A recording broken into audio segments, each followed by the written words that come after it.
Alright, hello everybody, welcome to Clair, Obscur Expedition 33. So sorry for the wait, going through down patching issues, and unfortunately I wasn't able to get through down patching it in, so we are going to be trying to do this on current patch. It's going to be a little hectic. So the thank you update for Expedition 33 came out like a day and a half ago, so and basically the main differences on the current patch is there's hidden damage boosts, like a hidden 10% damage boost on like 4 Pictos that we could be using in the run that we're not going to be able to use now. It's mainly going to affect Act 1 and 2, so I'm going to be dealing around 10% to 20% less damage, and I'm going to have to try to adapt on the fly during Act 1 and 2.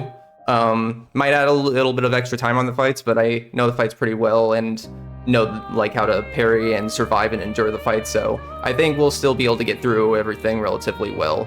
And then my endless tower is also going to change a little bit because of the breaking damage little nerf there, but overall we'll still going to be able to show off everything. I won't be getting anything in the new DLC content, but it's going to keep everything to the original 100% items that this game had before this recent patch. But yeah, I'm gonna show this off just really fast, but I have this save editor to confirm everything at the end, so I can just load up a save file and then just like go to my weapons and just like see if everything's found. Same with the Pictos. So this is how we're gonna be confirming everything at the end, but I'm gonna try my best to keep the tally up with hotkeys right below my webcam right now, that you can see me tracking all of the items and stuff.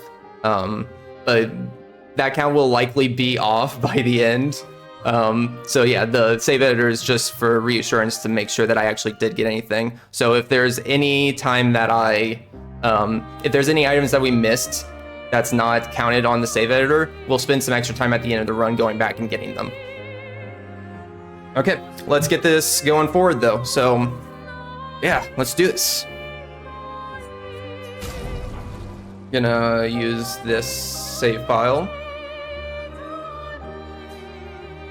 Actually, let's use this save file.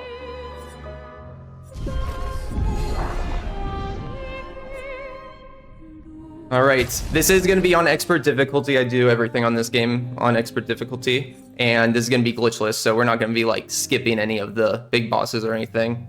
Yeah.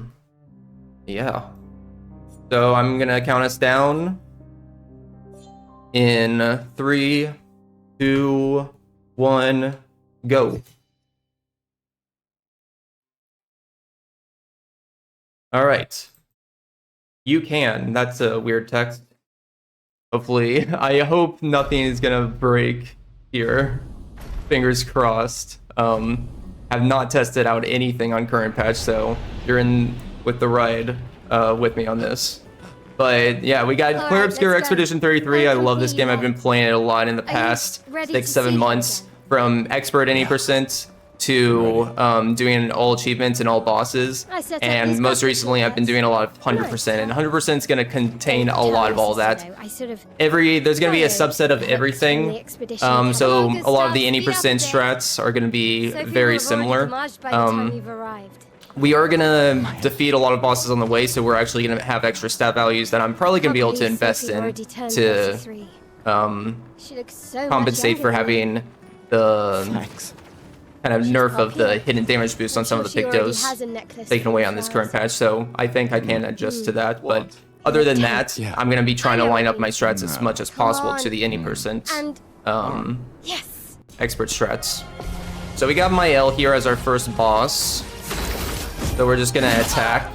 This is a turn-based game, of course, but it has like a cool parry system, so we're going to parry her here, and counterattacks do some pretty good damage. Now, we want to just counterattack her once, so we're actually going to dodge here. But then we're going to be at a 7 out of 10 of the overcharge to finish her off, so we didn't even need that last like counterattack damage. So it's going to be situational where we decide that we're going to need to get counterattack damage and when we're not. Why people like you did see a big boss health bar at the top of the screen, so we use that as a way of tracking bosses. So I can actually update the boss counter right now to be 1 out of 188. Sophie broke up so long ago. But clearly you never got over it. Yeah, and Gustav here is our first unlockable character. We only have one unlockable character right now. Late, isn't it? But with every character that we unlock, we essentially get a free default weapon and then a free default hairstyle and outfit. So I can already update those on the counter right now. So I'm fine. do cosmetics. Cosmetics will include all the haircuts and the outfits, and then one weapon. We've had our whole lives to prepare. So this is kind of like the prologue area. A really good story this game has, but we might talk about it a little bit later. But for the most part, the Gamage is happening. That's going to wipe out the oldest age in existence every year. So this year, age 34 people are going to be wiped from existence, and we're on an expedition to take down the Paintress to stop this from happening every year. Don't worry. We're going to make a little pit stop for Richard here because he gives us a uniform. So there is a little bit of missable things here in 100% that we have to do right off the bat. So we have to get that code, and then we'll give it to the child when we get to the docks soon, and we'll get our first our first optional outfit. You two would make a cute couple. Sometimes I feel sorry for her.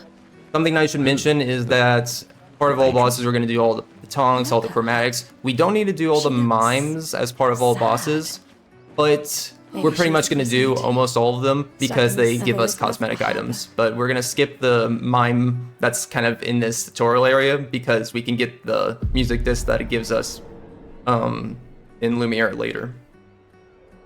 We do want to stop for the old key here and then also get the haircuts from the people in the stands over here. And then we have an optional boss fight with Mael, but then that's the only missable stuff that we have to get before we go to Spring Meadows. Yeah. Let's at least check on Mael. So first, I'm gonna hand in this coat that I talked to Richard for. So many. That's Dad. You take. What? I'm not sure. I want to support the. It's okay. Thanks. And there we go. Got an outfit.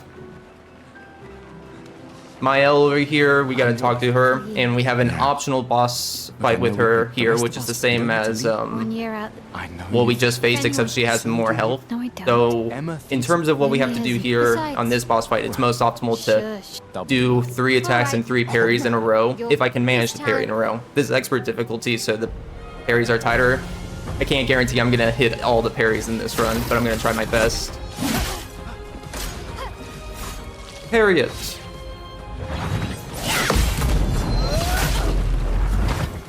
We also want to add 4 to 6 shots somewhere between this.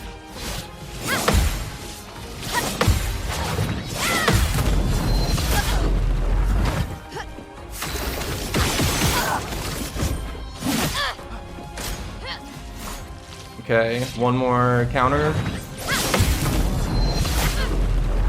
And I'm gonna add a few extra shots for good measure because I don't want to be too low, but then 10 out of 10 overcharge should kill her off here. Nice, beautiful. That was well done. Congratulations, don't get too... Alright, she gives us a festival token for that, so we're gonna be able to go get the old key and then also get the haircuts. Gustav, now that we have 2 tokens because we get 1 by default. For your field, they'll Oh, and if I shall faith. and Nephron. So I promise. Promise. this isn't an official category. This is a category that I made up. Tracking for 100% is incredibly hard. So I doubt it would ever be a category because of how you would track things. But I've basically came up with the criteria myself.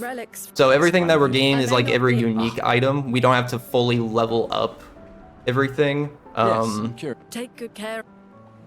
We don't have to fully level up all of our pictos and stuff. We just have to get every unique type of item.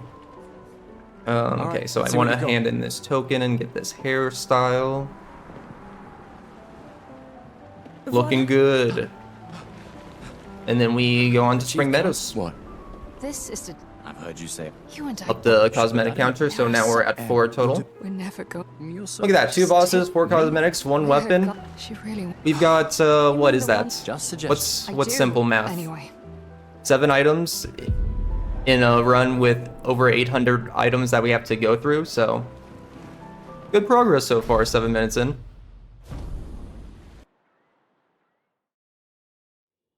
Alright, so for most of the...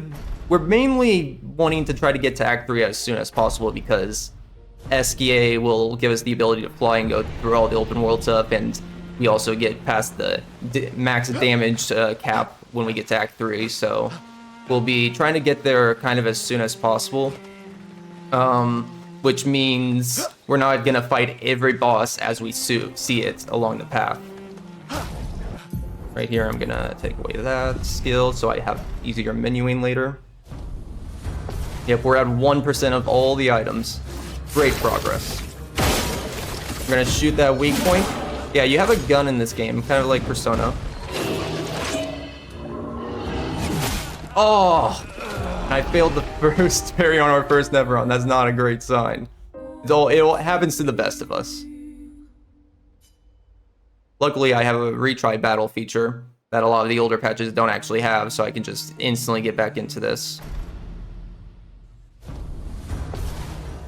We will be required to do more, like, parries early on, but the difficulty and, like, the risk of losing 2 fights decreases over time as we grow more powerful. There we go. That's how that should go. We don't get anything from that guy, but he is required to get through. I'm gonna heal myself in case this poor York up here gives me a little bit of trouble too. But yeah, let's see. So Pictos are definitely the biggest item in the game, 193 of them in total. And, you know, Pictos give you like a unique ability in addition to cool stat values that you have to put on. So I think like later on, Mael is going to be our biggest damage hitter, and we're going to end up having like 30 to 40 different Pictos and Luminas overall to just boost her damage by the end of the run. So a lot of those become in really useful, and it's crazy like all the builds that you can develop around them. A lot of the builds I won't be able to show off, but because I'm just going to be centering around Mael's Steindal later, but yeah. 34, thank you for good luck. Alright, Portier here, we got 3 shots and then we're going to do an attack. An Ice Lance. We have Lune now, so this is our second party member. And I parried. Woo. So for defeating this enemy, we got Lune, so we get a new default weapon and 2 default cosmetics just for her being her and having her. But we also got our first Picto as a reward from that boss fight. So Dodger is a Picto we got, and I can update the count for that. 2 default cosmetics and then the default Lune weapon. There we go. We're gonna jump into this so that we don't have to do the slow crawling the entire time. Our first optional Picto is coming up here is Critical Burn. So something that's really fun about Expedition 33 is crit chances and RNG. It's so much fun to deal with it. So our base crit chance, if you hit a crit, you deal about 50% extra. You deal 50% extra damage, but you can have like Pictos and stats abilities help you increase your crit chance. So Critical Burn is something that we're going to be using that gives us 25% extra crit chance early on. That when an enemy is burning. So Lune is going to be kind of used early on to just apply burn, and then Gustav's going to be our heavy hitter. We do start with 2 feats, but I won't update that count until we actually get Minogo. For killing certain enemies, you will get A house? new weapons. So Lancer Ram is based off of beating the Lancer enemies. So I got a new weapon right there. We also got a Tent Shard. I am going to track all the Tent Shard upgrades. Here we are. But Picto and Yeah. Shard, there we go. Continent. I'm gonna update him with the new stuff. Will have to apologize about my menuing because they did change how the menus work. So that is gonna be something I have to adjust to on current patch. Indigo trees over there. Oh, I need the skills. Hold on. We're gonna get powerful. Yep. Okay, so we're gonna make a detour to the left here. The main path's to the right, but we're gonna make a detour left because we're gonna go fight a mime. And the mime is gonna give us some wonderful clothes that's gonna make Gustav look really nice. This will be useful. So for reasons I won't state, we gotta do a lot of stuff for Gustav in Act 1. Otherwise, we won't be able to get all of his stuff and clear off 100% for Gustav later.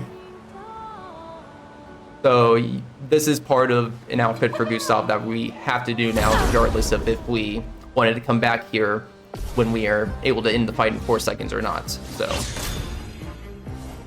and every mine's quirk is basically you have to do enough damage to break it. So how that works is just over time you see the yellow bar at the bottom kind of fill up. Once it fills up fully, we can use Gustav's overcharge ability to break it, and once it's broken, Let me help.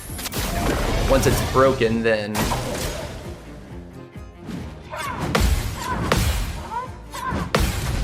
you start doing real damage to him, because everything's like just so low right now, you can tell. Feel the burn. There's also a little bit of RNG in this fight. I want Gustav to be targeted, and he is not being targeted, so we're gonna do an extra turn here.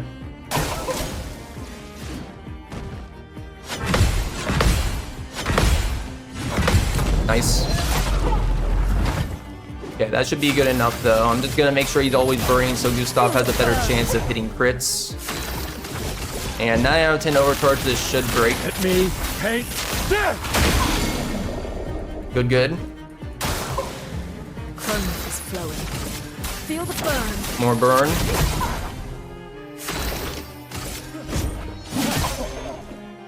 Yeah, look at that. Now we're dealing good damage.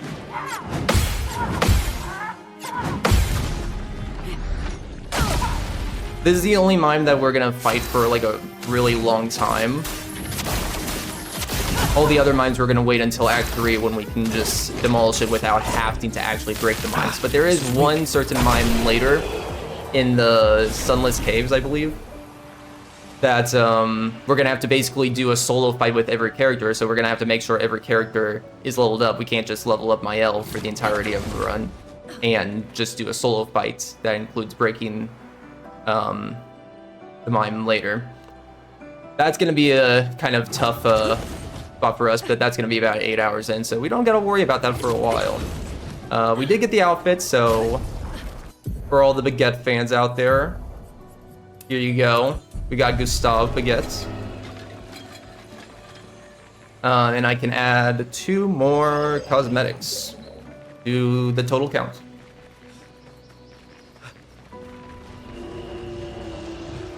All right. So I'm gonna go up here. We're gonna have a little fight where it's gonna teach us about like flying enemies. And the way that you deal with flying enemies is basically you have to shoot them. You could like attack them, but it's like a 20% chance that you actually land the attacks. Yeah. Yeah, this ain't just all bosses, this is everything. For reference, I was able to get all bosses down to sub 6 hours. So this run right here is going to be almost double as long just to go through everything. Thank you, thank you. All right, so we're going to cut to the right here and get our first chromatic boss here. I'm going to change this. This one looks dangerous. Just a little dangerous, Luna. So here, yeah, this guy we're gonna have to endure for a pretty good amount of time. I'm actually going to Powerful first. Powerful gives us 25% extra damage for the next 3 turns, though it's in our best interest to always put that on when we know that we're gonna be going through a fight for 3 turns. We would prefer Gustav targeting here, so Gustav can get extra AP every time he does a parry, and also just because his counterattacks are more likely to do more damage, and since he also has a better chance of critting. Lune got a crit there. Crits in this game, also hit that weak point. Crits in this game are the yellow numbers, by the way. So whenever you see a yellow number, that is real good. That means we did 50% extra damage due to a successful crit. I do have 1 revive tint, but if I do get hit here and die, but it's really, we really want to try our best to not take any damage, because if we don't, we get a 20% extra XP bonus for taking no damage. And that can definitely help us in the long run. The XP route can be a little tight, so. Man, he is literally only targeting Lune. This is like the worst targeting he could actually give us. Kind of crazy. I'm gonna try to overcharge and break him here though. Nah, it wasn't enough. That's fine though. I'm gonna Ice Lance him and hopefully... There we go. Thank you for a Gustav target. And Gustav killed him with a parry. Nice. Cool. So that gives us an upgrade to the weapon that we have here. I'm gonna grab this actually real fast. We got a new Picto also. So I'm not gonna track weapon upgrades since we already got the Lance Ram. We already obtained that unique item, so These blue trees. we don't need to update the weapon count for that. Chroma around here. Be careful.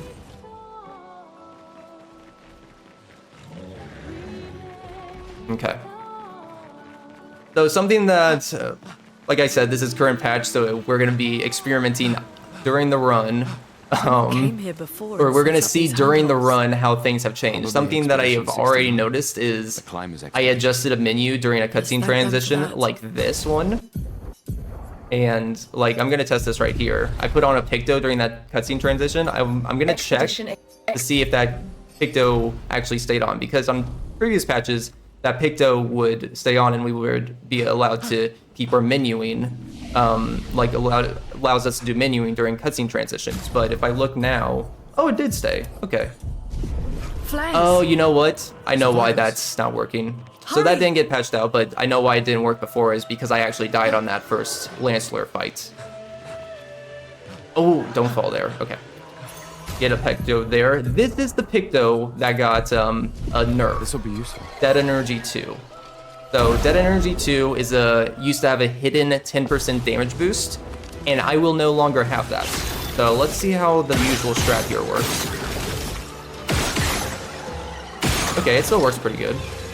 I mean, one other thing is that I'm sticking to any percent strats here, and I'm already a higher level because I've defeated a Mime and the Chromatic Lancelot. So we are higher than some of the 80% strats. I have altered them slightly, but We could light something with there this. might be a chance for me to adjust pretty well still, because of that fact that I'm gonna be higher level. The problem is that a lot of strats later require very, very precise stat values in order to pull off. So we might have to retry a fight or two later or endure it longer just because of that fact. Okay, so that's good. Okay, we're good.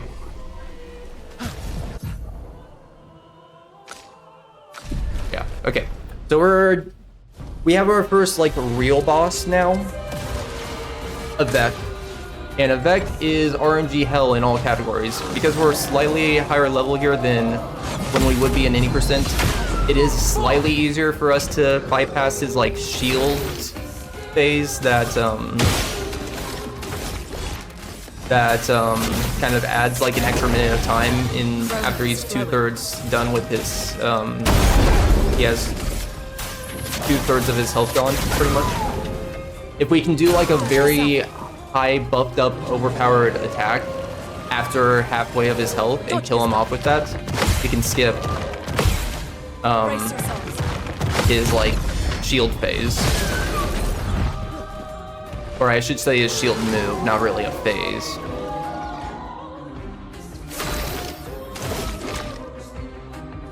Okay, we're just gonna mark. Make sure he keeps burning so we can keep our crit chance up, because with the Pictos that we have on Gustav, plus the 25% bonus of critical burn, it gives us about a 45% chance to land criticals at this current point with Gustav. So it's usually dubbed the coin flip method of if you're gonna do enough damage when you get to the halfway point or not. Because it's either you get the crits and do enough damage to bypass the fight, or you don't.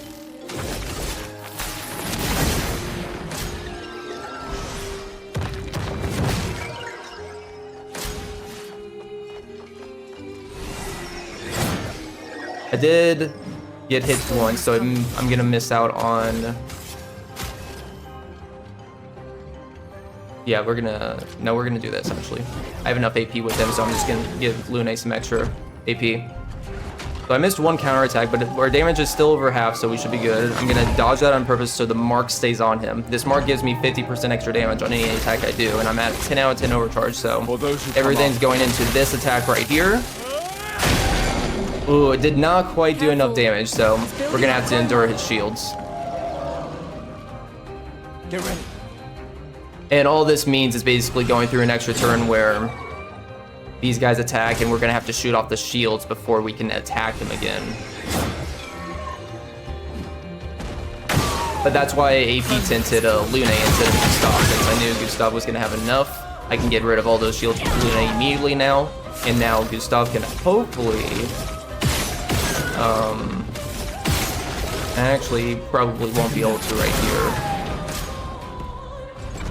Okay, if I parry, I should be able to finish the fight here. There's another backup after this. If you dodge that parry, it makes his chest like be exposed again. He like charges up his core, and you can shoot the core, and it does a lot of damage. So that's like the backup if you get to this point, but he didn't even have to use that backup, so cool. That is effective. Stop looking good in that outfit. Alright, so we got a Picto cleansing tint from Avec. I'm gonna go back here real fast to get another Picto. This will be useful. Most of these Picto, like, we're not gonna use every single Picto in the game. So a lot of them that we're gonna get early on just won't be like actually used, unfortunately. Because there's a lot of cool Pictos, and I wish I could use them all, but So, again, we're gonna be trying to head north. stick to a Weird corals. our certain build. So It's been a long day. okay, we got a camp. A lot of times the game's gonna force us to camp, and it's a little annoying because every time you camp, you automatically refill your health, and we have builds and strats that would like to kind of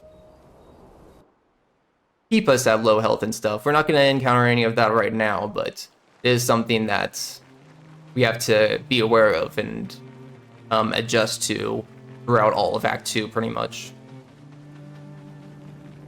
Flying Waters. This is a beautiful place. One of the best looking atmospheres in the entire game, I would say. We get introduced to pain cages here. Pain cages is something that I normally track on my tally list, but I'm not going to track it here because pain cages are the only thing that you can't actually track in the save editor. Nice. Nice. So we get a little Picto there, but pain cages are basically shooting like 3 weak points, like this. And then you have to wait for that last one to just linger over there, and then you get it. So normally I would count a pain cage as one tally, and then getting the item from the pain cage as another. But most of the pain cage items are items that are another tally mark. So it's there's only like 2 unique ones that don't include a tally mark. But I'll still do them just for the sake of it, for completionist. But just note that it won't actually be tracked. Entered that fight, unfortunately. Update those counts. Ready to evade.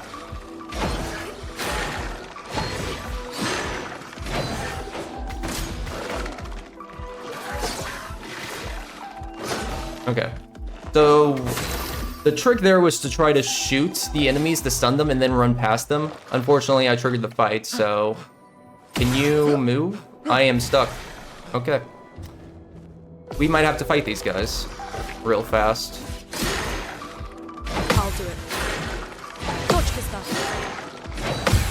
Because that guy is literally blocking me into the cave. Dodge the stuff. Door stuck indeed. Not good.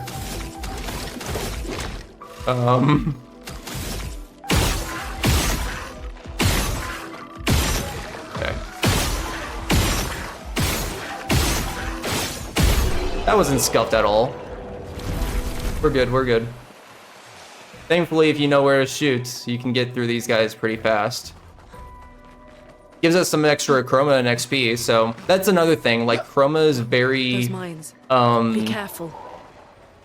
very, what's the best way to put it? It's, we don't have a lot of it early on in Act 1, and we have to buy a lot of things in Act 1 for Gustav before the end of Act 1, because we have to get all of his items before the end of Act 1, all clothing items and stuff like that, so. And that can get expensive. We also will be going through every merchant in the game because every merchant sells pictos and sells weapons. So as we're going through some merchants in these Act 1 and Act 2 areas, it's in our best interest to avoid backtracking later to buy some stuff on the Don't know way. what's inside yet. So I'm gonna go behind the hut here, get some decent chroma. An 600. advantage. An advantage. And then we're gonna go in here. Oh, by the way, those enemies with the mines, I love how you could just pew pew pew. Yeah, their weak point does so much damage. But like, that's the game trying to teach you that, hey, look for these weak points and shoot them. Like, they try to make it very, very obvious there. All right, so we have, yeah, this is the menus. Definitely look different on this patch, I will say. But we got Mael now. Normally I would put some pictos on Mael there, but at the Indigo tree. he is our third party Do you member. know who left it? I'm just gonna do a jump and I'm gonna take all of Gustav's pictos, and that's gonna give us a save. I can reload this save and it's gonna cut off the current dialogue because you can't flag during dialogue, so.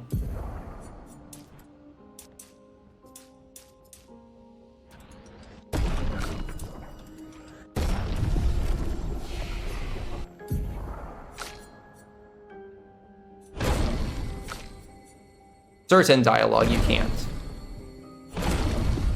Oh, you can on current patch now?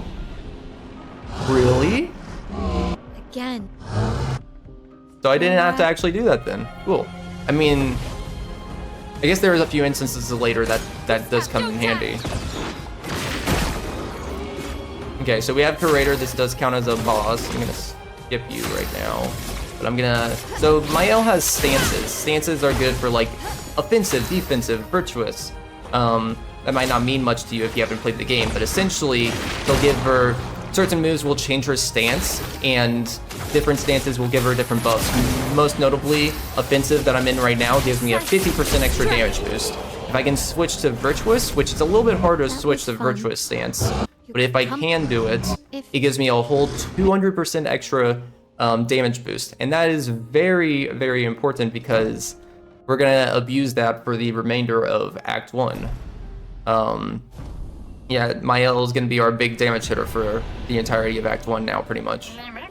We have Noko here. Fight the merchant. So, this is what I was saying, we have to visit every merchant. Every merchant has a thing, a gimmick where you have to fight them. Otherwise, you can't buy one of the items from them. So, every single merchant we will have to fight. Okay. Most of them will be trivial when we fight them in Act 3, though. Strike. Not quite enough damage. I needed that counter attack. There we go. Sorry, Noko. Oh, and we can also get the parry bonuses back from the from Landmaster. Nice to know. All right, so that's exposing attack. We would actually, even though I need to He's get this dead right now nevrons. for Who could have done 100%, this? it's actually most Yes. optimal for us to get So it you didn't in just any go percent for it. too. Guess we found Spend 30 CCA's seconds doing that book. optional fight. There's a Get it? path Because through there.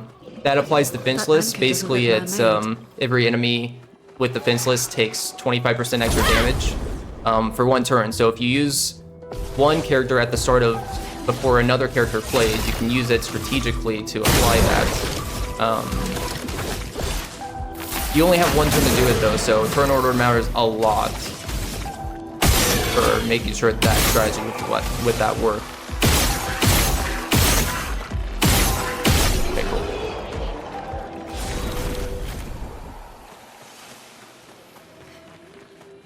Okay, so we get a weapon there. That's an optional fight too, but that's a weapon for Mael that's gonna help us in this next big boss fight at the end of this area. I'm gonna do a little inbound skip here. It'd save like 10 seconds if I do it first try, but gives us the intact mine. So part of this, we are gonna have to do all the friendly Nevrons and kill them, unfortunately, because they do count as bosses. I'm sorry, but we're gonna have to fight all the friendly Nevrons. But first, we're gonna complete this quest and give him back the thing, because that's gonna give us the Debonarum weapon. I also forgot to update the weapons that we get defaultly from Mael, so that's 1 extra weapon and 2 extra cosmetics. I am going to apply this on Lune, apply a opposing attack on her, and then update my weapon to that, and now we're gonna fight our buddy here. I'm sorry, but we got to.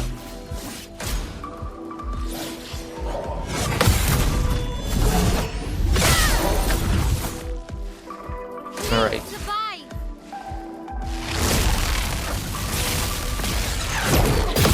So the way that we have Toror set up right now, we'll be able to apply Powerful as the first buff, and then Lune is going to be able to apply a Fire ability. And Fire abilities are really nice, and we want Mael to be slowest, because then she can use her Swift Stride to switch to Virtuous Stance, only when you use it on an enemy that's burning.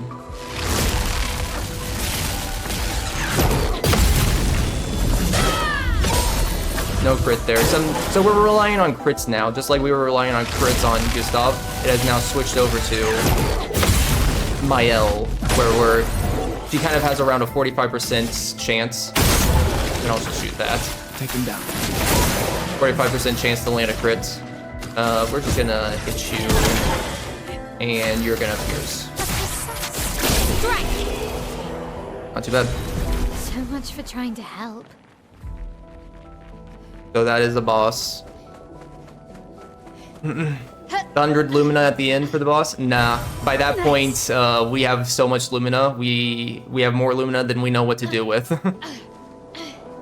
Yeah, there's actually going to be like a XP type farm that I'm going to be doing later. And part of that, we're going to get like a lot of Lumina out of it. That's just going to give us like 200, 300, and then we're going to be set from the rest of the game on from that point. And that'll be about like 5 hours in. There is also a bunch of Lumina just in general that we're getting on along the way. So even without that little XP grind, It's forging something. I would still be in good So they hands. have We want to aim intelligence. to around 300 Lumina on Mael by the end to give her all the be able to invest in everything that we want her to have. Sorry, hold on.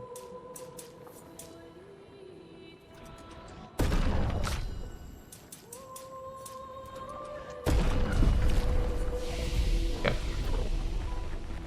There is a Picto over here that I'm not going to use. That will help.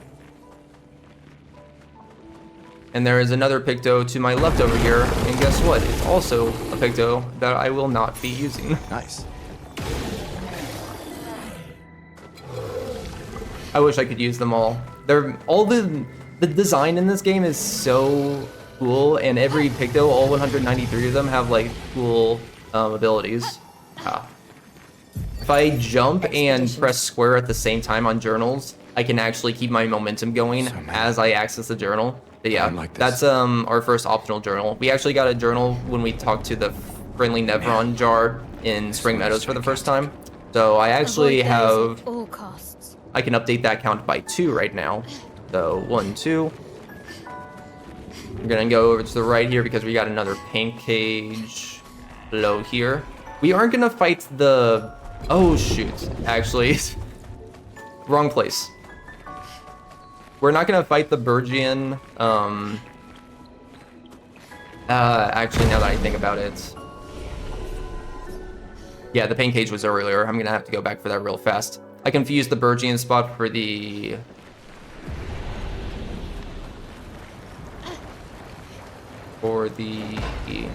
paint cage spot. One momento. Actually, no, this is not right. How did I miss it? Hold on. We're gonna backtrack really fast. I could save this for Act 3 because we do have to backtrack for the Burgian and the other thing. The Troubadour, Chromatic Troubadour, but yeah, it's probably in my best interest to get through this paint cage really fast. Otherwise, it's gonna be hard to remember this 11 hours from now.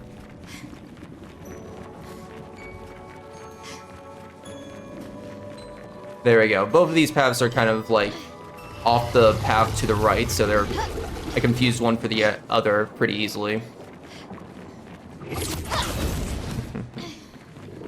Yes, so normally all mimes aren't included into all bosses because they don't have a boss health bar, but in this we do have to fight all the mimes because they drop cosmetics, so they will be required in this.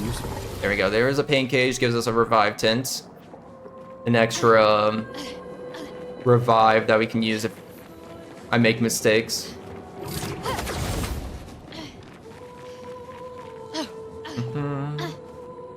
Okay, but yeah, like, I could try to fight the Burgian right now, but the Burgian, it's a little bit inconsistent in RNG specific because he eats one of your characters and there's no way around that this early on if you can't finish the fight in less than a turn.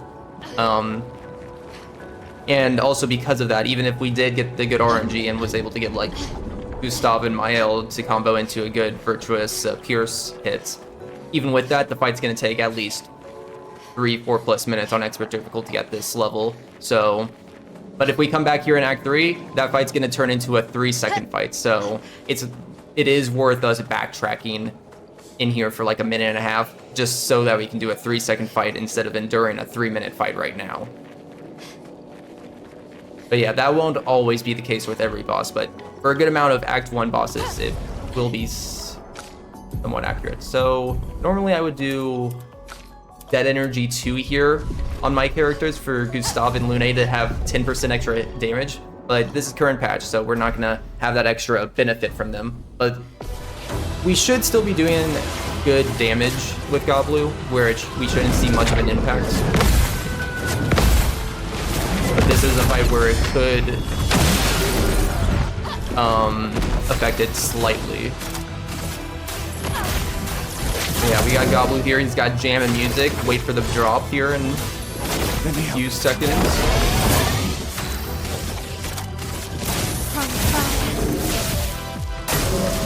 Look out. There we go.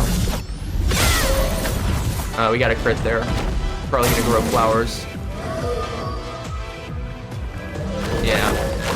So he's gonna try to do shield, so I'm actually going to shoot those. You don't want Mael to crit on that first attack. Otherwise, he doesn't do that on his first turn. Ooh, we got a crit there. That's good. Gustav, don't die. So I should be able to finish this in 4 turns.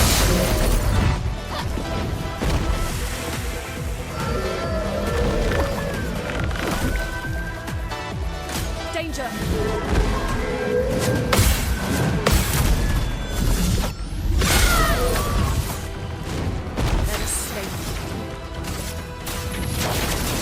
Fly burn again so that the crits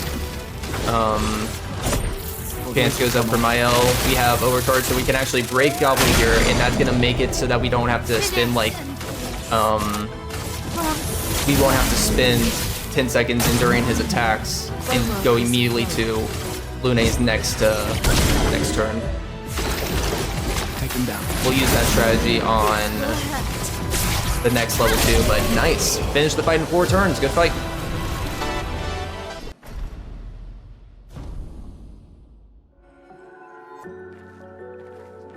So yeah, thankfully current patch, having that 10% less damage on all the characters there did not actually screw up the fight there, thankfully.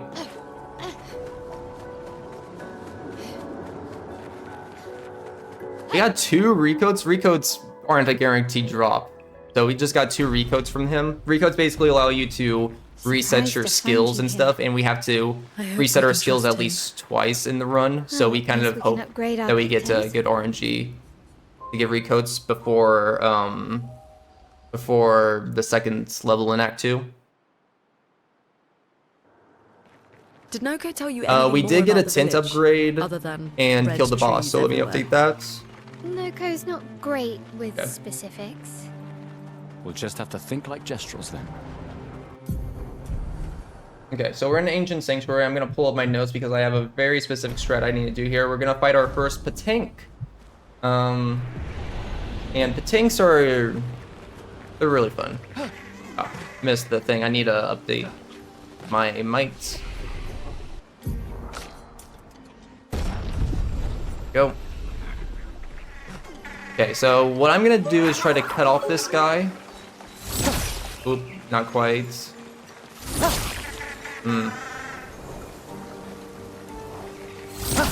Nah. So if you can like get him to move forward and hit him as he's moving, like if you that little like burst of explosion that goes in front of Gustav, if he runs through that trail, you can actually start the fight early without having to push all the way to the end point. So here AP is very tight here, so I'm going to follow my guide on this. Shoot twice plus immolation, then powerful. Shoot once, then swift stance. That gets rid of all the shields. We don't need a parry right here.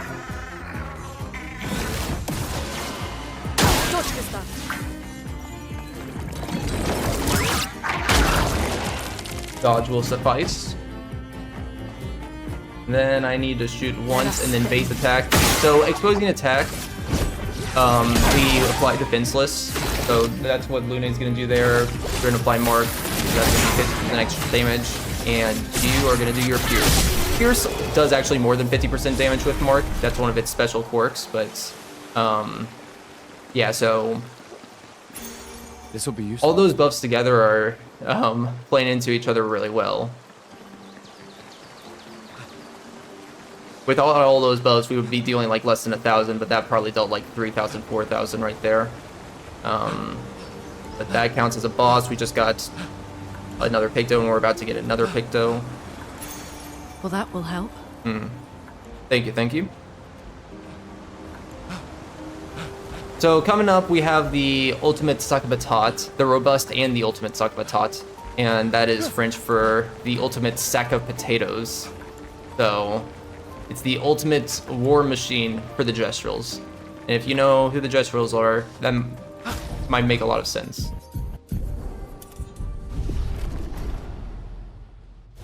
Big and tough, but also kind of cute and cuddly. Harriet!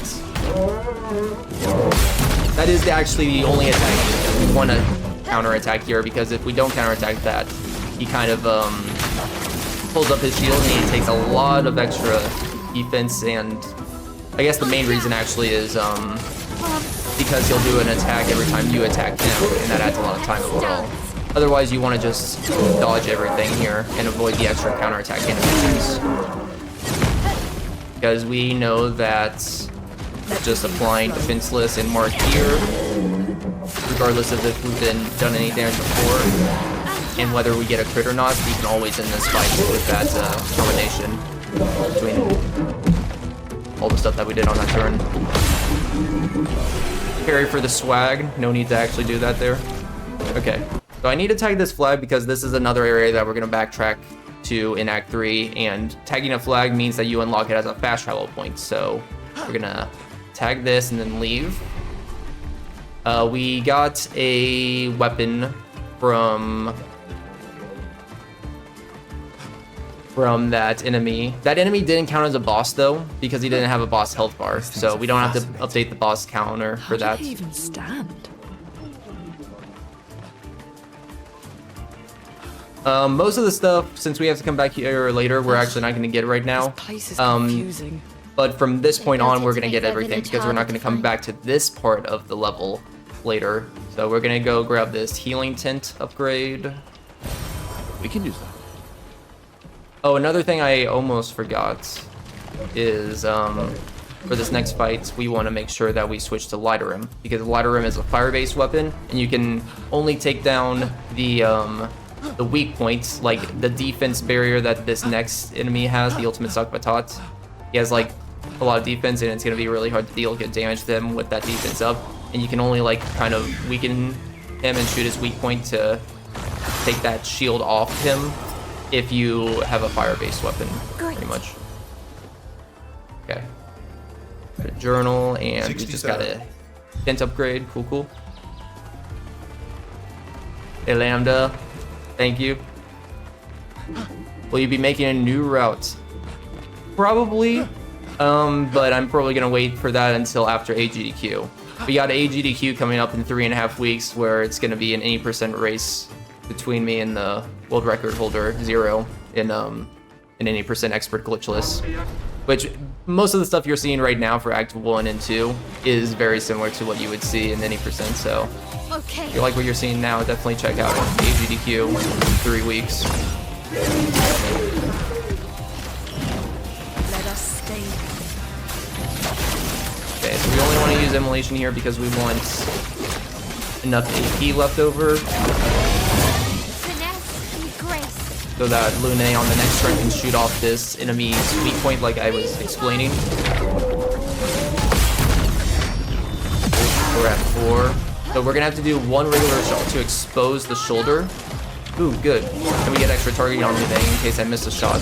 We do want Gustav to be targeted once, and that'll allow him to use overcharge later, but shoot once, twice, 3 times, 4 times, and his orb is now broken. And he won't have to bring up his shield and have us do lots of reduced damage to him. So very good. Gonna mark him and pierce. Nice, we got a crit there, so this should be an easy fight to finish. On me. And again, our crit is probably around 45 to 50% right now. Don't die. This is the last fight that's gonna rely on that 50% crit chance, pretty Storm much. is coming.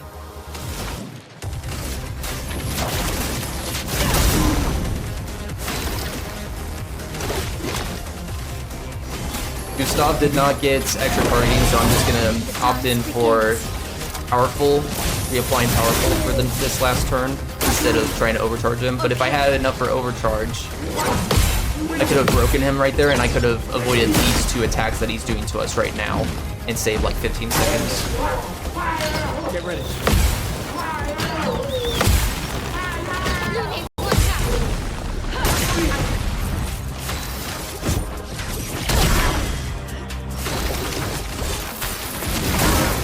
I'm ready. That's precise. Strike. Cool. Good fights. So that is another boss down, and we get a breaker. So most bosses that we fight will give us like a reward like that. So I often will update the boss counter and something else at the same time.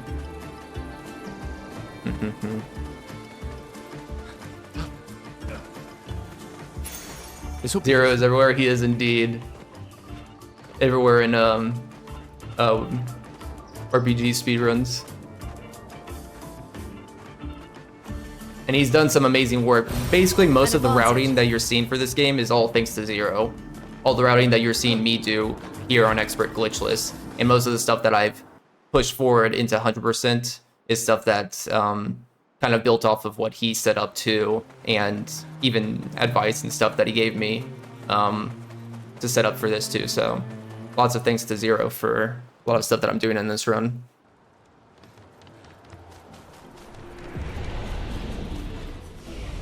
Yo, sketchies.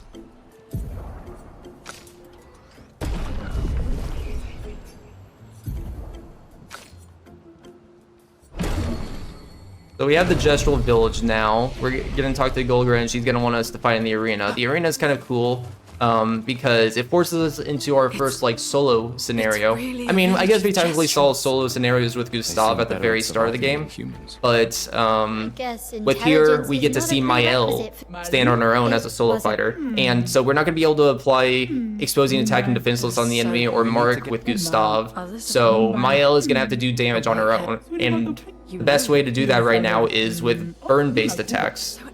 So we just got 2 new skills with Mael: Degagement to make an enemy weak and take more damage from fire, and then Rain of Fire, which is a pretty good fire attack in general, but even better when you have an enemy with the de-engagement attacked on. So it's a 2-step process, 2-turn process, but it is effective.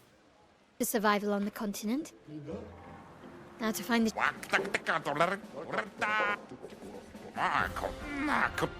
Something that I haven't been doing too often, but actually I don't know if it's working on current patch, but you can kind of use keyboard and mouse and your controller both to input things faster, and when you have a multiple choice like selection, like multiple dialogue lines that you can select or anything like that, you can actually skip through that a little bit faster by just like mashing both input buttons. Otherwise it takes like a second for the game to normally allow you to process through that.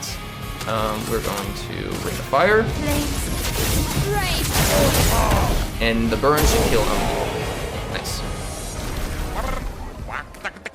Thank you for the good luck.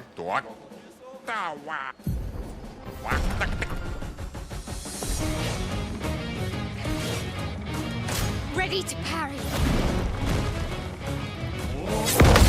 We do want to parry everyone here. Nice crits.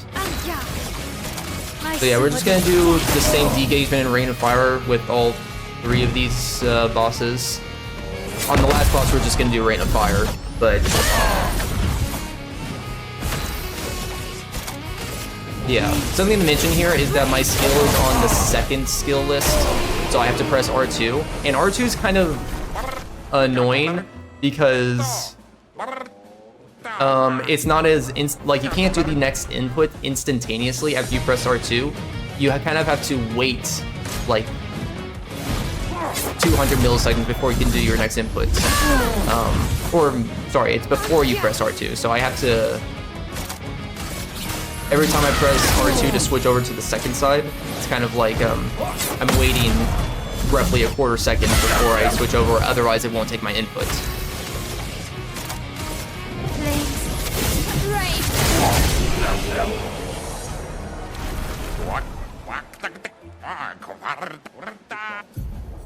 Okay. So we're on our last fight here. This one's very important that we do not lose, otherwise we have to reload a save. That takes us back 4 minutes. So I'm trying my best to not die here. And the reason is because whoever wins, whether CL wins or if you win, whoever wins gets a special weapon catered to them. And we really, really want the weapon that's catered to Mael. The medallion. Let's dance. Beautiful. 2 parries is all it takes. And that's that. I should note that all those guys count as bosses. So 1, 2, 3, 1, 2, 3, 4. Yep, there we go. And we just got a new weapon, the medallion, for winning that fight. But we also have CL, our 4th party member now. The boss. We have just unlocked her. Thank you. We won't use her a lot until Act 2, but Thanks, Chef. yeah.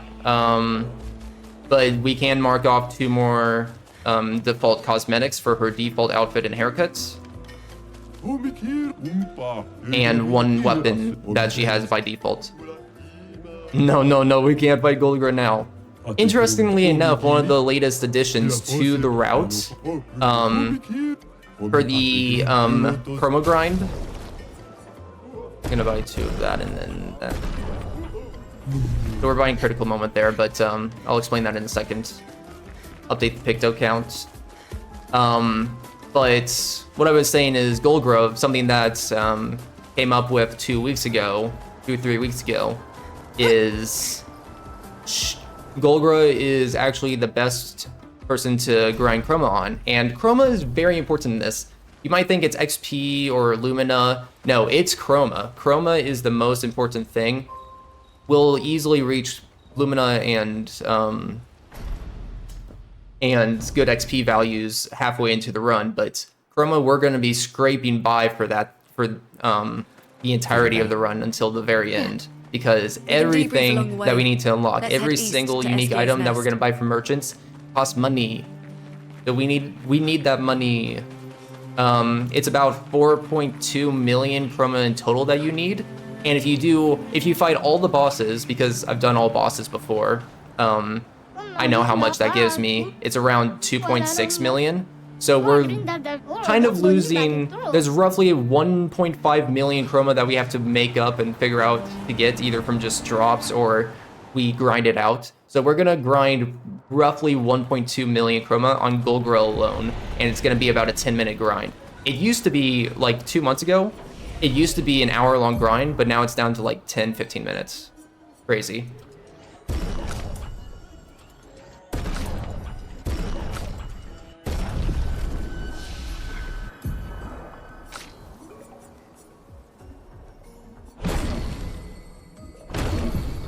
We're gonna get Lightning Dance, pretty much the most overpowered skill from here till the end of Act 2. And then Intervention, also pretty much one of the biggest overpowered things ever.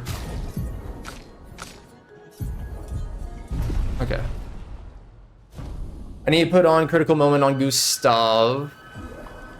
We're at SKA's cave, so we're gonna get SK here as our party member. That's gonna let us run around really fast. But then we're also gonna see our best boy, Francois. And it's really nice because the new content that they dropped is kind of SK related. Heavily influenced by SK, and because he's a fan favorite in the community. I don't know. Getting a bit of... He gives us a lot of wee and a lot of woo. Yeah, and Fran, hi Laves. Yeah, and we love Fran too. Even though he's a little grumpy, we love him. I mean, how can you not love him and his strongest ice attack ever, you know? Because I want to focus on certain things, I'm going to just do this right now. And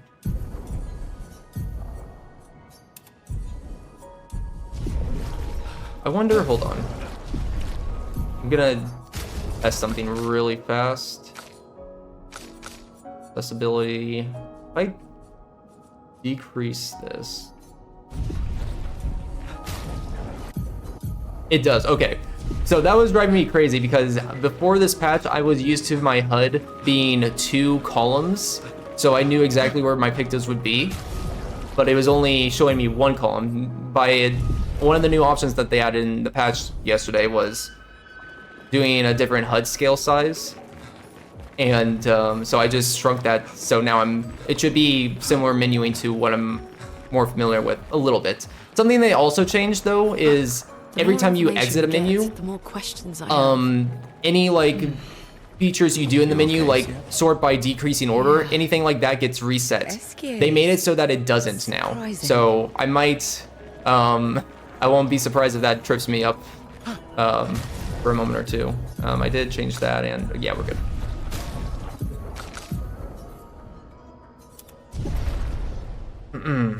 Waste of time. You come back here to a dungeon. Nope. Depending on how fast you can kill the boss, especially remember that this is like Take him down. expert difficulty. So most bosses that we fight right now will probably take double time than compared to like story. But yeah, like most, like the tank right now, if we tried to fight that right now, it would be at least a 3-minute fight. Oh, we actually did not beat that because we don't have that 10% extra damage boost from Dead Energy 2. So I'm gonna parry it. I parried the strongest ice attack ever. Oh my god. Okay, All this. take it. Yeah, I'm sure that we're gonna start feeling the effects of that losing that 10% damage across the entire run soon. But it's easy to just do like little backups like that. I know how to parry these guys, so it shouldn't be too hard. Francois and Esquier are very different from That's Jesters another and boss, and he gave us the augmented burst strike picto. If not, who else? Expert route Maybe is they gonna be came very from another interesting. world. Because again, Act 2 stuff is gonna be very we haven't seen the effects of it so far, but when we get into Act 2, we're gonna certainly see it.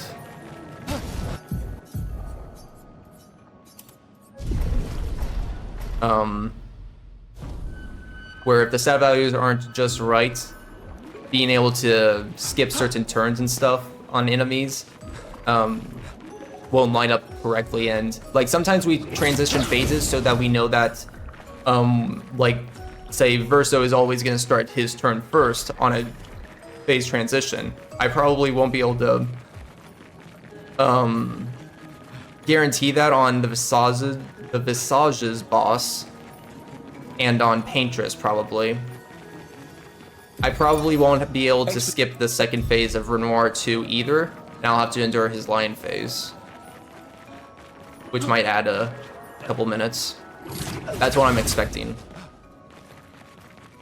I think it was additive, that 10% for that one. I think it was additive. It does, Nice. they do change all the pictos. Basically, if it says more damage in the description, it's usually multiplicative. It might have been multiplicative, I actually can't remember. For Dead Energy 2.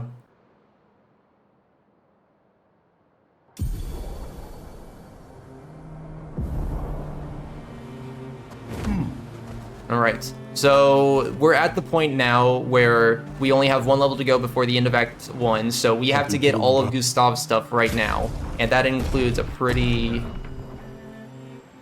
Oh, there are new items here. Okay, we're not gonna get the new items. Okay, interesting. There's new items that they added in the DLC. The save editor will not track the new DLC stuff, so I only got the items that will be relevant to the non-DLC stuff. I actually didn't realize that there was new items on that shop. Well, that will help. That's interesting. You can dapper up Gustav. Okay, so that was 3 cosmetics that I got there. This will be...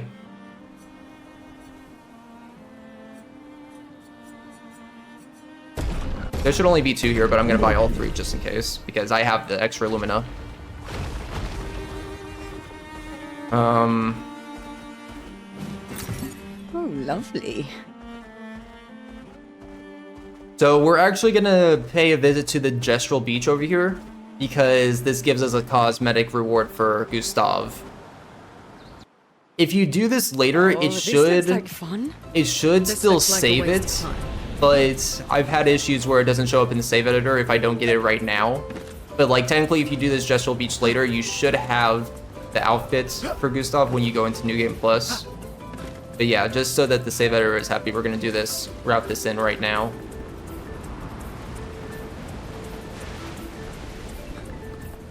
But it's a Gestural Beach minigames. This is kind of like the introduction to them, but it's like these kind of frustrating parkour sections. Later, we have like a 4-minute only up minigame where if you fall once, you have to restart the entire thing pretty much.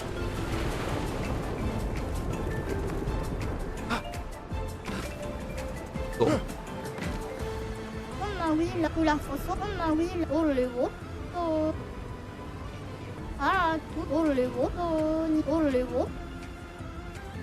not able to... The cutscene controller thing's not working as well for me to skip dialogue, so I might just try to avoid that. Like getting stuck way more often now, so I wonder if they adjusted that in the patch. Yeah, we got volleyball layer. Everyone loves volleyball, right? So yeah, we got a swimsuit for Lune and a swimsuit for Gustav there.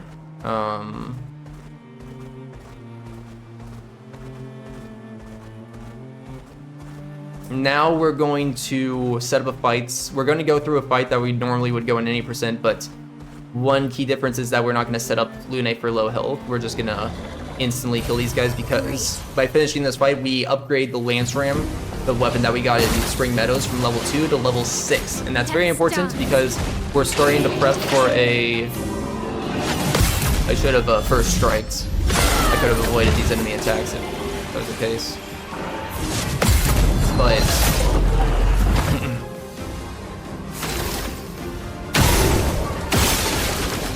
that is okay.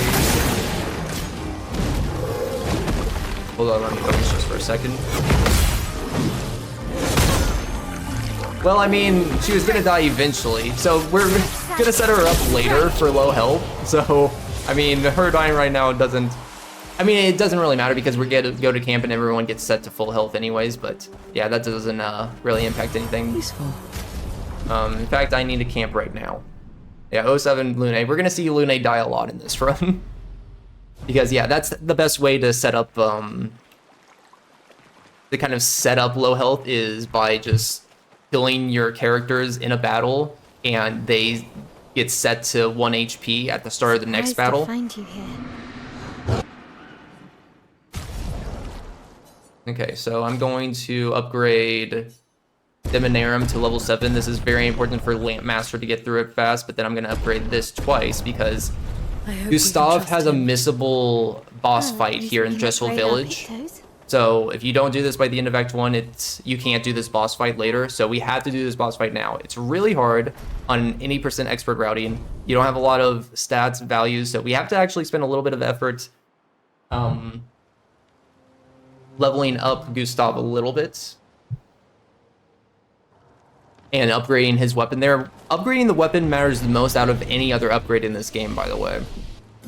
It helps, it definitely scales the most into making improvements on the character and how much damage they actually deal. So that's very important that we save our catalyst for Lance Ram to be level 8 for this.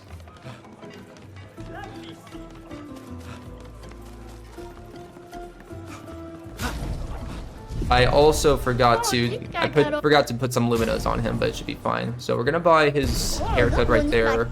That'll be missable if I don't do it right now. We're gonna talk to this guy because you have to talk to this guy before you go up to the top of that tower.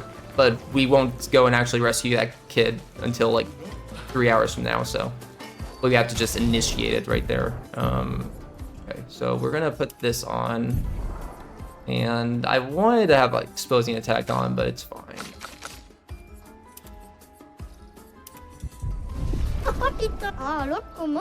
Okay, Keratom. So we're gonna have to parry like everything here because all the counter damage is gonna help us a little bit, but essentially when he starts bringing up the shield, just like the ultimate Sakbatat in Ancient Sanctuary, we want to use our break and then shoot his weak point after when he's stunned to be able to make it so that he doesn't have his shield anymore and we can do a lot more damage. Otherwise, the fight's gonna take several minutes longer if we can't shoot off his weak points. And we only can do it when he's stunned here. Since we don't have a fire-based weapon with Gustav, we have to do it when he's stunned.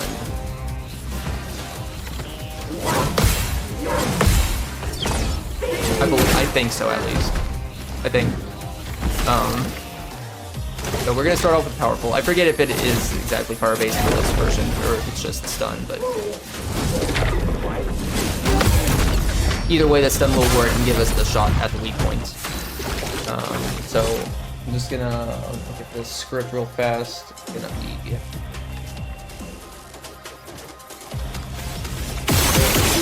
3 times attack. We're gonna want to wait until he has only 1 turn. So like if he gets stunned, he only stays stunned for 1 turn. So we only want to break him when we know, when we look at the top left of the screen, that he's only gonna have 1 turn ahead of us instead of 2. So I could try to break him now, but I know that it's not gonna be enough. So I'm just gonna reapply powerful. Let me help. and go through 3 more of his turns before I do overcharge. That way I know I'm gonna break him for sure there. Yeah, he raises the shield, so you can see the damage reduction starting right now, pretty much.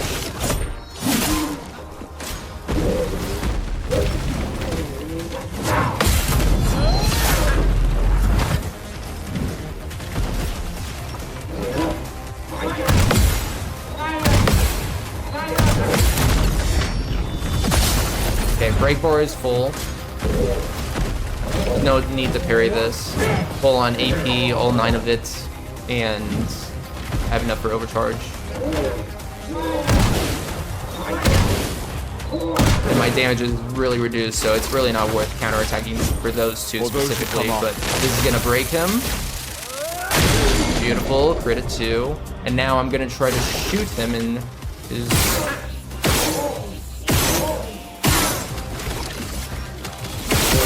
just right there. And now we don't have to deal with that shield reduction anymore the rest of this fight.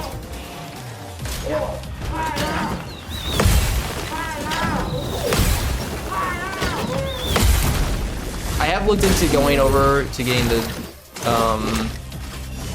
solo pictures that are kind of close by in a different area here, but it just takes too much time to get those solo pictures on. No, Gustav! He died a little too early. You're not... That's not in the script. Yeah, so you have to be perfect with the parries here, unfortunately. It's a tough fight, which usually it's not too hard at this point, but I did make a little mistake, so we gotta go right back in. Unfortunate. Maybe you'll get to see the quick break. If we do enough crits early, we can actually break him early, but it's kind of rare.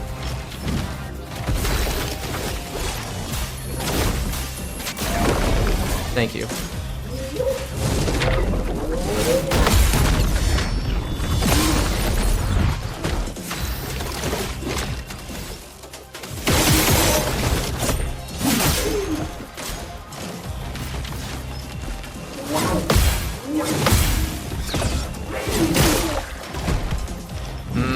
Come on, I need to parry this. I mean, get a crit on this next parry. I might go for it. If I can crit this overcharge that I do right now, I can get it, but without the burn effect, I'm like at 25% crit chance right now. Yeah, I didn't think it was gonna work. It got it close. You can see how close the yellow bar is right now, but...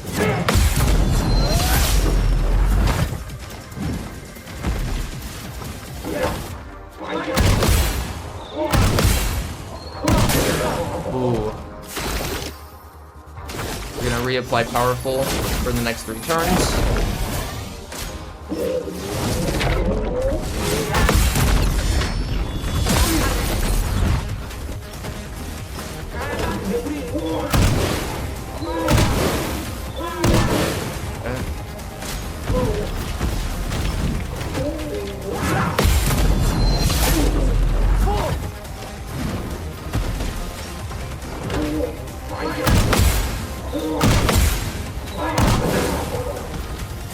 Okay, now I can do overcharge. He only has 1 attack after me, so I know I can stun him.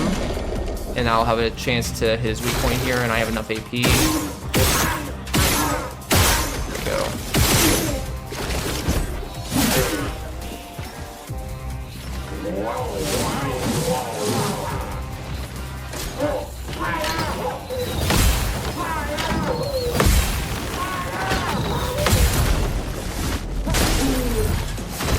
Yeah, I'm just gonna try to focus and make sure I don't die again, otherwise there'll be another few minutes time loss.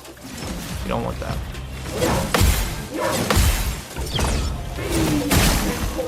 Good.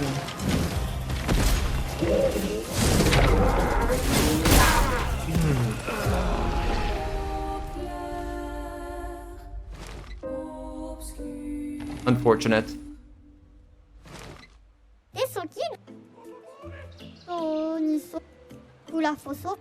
After this fight, though, we won't have anything that's like as risky as having to do like 10 parries in a row. This is definitely the most parries we have to do on a single fight in this run. So it do be quite hard.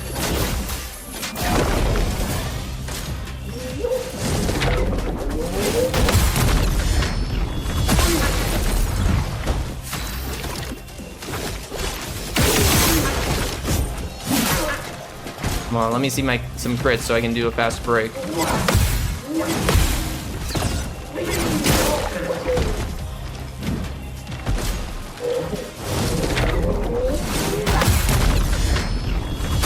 Nope, this is a missable fight if you don't do it right now. Because this is a Gustav only quest.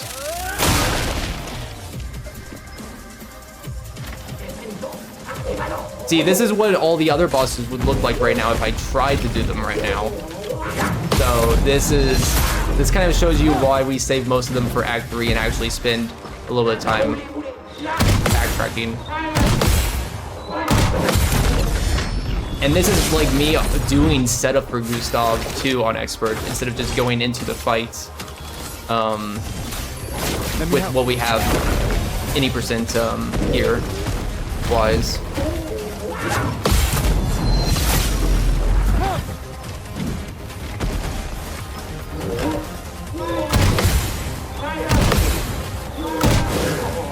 Okay.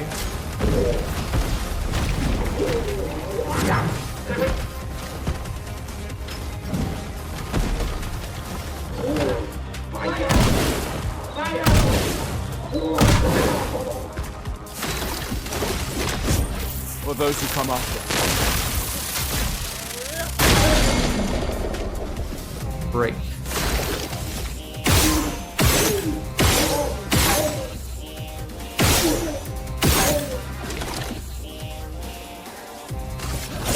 The weak point I did not shoot 3 times. Okay, thankfully it's still... No. Never mind. He's gonna keep his shield up. Because the aiming is very tight on that weak point, and for some reason, I still don't know why, it doesn't register it sometimes.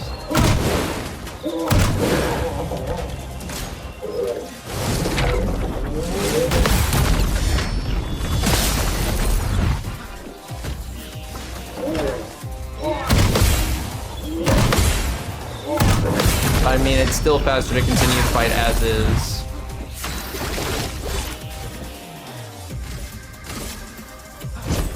For those who come after.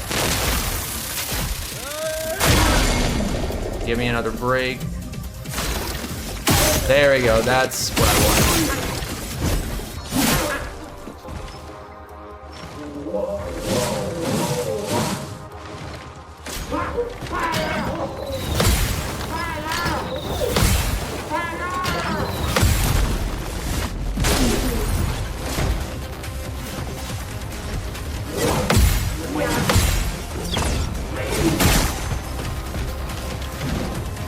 Okay, 8 out of 10 overcharge, please be enough damage. Let me take this! Not. That's gotta be enough, right? Oh, so close.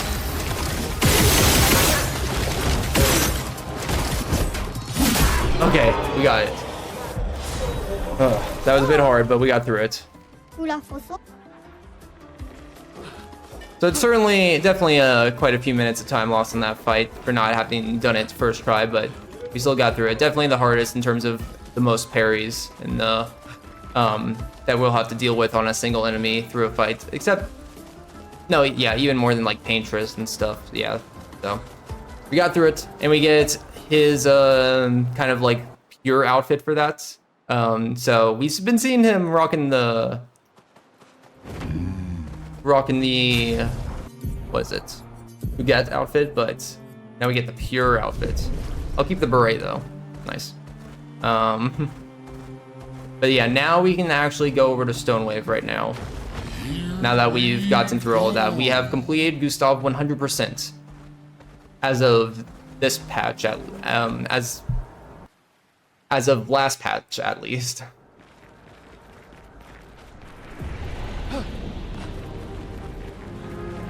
Every character, including Gustav, has new cosmetic items in the latest patch. But we won't need to count any of that.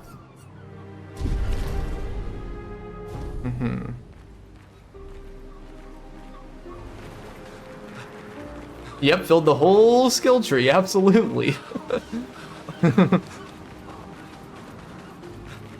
Yeah, all the ones that everyone's been anticipating for forever. Yeah.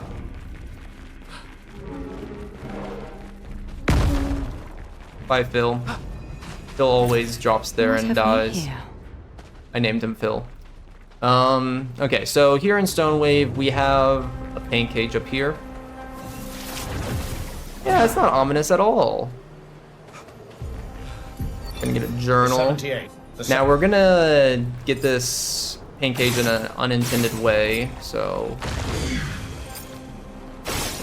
shoot these by being far enough away. We don't have to climb anything, and then we complete this paint cage and we get a weapon, Devil Ram, which is pretty nice because it's it accomplishes two things. I think it's takes off some of your health, and then it also puts you at a higher rank for when we get Verso later, when we work into his perfection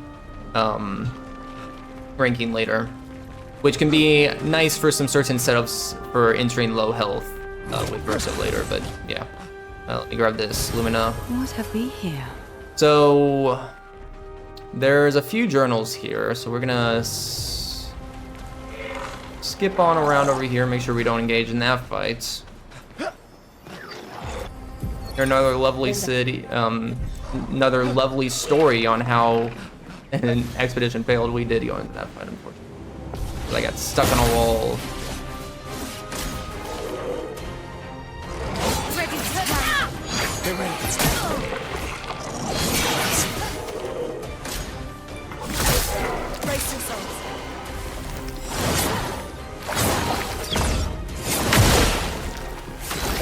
Flee.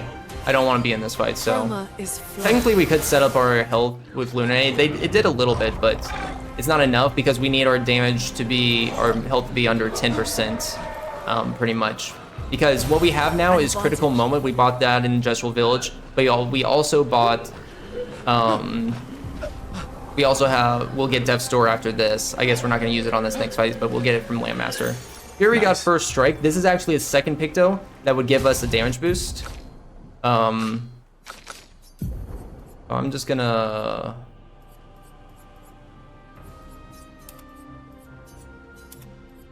put some Pictos on. Menu's a little bit weird here because things are not to where I'd expect. Okay. So that should be. You turn off that, turn on that.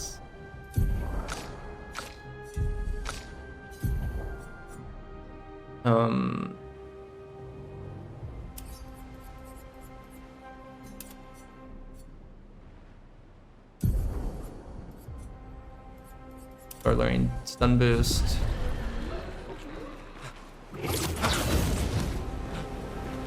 Yeah, so we have a Critical Moment now, which is basically we'll be able to have 50% extra crit chance when we're at low health. That is huge, and that's gonna play heavily into Lune's Lightning Dance ability. So the way that Lightning Dance works with Lune is she does a whole another hit, so basically double damage if she lands a crit. So, and that also with pairing to her Stain ability, which her gimmick for Stains is kind of like, for a certain skill, if you do moves that generate like a fire stain. Like if you do a fire move, you might generate a fire stain. It depends on the skill, but if we can generate essentially 3 certain stains for Lightning Dance, it's going to do a lot of increased damage. So the increased damage plus the guaranteed crit rate plus the extra hit on crit chance, all of that together is going to make Lightning Dance go burr. So you'll see that on Lightning, on Landmaster. Landmaster is probably the first instance where we'll see a big debuff, because now that I've got First Strike, we now have 2 Pictos on us that we would have taken advantage of that 10% hidden damage boost on. So So if you do the math, that means that we're now at a 20% damage reduction on Lune than what we would be at this point for Lampmaster. So I'm gonna counter every Lampmaster attack, and hopefully that's gonna be enough to add a little bit of extra damage, but we might have to do an extra turn or two on Lampmaster because of that.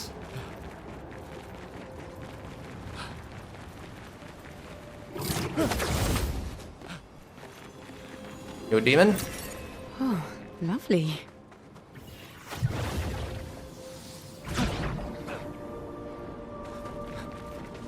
It does kind of feel like a final dungeon in a way, Fun. because it's, you know, it's ominous. It's final dungeon of Act 1. You definitely want to anticipate something, something at the end of this dungeon for sure. We skipped a Petanque there. We're going to come back to it. This is another area that we're going to backtrack to. Pretty much every area in Act 1 we will backtrack to. Most areas in Act 1 and Act 2, I guess, we will backtrack to. Just because there's always something that's keeping us. For here, there's definitely a paint cage and this friendly Neveron, which we could talk to, that we need to complete his quest later. Essentially, he gives us a quest to go down into this cave and break 3 crystals. We actually don't need to talk to him to start that quest. So we can just go and get the crystals right away. But it's in our best interest to not return to him now and come back later when we're going to complete the Petanque and when we get the ability of the paint break, where we can break paint spikes. That's going to allow us to beat a boss that gives the tainted picto. I did not pick this up. What have we here? Rock crystal number 1.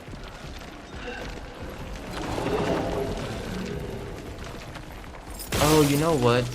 I just realized something.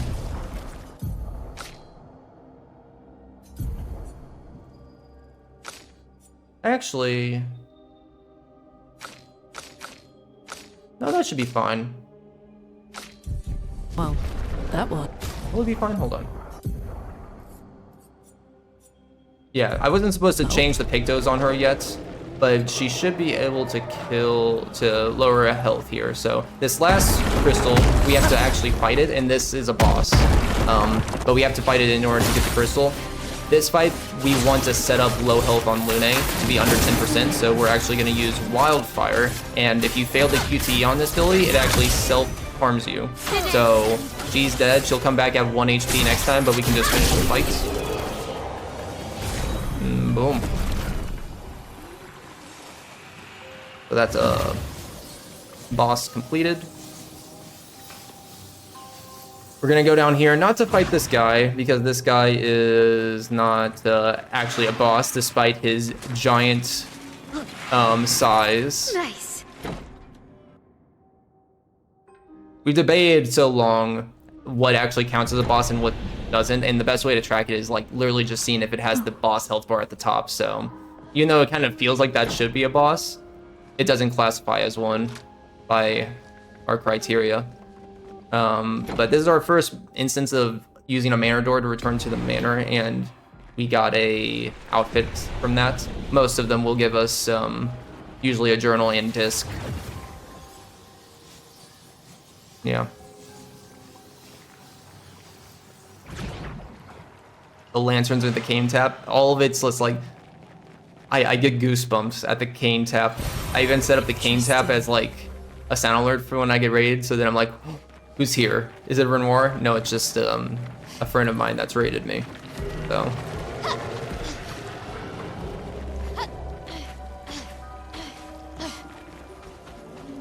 Okay, I'm gonna intentionally put this picto, like, just reapply it so it gives me a quick save, because if I fall here, it's a good amount of time loss. I don't want to fall here, but there we go. What have we here? I did fall. This is why we make safety saves, because sometimes we're not as good as parkour as we'd like to be. Parkour in my RPG game, my turn-based RPG game. This will be useful. Okay, but that gets us breaking shots.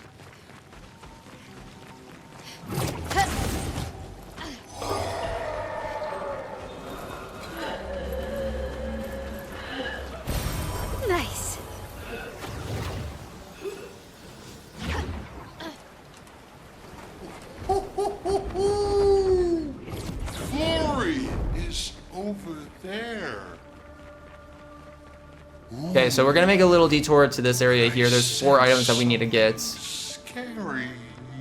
2 Pictos, 1 tent upgrade, and then 1 weapon for Lune at the end. So we're just gonna run on through. Act like nothing bad is about to happen in 5 minutes. Nope, nothing at all.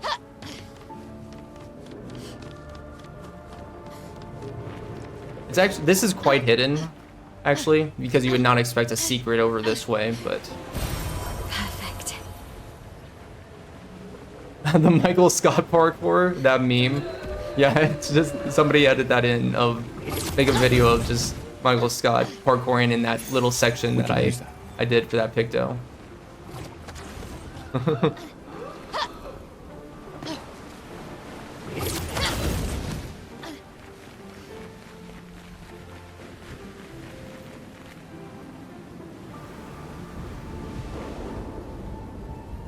Okay.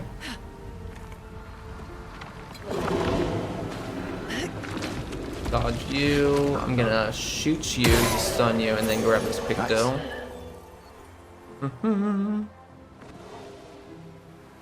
Okay, and then we just need to get the weapon. I have tried to theorize and work in if I can use this weapon instead of upgrading the Demonarum. In fact, I need to change the Demonarum. I almost forgot to do that. And we need to put CL on in the party. But go through there, please. Thank you. But like, we have a level 7 Demonarum, and this is a level 7 Corellum. So it would be kind of similar damage-wise, but same time, I'm going to be upgrading Demonarum over into Act 2 as well, so it's in my best interest to just keep it upgraded right now. In fact, I'm gonna... I have a little bit of extra might to work with, so I'm thinking I'm gonna apply that a little bit right now, yeah. Okay, so I gave her 3 extra mites. Hopefully, it's not that much, but it might help for that a little bit with that 20% extra damage that I'm gonna have here and throughout this entire run. I will be leveling up a little bit slightly more than any percent, and most of the stuff is based off of any percent strats still for Act 1 and Act 2, so I do have a little bit of room to upgrade myself without losing resources to upgrade myself to sorts into points later. But here's Landmaster. We're going to see the power of Lightning Dance here, so I'm going to do 1 fire attack ability to get Fire Stain. We need a Fire Stain, a Light Stain, and an Ice Stain with Lune. I'm ready. Get ready. They did add back the counterattacks here. That is going to help me a little bit. Nice. Otherwise, that wasn't allowed on previous patches to... If you parried all those, it wouldn't give you an extra counterattack. So we're going to use Intervention to give Lune an extra turn here, and she's going to just apply it back here. But we have all the stains that we want now.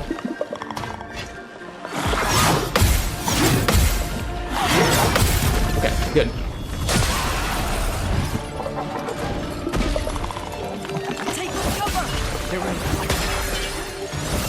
I don't trust myself to parry all those. And I think I'm doing enough damage, so... We're gonna do Powerful real fast. And then watch Lightning Dance at all its power. Whoa. 30,000 damage. Not enough.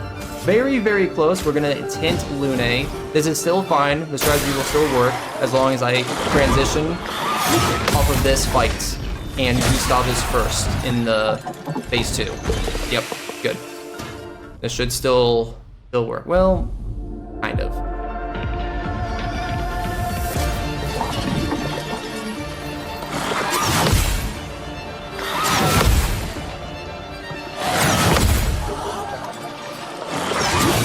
Good.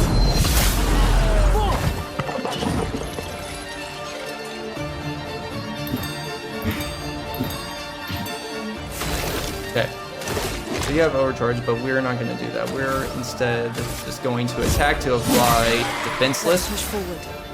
We're going to do wildfire because that's going to give us an extra stain back. And then we're just going to intervene back over to Lune. Turn to shine. And then we can do lightning dance at its full power once again. Actually with a little bit more of a buff this time because we have defenseless applied. And there you go. Landmaster is done. That was a little bit scary with the 20% damage reduction, but we got it. We got through it first try. And now the true, real hardest boss fight of the game, the white-haired man. Not talking about Renoir 1, 2, or 3. No, I'm talking about white-haired man right here. So he has a boss health bar, so this man does count as a boss. It's so hard. We have to press skip 3 times in a row. Escape. Get us up there. But yeah, this looks like a tense situation. It's fine. It's all fine. The white-haired man and Gustav are just gonna play a little round of catch here, and Gustav's gonna pass the ball to him. He gets a little aggressive with his pitch, but yeah. So yeah, just slightly aggressive with his pitch here, Gustav does. But yeah. But then, yeah, Gustav realizes that he forgot some milk for his cereal in the morning, so he has to go pay a visit to the grocery store to get some milk, so he won't be here for the rest of the run. But that's okay, because Verso's here instead. Okay, so we are going to do 10. And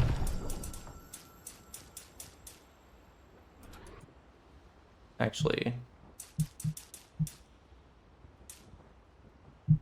sorry, hold on a second. I have to reconfirm what I actually do here, because I have a little bit of extra points. Otherwise, I would do 10 and then... Okay, it is 32. And you do have 13. Okay, that works out perfectly. We have to get some new skills for Verso.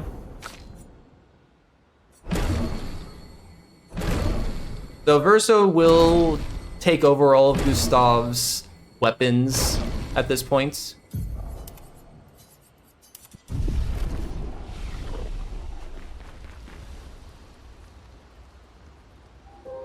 Yeah.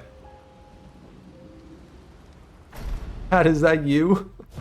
Yeah, the talented Ben Starr voices Verso too, which I do really love Verso's character. The mystery of him at the start of Act 2 is just so Head for good. the monolith, through the quarry to the north. Okay, so we need to run. Let us get wet. Let's go for a swim. So we do need to suit up Verso with Pictos and stuff. And I'll explain how Verso works here since he's a new character. We do get a new weapon and 2 new cosmetics for his default weapon and default cosmetics. But okay, let me pause. We're gonna get Lance Ram here, and then we're gonna apply Death's Door, and then try to get First Strike wherever it is. Cool. I'm also going to... where is the SOS power? There it is.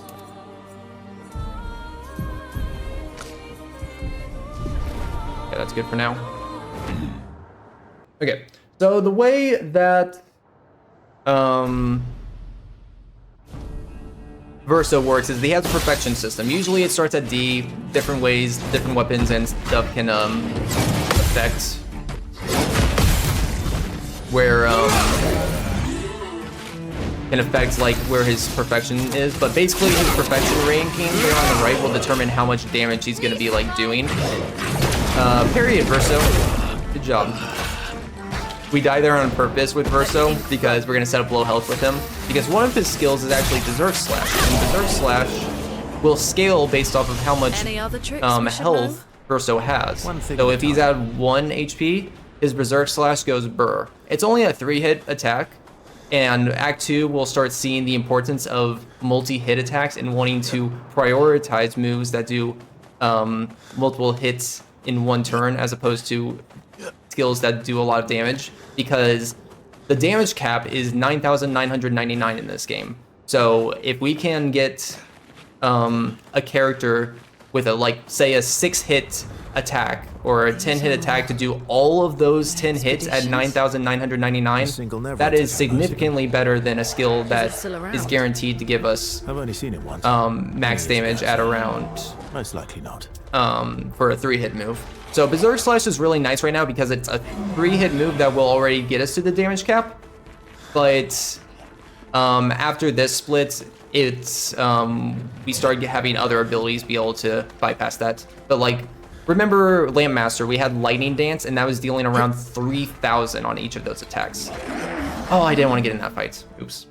I might try to clear up this fight real fast, actually. But you can see the damage right here, actually. This is a good instance. So I'm just going to do Berserk Slash, and look, that's at 6,000 without a crit. With a crit, it would be around 9,000. This is actually good because these enemies would give me a weapon, so I can cross that off my list a little bit early. I'm gonna revive you because I want to learn some Luminas on you. One of the ways that Luminas work is, if you play this game, you probably know this, but you have to beat 4 battles before you learn a Lumina and can use that Lumina across everybody in your party instead of just one person. So there's Pictos that I have on my RL right now where if I do a random fight like that, it is actually going to help me a little bit. Useful. To learn those Luminas for when I need them in Act 3. We get a Picto there, a tent. We also got a weapon for finishing that fight.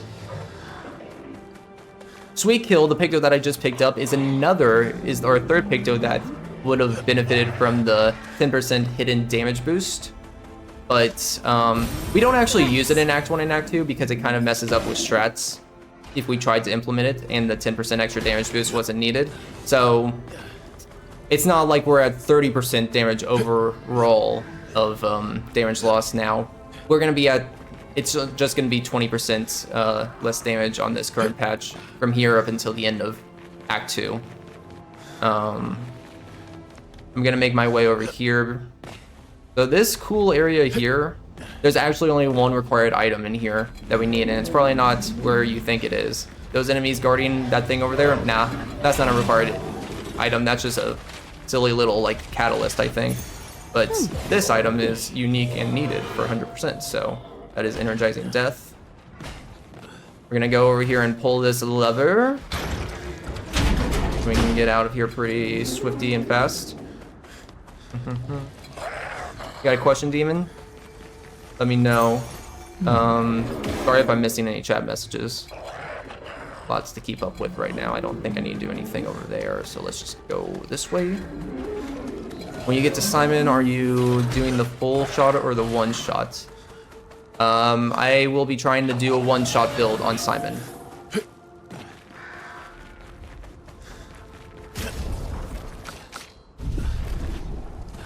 Shouldn't be too hard.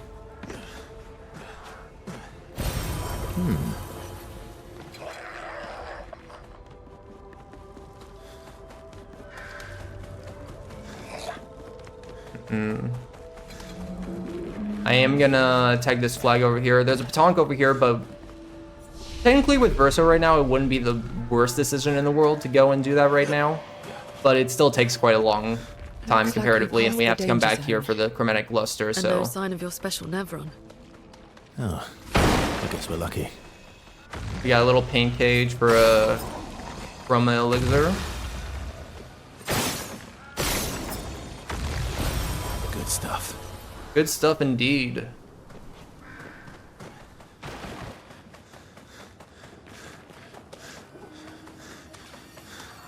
There's a journal right there. Expedition 50. So up here is a very important seal, Inverted Infinity. Basically, it lets us deal 50% damage on the first 3 turns, but we can't be healed. We actually utilize that later of not being healed to, Actually, let me talk to him again. I'm gonna have to come back here eventually anyway, so. But you can actually use... I guess I'll explain it later. Not worth the effort of explaining it right now, but yeah. But let me just make sure my attributes are good because I do have that damage reduction, so I need to think about how I'm gonna adjust my skills, my stats appropriately. So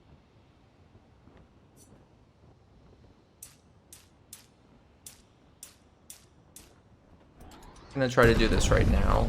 I don't think having him be too fast could mess it up, but I mean, as turns go on, the speed differs more between your party members, so that would be the only concern I have there. But the speed does scale the might a little bit. But we have Dual Least here. We're just gonna try to Berserk Slash him, and okay, we are doing max cap damage. Good.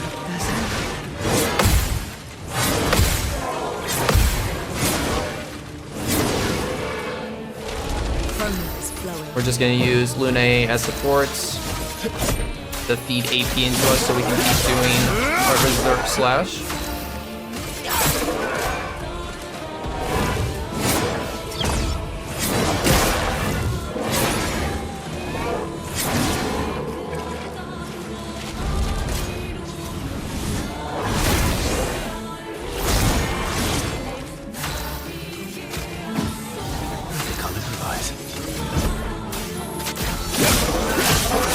Might have been able to do Defiance Slash, which is 2 hits and would do like almost 20,000 instead of 30,000, but I didn't want to risk not finishing the fight there, so I just opted for Berserk. Defiance Slash is like a little bit faster animation-wise, so it's worth considering if you want to shave off a few seconds. So we can use Intervention to go right to Verso immediately on this first turn. Like, using Intervention is so OP because it's basically an early cheater, you know? Lets you play twice in a row with a character.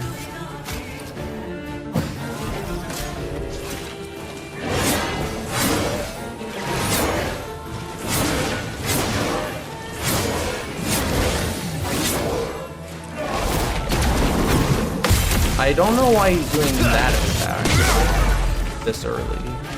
I'll manage. That's kind of weird, but still fine. You are not dead? Okay, I probably could have finished it off with CL, but CL's damage is so low, I'm not gonna risk that. Yeah, he only needed 300 damage left. Wow. Okay. And then Absolute Cinema cutscene right here.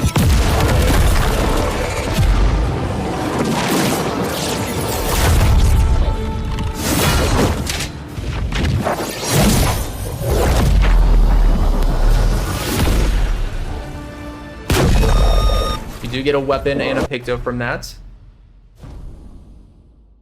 Well, a pretty good weapon too, Dualiso. We'll be using it here soon, but essentially it gives us an extra attack after a base attack, and that's really helpful because remember exposing attack that we got to apply defenseless on a base attack that we used in Act 1 with Lune a lot? Well, if we apply it to Verso with that weapon, it's essentially a free defenseless every single turn because you can do a base attack, apply defenseless, and then you still have an extra turn with Verso to do whatever. So we'll be using that, abusing that a lot in Act 2. This is when we start seeing, like, even though we saw the damage potential of Verso right there, that's like the best we'll see Verso shine on his own. From here on out, he's gonna start being a lot more of support because he has like powerful and leadership and can do defenseless with his base attack like that. But that doesn't mean that we're not going to use him for damage. He's good to like add a little bit of damage here and there to kind of like mitigate a fight because he adds like a good 30,000 at any point with Berserk Slash usually, as long as he's low on health, which we have to set up a few of our characters to low health for later fights, and we can set up multiple characters to go to low health at the same time, so it works out well. Absolute Cinema indeed.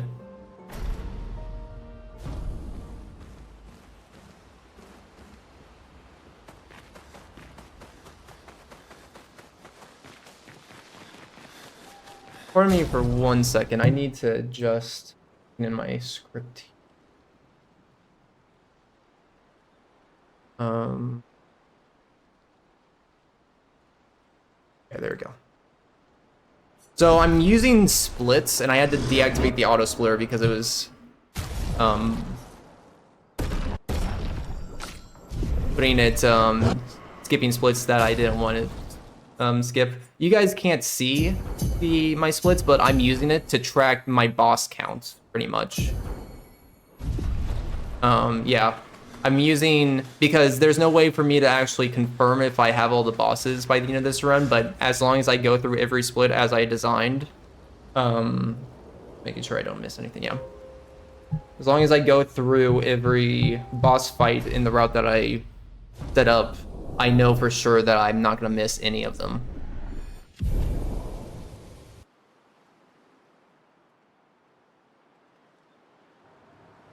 How far to Minoko Station? With SGA? Yeah, should be quick. For all the other items, though, it's like, I know that it's Nice.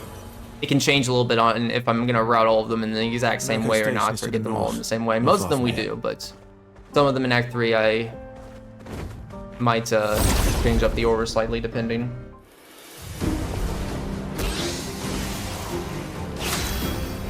Oh, you went first this time. You're not supposed to go first. I guess it's because of that extra thing. We need to set her up for low health, and then we're gonna kill that. Dead Energy 2 is gonna give us some extra EP to finish that guy off, and then you're gonna finish that. So that sets up low health for Lune, but then we can learn Pictos with Verso and CL, I think. Yeah, First Strike is now learned, which is good.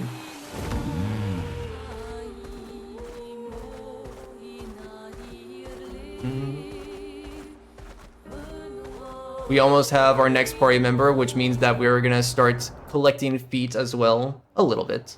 Follow the tracks. They'll lead us to What Minoko. lovely feet, indeed. Gustav would have liked to see that. Is it true before the fracture? Okay, so Lumiere we need to trees do a running menu throughout change. So the this is when we continent? start making Lune Always very running late. powerful, and Here we need to are. swap a lot of Verso stuff Enough. too. So we're going to. So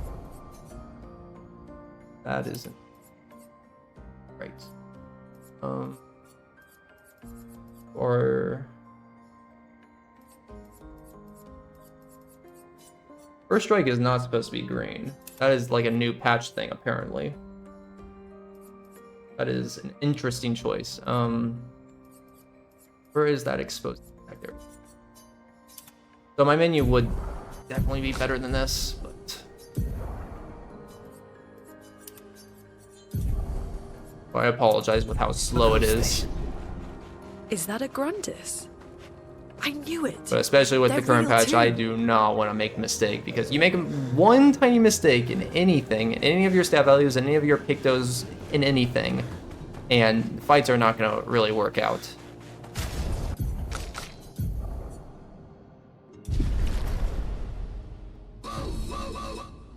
Well, well, well, well. Feel the burn. Careful now.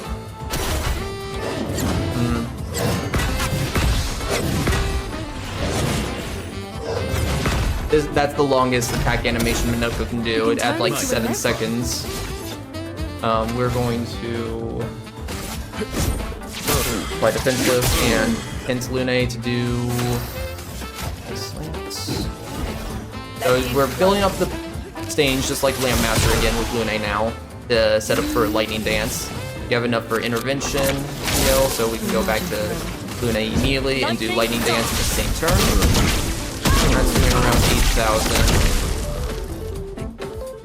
Yep. Look out. Fight should have ended there if this was on the previous patch. You can actually define the slash here, I guess. They get versus health slightly lower.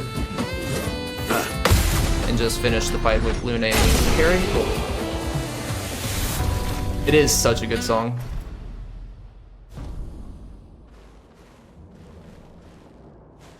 Challenge, try not to jam out to Minoko's song. Impossible. Okay, so we're going to redo her stat values. We're gonna go to 14 might, 37 agility, and that's actually perfect. Cool. Do that with you, that with you,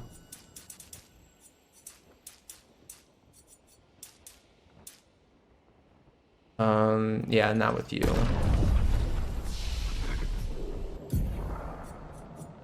We're gonna get elemental trick, so this is if we have perfect crit chance, which we do and have set up with Lune, we can essentially guarantee that elemental trick spawns in 4 stains with us when we use it. So it's basically a setup for lightning dance in just 1 turn instead of 2. So no more immolation, ice lance, we only need to use elemental trick from here on out. But for Stalacts, it'll be different because this is the gradient attack tutorial, which gradient attack, gradient charges, you build up over time. It's about, if you spend 20 AP across all your characters, you get to 1 level and you can use a special strong ability.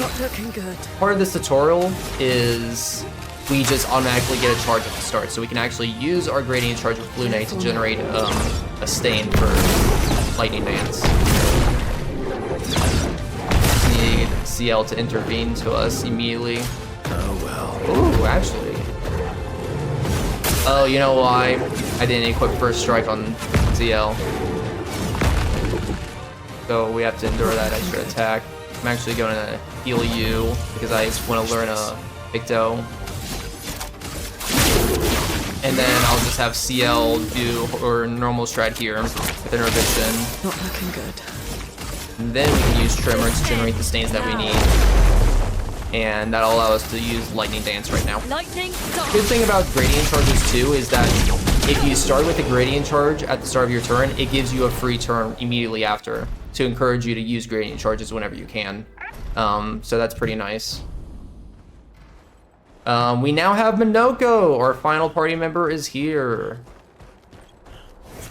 So that is gonna be 1 default weapon, 2 default cosmetics from him, and we can now start our feat collection. So we just got, he starts off with the Chalier, I think it's called, foot that we saw him use in his battle, and by defeating that Stalact, we got the Stalact's foot.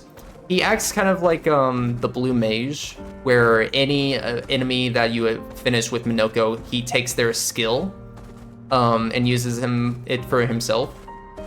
So there is 46 total feats he can collect and inherit the abilities and skills of another Nevron in this game, and we're gonna collect all of them. Welcome, my friend. Let me update the feat counter. There you go. We're at 2 feats.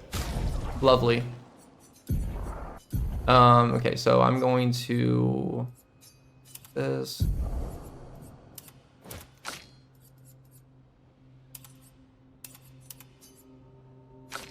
So I need to be careful here because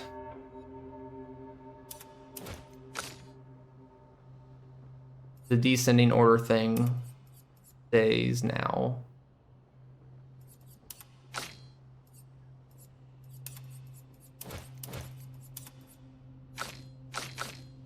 You have energizing. Okay, yeah. So let me undescend, and that won't confuse me. Good. Just Nevrons. So this is where our piece of Lumiere used to be.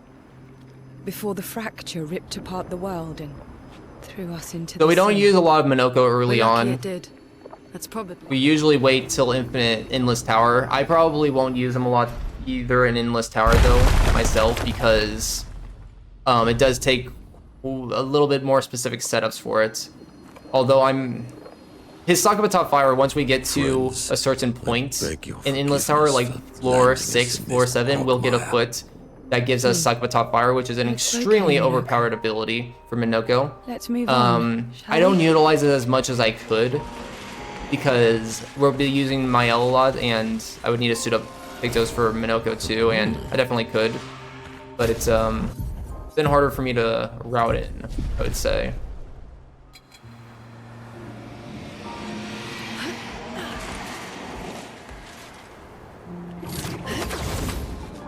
How That's also a point where piece of Lumiere end up on an island, you know, when the rest of the city Mael, is here? no matter what she does, One of the she's great always gonna mysteries. wreck. I wish we had more time. There's so much to study here. Wreck anything within like less than 5 to 10 seconds. So, Minoko, what was life like So there's a before Picto the down fracture? here. The world was smaller and cozier, livelier. There were many more of us Gestrels back then. The fracture tore our villages apart. Only a fraction of a fraction survived. Our forests are filled with Gestrels awaiting rebirth. Man, oh man. We've only passed the 2-hour mark, and again, like, normally this run, I've been able to get it under 10 hours, but with current patch, I know that this is definitely going to take us, at minimum, 11 to 12 hours, and with mistakes, it could go up to 13, so always, it's best to be prepared for that. It's crazy, though, because, like, this is the first time I've ever actually been I've done this long of a run for a marathon. I did Rift Apart, Ratchet and Clank Rift Apart earlier this week. That was a 5-hour run. That was awesome doing for in a marathon setting. But it's still crazy to me being here right now, being souped up to doing this run for 13 hours straight for a marathon. It's called Matilda. We'll have a bunch of time to talk about anything and everything in this game during those 13 hours. So if you guys have stuff that you want to talk about with this game, why you love it. Melanie. Why, hold on. What's your favorite soundtrack, aesthetic in the game? Favorite skill, favorite character, stuff like that. Feel free to open the gates at any point throughout the entire 13 hours.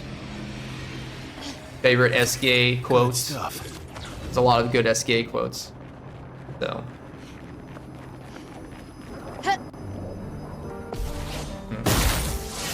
It is the longest category for this game.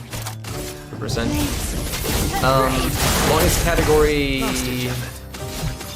that I've ever... Not the longest category I've ever done, actually. Yes. I've actually done God of War Ragnarok any percent before there was cutscene. Cutscene skips, and that was like a 13, 14 hour run, so. Oh, I also did a ultra hard any percent in Horizon at one point, and that was a 24-hour run. That was a one-time run, though. Probably could be done better than 24 hours, but yeah, 24 hours runs are insane. We get a weapon from those guys. Mael is on her own now, too. I should mention that we're kind of split up in the party. This is kind of like a moment where Versa's actually, like, trying to follow Mael because she's kind of special in the sense that Verso's kind of using Mael right now to lead them to the manor and have the manor open up so they can go inside and kind of like, Verso says it's to kill the paintress. They can get inside there. But a lot of stuff is about to be revealed with Renoir being related to Verso. And the game is heavily teasing all the time that Mael is somewhat connected to it all too.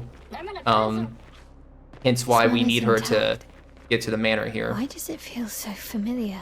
Yeah, just like a line like that too, you know? That she just said, why does it feel so familiar? So, game's obviously teasing us the entire time. Great.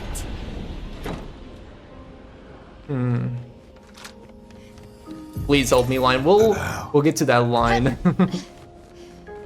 We'll actually get to hear it in the run. We won't be able to skip it fast enough for it to go away, so we'll get to actually hear Minoko clearly say, please help me. Perfect. Which I love.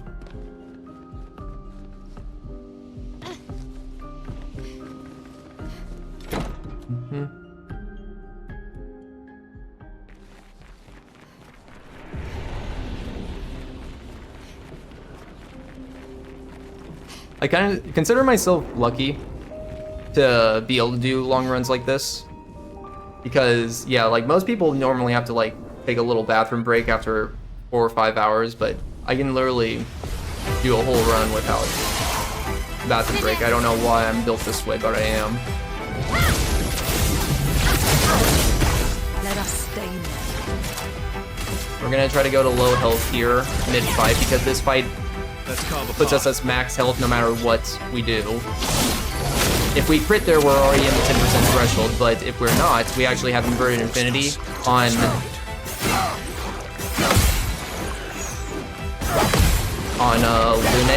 And one punishment of Inverted Infinity is that any healing items actually damage you we're gonna use that punishment as a benefit here. So my L here.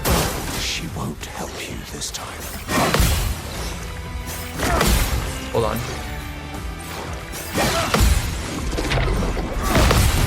I want to parry him because I know that I'm gonna be low on damage.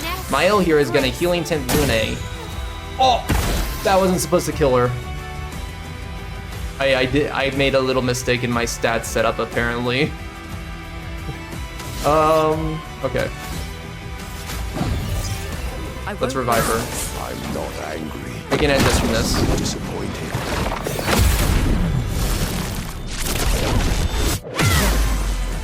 Not looking good. Can I don't have inverted infinity, so I have to work off this. Okay, let's see what Lightning Dance does. This is probably not gonna be the best. Yeah, can't guarantee the crit chances too if I'm not at less than 10% health, so. All right, we're in this for the long haul. Let's AP Tenchu. Let's carve a path.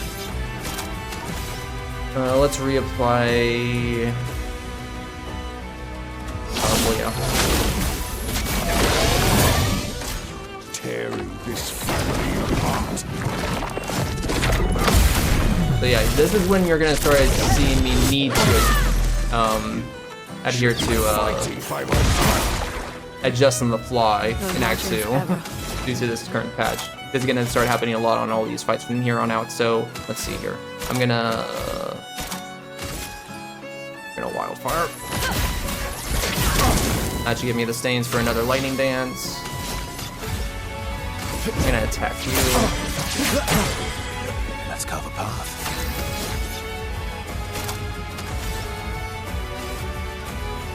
And leadership spread.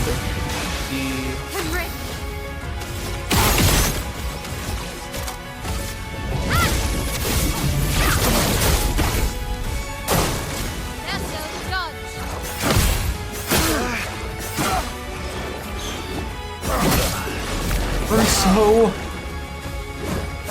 No. Okay.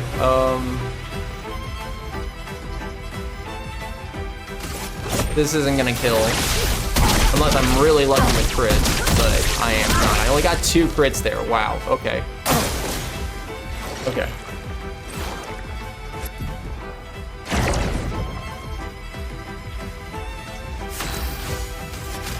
I need a heal, Verso. Coming.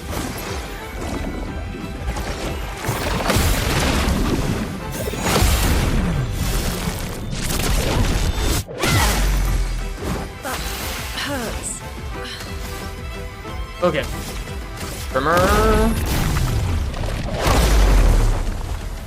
And I'm going to... I could do the same thing, I guess, but let's get everyone on fire.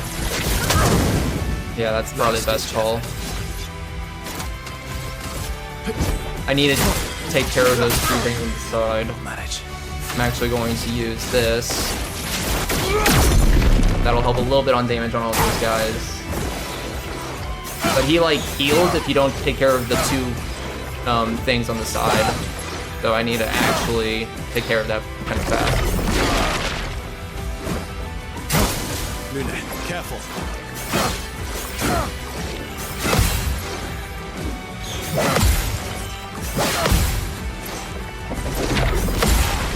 Get some AP generation from that, nice. No! I didn't think it was gonna happen yet. Okay. Fine.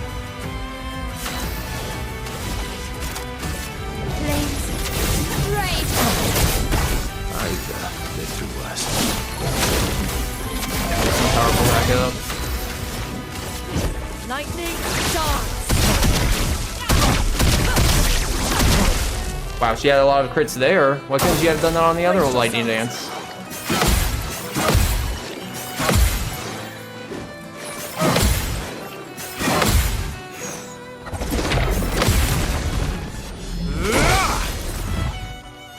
I think I'll improvise it.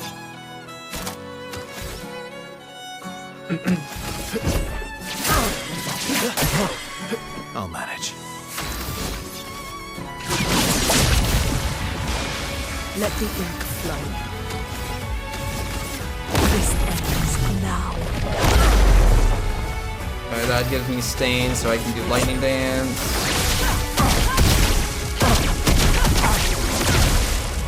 Just a little bit. See, if you don't got the low health, then you don't got the crit chance.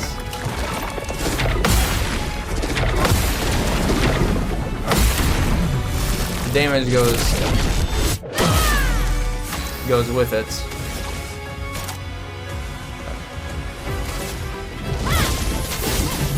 Fire Surge. Last ditch effort. Defenseless. Cut him down.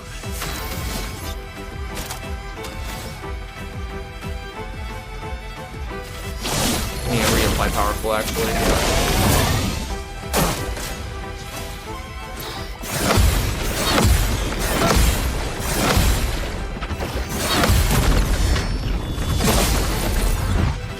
No margin for error.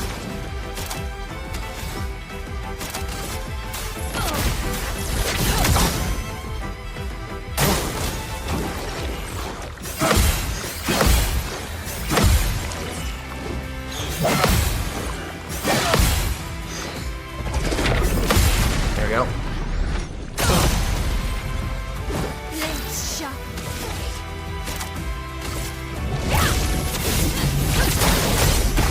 I'll manage. And I wish Luna was a little bit faster so I could take advantage of defenseless here. On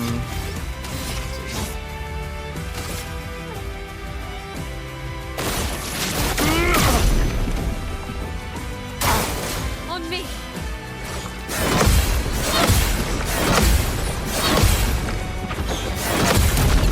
Okay, hopefully this lightning dance kills. It should kill and we should be over with this fight. This was a very, very long fight. Come on. Finally. Okay. I mean, he healed, so that's part of the reason why it took so long. And once the setup doesn't go, like the fight's already like double or triple as long without if the setup doesn't work with the crit chances that you want. So yeah, very long. But hey, I didn't have to reset the fight, so that's pretty impressive in its own way. Actually, I don't need to go over there. Well, I might need to. Seeing the damage that I'm doing right now, I don't have Resplendent Catalyst. Okay, we'll just go. We got through it though. We do get a journal out of that too. 58, Luna found it in the cutscene. Okay. Visages is gonna be tough too. For current patch. This will be a toughie. Time for swim. It is time for a swim.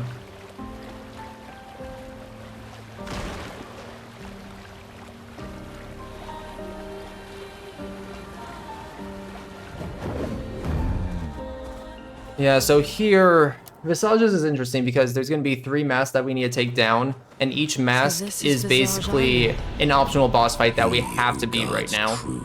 So, otherwise, we miss out on them and we don't get the rewards, so we have to fight them right now. Sea of them. I haven't tested a way This melody. to do Renmore's second phase Creeping me skip. out. I would need to test it out to figure out how to do it on current patch if there is a way.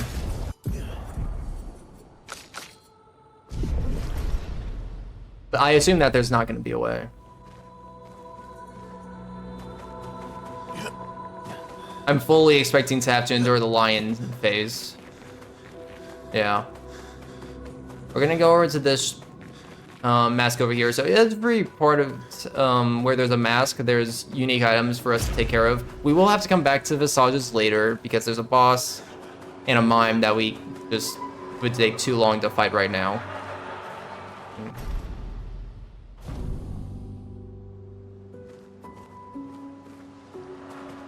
Oh, did a streamer find it by accident? We'll be like... The level that we're at when we get there, though, is going to be like around 26, 28. I might... If I can level myself up a little bit, though... I'm almost jealous. Maybe I can get CL powerful enough. I might need to stop by a camp and upgrade the Tisserine. I forgot there was a enemy there. We got a healing tent there. We're just gonna flee this. We need to set up low health, but we're not going to do it on this guy.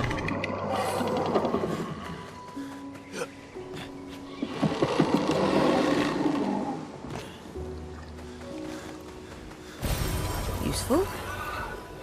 Running catalyst. This. So we're gonna get Confident Fighter. This is a very good damage-based Picto. 30% increased damage, so be pretty good. We're going to want to set up SOS power on her. On you, now we're going to go back to first strike. Well, actually, we're going to do Confident Fighter and then do... That's... Okay. Energizing, Death Door, and then switch to Lantern on this guy. Wow.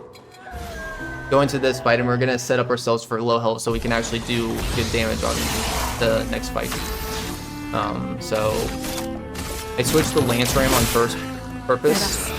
Otherwise, I can't like do enough damage there, and Wildfire is gonna do enough damage on myself too, as we know. But then CL should be able to flee, unless she's not fast enough. It's actually faster for me to just die here actually and send in the reserve team and have them flee instead of endure all those enemy attacks.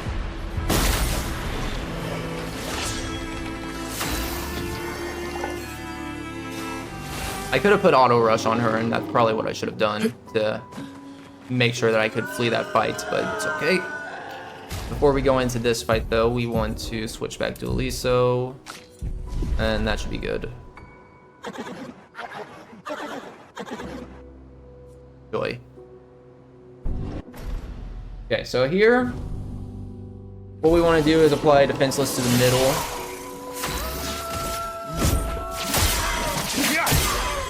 Last ditch effort. Shield off this guy and then do damage to not that guy. We will switch the damage to the right guys. Not looking good. In fact, actually, hold on. I'm gonna shoot this guy to have dead energy proc, and I get stuff back. Then I can use this. I'll use it on this guy actually. You can intervention back, and I should have enough for lightning dance on the middle guy. Did I need all that damage? No. And then we just need to endure one attack on this guy on the right.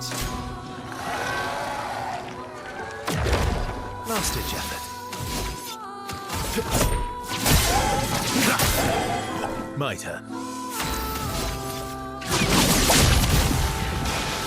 Let us stay. This ends now.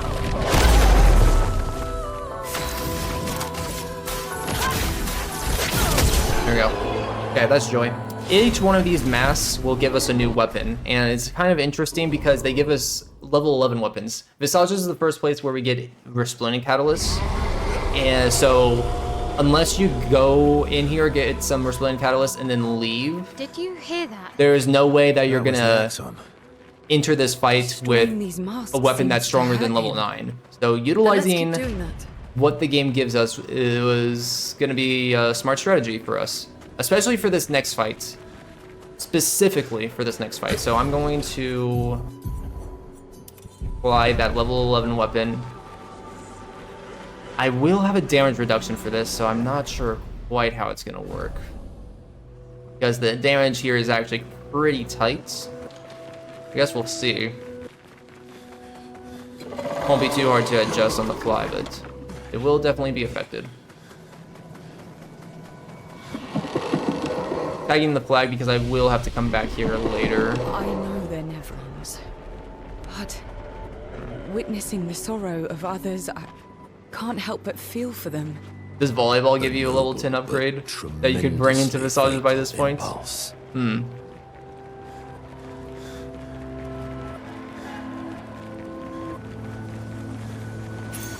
Well, Glass Cannon, that is another very important Picto, just like Confident Fighter, and when we beat Visages, we'll get Immaculate. Those are the three, I like to call them the triple damage Pictos.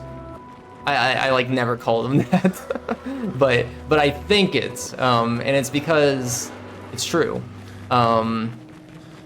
because those Pictos are like the main best Pictos that you need to use like in any build to deal extra damage, to just raise your overall damage on anything and everything.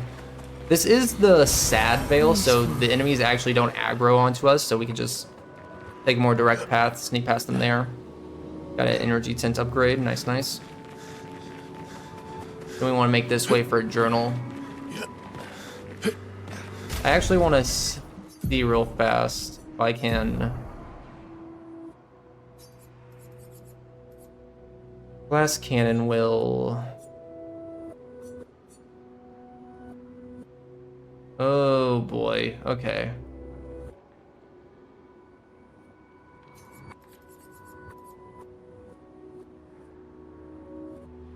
Guess for this, it might be worth actually putting glass cannon on right there, just so that I can guarantee Lune does more damage.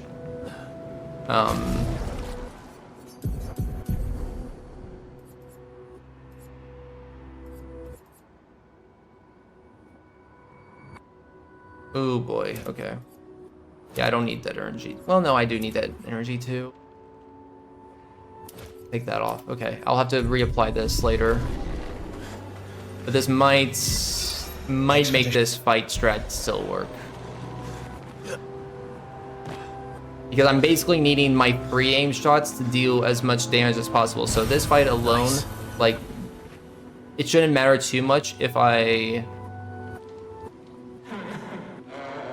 don't have stuff that's gonna help me in terms of skills that I have to perform. Fatness.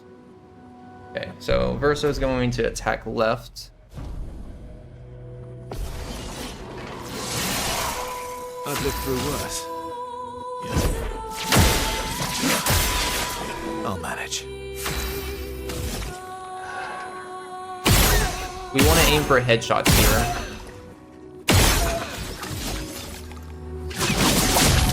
Worth it. Let's push forward.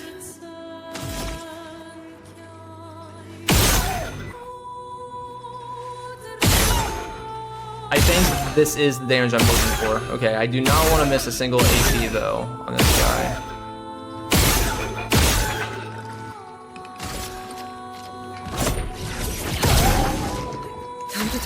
My crit isn't technically 100% right now, so I need to hope that I do hit mostly crits here.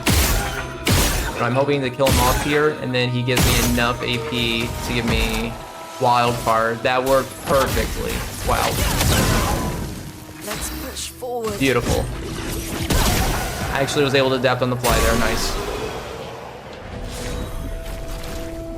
That's another boss down and gives us a weapon for Minoko. I need to change back those stats on Lune though. So that was first strike. Energizing burn. Yep, okay, cool.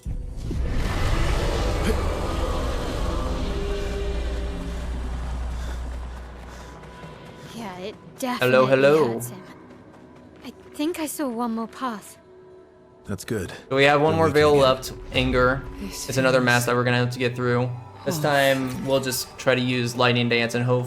Like, these enemies are pretty weak in general, so I'm not worried about, apart from that one that we just did, I'm not worried about under damaging on these guys. I probably will do an extra level on Divinarum. We usually get Divinarum to level 13 after this. I might I enjoy upgrade it to level destruction. 14 or 15 This doesn't feel just to make sure that I'm right. gonna do max damage Lightning Dance.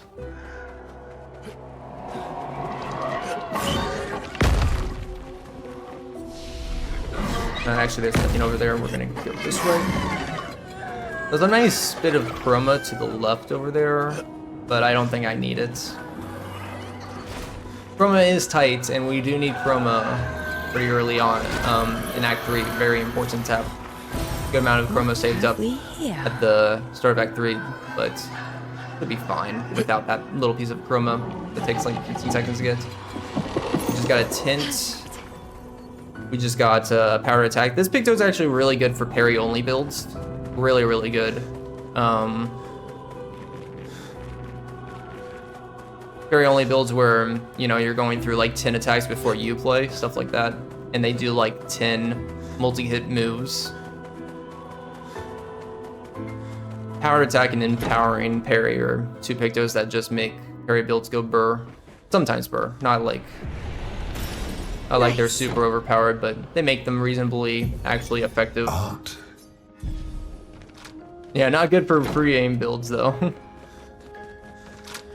Oh yeah, so... Oh no, they fixed it! They fixed my bug! So there's a bug here if you cut off the dialogue. If I cut off the dialogue here when we got my L for the first time ever, remember?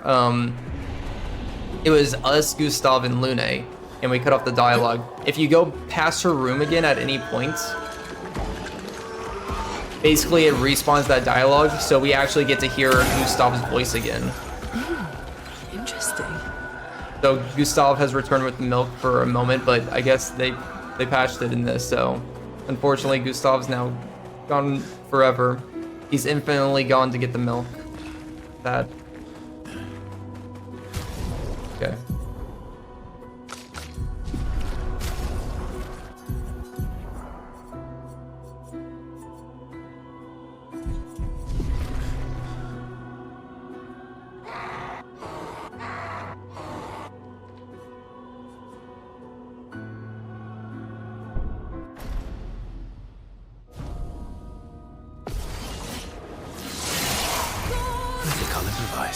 We wanna put some pedal.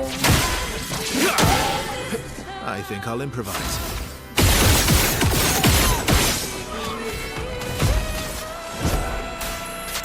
Get some AP from killing the guy on the right to be able to pull that off. We're gonna use Elemental Trick. I think this is the first time we're actually using Elemental Trick.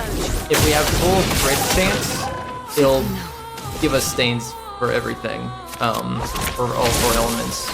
Because that's how it works. It's like you have to get a crit for it to give you a stain. It's a 4-hit move, so you get 4 stains of each element if you have a perfect crit chance, or if you land all 4 crits, I should say.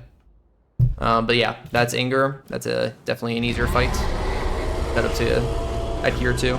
Get a weapon for my L. Because I'm probably going to be upgrading some of my weapons, I'm going to make sure I have Resplendent Catalyst here. Yeah, that should be good. But we'll be back to fight this guy when we can take him out a lot faster and we have the chroma to spin. It's more about the chroma to spin. We don't want to buy things too early from him, otherwise we'll run out of money to buy things later. Okay, we're on to Mask Keeper though. I am a little scared about this fight. So I'm getting kind of flashbacks to my no Lumina run. So with no Luminas, meaning like you can only use Pictos and you can't apply extra Luminas, it means that at this point we wouldn't be able to use as much damage. So it kind of feels similar to what I'm in now, where current patch we won't be able to, we're at 20% less damage right now than what we would be applying on the previous patch. So if I kind of think about this a little bit similar to my Lumina, no Lumina setup, I think I should be able to get through it a little bit more. Which if I just keep this level 11 weapon on Lune, or God is in control. it should help us for the most part, but at the same time, we did get a lot more levels by doing all those bosses. So now we're actually pretty far off from... actually, this will be a backup strat if I'm really struggling on this fight. I don't think I will, because I think I don't want to up my mic too much for reasons ahead. That might be something that I have to revert back to, depending on how things go. We want you to have a glass cannon. Sorry. Let's see here. You have Dualiso, yep.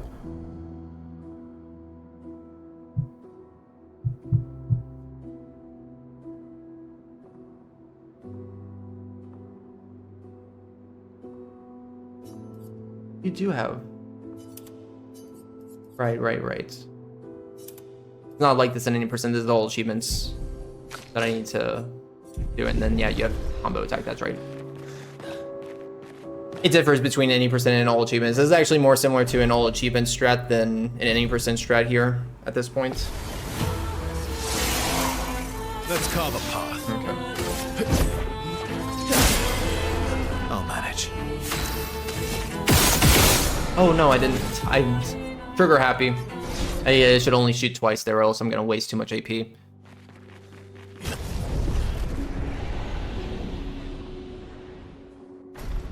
Okay, yeah, so I need attack, shoot twice, berserk slash. I've lived through worse. To try to round out as much damage as I can here. I've got this. Okay, he's still doing the damage cap. So damage cap kind of makes some things consistent regardless of if I'm actually dealing as much damage as I could. Because if I'm still hitting the damage cap, strats can still fall in place. But it's something like that with Elemental Trick, that's definitely gonna not do a lot less damage. But let's see what Lightning Dance is at. We're looking for like, oh yeah, no, it's pretty cool. Cap damage, we're good. That's good. In the second phase, it will do somewhere around 8,600 for each hit. It's very important for us to try to transition here off of Lune's next attack.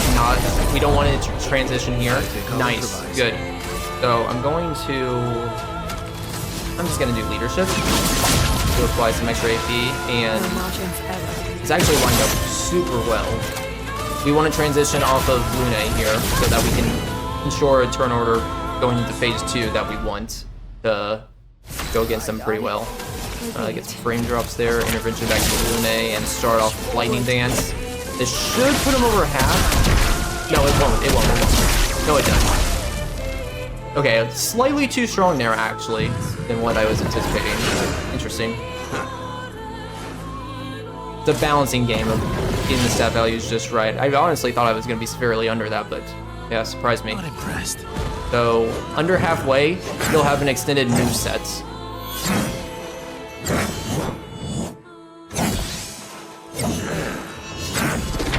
Basically, tacks on like 4 or 5 hits on top of his standard move, so I was able to dodge that. Good. Okay, yeah, this should work. I just need to attack him, apply leadership, so that they get AP to pull off their standard flow of gain first stains back, and then CL intervening back into Lightning Dance. Your turn to shine. Let's push forward. Beautiful. Probably the boss I was most afraid of tackling in current patch, and it actually turned out really well. I'm happy. Okay, so we're gonna check up on the others real fast, because we actually need to get a record disc from a cutscene here. We didn't get the cutscene, so when you check up on others at this point, you either get She was trapped. basically this conversation between Mael and Verso, or you get a cutscene that you can skip. We want the cutscene you can skip because that cutscene specifically gives us the music disc. I did. So we got unlucky and we are losing 20 seconds because we have to skip through this dialogue. But yeah, as far as we know, that's just RNG based on which one you get. That means we're home free at this point? I wish. If only that was the case. Okay, so music disc, we're going to, so I'm anticipating that, you know, current patch, we're gonna try to upgrade this a little bit more than where we normally would. So instead of 13, we're gonna do level, let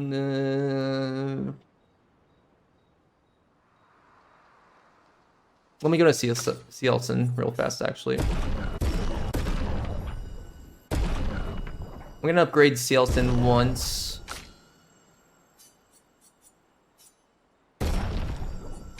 Actually, twice. Yeah, okay. So I'm gonna upgrade Cielson like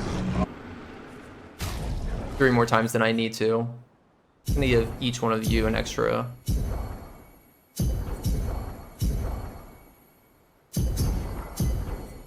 Yeah, Yeah, give all you 3 extra, actually. Yeah, okay. Okay. Cool. Let me also invest in some new abilities over here. I want luck.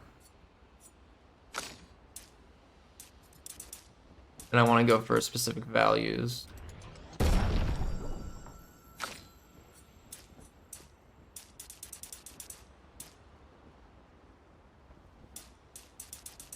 Actually, I am going to do the All Might in you.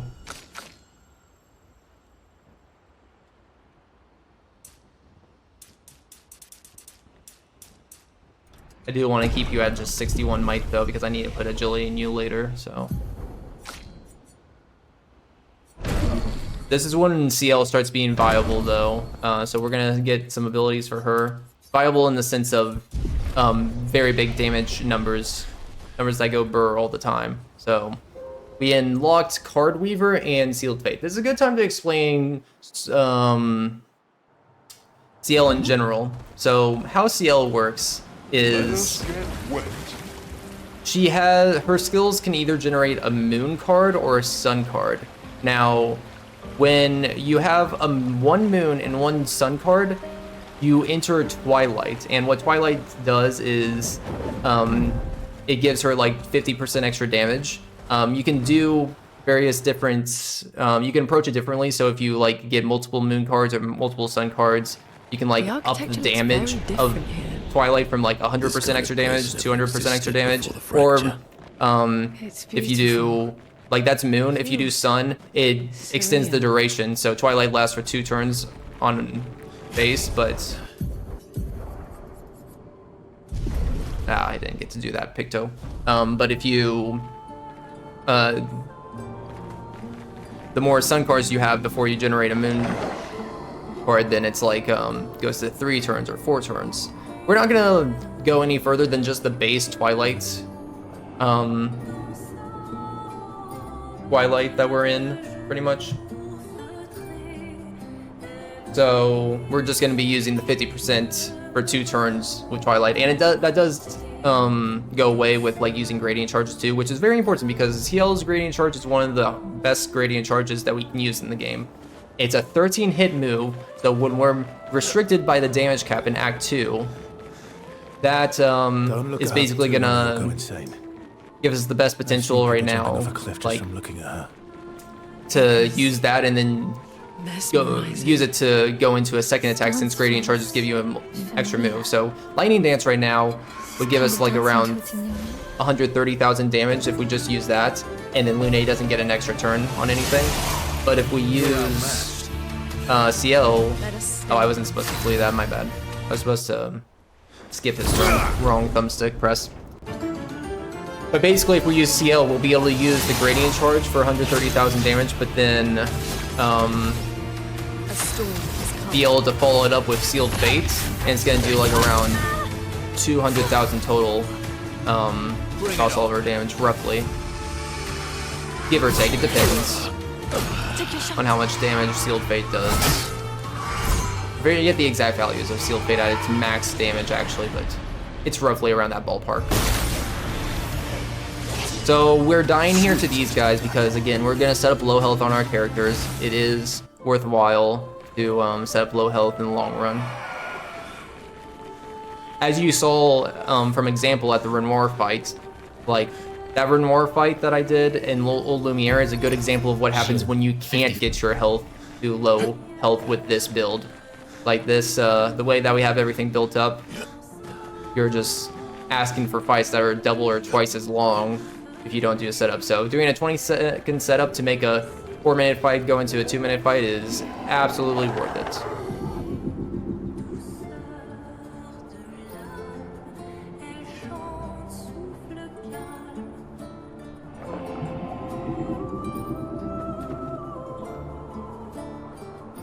This is when our first like actual like chance to just take a breather too.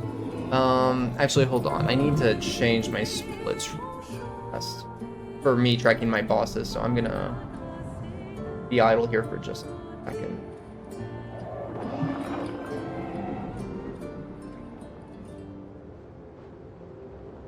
Okay.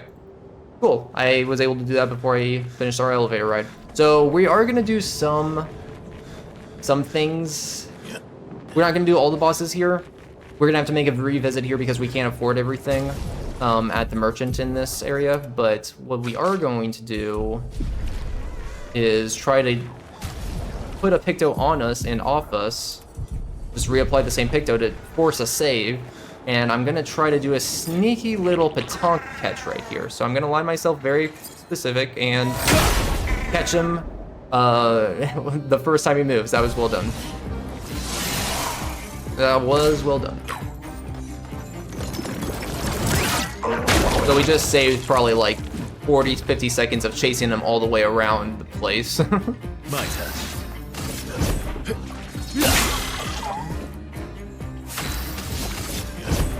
So we need to add a little bit of extra damage here, so we're gonna do a Berserk Slash. But everything we kind of, like, from here on out, we're kind of thinking about everything in Act 2 around Lune's Lightning Dance. Like I said, CL is gonna be more viable using her Gradient into Sealed Fate in a turn, but we don't need to use that right now. But I roughly think of, you know, Lightning Dance is gonna do around 130,000, 120, 130,000, and that boss probably has like 140,000, 145,000-ish, so I think. So the way I think about that is versus Berserk Slash is the perfect substitute to just add that little bit of extra damage. I need to drop down here. That does count as a boss, so we can Great. go ahead and mark that off on the tally. You got a Picto. This is the only important item in this entire room, by the way. Drop down to the bottom, get that, and literally just get out.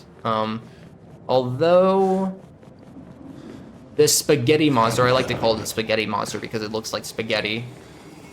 It might be worth us actually fighting it because it gives us a unique weapon, and it doesn't come up very often later in the enemy pool, so...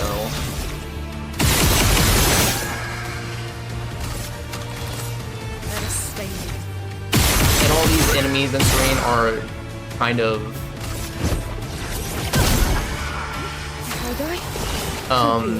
they're all free aim based. They're all flying enemies, so... Ooh. That's not doing a lot of damage, is it? Brace yourselves. Jump attack's OP. Okay, we get 2 weapons from that. Nice. One from beating each enemy type for the first time. But yeah, Serene has a lot of flying enemies, so as long as you have pretty strong builds, you can just kill the enemies with free aim. Those enemies, at least. I shouldn't say all the enemies in here are flying enemies, but yeah, those 3 there were. You do need to play this game. It's your homework assignment, do it. Couldn't recommend it enough. It's literally a game of the generation. Thank Expedition 67 for destroying a lot of the walls to get further. Couldn't progress without that. Feels like home. So, this game is so good that normally I don't actually, like, this is my first turn-based RPG I've actually ever speedrun. And my criteria for speedrunning games is usually games that I love and I just want to spend more time in. So, I've been exposed to a lot of turn-based RPGs speedrunning through this game. I love that because it's a side of speedrunning I've never really been introduced to before. But, yeah, it's been really, really great.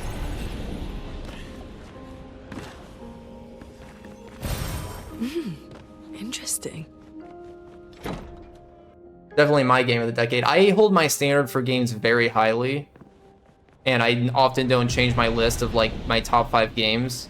This game is shooted all across the board, and I can confidently say it's my favorite game of all time now. So. Interesting. It do be good.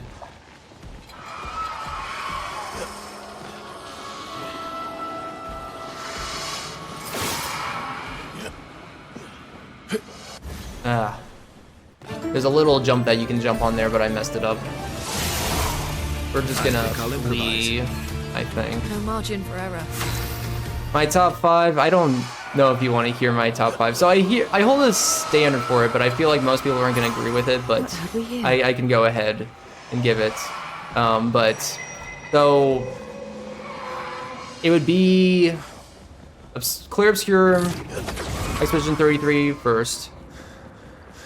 Most people probably disagree with this, but Last of Us 1 has been at the top of my list ever since 2013. It finally got dethroned this year by Expedition 33, but Last of Us doesn't hold up a good reputation anymore nowadays. Actually, hold on. No, that was only... Yeah, I need to go get this Resplendent Catalyst, actually. Hold on. After that, it's probably... I want to say Persona 5, maybe. Persona 5 is like 3rd or 4th. I changed that with God of War 2018. And then Red Dead 2 is probably like 5th. That's usually how I rank my games right now. And all those games have had really deep impacts in me, so... But I know that that's definitely not going to be a lot of other people's... I know a lot of other people would not even put those in their top 5 anywhere close, so... Yeah. It works for Siren. So he creates all of that for her. We should take it out. It would definitely be an advantage against Siren.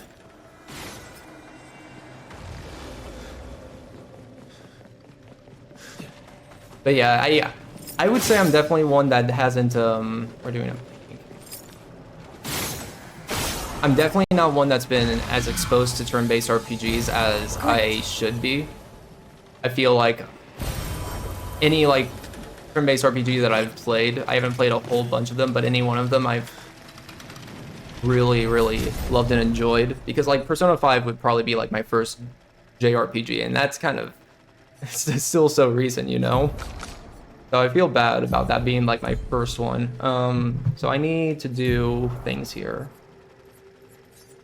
We're gonna do this, then we're gonna swap it with Lune, then we're gonna do Immaculate right there. Good. As long as I can do those. Can I have a glass cannon on? Wait, why? Why are you able to have a glass cannon?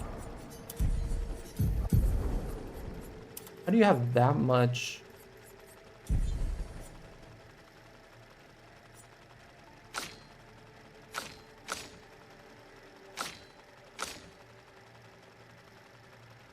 Sorry, hold on.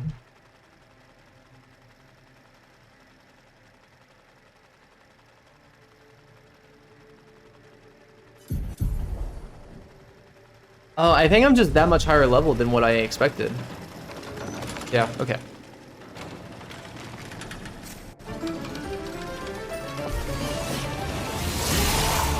Okay, so this fight is interesting because it's kind of similar to the Glissando fight that we're going to be doing up ahead. We're going to tint CL. This is where we start seeing CL's potential for the first time.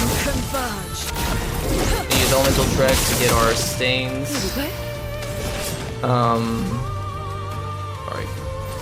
Sorry. So we're going to use Card Weaver here. This gives us an extra turn right after. That's going to give us a Sun skill. And then Intervention is a Moon skill, so we can just use that as normally in our, like how we've been using it to intervene back to Lune for Lightning Dance. We're going to take off about half the damage.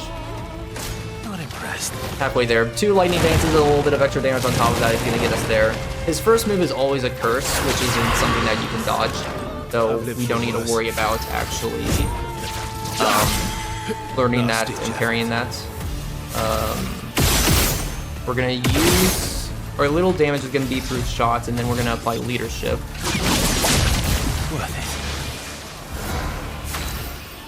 You are going to do a wildfire to generate back your stain for another good lightning dance. And then this is where you start to see the potential of gradient, like I said. Not a lot of damage right now, but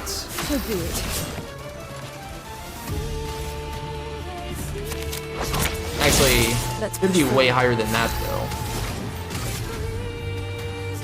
I think. Hold on.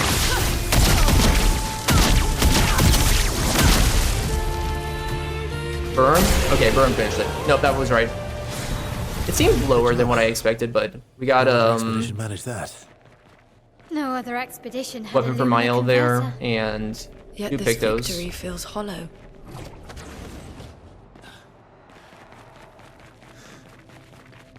So right there, I thought the gradient charge was going to be a higher damage than that right now, even with CL's. He has a level 11 CL Sin.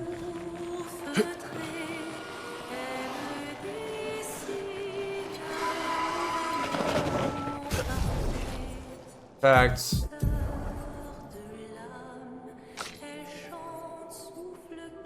Okay.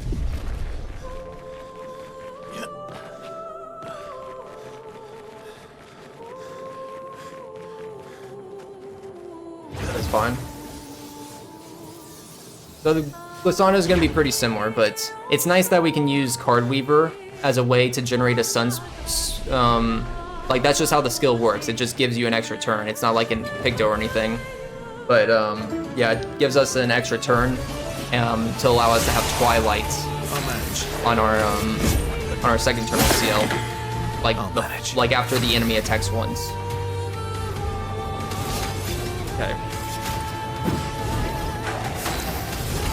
Elements converge.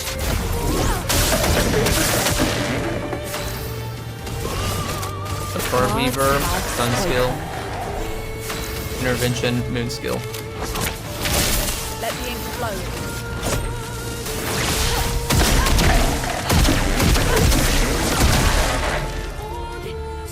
Get ready.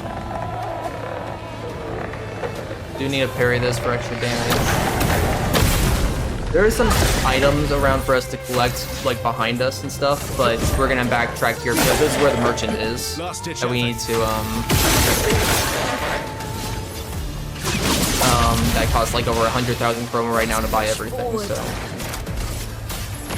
it is weird on this current patch. I swear that the inputs, being more careful on the inputs because they feel a little bit more slower. I could probably do Sealed Fate right now. That's the damage that we want to see with Radiant. Let the ink flow. Yeah, that was good.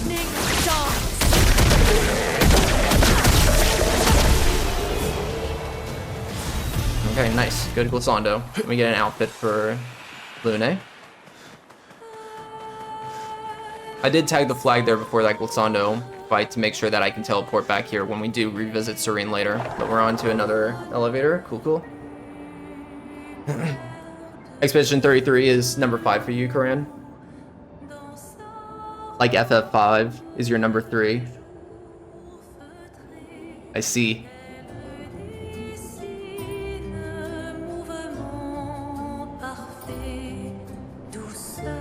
Yeah, the story and the writing in Last of Us 1 is definitely really good.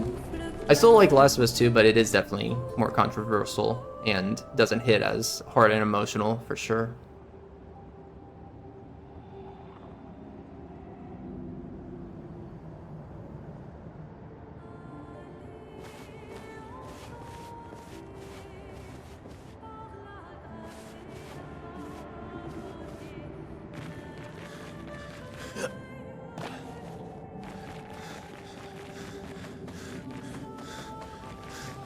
You don't have to rest after flasks for flasks.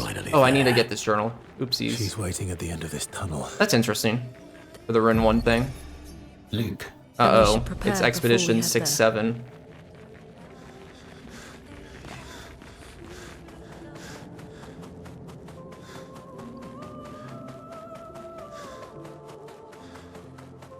She's even Problem between the FromSoft games. Yune. You're okay, right? I swear we've seen this dance before. Oh shoot, this is actually gonna... Okay, so this strategy is probably gonna not work because this is very specific where we need to do the very specific damage before the first attack so that the damage of the first attack's counterattack is gonna send her into a frantic, which happens when she's after like 1/5 of her health, and that prevents her from doing this long animation that takes like 40 seconds. Most of this damage that we need to do is... Ooh, that's too much damage. Yeah, most of the damage that we need to do is... I'm just gonna fail this QT to hopefully do less damage.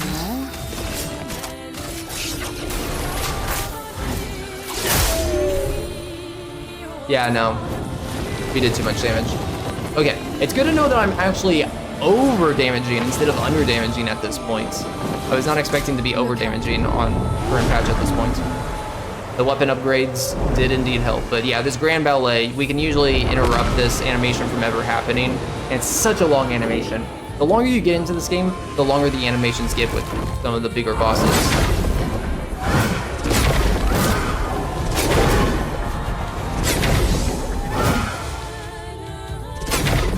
Okay, good. I survived that. Take your shot. It's a parry that I don't, a move that I don't see very often, so.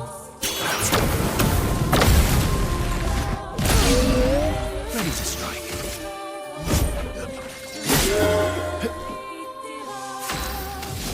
Okay, spread the AP, spread the joy. Go straight into Lightning Dance this time. We didn't intervene last time because we didn't want to go over that threshold, but the way that we encountered it didn't matter, but still. And then show off your power. We can even finish with Sealed Fate. Your fate. Actually, no, that's the original strat. Is sealed. That's the difference here as opposed to Glissando, is that we actually finish off with Sealed Fate because we know it's going to kill. But yeah, apart from that animation of the Grand Ballet coming on, not too bad. We do get Barrier Breaker, and we do get a Picto from that fight as a reward, so tally that down. We actually are going to talk to Minoko right here. Kind of surprising, a change in pace. We don't actually just go to the camp and go to the next thing. We're actually talking to people. Well, I didn't. So a part of 100%, we're gonna have to talk to all of our characters, build relationships with them, make it to the max relationship. Most of them give us cosmetics, a record disc for going through certain dialogues with them. But one thing which I'm tracking is getting all level 3 gradients with them. So we have to get every character to either relationship level 6 or 7 before we get that. Over the whole course of the run, it's 20 minutes straight of just, not straight, but over the course of the whole run, it's 20 minutes of just mashing X. So yeah, it does add up a lot. Polishing up. Yes. It does remind you a little bit of your favorite moments, because some of these camp moments are definitely some of my favorites. So. Brand, think of the True. and then from that. Funny. But the reason why we're doing Minoko's right now is because we're at a good setup with Verso, where we can actually, we're forced to fight Minoko one-on-one, and he scales. The more we level up, the harder he becomes to beat. So we're at a point in the story where we can fight him. Verso is set up with low health and a good weapon, and Minoko doesn't have too much health, so. Minoko, Why would I just a trip. I beg you. Yeah. Stop being You first. fine. Okay. I love that the haircuts that they exchange here. In my casual playthrough, I kept these haircuts the entirety of my playthrough because they had like, they had meaning attached to them. So I've grown affectionate for these certain cosmetics, but that's +2 to our cosmetics that we can have on. You're finally. But the next one is where we actually fight Minoko. Yeah. So, you know, we're forced to do solo Verso here. We can use Defiant Strike, which we know is going to be around 20,000. But also we have a chance to use Berserk Slash, which is 30,000. Just need to, depends on the way that we want to go about it. So we're going to start with Defiant Strike. I guess it's not actually reaching the max right now. So we're just going to attack this. I'll manage. Because we're going to get an extra attack from our base attack. We're just that fast that we got 2 turns and got an extra attack anyways from... Ooh. I'm actually gonna finish this. I don't trust myself to parry. But yeah, base attack gives us an extra attack anyway, so if we use it on our second turn, it gives us a 3rd turn.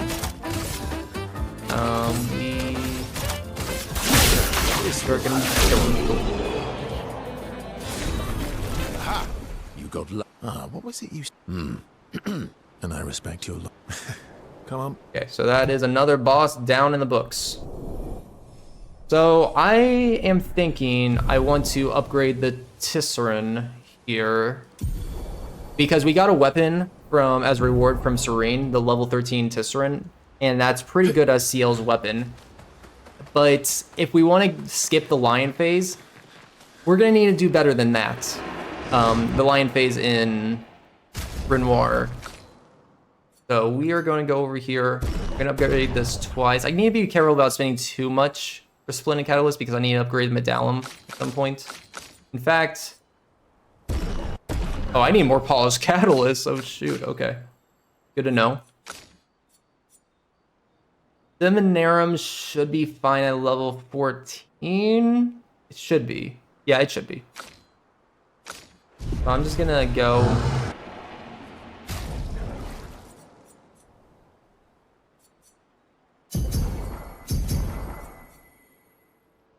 Yeah, I'm just gonna give them a little bit extra Lumina because I might be able to tag something else on. But I think we're ready to go to the monolith.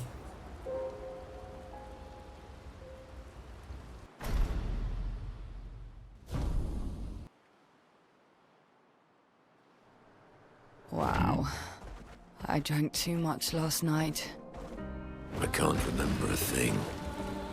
You clean me out, mes amis. I love the dialogue here. You bunch of drunks. Yeah, because this is right after the cutscene where you find out that SKA is full of wine. Let's make sure we're well prepared beforehand. We still have a little bit of time. And then they drank his wine all night and got drunk off of him.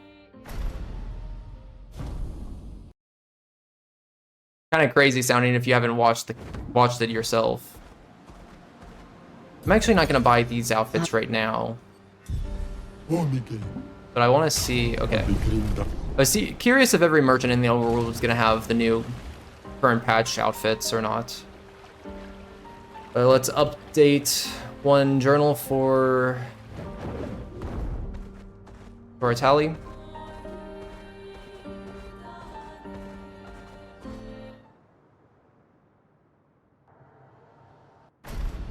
Okay, so this is what everything's been leading up to, is getting here. Remember at the beginning we kind of set out on our expedition to stop the Paintress and reach the monolith? Well, we're finally here. Finally made it.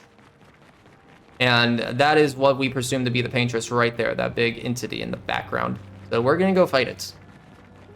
But,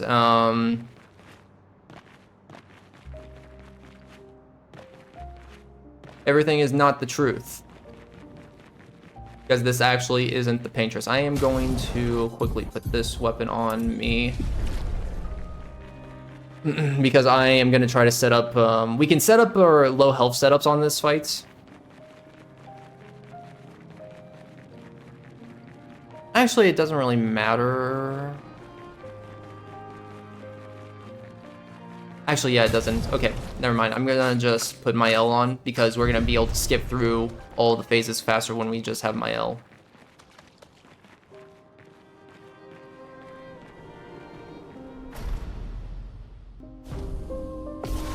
Because she's slower. All the other, like, we don't want to have a party of 3 or else we're gonna have to press skip turn 9 total times during this. But this way we only have to skip turn 3 times with my L.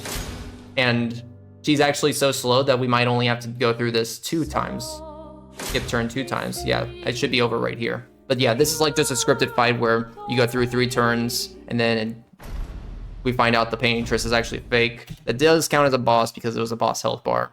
But we find out that Paintress was fake and we can actually go inside the monolith. And we have to go to the top to find out who the main real Paintress is.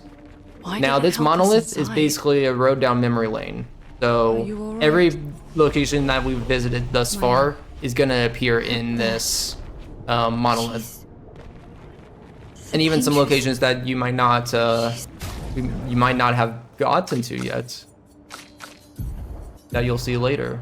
So I'm gonna change that, and then.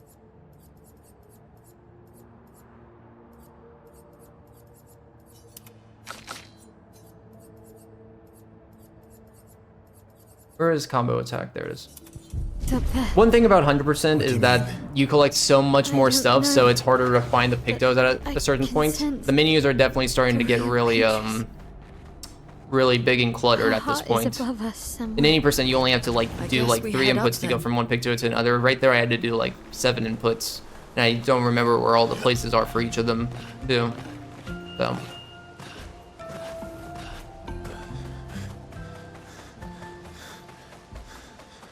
So we do want to tag most of the flags on the way over here. I don't know. I'm gonna make a detour to the left here, but basically we're gonna be forced to make a revisit to the monolith later anyways, because the paintress is at the top. There's actually a secret boss fight over there when we return, if we return here in Act 3, so.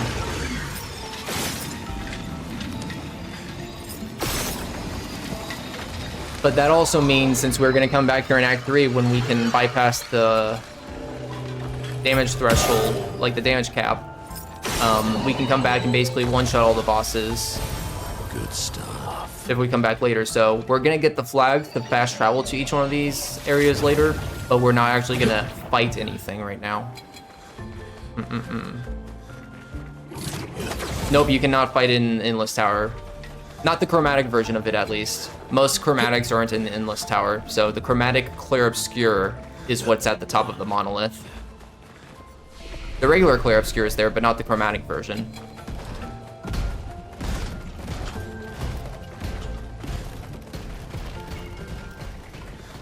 Yeah.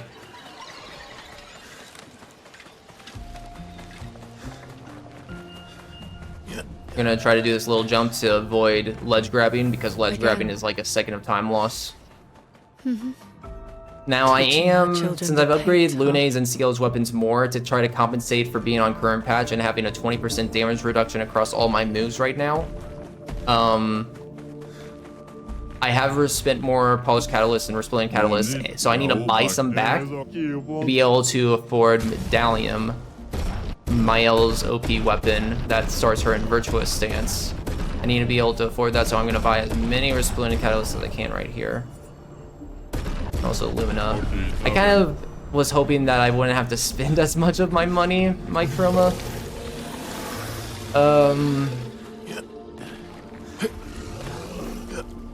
But the big deal about that is that I'm probably just gonna have to make a revisit in Yellow Harvest later. Not Yellow Harvest, I forget. What's the other place called? Not Yellow Harvest, but the name's blanking me right now. But there's a place later with a merchant that I would like to afford all of its items early on, so I don't have to make a 2-3 minute visit back to later. But 2-3 minute visit at the end of the run isn't the worst thing to deal with.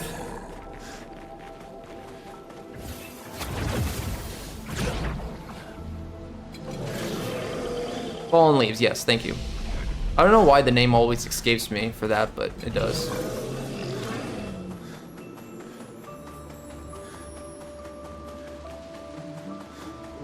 Yeah, we need like 70,000 to buy all the stuff, or 70,000, 80,000 to buy all the stuff from the merchant in Fallen Leaves, so.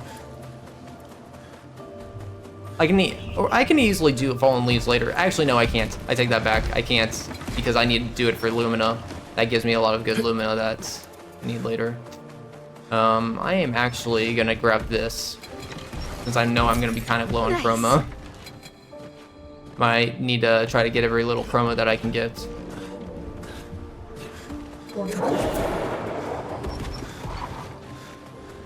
Yeah, Yellow Harvest is easy to remember because it's yellow, and I can remember that with its name. But Fallen Leaves doesn't have the color in its name, so it's just like, I want to call it Yellow Harvest, but then it's not, and then I just don't remember its name after that. Should have been called Orange Leaves or something. For my sake in remembering. What have we here?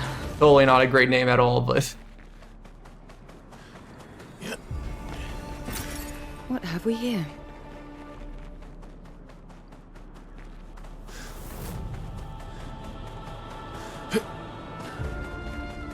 Who is she fighting? Her husband? So there is at least one boss that we can fight in each one of these sub locations. There's a mime down there. There's a Patonk over there. But again, like this is like the last area where we're gonna have to, where we actually avoid fighting stuff.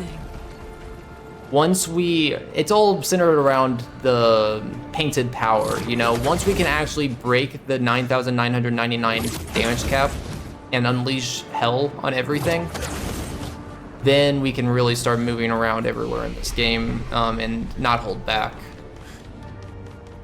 Though it gets really interesting at the start of Act 3 because a lot of routing at the start of Act 3 is taking the fastest path to kind of get a lot of pictos that's going to help us make us overpowered in addition to An advantage. utilizing that unleashed damage cap to its highest potential. So Mael will have like a lot of like first hit pictos that she'll be able to use for extra damage on the first hit, and stuff that will like give her a lot of AP upon starting a battle. Stuff that's also gonna make her powerful on solo fights. So fights that we really need to put in damage, we'll just use her solo, but that's not to say that Verso and DL aren't gonna be important for applying buffs, and DL especially, like she'll have an ability where she has Fortune's Fury, which is basically giving a character double damage on the next attack. That can come in handy in quite a few spots. I don't use it as much as I would like to say I do, but... Did I get Minoko painting? I did. By the way, if you didn't know, you can go through the painting here, and it's a picture of Minoko as a dog. It's really, really cute.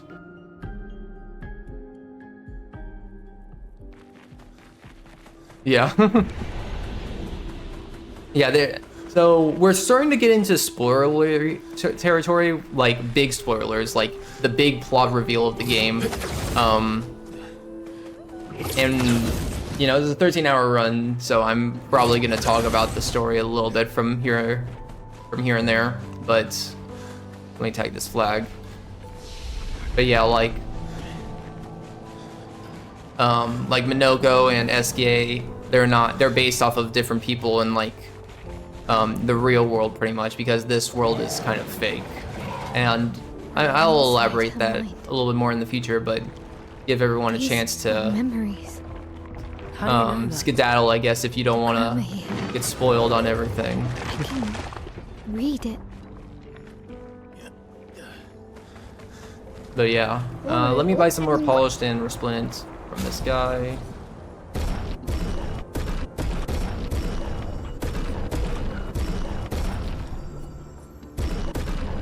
Oh, nice. Yeah, I feel like definitely I can understand going into 100% speedrun and watching like the first few sections, but once you start getting deep into it, I fully expect people to have been engrossed into this game and know the story, so.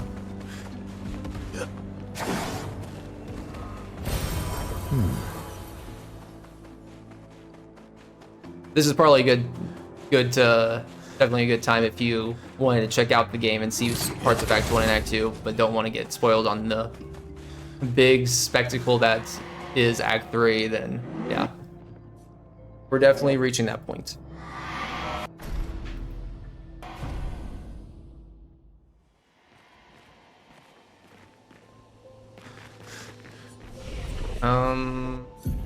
So I need to actually do some things here.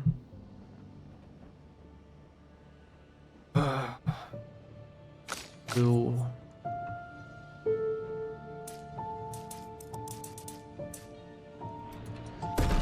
That much agility.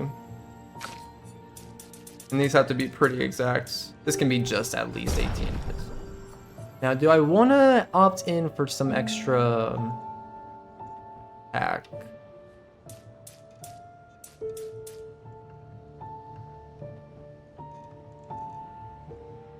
I think I will.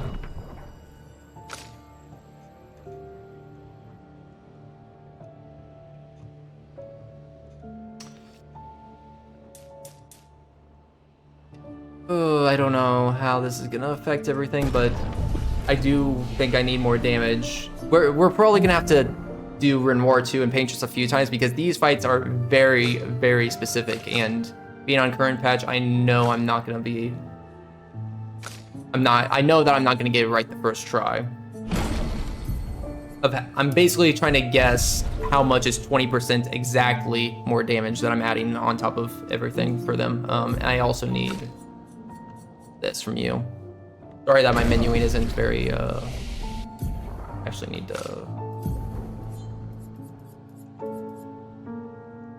What? Oh, there it is. My menuing's very slow right now, for sure. Because I'm just thinking through everything. Okay, so I need to set up our low health before we go into this next fight, so we are going to get into this fight. And something cool here is that we're actually going to use Ice Lance, which we haven't talked about it, but it has a slow effect. So it makes it so that their speed is slower, and one of these other enemies are going to attack first before that middle one. That middle one's attacks are so long. So by using that other enemy to attack, we're basically saving like 7-10 seconds. Kind of cool. It's the only time we do something like that, though.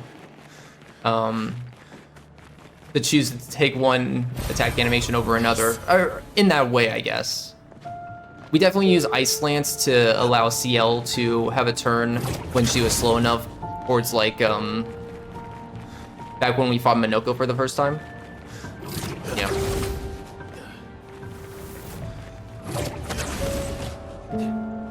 I don't understand. Verso? Are you okay? Yeah, fine. Let's keep moving. We're almost at the top. Yeah. Once we actually get into Act 3, I think we'll... Yeah, we'll just let spoilers go full on from there. Which Act 3 is like right after Paintress. That's when all the reveal stuff is happening, so... Best to wait until it actually happens. So this is an interesting little doodad we need to get over here, because we're kind of like blocked off in a corner, so...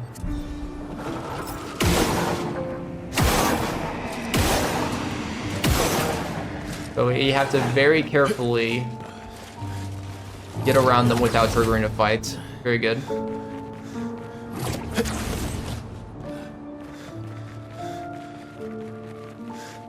Most people, I would say, that have played this game or get into this game, like, most people know Gustav dies going into this game. The thing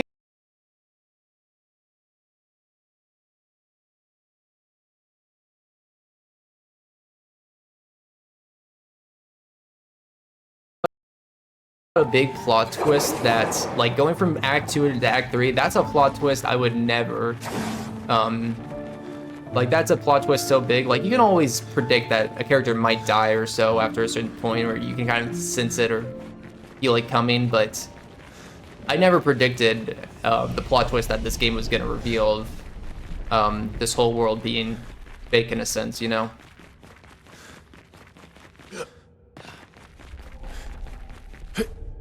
Even though they were kind of teasing it a little bit the entire way too, but... Okay, it is time for Renoir. This is where the best song in the game is. Chat, are you ready? Are you ready for cinema? Hopefully my stat values are good for this and we can do this first try, but I don't know.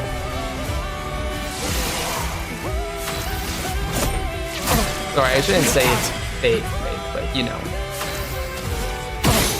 Everyone here is real to me too.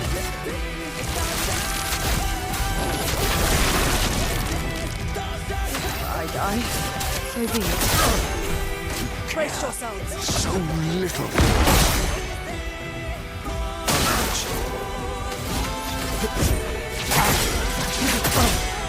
I think I'll improvise. Sorry, I'm focusing here. Probably won't have a great explanation for here, but essentially, we're going to be skipping a lion phase here. I'm trying my best to get the damage of Renoir's health right above half. Starting with Verso's next turn. This next turn is the important turn. Those first two turns were just set up, but this is... Hold on. This is very important here. So I need to get his health right above half. I can't go past half when Verso ends his turn. So what I'm gonna do here is I'm gonna add shots to his head, to about there, and then I'm gonna do Defiant Slash, and I know that's gonna be right above half. And then I'm gonna add shots. And shots will do more damage, but I'm gonna add shots until she's down to 2 AP, and then that's enough for me to do a gradient charge. And then I can do Sealed Fates. It's gonna work. And just like that, we can wipe out more than half of his health in just CL's turn and skip his whole lion phase. So yeah, that was really good. CL is definitely dealing enough attack power, so that's good. I'm actually a little concerned that she might be dealing too much damage, that it might affect Paintress. Because we wanted Paintress to transition on a parry. Otherwise, we have to endure her fight for several more minutes. But yeah, that lion phase skip, like basically his phase 2 is once he goes below halfway, he heals himself and he brings a lion in to help him do his moves. So yeah, it really lengthens the fight. We are going to apply weakness gain for this always changes for first strike in any percentage for inverted infinity, and then we need right there.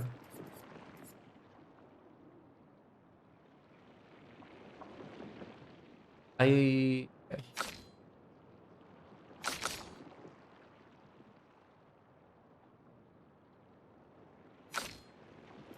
Slightly confused about something, but I think we're fine.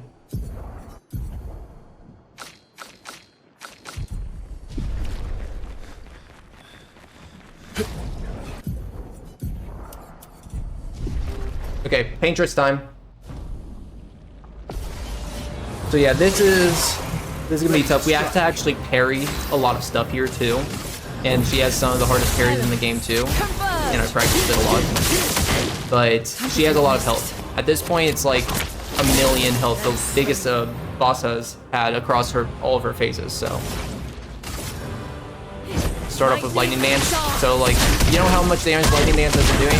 Look at how much it just does here. Only a quarter at its full power. Father, to use you like this.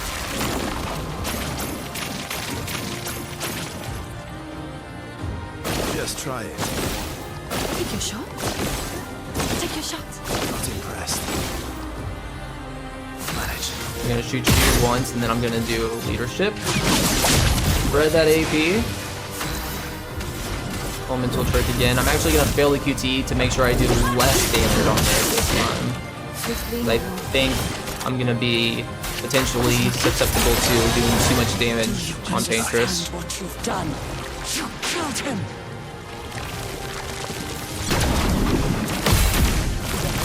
So now we need to parry the next 2 attacks. They're really hard, so. Who are you supposed to be?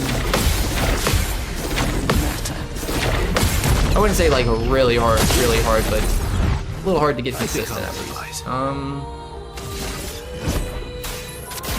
don't know, maybe I should have done that with Defiant Slash, but I guess we'll find out. A Defiant Slash might have been better to use there for a little bit less damage. If I die, so be it. Ooh, okay, no, we're actually pretty good. Come on, don't be too much, don't be too much, don't be too much. Yes! You can't betray Versa like this. Beautiful! And this parry is going to transition her to her phase 2. Yes! Okay, so the strats will still work as intended, and the turn order will be intact to have Verso be first, so he can apply defenseless every time still. And yeah, everything's just going to flow as intended. This is great.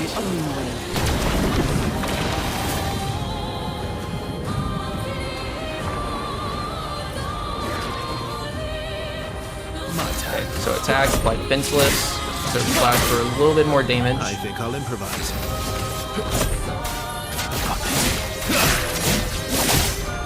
Elemental Trick, regain the stains for Lightning Dance next turn.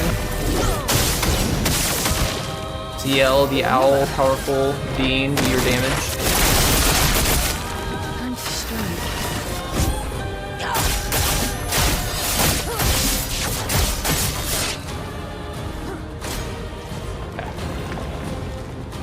your father. I don't need him to look out for me.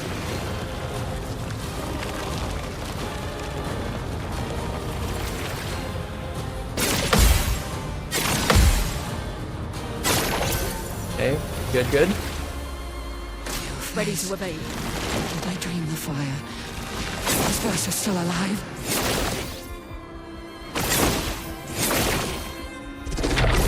Good.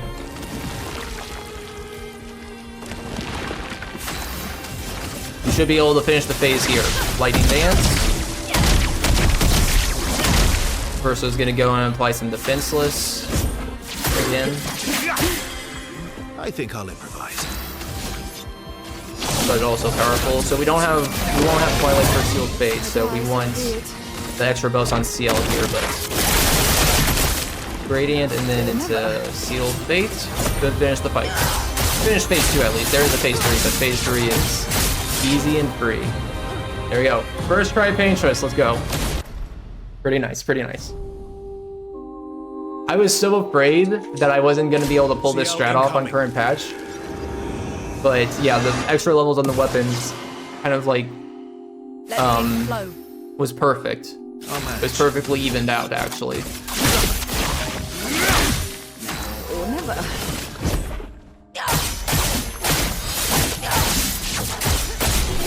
There we go. And that is Act 2 complete.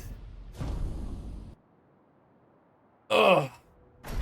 So yeah, this is all where all the crazy story stuff happens. You can tell because I'm skipping like 7 cutscenes right here. You know when you're skipping 7 cutscenes that something's happening in the background. Yeah. Thank you, thank you. But yes, we are in the manor, but we are I'm in Renoir's atelier. we are Mael question mark? Alicia quit dawdling. No, End we of are the not corridor, Mael. you We know are where it somebody is. called Alicia. So this is before Mael was quote unquote born, when Alicia goes into this painting, which this painting, kind of like a portal to another world. It's the world that this entire game has been taking Apparently place has in. Expedition 33 takes place inside of I a need you to- canvas. The conflict is. So this is like You will the do little enough. The writers prologue use to them. Expedition I can't 33 bear so actually, tread of how the word. Alicia went If into you the really- I'll painting fight this war, can you and handle that? became Mael. Lest you forget. Good. And repaint. And it gets really insane story-wise. But at least in terms of abilities, what you need to know is that Mael has basically awakens her true self throughout this, and we're gonna be able to unlock her true paintress side and get all of her good old paintress abilities, like Steindal. So yeah, and part of that is also the game allows us to get painted power to bypass the damage cap. So no more 999s across the board. Nope, we're going in the tens, the hundreds, the millions of damage. We're doing it all. Your father We're no was the one longer raising limited. Everyone. Why would he help repaint everything? I hid the canvas before I entered, so Maman can't come back again. There's no need to erase Yeah, the so canvas as a part of this, there's gonna be a lot of menuing I need to do too. And things are gonna start getting pretty fast paced. So I apologize if I miss certain explanation on why we're going to a certain place or fighting a certain boss, but yeah. So first, we have to talk to everyone before we're allowed to leave. Bad. What? So for Mael, remember the weapon that we fought the I don't tournament think you in did what at the what's it called? I was.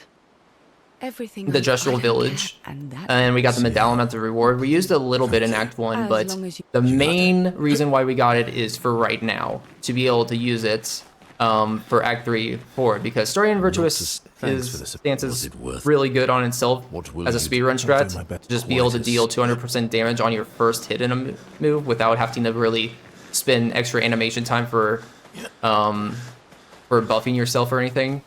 So we got that at level 5. We're gonna spend all the catalysts that we have I'm surprised. that we've gotten at this point to get it to level 20, which is, if you don't know how the weapon upgrading works, it basically goes from regular catalysts take you to like level 9, the restoring catalyst that you start getting in Act 2 take you to level 20, and then the catalyst that you start earning in Act 3 take you up to level 32, and then there's a perfect catalyst.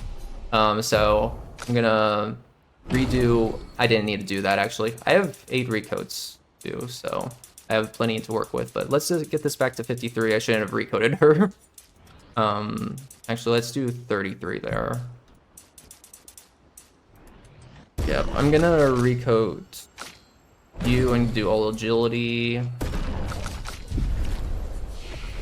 Let's go ahead and upgrade that weapon right now. So I need to see if I can actually get this to level 19. Cool, we did get to level 19. In fact,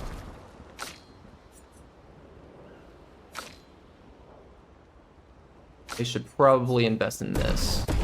Cool. That's level 15 for Minoko for Golgoroth fight later, and then we need to start investing Lumina in Mael. 54. Okay. And then unlock all of her Paintress abilities.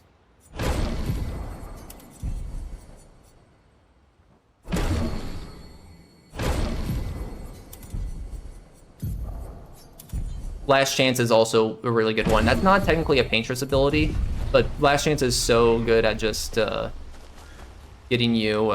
Oh, I haven't talked to Lune. My bad. Lune. I was right. And what would you... I wouldn't have...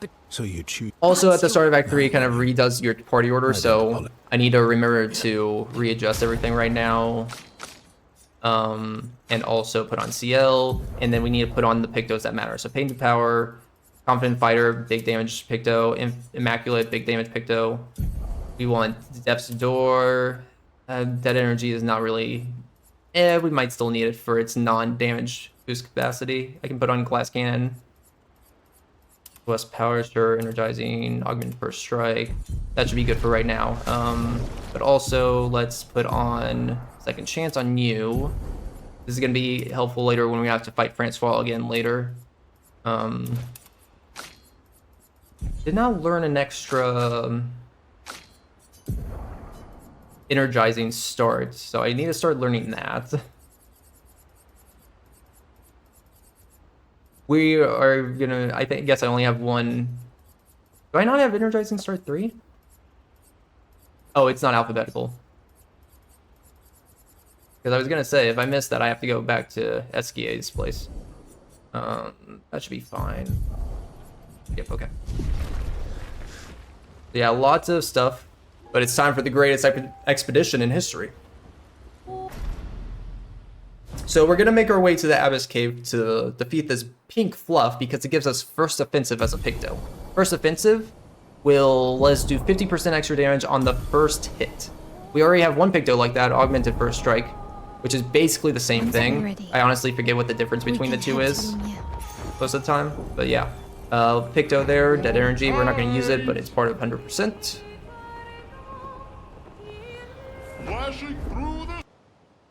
He's going to say flashing through the sky.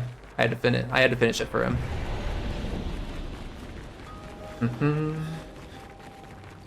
So the way this is going to work is we don't have enough energizing starts on Mael to actually afford Steindl on turn 1. This isn't like a tough boss here, but we're just gonna AP tint her, and I think she would have had enough. We can just Rain of Fire this guy. Actually, we can't. Never mind, I lied. Okay, we're gonna...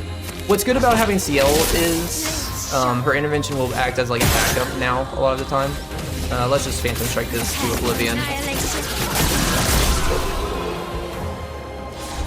Yeah, you might remember this guy as like, you have to prove yourself as a gamer and fight it back in Act 1. If you did that, I applaud you.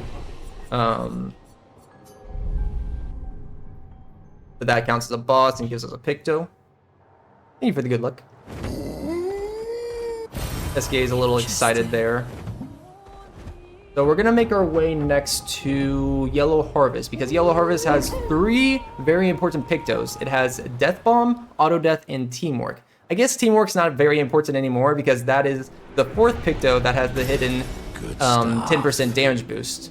But yeah, at this point, I've already explained this a lot, but current patch has patched out the hidden 10% damage boost on those 4 Pictos that I've explained. Sweet Kill, Teamwork, Dead Energy 2, and First Strike. Let's see here. So we have a little fight here as well.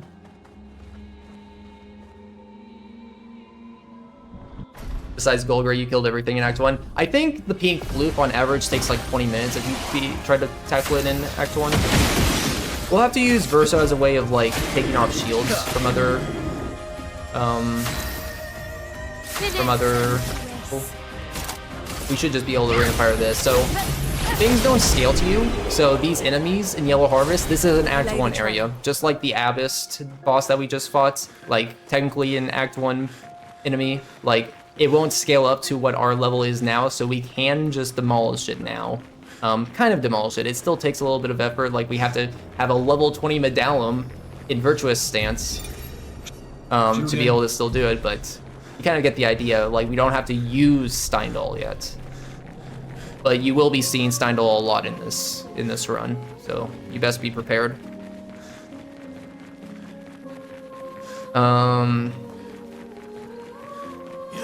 Thankfully, it's not like... The thing I still like is that there's a lot of stuff at the end of the game that requires solo fights from all the characters, so we can't just ride Mael only for the entirety of the run, you know?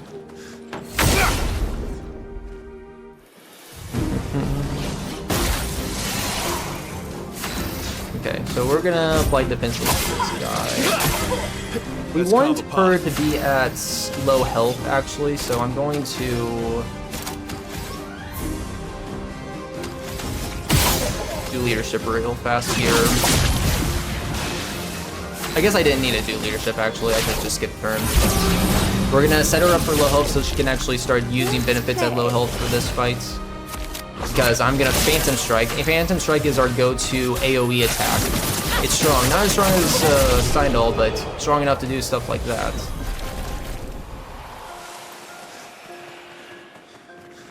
Okay. That gives us a weapon, and that counts as another boss.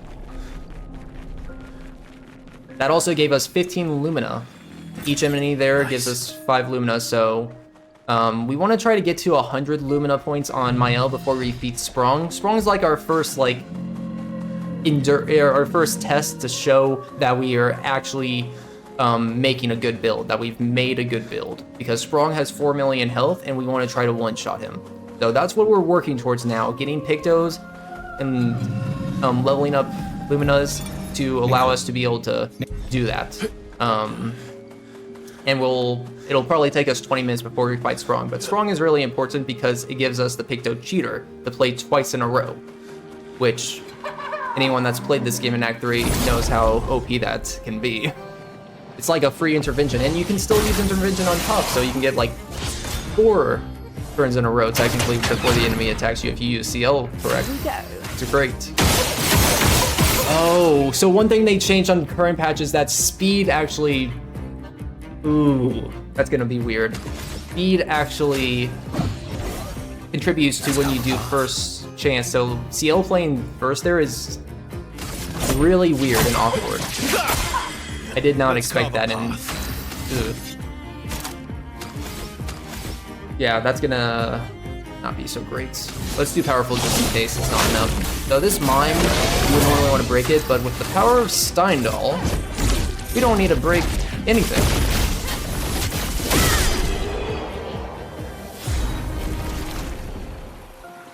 Steindal is that powerful that we can, the damage reduction of not breaking a Mime doesn't even phase Mael. That gives us, that doesn't count as a boss, but we get cosmetics from that. I think just a haircut.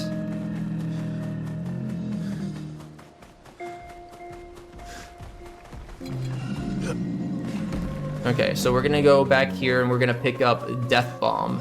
So something that will be showing off the more that we get through this run is the combination of Auto Death and Death Bomb together to yield the ability for us to finish a fight in 1 second. Because most fights you have to go in, and even if you have a 1 attack animation to kill everything, like you shoot it or you do a base attack, it takes 4 seconds to do that. Auto death with Death Bomb, if you're powerful enough, will be able to finish a fight in 1 second. Yeah, what mime? It wasn't. It was there and now it's not there. I wonder what could have happened to it. It's nice because Death Bomb and Auto Death, they're literally in the same place, so it makes it nice to play that. We're so strong now that our shots can literally just decimate our foes. Look at that.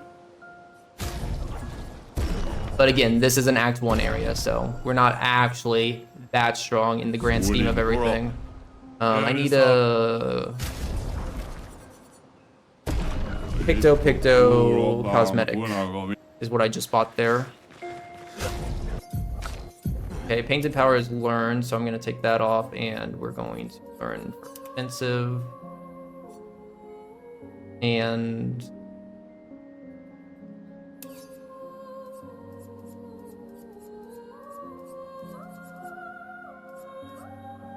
Teamwork.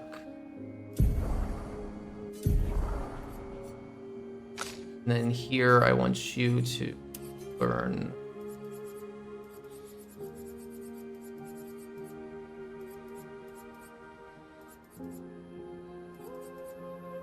Auto Death.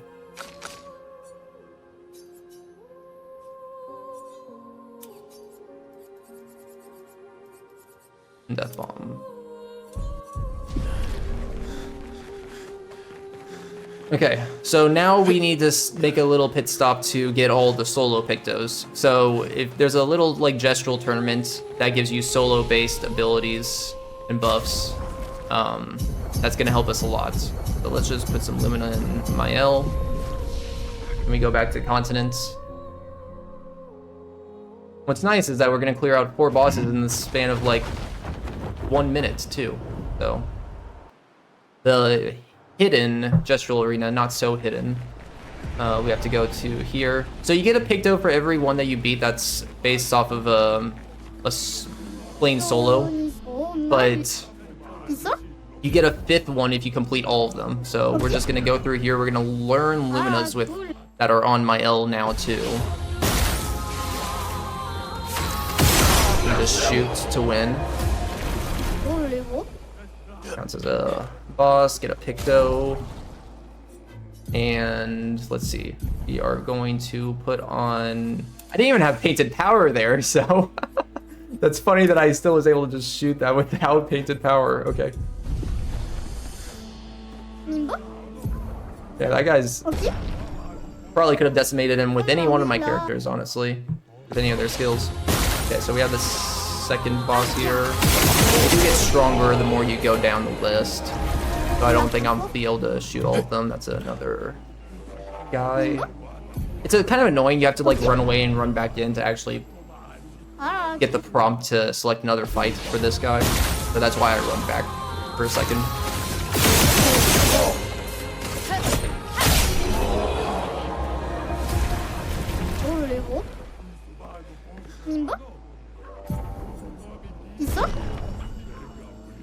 Okay, so this is the last one. We'll probably use an actual ability here. Oh, I don't actually have. Never mind. We'll just use this. Nice. And that gives us 2 Pictos. That last one. One for just that guy, and then one for fighting, killing all of them. So solo fighter. The main 2 that we want from that, in general, though, is the main 2 that we want is solo fighter, more damage when playing solo, and then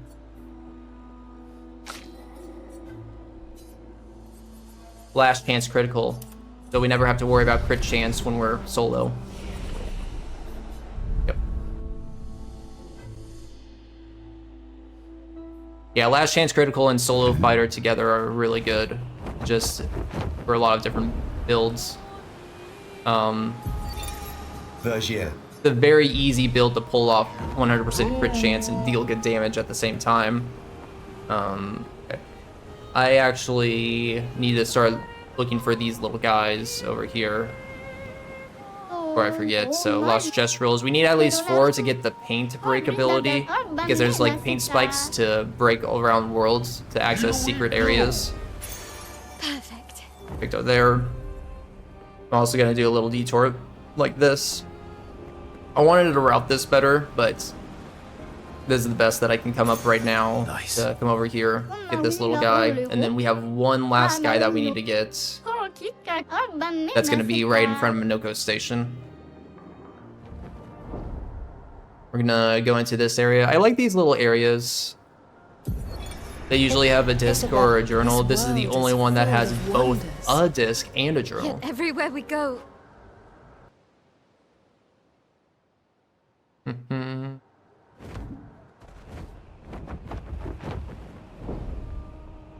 We're also gonna pick that up. What have we here?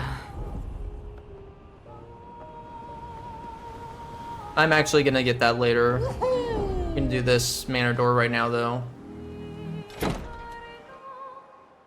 So we're gonna start making our way to the Act 2 area now that we've gotten our good pictos that are gonna help us do everything.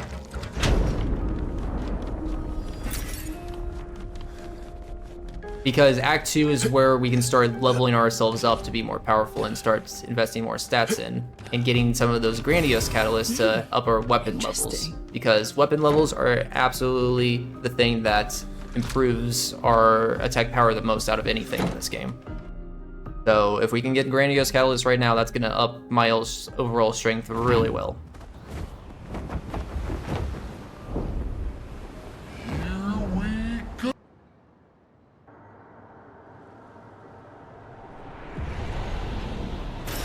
Great. Don't worry, I missed that cosmetic in my first playthrough too.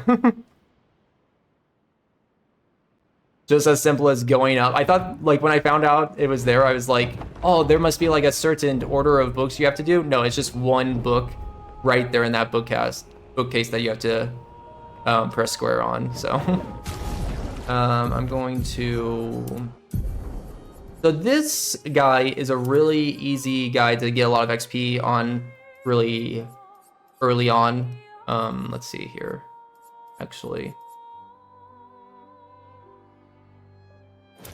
I don't think I can. Fine. Yeah, so this guy right here, as long as you have somebody with high damage with free aim shots to aim at the weak point on this Dimnor, he's like, gives you a lot of, he can give you a lot of stuff. Like, look at this. I actually wanted to save one of those to stay in Virtuous. Yeah, so let me reload that. But like, I took off half his health. A chromatic boss, half his health with just like shooting him with Mael at the point she is. And this isn't like an Act 1 boss. This is an Act 2. No, technically Act 3 boss, because you can't reach this until right now in Act 3. But this is gonna give us like 6 levels from like level 30 to 36 roughly. So I'm gonna do that.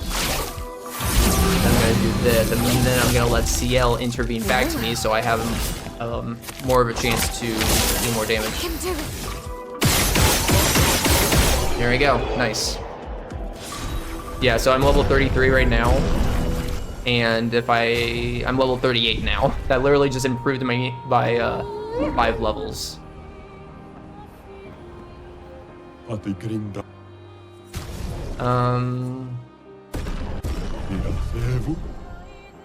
And it also gives me my first grandiose catalyst too, 2 of them. So we can actually upgrade the medallions from level 19 to 20. And whenever you cross a gap with a weapon from, like, you know, spinning your first grandiose catalyst or spinning your first Resplenient catalyst, that jump in the weapon level is actually a little bit more significant than any other regular weapon upgrade. So I'm pretty sure, at least. I could be wrong. I don't know if that's the case all the time, but for medallion it definitely helps quite a bit. Just that one level.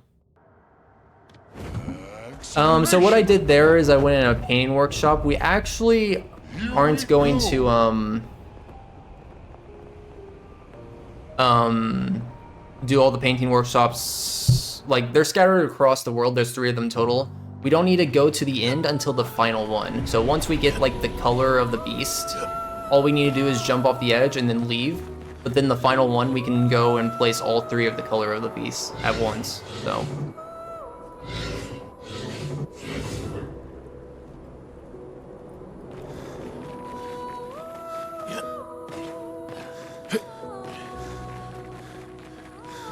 So this is a friendly Nevron that we have to kill. He doesn't count as a boss. He's the only friendly Nevron that doesn't count as a boss.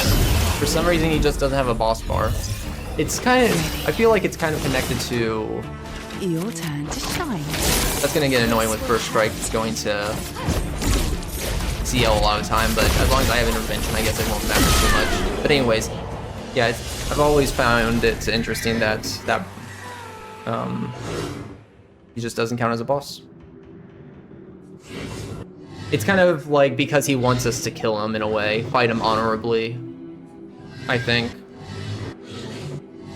You want to select the first option here, because the reason why we came here and fought him now is because you honor his wish and kill him. He gives you the Picto auto powerful. Starting the game, starting every battle with powerful on is really good as a speedrun strat, so we're gonna take advantage of that. We did have SOS power, which basically if I use last chance to proc myself into low health, it would give me powerful, but this way it always guarantees it, regardless of if I want to use that skill or not, so.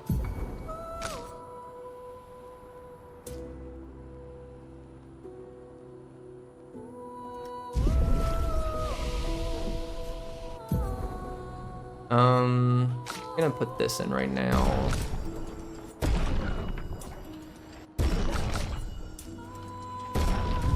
And before I forget, sure. Probably need to put some more Lumina in Minoko, actually. Okay, that's the level 21. We're a little bit higher level now, so I can probably afford guard down. And I believe, can you afford Fortune's Fury right now? Probably not. Oh no, you can, cool. Fortune's Fury lets us deal double damage, so this is gonna be tight. Pretty tight. And I won't need this for later, but I might as well invest in this now. Overload is gonna be nice for Verso solo strats to get him to 1 HP instantly.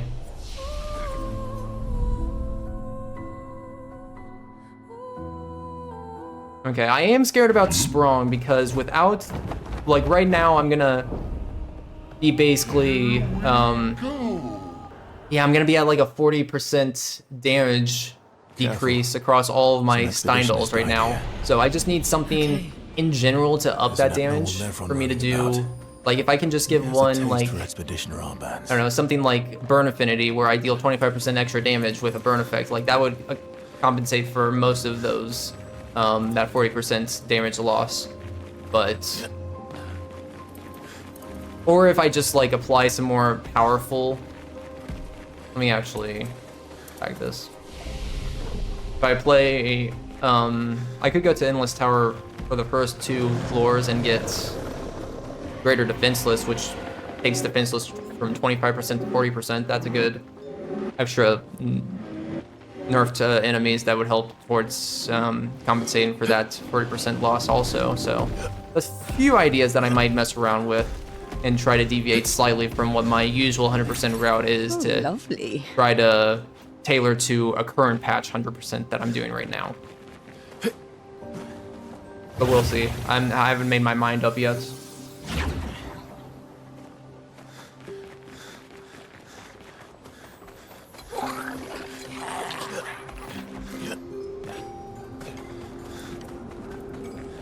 Okay, so we're gonna go in the manor door. So this place, Fallen Leaves, there's like a little quest that we're going and doing right now to talk to the Tree of the Sap. Yeah, and essentially, there is actually a way that you could bypass this, but for Glitchless, this is based off of just my criteria, because there's no like official ruling for 100%. But as if it's like dialogue like this, I kind of classify this as a sequence. So as long as we're not sequence breaking, I don't do any like little inbound skips that take me to the next area of a game. Like I'll skip like one floor of a house, but if it's like a story related thing, I'll never skip something like that, even though we just mashed X to go through it, you know. In the speedrun, it's still like a pivotal point that we're trying to take our characters through, is how I look at it.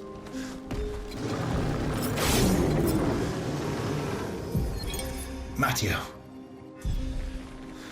Okay, so we are going to first start these guys. CL's probably gonna play first because that's how this works now.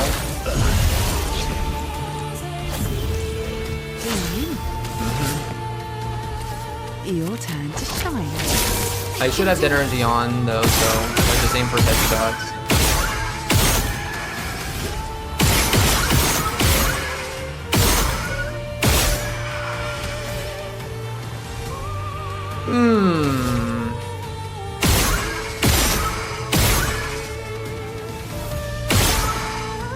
Verso, I need your help. God, Verso, you're so weak. Okay.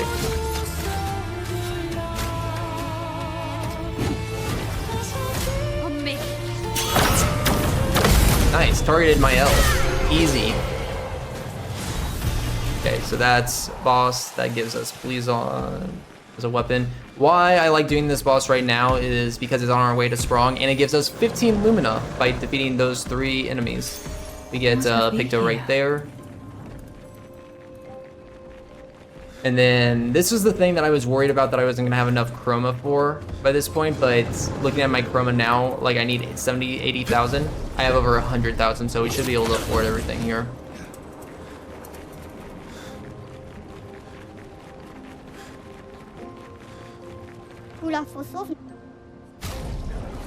We're also gonna fight this poor lad. I kind of feel bad a little bit with these poor industrial merchants. Little guy just decimate him. But hey, he wants me to fight him in order to buy his weapon, so be it.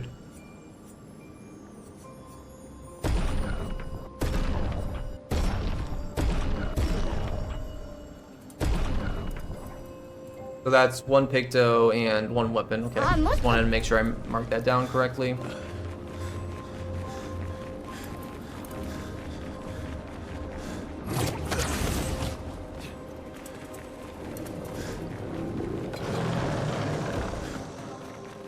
So I probably need to look at ways to avoid CL actually playing first. I should probably look at ways to decrease her speed. Let me take a look at her real fast. That 1,000, and you're at 500. Okay. Oh yeah, I did invest a lot of speed in her in general, didn't I? She's at 99 agility. Huh. That might be why she's so fast.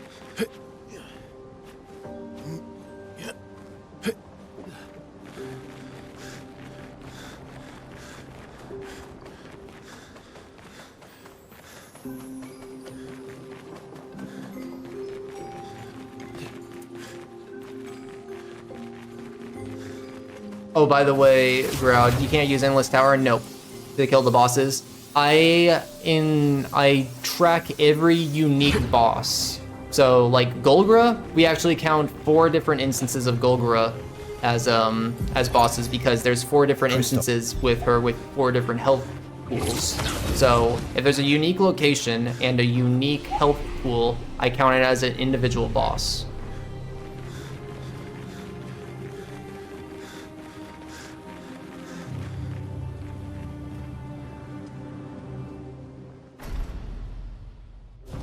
If you only include every like unique enemy one, it's like more around 100 bosses total, something like that.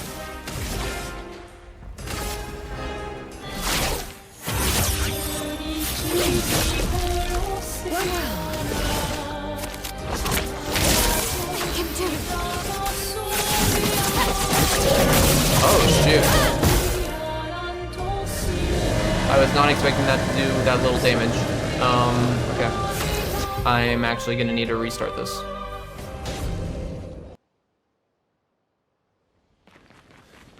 This is faster than if I tried to endure through the fight, which I have zero faith that I would actually be able to endure because I don't know that enemy's movesets at all. This enemy is not used anywhere else except here. So. Let's spill some ink. Don't spill ink. That's not good. That'll make a mess. Your turn to Okay, we'll just use Steindl. I can do it. Fiery. How much damage am I doing with that? 1.6 mil. Okay. 1.6 mil is what I'm doing right now. I need to deal 4 mil on Sprong.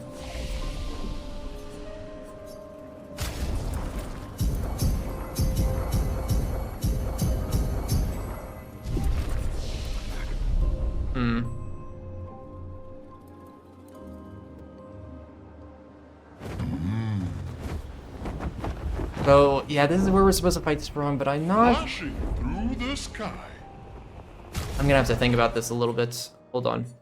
So, Fortune's Fury, if I... have my last... Okay, I think I know what I need to do. We're gonna change our setup to be... what is it? Auto powerful. I should have put this on earlier. I'm a fool for not. She's at 75% crit rate. That's good. Put these on.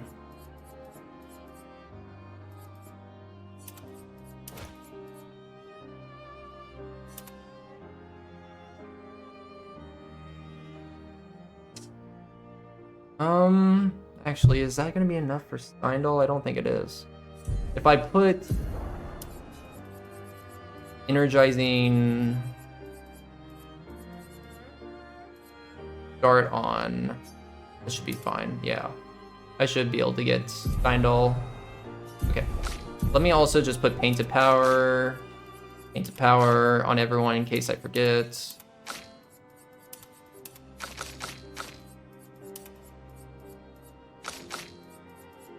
And all the solo pictos.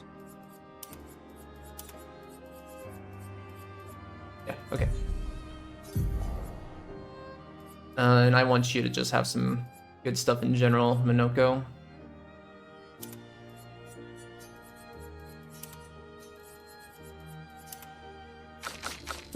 Did put Immaculate on, right? Yep, okay. First offensive. I never put on first offensive, actually. Oh, hold on. Hold the phone.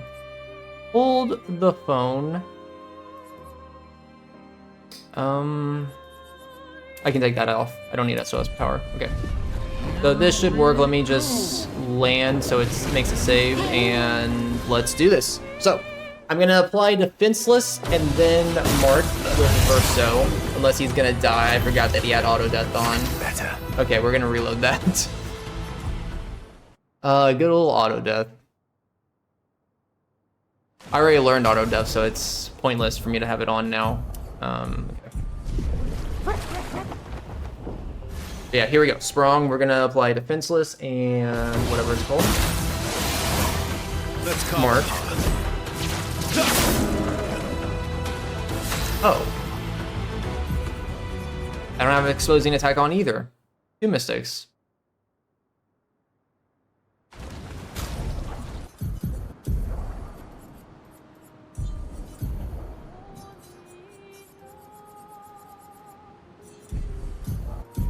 Actually, yeah, I don't need Glass Cannon yet.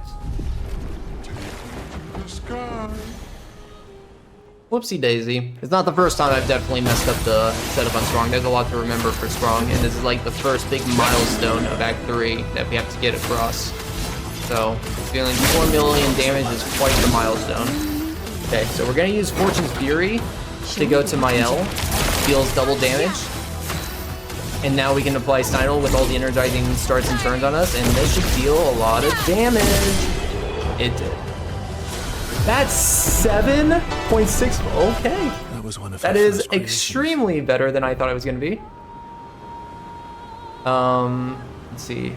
Oh yeah, and now Hang on tight. we're gonna go pay a visit to SK. So I mean, yeah, SK and Francois. Who's going to So upgrade our that Pictos now? confirms me being able to get through Sprung like that and be able to see what my damage is at. Kind of helps me Verso. know that I'm like having on a 3 good 10 hours in damage level for Golgra, which is the next thing that we want to be working towards, because that's where we're going to do our big chroma grind. And it's also going to help us get to level 60, go from like where we are now, like level 45 to level 69. You know what It ends exactly at level 69, funny enough. I did not plan that. So, I mean, I kind of planned that a little bit. I technically could end at level 68, but having a little wiggle room is nice, and 69 is a funny number, so we end the grind at Golgra at 69. I can do it. But essentially what we're doing right now is we're talking to SK to get his relationship up to level 5, level 6, because that's going to allow us to first off fight Francois, which is a required boss, for a second time, but it's also going to allow us to get the underwater diving ability, which will let us go fight Simon whenever we want. Yeah.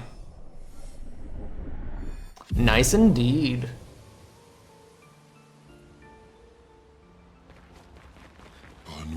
I guess he's not that. Now we're gonna use our first instance of auto death and death bomb together to one-shot Francois, because Francois is not the toughest enemy in the world. I love him, but he's a little weak. Yeah. What's up with you? So yeah, we need to suit up Verso to be powerful enough. I actually forgot a little thing. I just realized. We're gonna have to backtrack to Sprung because I need to get a weapon for Verso. That, like a level 24 weapon for him, and it's gonna help me also get a little extra levels on my elf for Golgra. So we're gonna go do that. In fact, I probably should do a few extra stuff.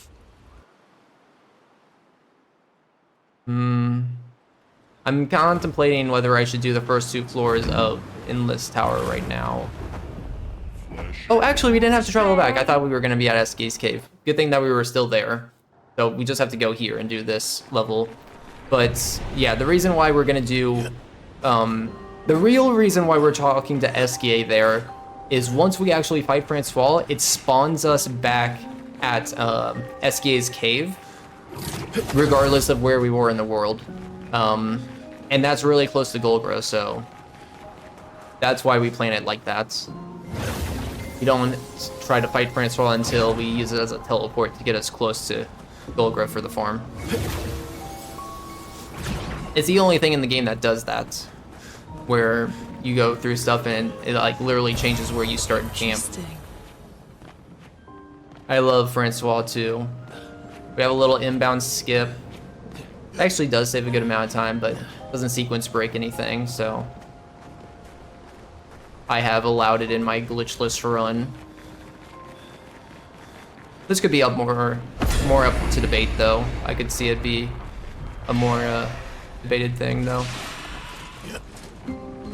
But we're basically gonna get that first there's 3 of those little token things that we have to activate, or pedestals, or whatever you want to call it. That's the first one.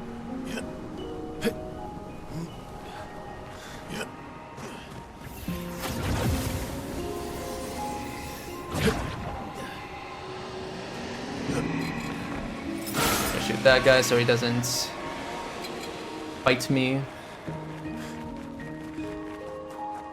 So I know with previous patch, we have just enough might to be able to use Phantom Strike to get through this next fight. So this is going to be a good judge of if the extra stuff that I've put into my L is actually going to be enough. I'm going to make sure that do that like that and put extra might in that. Can my L learn this? No, she cannot. This is Act 3. Yep. Started Act 3 maybe about half hour, 40 minutes ago. Uh-oh. Okay, we didn't get into a fight. Good.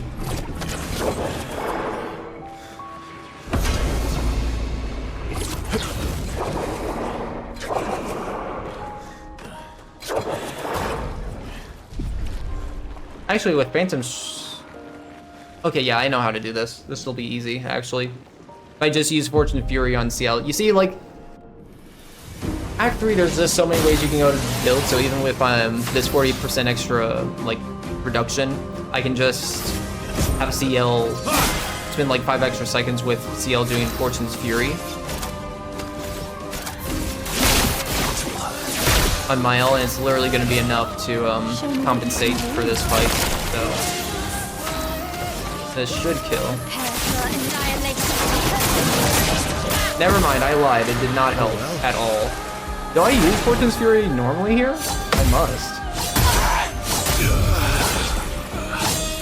Okay. So new plan, we're going to Steindal the middle person first.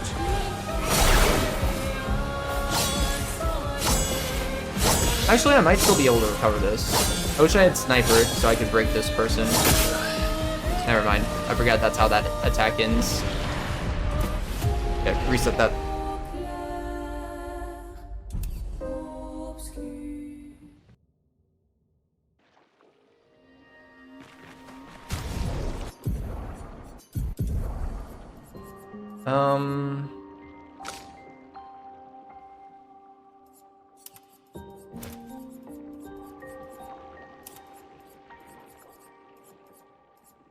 I need more Lumina in you. I really, really do.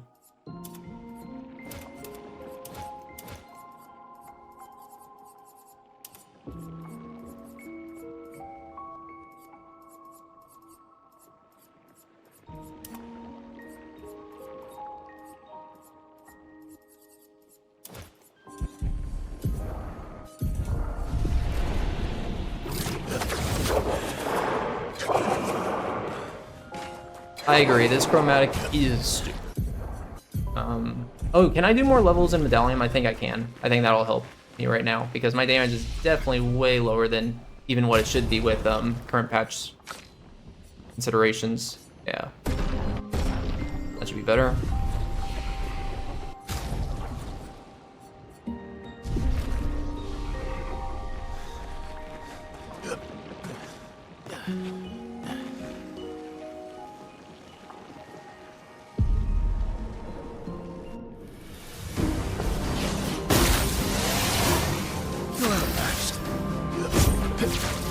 Probably...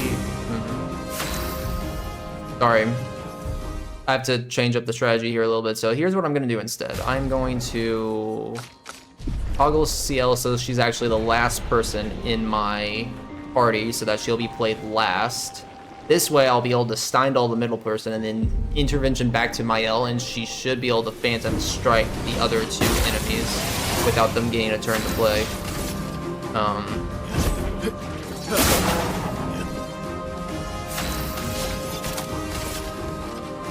Oh, you know what? I keep doing this. Hold on. I have Cheater now. I didn't put on Cheater. So this is another crucial thing I can do right now. Cheater, Cheater, Cheater, Pumpkin Eater. Do that and...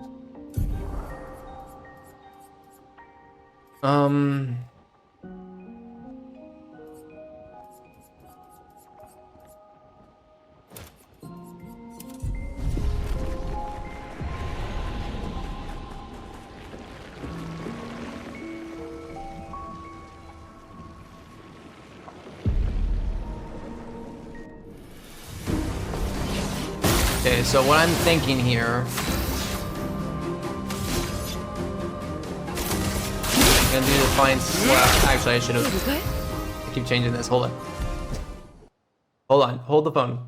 I got it this time. I got it this time. I know exactly what I'm gonna do here. I'm gonna do attack. It's gonna give Verso another turn. I'm gonna energy 10 CL. She's gonna have enough AP to do both Fortune's Fury and Intervention at the same time to my L.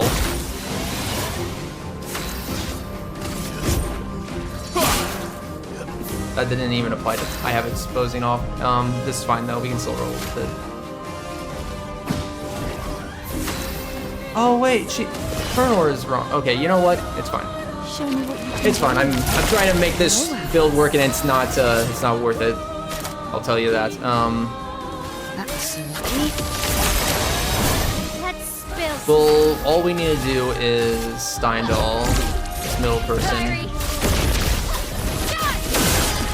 Yeah, that's enough. No. These attack animations are going to be really long on this person. Hold on. Wasting lots of time. Okay, cool. That should work.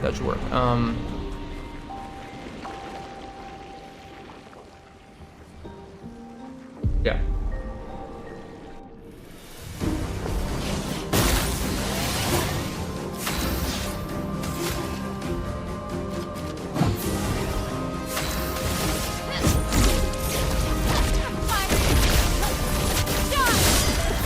That's gonna be enough for that.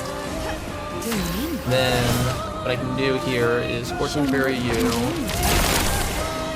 and then Intervention. Your turn to shine. And I'm skeptical on if I want to actually, yeah, I'm not in Virtuous Stance, but come on, it's gotta be enough. It was not.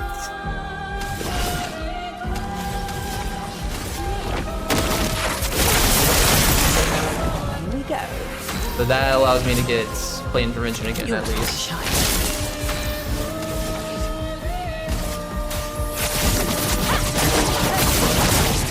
Thank you. Okay. Barely worked. Okay, that gets us a Picto, and we have a weapon here. That took way longer than what it should have for a fight that's not really a big one on my radar, but...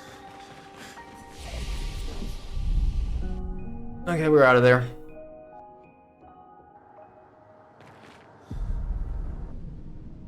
So that gives us a weapon for Versa, level 24, so I'm actually going to be able to...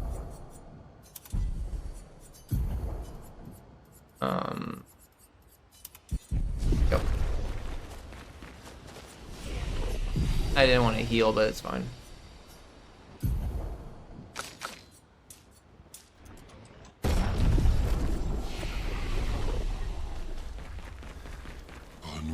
I guess he's not. Cousins. Okay, now we just hang out with SK. I think this is the wee woo dialogue here. Yep, it is. God, are we feeling wee today, or are we feeling woo? I love. Ooh. Yes. Yeah, that is correct. Just gotta get the right setup. Like, if you don't get the right setup, you could be wasting minutes. So why not waste minutes instead? Just trying to do little touches until you get the right setup instead. You might. That's way more fun. I'm a bit, although I'm a bit more. Hey. I love that he pats his head at the end. Cute. Okay. So it is time for us to see the power of auto death.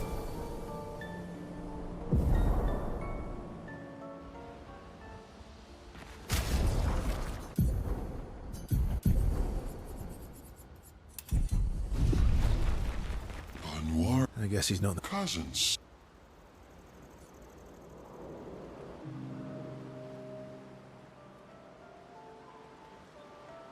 I can't believe. Oh, Really? A bit of both So with this she's DLC. smart. This DLC is Well, insane. great job. I played a lot yesterday to try to, because I was low-key hoping that I could include this to 100%, but it's way too insane of a DLC, and the Storm Patch itself with the new, with like the damage reduction stuff on the Pictos is I'm not already so, No. makes it so difficult. All right. So. But like I got through the whole area, the whole new area, and the final boss there, and then I went to Endless Tower, and I'm absolutely kind of blown away by the Endless Tower stuff. It's I guess he's not the. something that I would probably be spending all day today if I didn't have to do this marathon run, being in an Endless Tower instead. That's not. Grinding that stuff out. Oh, I was. That's. Yeah. He'd hate. Oh, and France. What do you mean by that? Okay, so hopefully I have my setup right so that we're gonna. This is the last dialogue that's gonna take us to Prince Wall. So. I lived. Okay. Oh, and maybe it made it. Francois can. Anyway, look. A bet Better. will make it. Sure. Worst? Gee.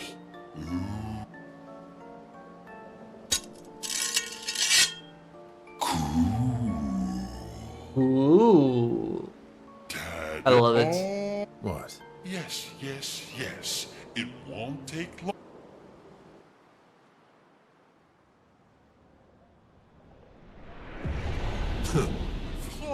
Don't call. Run! Prove it. We'll trade you. Is that supposed to Think. This is a great dialogue story moment. There we go. That's the power of Death Bomb and auto death. 1 second fight. The end. Oh, You can leave. oh, Francois. Cue the sobbing. He really does miss her. Good moments. Good moments. Now, Verso, Glad I could help. you do your. So I should mention with You- Death Bomb Thanks. that it scales not very well. Like, it doesn't do a lot of damage, but if your character is suited up to have a lot of attack power, then you can take care of enemies that, like Francois, don't have a lot of health, you know? Oh, actually, we're gonna finish SKA's relationship right now. Cousins. We need to get that tally for level 3 gradient on the board. Francois. Yeah. You are technically correct. We can now do the your best, DLC. Just like Do you miss? No, I just. it. Does it? You're my. SKA. Let's keep.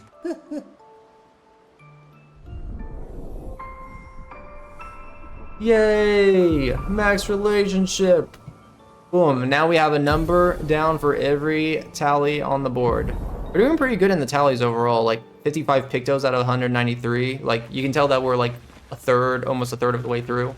I probably should do Mael's conversation relationship at some point because we can't go into the Alicia's place. I don't know why Fastest ball. its name always the Reacher until we talk to her, and same with a lot of other characters. Okay, so we're backtracking to SKA's next, the first place that we backtracked to. So since we have auto death as a good setup on Verso right now, we are going to use and abuse that. I'm also a little tired of this outfit with Verso, so why don't we spice it up a little bit? There we go. So we're gonna do this pit tank here. This is a really, I don't like this setup. I found all these setups, by the way. Can you give me a save game? Here we go, thank you. I don't like this setup very much, it's really hard.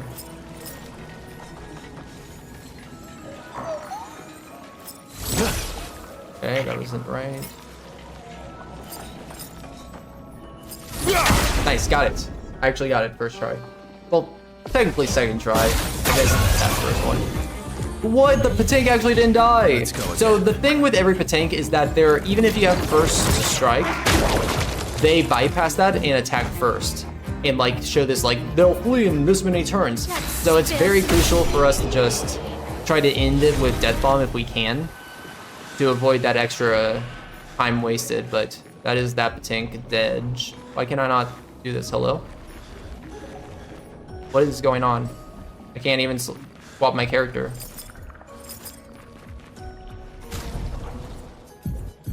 I think I'm encountering a little glitch. Let me reload the save. I feel like I've had this happen once before. Okay, there we go. We're all good. Just wasn't giving me my prompts, or it wouldn't even let me swap character. That was weird. Okay, we need to go do this baguette.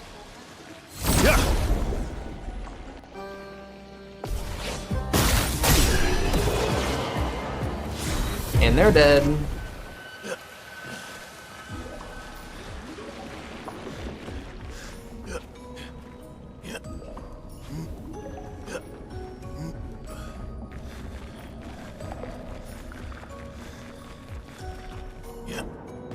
I could have done a double death bomb. I could have definitely put death bomb on an auto death on Mael, and Mael, with her being so strong right now, attack power wise, she would have been all that needed. But the more times I do that, the more menuing there is. So there's like 3 seconds of menuing that you need to do to go in and like fly auto death, I guess. How I usually think about it. I guess I technically didn't need to leave the cave that way. I could have used the flag to leave the cave, so that was another time loss that I could have didn't do. Speaking of Mael though, I'm gonna take Verso off. I'm gonna go into this fight because I need to set up Mael with low health before going to fight Golgra.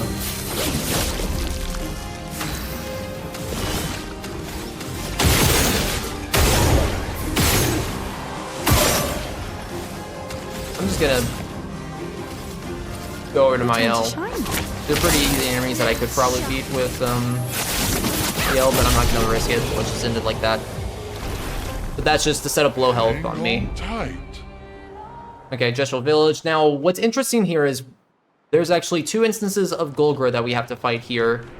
One with Minoko and one with Mael. That counts as 2 different boss fights. So the Minoko one is very easy. Her health is very easy, or really low with Minoko.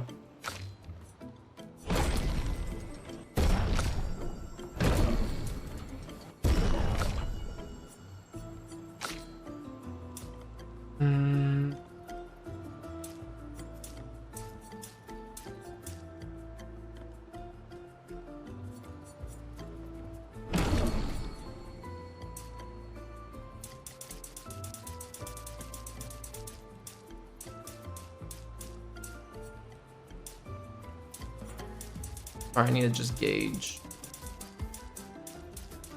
Yeah, this is better. And I get crit chance for that too. Okay, good.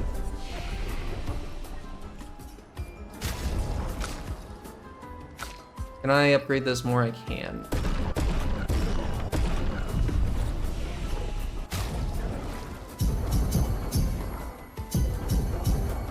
Okay. Yeah, okay. That should work. All this should work on her. It should work. Gonna make sure I get this back on you before I forget. I don't know if... okay, we'll have to see if this works. Let's just go for it. Oh yeah, one other thing with Minoko is I don't have any other skills. Never mind. Okay, so we're gonna fight with Minoko first. We're gonna have a grand old time fighting with Golgra. And basically her health pool is maybe like, I wanna say it's like 100,000, maybe more like 500,000, I don't know. I don't know the exactly. But with Mael, it's gonna be 6 million. 6 million is quite huge, especially for solo Mael. But here we're just gonna whack.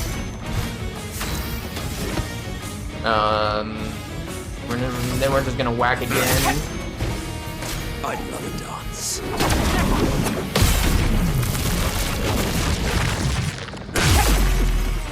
Nice, and then we can do combo attack.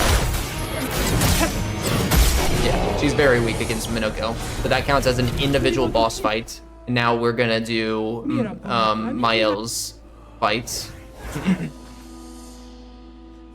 And why we want to fight Golgra right now, just once with Mael, is because it levels up our medallion from level 23 to 27. Ooh, that is nuts. Yep, that's like 40% less than what I was aiming for. That's literally the patch.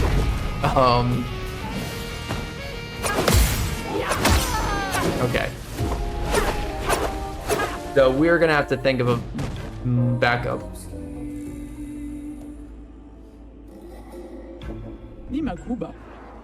Okay. So backups are fun. Backups are nice.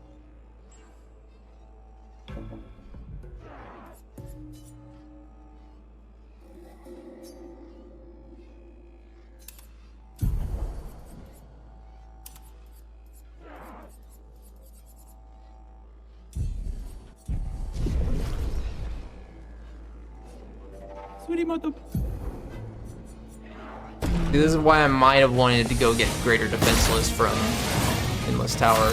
I could try to apply Defenseless right now for 25% more, but that's not gonna be quite what I'm looking for. And then I need to survive at least one parry against Volgra. The route was actually patched.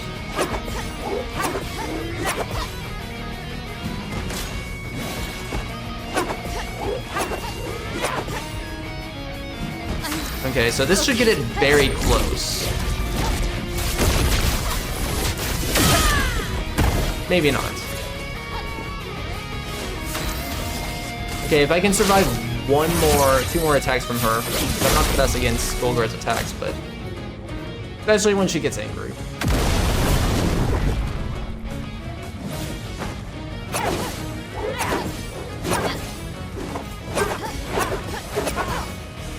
Okay, we're good. Drive one more.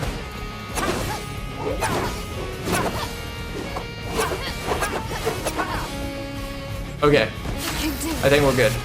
Hopefully. No! Golgra, please, spare me. Spare me, please. You can't escape.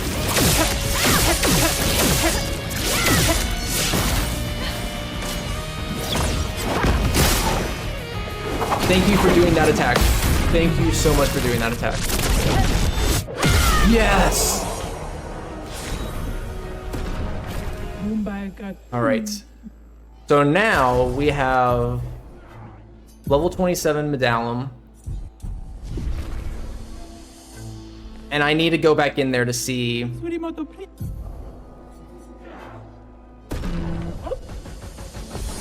if, because we need to try to do the grind here, but I realized that we might not be able to.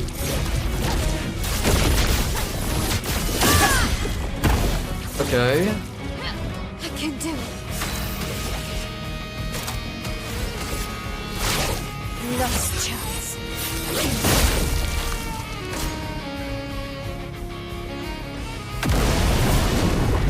There's no way that I'm gonna... Yeah, okay. This isn't gonna work. Because if I'm gonna we're gonna have to kill her like 30-40 times for the grind, and I need to make sure that I one-hit kill her every time. So we're gonna have to come back, actually. This is unfortunate. So let me start doing the Golgra stuff. I mean, we have a level 27 Medallum, so we can go around and do some other things. But, so I might go over to, like, the southeast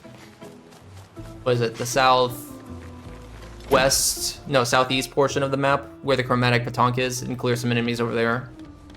And then come back here after that, and we should be good to have, like, a level... Where is this last one? Sorry. I never remember where this last one is. There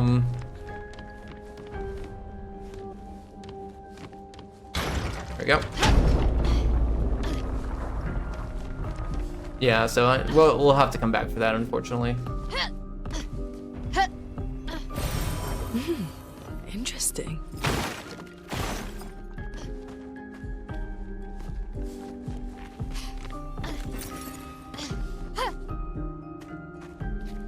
That gives us a tint upgrade and haircut. Maybe you can get there with some stat and medallion upgrades.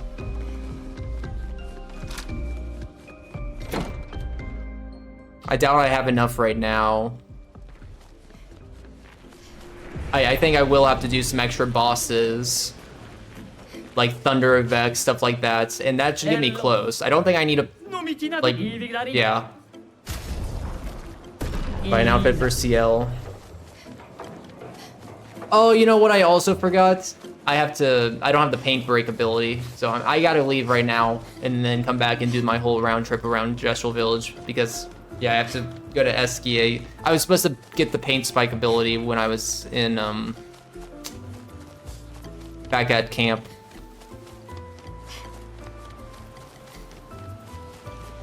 Okay, let's see what I have right now, though. So, Yeah, because that's not like a lot of damage.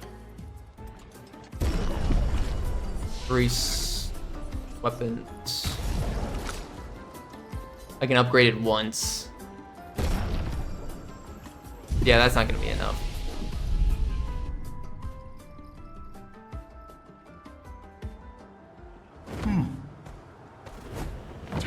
Okay.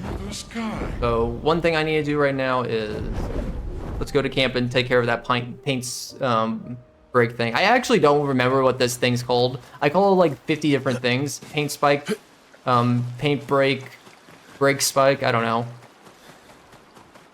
But it's this glowing blue rock is what we need to be able to destroy. So you have to save 4 of the 9 total gestrels to be able to get that ability. We will have to save all the lost gestrels at some point. Oh, shoot. I forgot the one right before Minoko Station. Ah! Everything's going wrong! No! I can go get the one on top of Endless Tower. That one's probably closest. Okay, I'm fine. We're all fine. As Sophie says, we're all fine.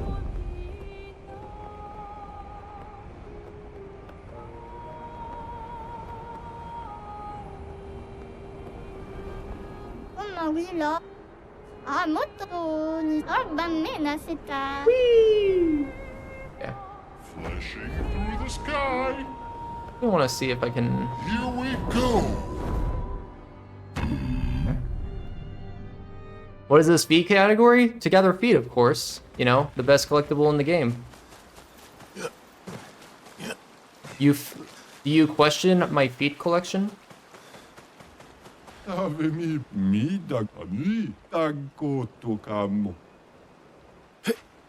If you must know about my feat collection, Minoko gathers feat from all of the Nevrons, and every foot he collects, he gets to use the Nevron's ability. So there's 46 total abilities in the game that he can inherit and use. Yeah.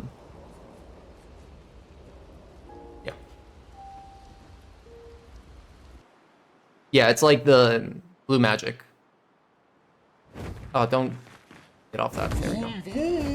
Vroom vroom. Okay, let's go to Thunder Effect now. And then once I do this side of the map, I'll go back and fight that person, Bulgra. So we have 2 outfits there.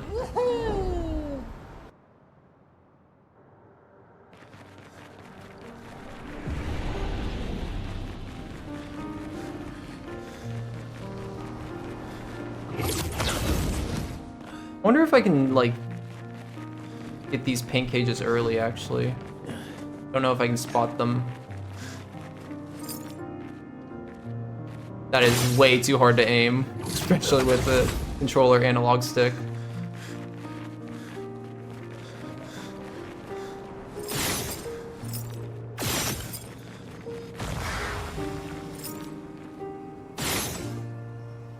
Yeah, this is wasting more time trying to spend time aiming instead of... So what I'm trying to do is I want to try to hit the paint spike things beforehand, because otherwise I'm stuck in a situation like this where I shoot it and... Okay, that was actually a poor example, but sometimes I'm just like waiting like 2-3 seconds before the paint cage thing comes back and unlocks the cage fully. So if I shoot them early, it gives me it makes sure that the item's already ready to pick up by the time I run to it. Good stuff. But I'm definitely wasted more time there overall just trying to reshoot those. Constant. Okay, so this guy should die. Or not.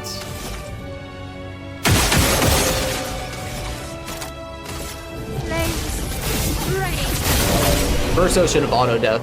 That's the strat there, is to use auto death, but I forgot that I didn't have my boy in the party. That's a good pick though that I'm Great. start learning.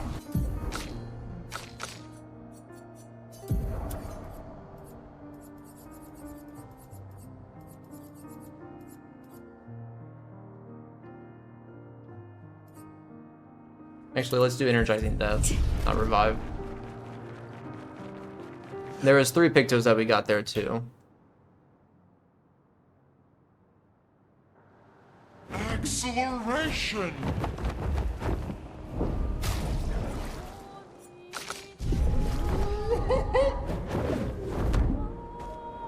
Did that save?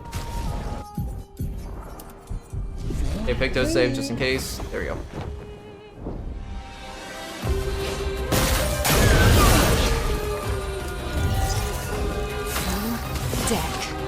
Oh, you're gonna... Dang it. I won't be able to Poison Fury because he needs the actually last chance here. The good news is that I should be able to just kill this person without any extra benefits. I honestly should just solo my L. Except for the Chromatic Courier because he has shields. But... No, that's not enough. Okay. Okay. This is faster than sitting through the attack animation.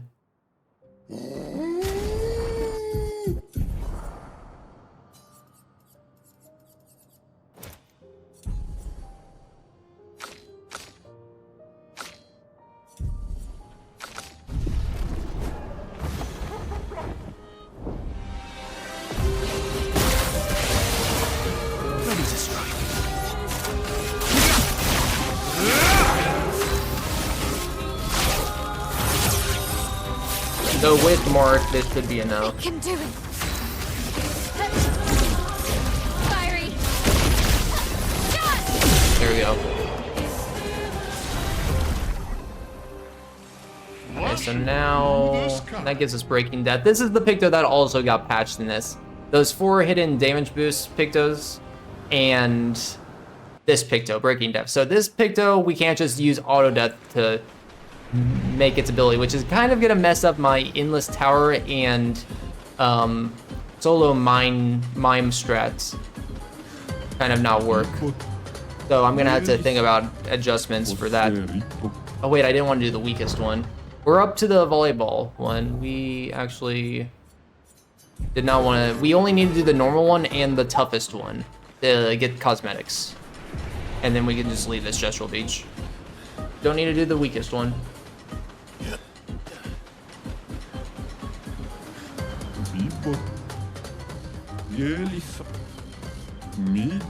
So we'll start off with the normal one, why not?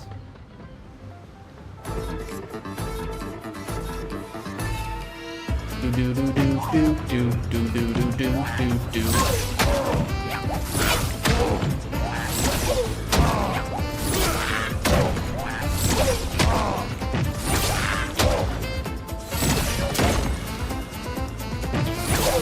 Chad, you love the volleyball game, right? I know everyone here loves volleyball, especially against this gestural guy. It's everyone's favorite gestural beach activity, right?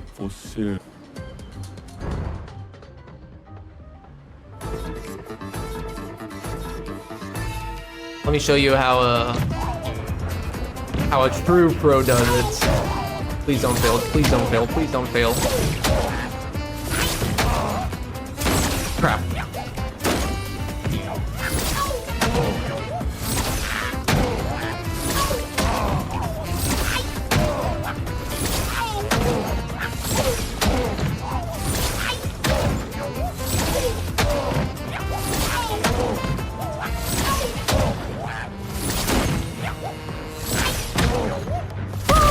No, he was 1 shot away. Rigged. So rigged.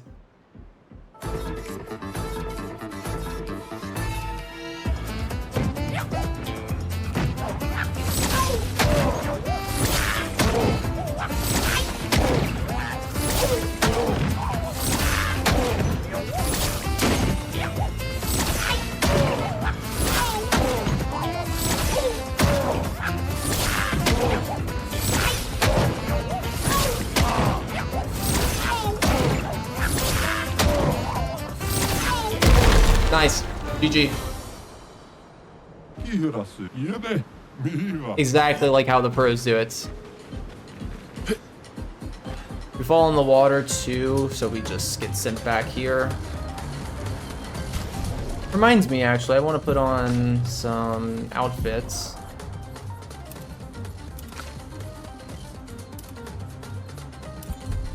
There we go.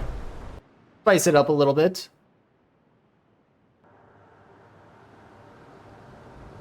Not split there. Okay.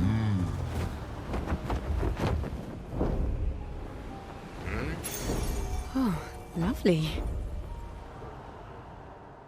Okay, we're gonna do our second painting workshop. I missed my jump. That was totally intended, I mean. You just don't understand the strat of missing the jump. Crucial, vital, in fact.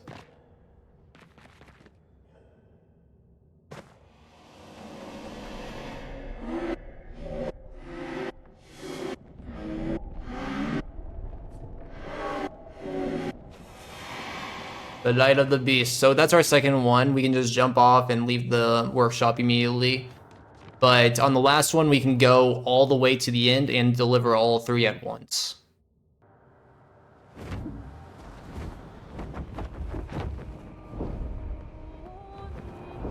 God, do you like gambling?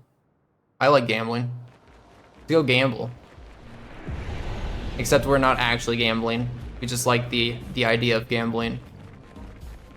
I was kind of... That a casino? When I first came here, I was like anticipating this being like a big thing with like an actual gambling minigame or something involved. I'm sad that there never was anything involved with it.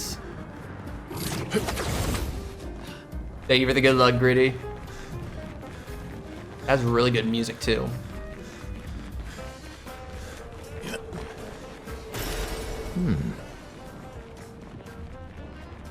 So you have to be Minoko when you talk to this guy in order to actually get an item. And he'll give you the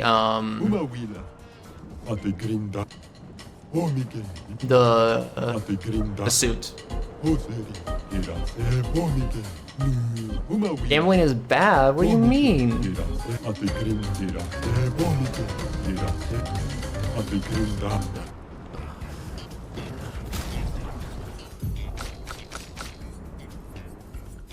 Hey, I went and gambled and now I look like this. I think it paid off. Where the hell? What?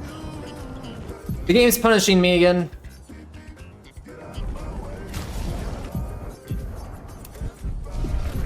I can't do prompts. That's twice in a row. I have a feeling this new patch is introducing more bugs than it fixed. I have a feeling.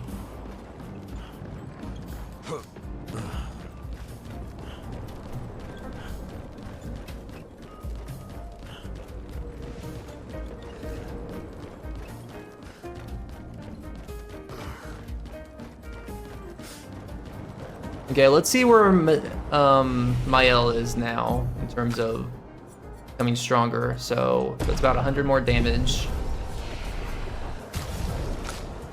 And I can't upgrade that anymore. Okay.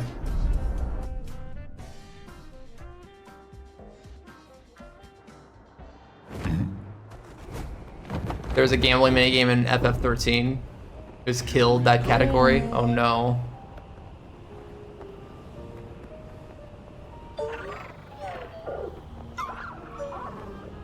I mean, you can still add gambling in this game. There's a Picto called Roulette that lets you deal 50% of the time you deal double damage, and 50% of the time you deal 50% damage.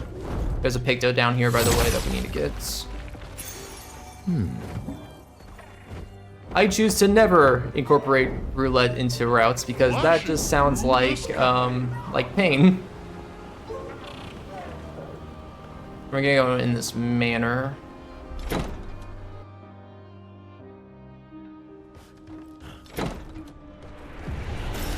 Good stuff.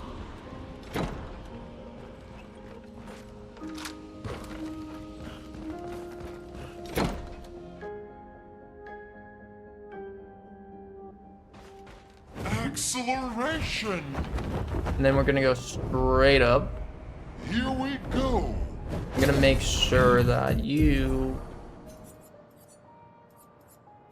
don't have auto death, and yep, that should work perfectly fine. Blop, blop, blop. Okay, so we need to take off the shield on this guy, then I can just skip and Steindl. But yeah, that's the one thing that people might forget is this boss starts with shield, so you can't just one-shot it immediately. It gives us anti-blight, but we're not going to use that. So we're going to go down and start chasing this Batonk. I didn't really explain this chromatic Batonk. We can start chasing him, and between going, he is glitching everywhere. What the hell? Okay. But you can like continue the chase even after you like stop to go do a boss or something. But yeah, we have to chase him all the way. He's a little bit finicky here. You want to go right here and then kind of like drop down a little bit. I didn't drop down at all, but either that or go at that ankle that I did. There's two outfits there, and we're gonna do solo Mael here because if you skip a person's turn, this guy does an animation, and I don't want to see that animation. So we're just gonna Steindl him immediately. Beautiful. Here we go!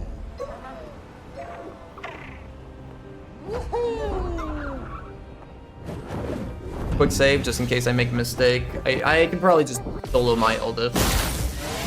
Remember, I have solo fighter and that's like 50% extra damage when I'm solo, so it should be enough. This guy gives a lot of chroma too.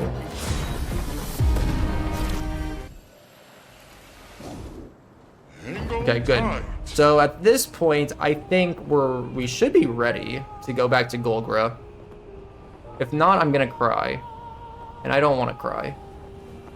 I'm gonna get this Lumina actually. Interesting. And yeah, I'm gonna do this actually real fast. This is a boss. I was wondering if I should save it for the end, but I'll do it right now.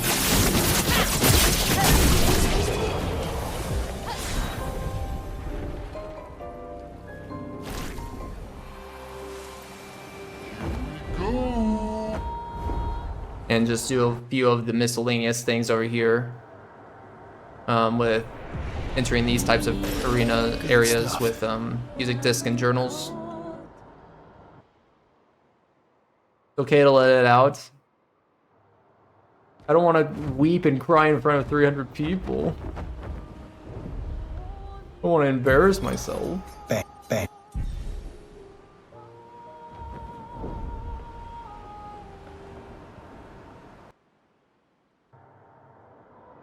But to be fair, how can you play this game and not cry?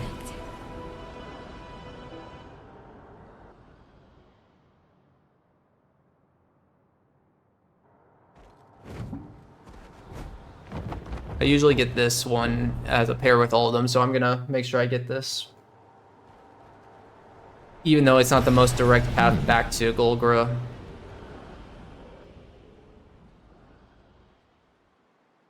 There's actually one other thing that I can do right now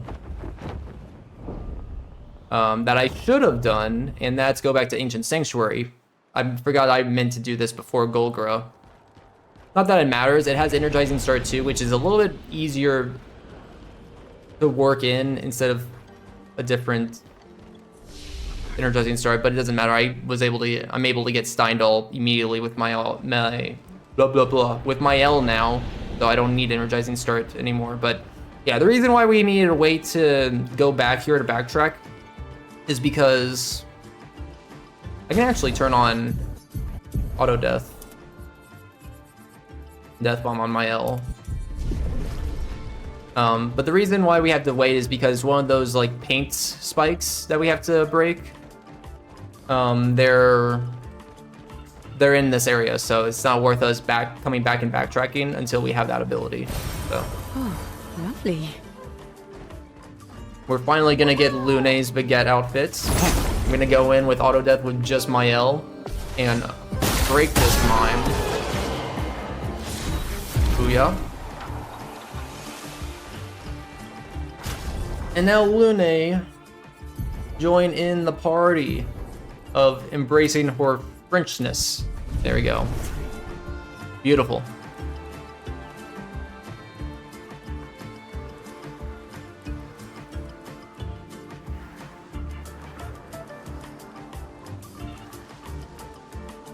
Yeah. So the route will start getting a little bit more systematic in the sense where it'll just be a lot of walking and picking up stuff.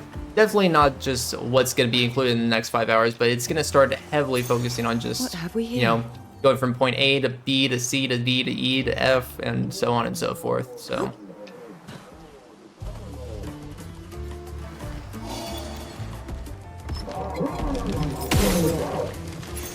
Good stuff. Still a good chance to like see every environment in the game. 100% is the only category, the only categories that I've made, because there's a lot of official categories I've ran, but also a lot of you know, categories like this that I've made up myself that aren't actual categories on the boards, like 100% in all bosses, due to the nature of it being so hard to track. But yeah, this is the only one that actually visits all locations in the game. So you actually get to see the aesthetic of every place at least once if you're watching this whole like 11-hour run. I am still surprised we got through Act 2 as efficiently as we did. Like, being on current patch, I thought that was gonna mess me up a lot more than it did.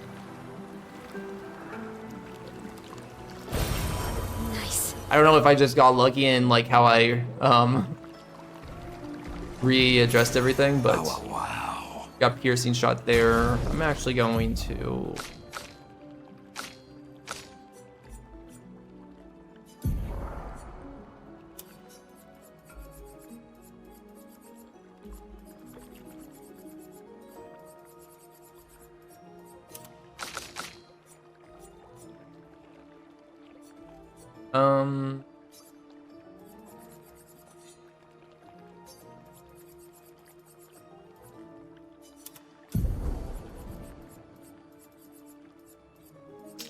I want, give me auto powerful. Okay, so this whole area right here is what we broke the paint spike for, but it's literally just for piercing shots. There's no other reason why.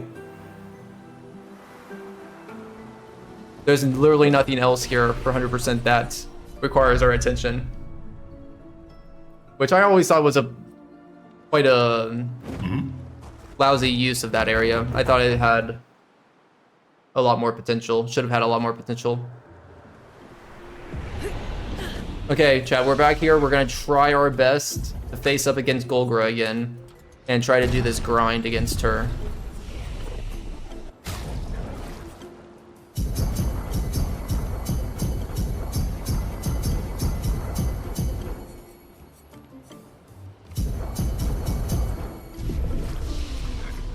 Oh, I was just in there.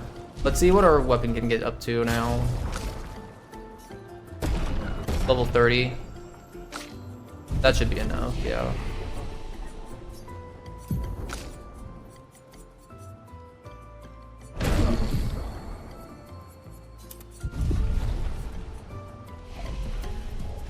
Is my L is low damage good?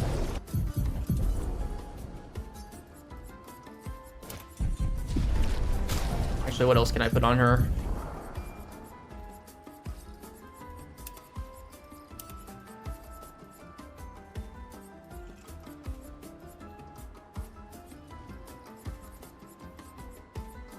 Actually,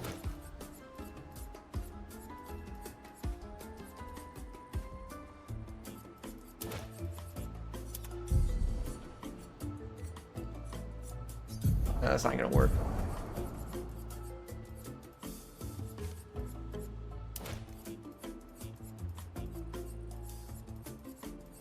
Okay, please show me something. That's useless to me. Okay, teamwork's useless without a team. For the entirety of the game, that actually would have been a false statement, but as of yesterday, as of current patch, teamwork without a team is actually useless now. Funny enough. I need to be my L. Okay, so the way this grind is gonna work is every time we beat Golgra, she's gonna give us 2,500 chroma, or 25,000 chroma. But we also get a reward of medallion every time. So, but medallion as a reward, if we already have it at a level, it's just gonna... I'm still too weak. Wow. Not giving up.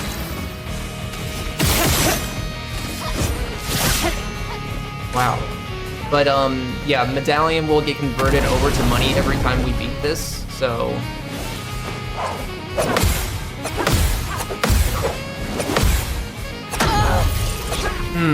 Okay.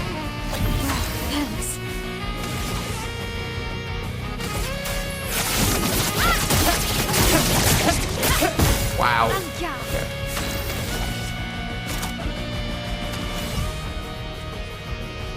Yeah, we're gonna reload that. That's not gonna work. I know it's so close, but it's not gonna work. I need to make a save closer to this too. But yeah, the idea is to try to Steindall her into a one-hit kill, so then I can basically get like 30,000 chroma every like 15 seconds, or 19 seconds is more realistic.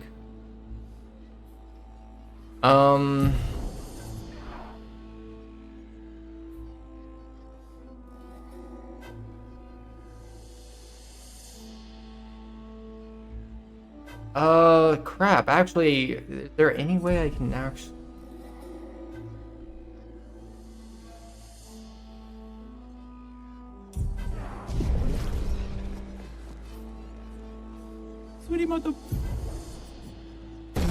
I'm gonna see if I can try to make it work.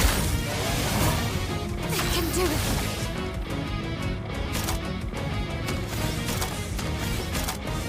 Like if I do guard down,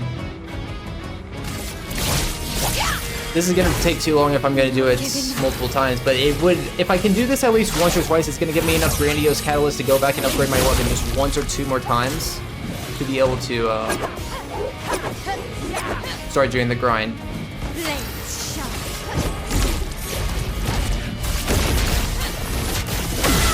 Yeah, okay, good. So that's one, which gives me 3 every time. So if I can do that, let's just do that 3 more times. You can see there though, the weapon gets converted to 4,600. And actually, the higher the weapon is, like medallion, if it's like level 30, it'll give you like, let's say, if it's level 27, it'll give you like 3,600. At level 30, maybe it's gonna give you 4,200 chroma. So if we do have medallion leveled up and it gets converted to money, it's gonna give us more the higher level it is. I'll do this one more time and then we'll go upgrade the medallion, and then that should be good enough for us to actually do this one shot.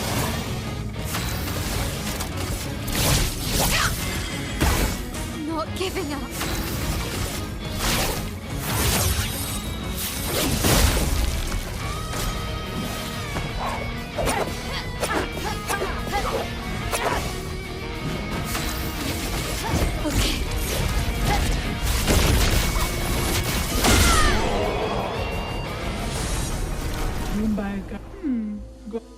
Okay.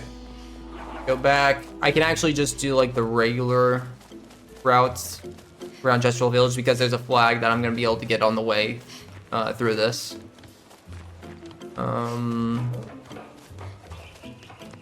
Chat, do you like memes? Well, this is fine. There's that guy.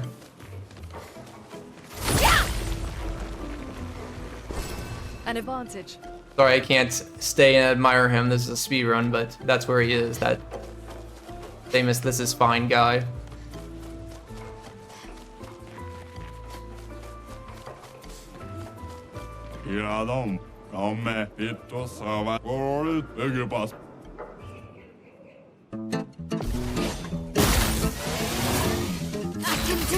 So this is Kuno Puncho. He wants you to do at least 9,999 damage, and we just did like 300 times as much as that. So I think we passed his test. That does count as a boss. Let me get an outfit from that.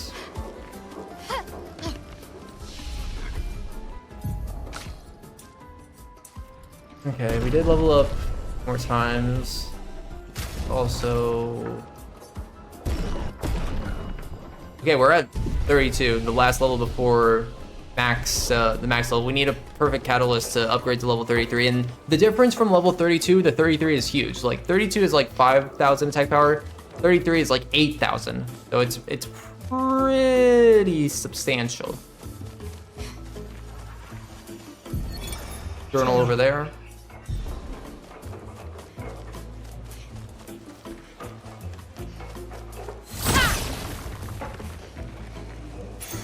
Great. Victo in there.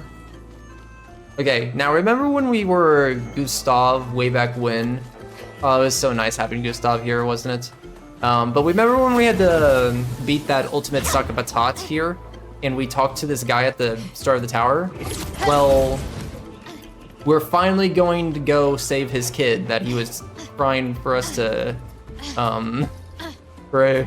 save like 3-4 hours ago. Yeah, about 4 hours ago, so yeah, you have to talk to him at the base, but it doesn't matter how long ago you talk to him. If you go up there and you don't talk to this yellow guy first, he's just like, the guy at the top's just like, yeah, I'm not gonna budge. Okay, and talk to this guy again because now we have Verso, so we can get that outfit.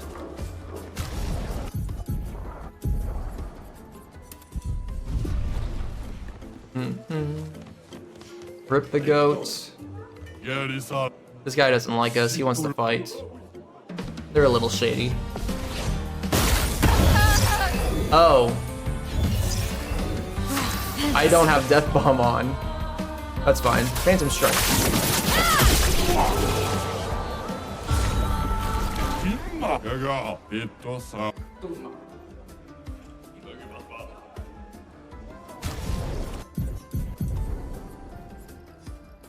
Okay, we're just not gonna do Death Bomb strats with her.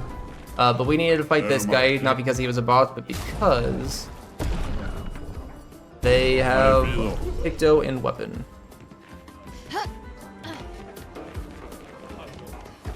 We're also gonna make a little pit stop here. This isn't required, but you can talk to this guy to turn in journals for Lumina. So we're gonna do that real fast to get quite a good amount of Lumina. We should get at least 60. If it'll show it in groups of 20, but it should be like up to 60. So we just got 60 free Lumina there. Pretty nice. Die. We have to fight this merchant and then we can get his weapon here. It's crazy how many weapons there are in this game. Because I feel like I never ever will get the opportunity to utilize every weapon to its greatest potential. In fact, yeah. Okay, provoke her. Let's get back into this grind. So, oh, I am not low health.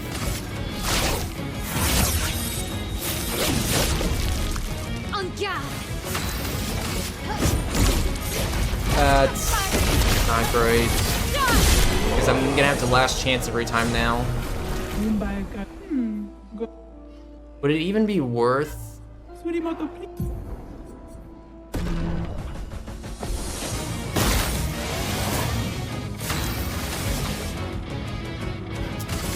Actually, humor me. How much damage do we do if we're at full health? Yeah, that's what I figured.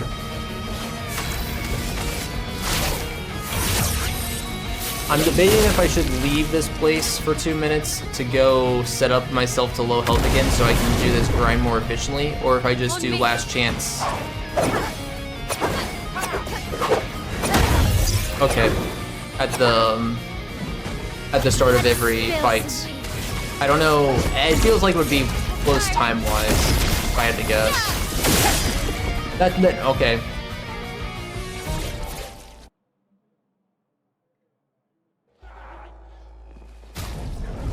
I feel like it's probably better to just stick here and get this over with. Is that about a merchant? I guess I can try.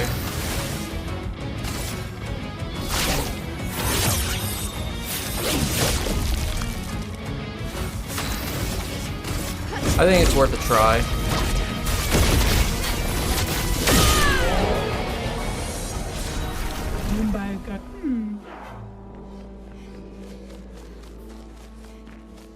But let's already see how much chroma we've got. We've got 416,000. I think our goal is going to be roughly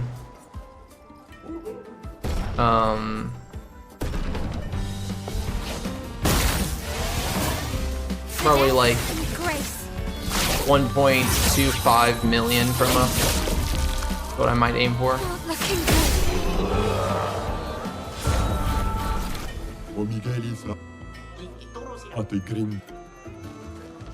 No, it resets it. I'm gonna go reset from a fight real fast because I think it does save. It'll save me like. It'll just feel more efficient, and that's what really matters in the end, right? Doesn't matter if it actually saves time opposed to just doing last chance like 30 times in a row. But it'll feel more efficient.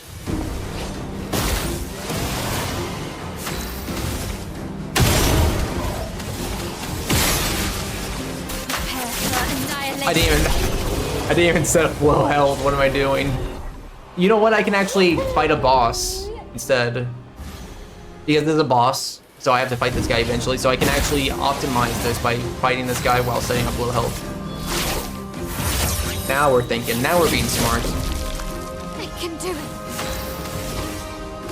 Prepare for annihilation. Okay, so that's a boss. We get a powerful revive. Flash through the sky. Okay, back to Golgra. For like the third time.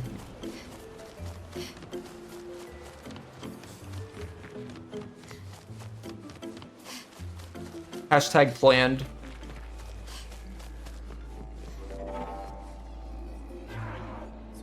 Poke. Okay, grind time. I can do it. Fiery. Ah, there we go. That's what I like to see. I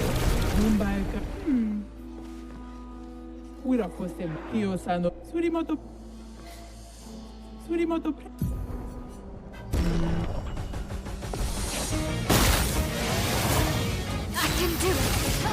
Alright, so this is basically what we're gonna do. Just get back into the fight, do Steinville, and repeat this about 33 times.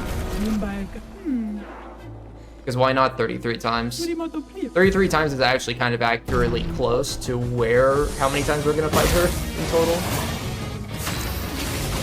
Okay. Kind of close.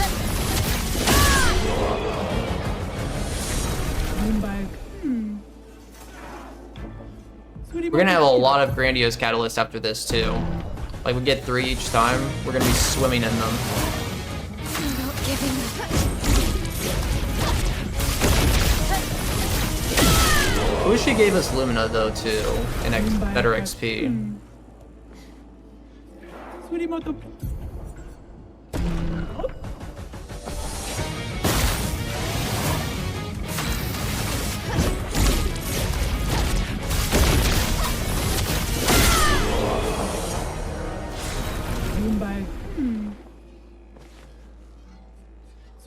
Yeah, this is fun. I can do it. You guys have any stuff you want to share? Maybe some favorite things you like in this game? What's your favorite SDA quotes? What's your favorite Picto? Your favorite build? Feel free to talk about it. Let me know. I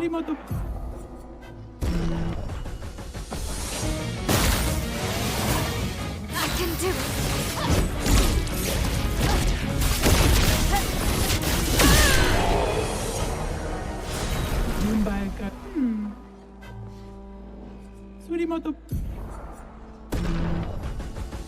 We originally were gonna aim for level 69, but since I've already done quite a few things outside of this already, since I had to come back here, I assumed that we were gonna pass 69 when we're ready and done with this.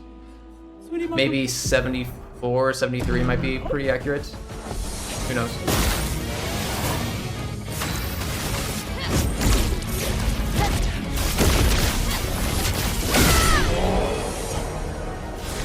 This should take around 12 minutes, I assume, by the way. 10, 12 minutes.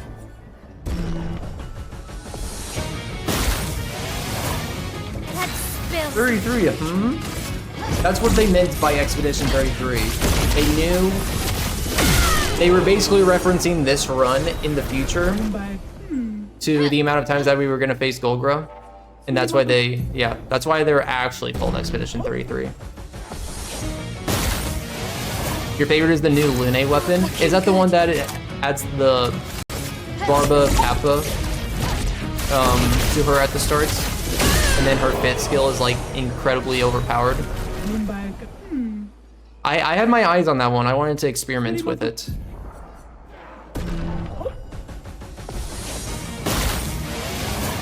Nope, you don't have to kill them with all 5 because she's the same boss with everyone except Minoko.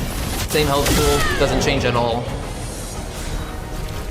I will have to beat her with CL at some point to get the Hevison weapon, but that's going to be saved for the very end of the run.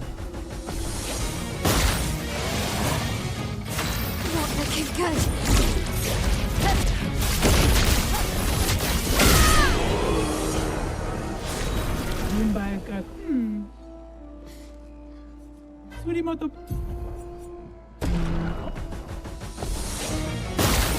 Nope. We get all the other weapons elsewhere. I actually forget what she drops for Lune and like Gustav / Verso, but we can get their weapons elsewhere. Hevison, though, is the only weapon that we can't get. Mandalum and Hevison are both required to get in this fight. Otherwise, you can get the other weapons anywhere else, I guess.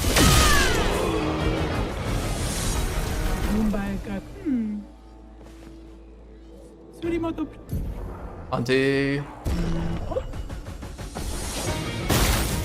You haven't played yet?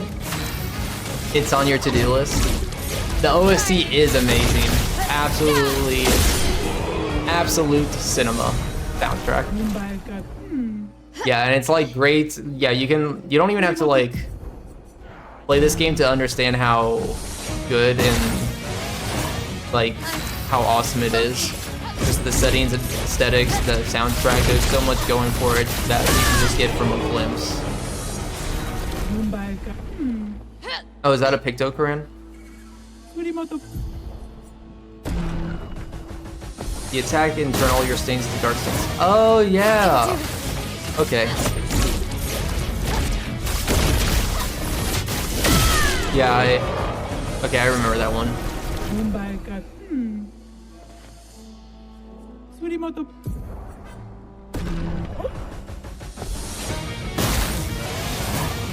I can do it. Yeah, 400% increased damage on a skill is insane.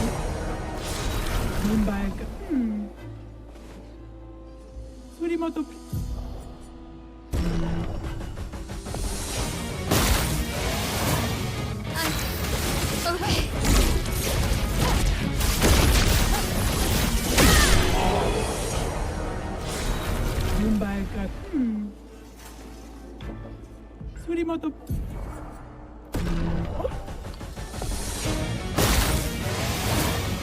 I'm not giving up.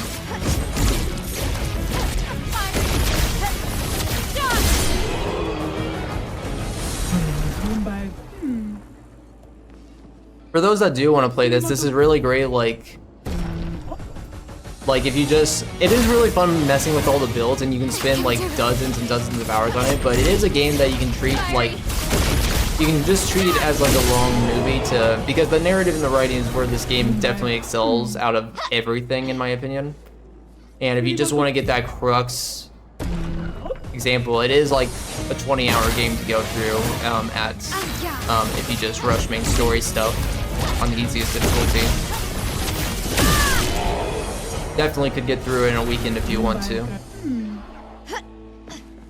Which I honestly suggest, like, people aren't sure about the turn-based combat and if they're gonna get into it. Honestly, suggest that a little bit, because then after you beat it, I feel like you would be inclined to play it again, but you'll be able to have like NG plus and have a better idea how stuff builds after you've gone through the whole game once, you know? Stuff like that.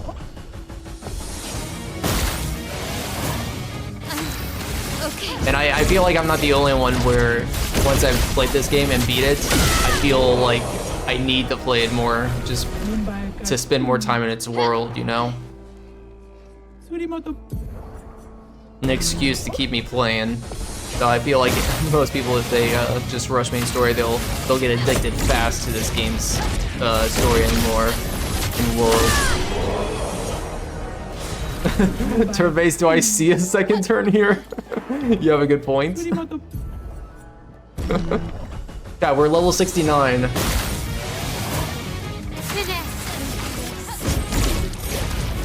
I'm so proud.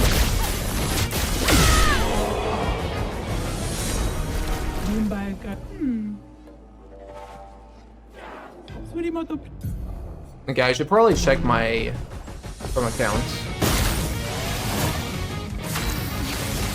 Okay.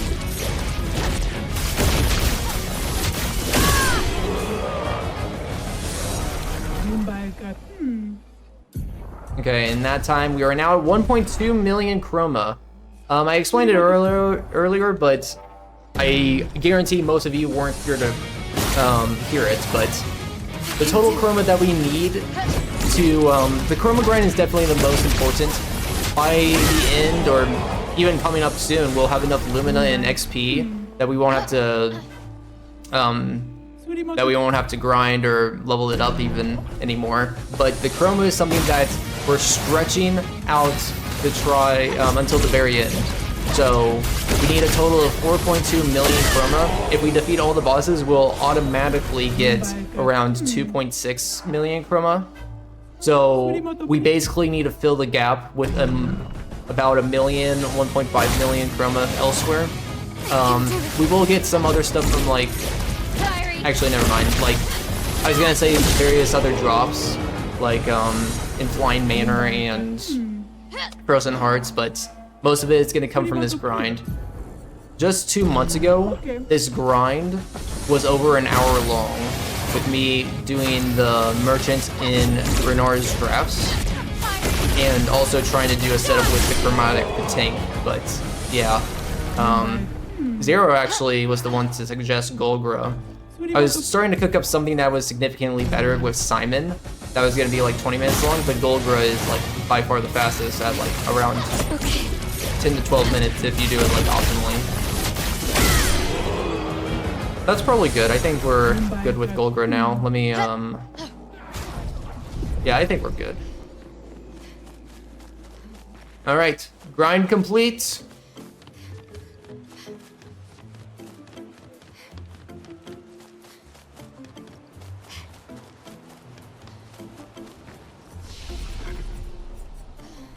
Just the inputs, maybe. I mean, the L is not very strong. Like at this point, no, absolutely not. If we're like level 99, maybe. But I mean, like I'm gonna be honest, I have a problem when I have to get Hevison later, when we're at the end of the game, to actually defeat Golgra with CL, so. I'm never good at making CL builds though. I'm quite terrible, I'll be honest.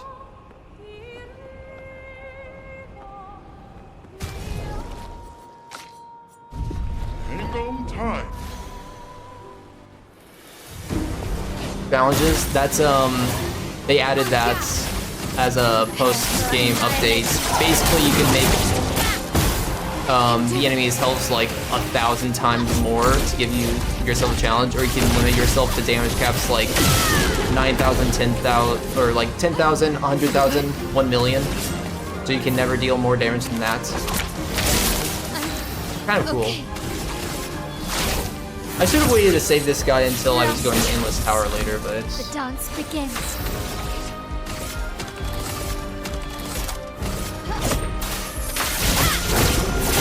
Even that's not enough? Okay. On guard. You can't escape. That I might have made a mistake here. I should have just used Steindal. Okay, he ate ZL. We're good. We're fine. Finesse and grace.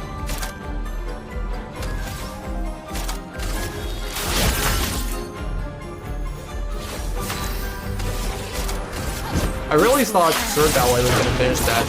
It's like, I was trying to save like 5 seconds and I ended up losing like 30. Probably, maybe even more.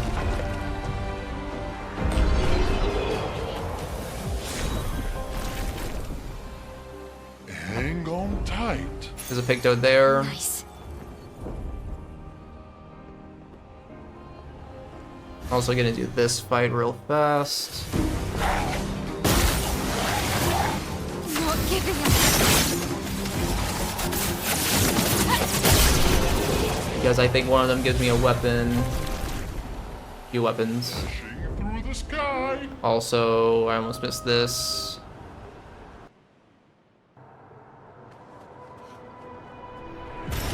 Good stuff. Alicia's birthday party. I want this song on Spotify and it's not on Spotify. Alicia's birthday party is a jam.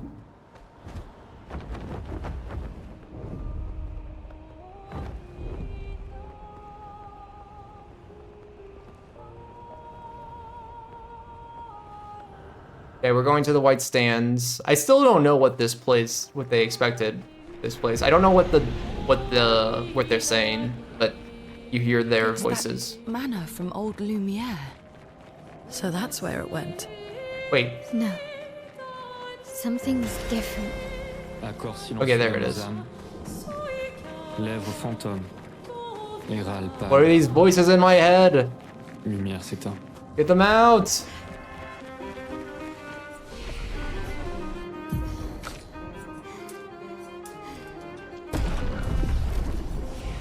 Au loin, elle s'élève, seule, sans détour, songe, sans retour. The song for Sophie's death. Yeah, I never looked into the lore behind it actually, so I've actually never known what it was. We have all the 10 upgrades by the way, so I'm gonna upgrade them all right now. De chagrin, il danse autour des heures littorales, éclipse florale.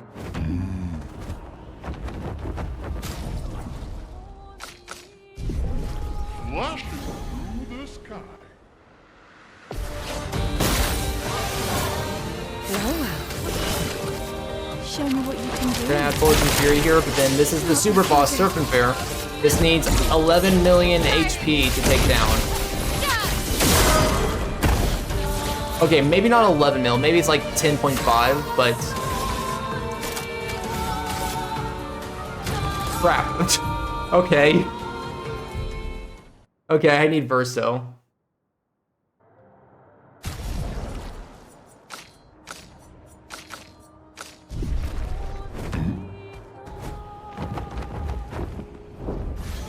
Verso is just gonna apply defenseless or bark or something. Let's carve a path. That should be enough.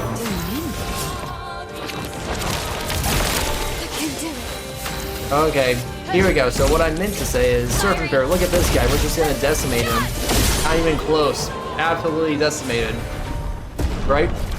But that gives us a perfect catalyst, so we can upgrade our medallion to level 33 now. It also gives us Energy Master, which is very, very good.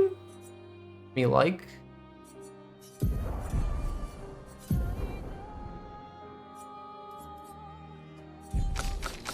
In fact, I'm gonna put... Many times.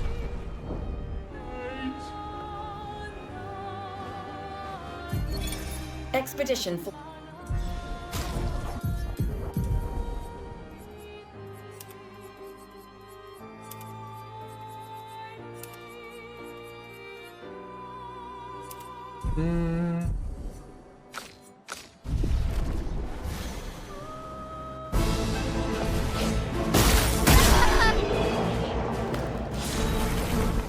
That's a very easy Act 2.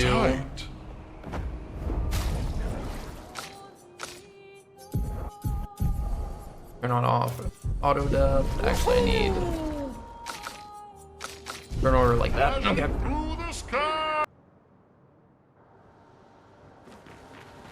Your last message. Before I was replaced by Lost Voice. 100% with challenge activated and max difficulty. That's too insane. I actually don't know anybody that's done like content with those challenges activated, but I could never. Nice. So this guy's dead. Gives us a weapon.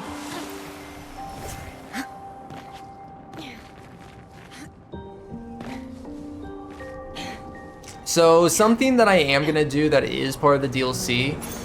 What? I heard that I've seen that there is some really sick not weapons, really sick outfits around Gross Tet, and I wanna see them. So we're gonna make a slight pit stop, even though it's not technically a part of the 100% criteria.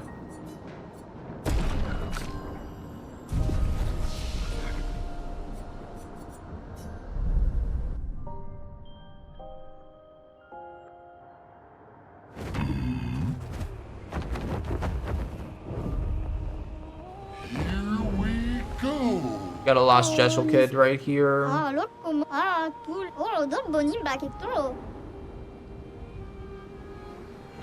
Oh, Lumiere Sietet. Okay, I think it's this guy. Oh yeah, okay. I didn't realize all 5 of them had stuff for that actually. That's interesting. I thought it was only the CL and Lune. But that merchant right there, not needed for 100%, unless like outside of the DLC stuff added.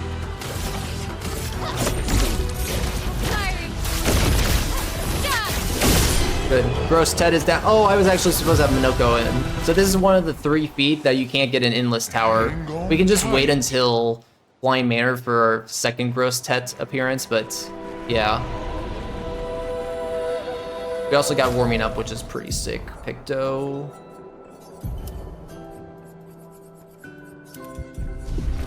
Okay, so these guys want to fight. Do you know what their specialty is in, chat? What's their field? Weapons. Cue the fight. Prepare for annihilation. And they're dead. These are Act 2 guys, so they're easy.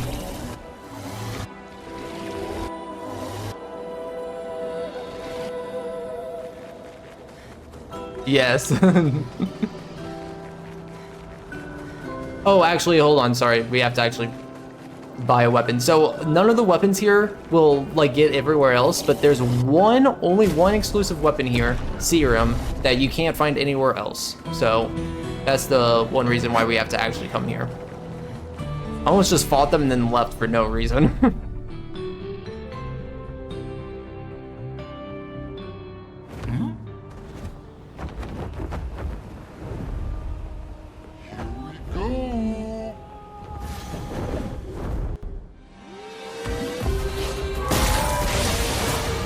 Let's carve a path.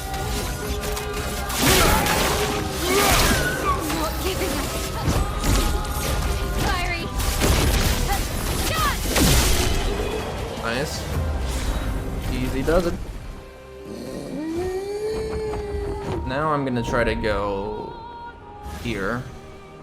So this isn't the required fight, but it gives us a Picto for Sniper. So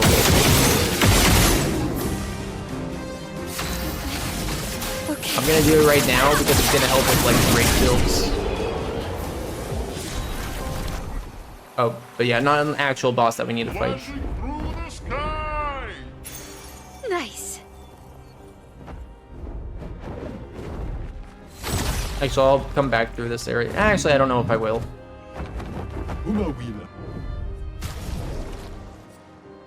There's Lost Voice.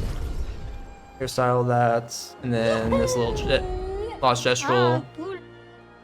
There's a sniper picked up in that last fight.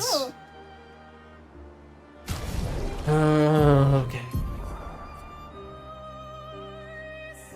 Who needs cheater? Not me. I'm not a cheater. Useful.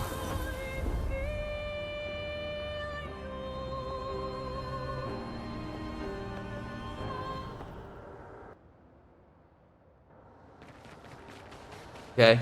Okay, so I want to put on these outfits that... Like, look at these. They added this in the new DLC and it looks really good. I just wanted a chance because I haven't checked them out in my casual playthrough yet, but I saw it online, so I want to spend a moment during this to actually check it out.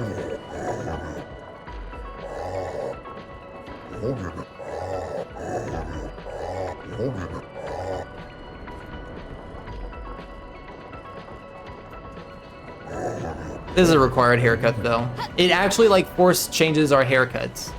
And I don't necessarily like this haircut, so I'm gonna change it.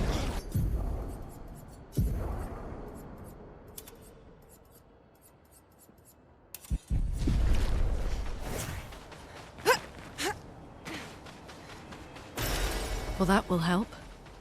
Yeah, perfect outfits for the snow, I know, right? They're perfect.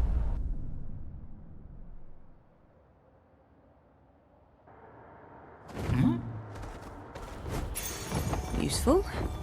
That picto will actually get automatically an endless tower, so I don't have to technically pick that up, but yeah. We're gonna do the Frozen Hearts now, so this section is gonna take us probably like 10-12 minutes to get through. Again, a perfect opportunity to show off these outfits in the snow, right? Brings back memories. I like how we still have the beret on. Why? Too. We lived on this mountain together for some time. Romantic. Romantic.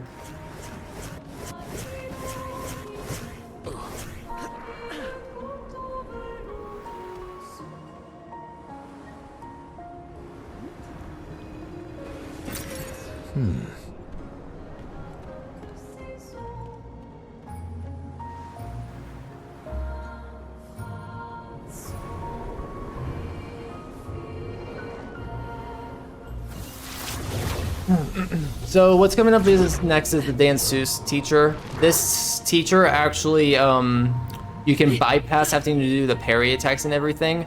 If you use, Lune is kind of forced to do a solo fight here, but if you use auto death and death bomb, you can instantly skip through all of the parry tutorial thing that it wants you to do. So we are just gonna do this and.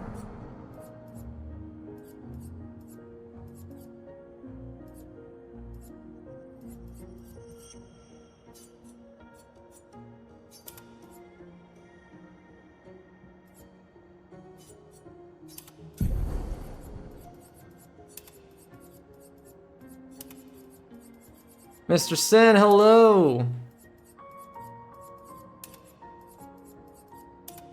You joined just in time to see me use Lune as a suicide bomb. I mean, I'm not technically wrong.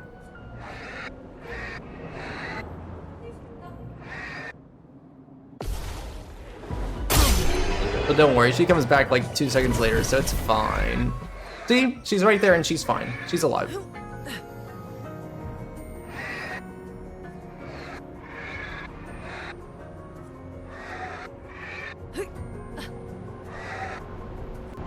Okay, so now we have to actually defeat her for real. Last ditch effort.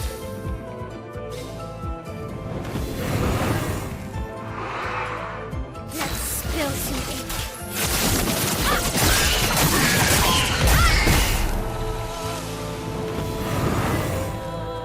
And this current patch nerf is Okay. actually It's making it so that I can't be consistent. Okay, Death Bomb for the win, I guess. It was the most beautiful dance. Never mind. It was quite a beautiful dance, wasn't it? It ended in quite the explosion.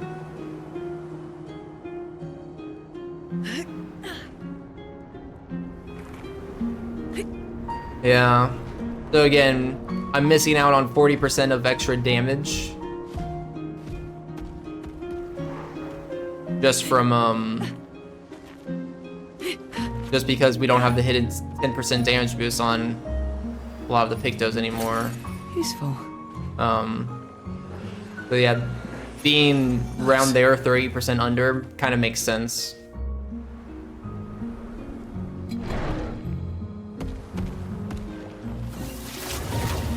So these enemies actually give good XP. If I can set my L up for...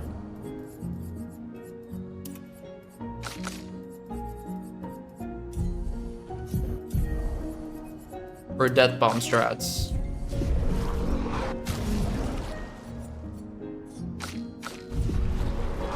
Am I learning anything on Verzone? No. I can put on... I cannot put on... Unless I take off.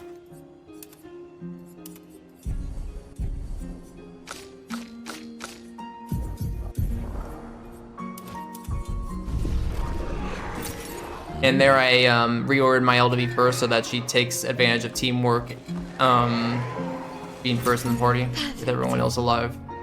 In case anyone else is gonna do, like, if you die with Death Bomb first, you still take the power up of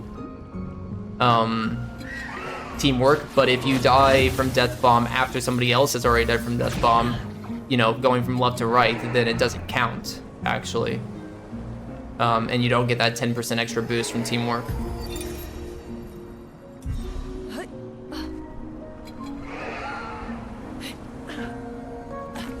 Did I know about that? No, know about what? Sorry. Burn Affinity, this is a pretty good Picto, actually. Oh, you need to learn things. Don't you, Mael?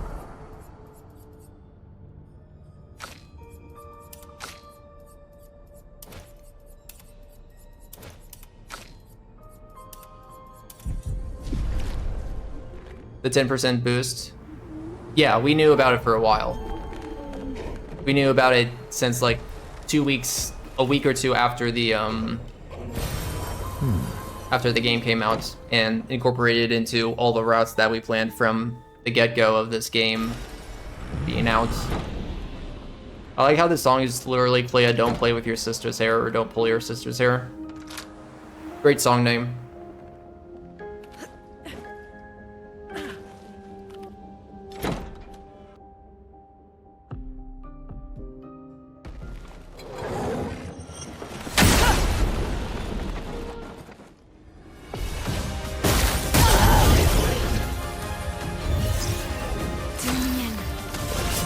Time to shine.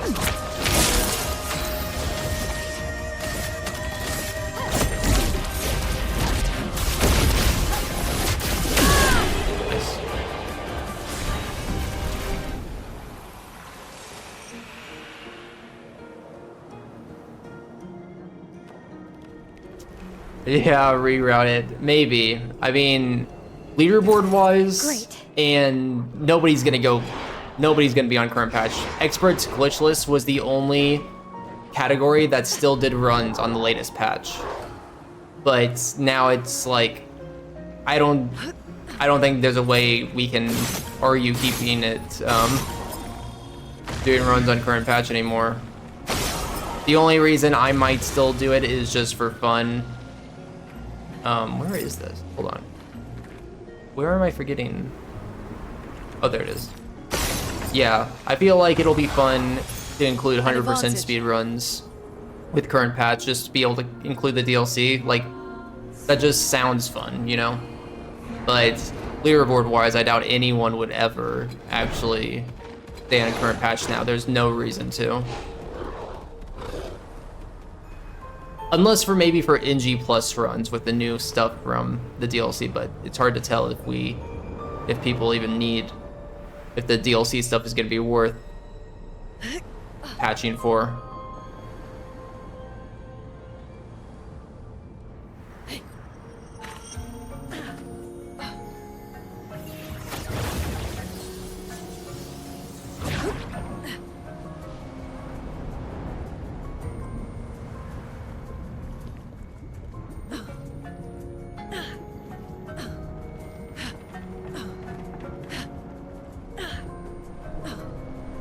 Oh my god. It's been a while since I've been We're like here. only a little bit past halfway. We used to ski here. I will say, like, we haven't gone through an Endless Tower yet, and Endless Tower could be rough. And the solo mime later. But I will say that this is going better than I expected on current patch. And I definitely don't think it's going to take 13 hours.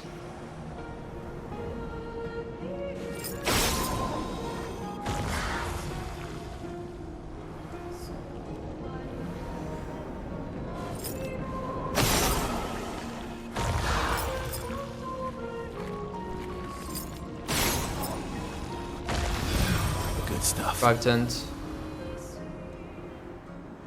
Like, 11 and a half to 12 hours might be reasonable. We'll see.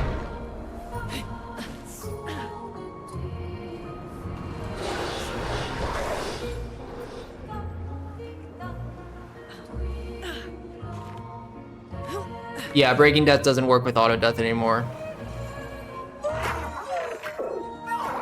That is correct. That's why my endless power strats are probably are kind of screwed now.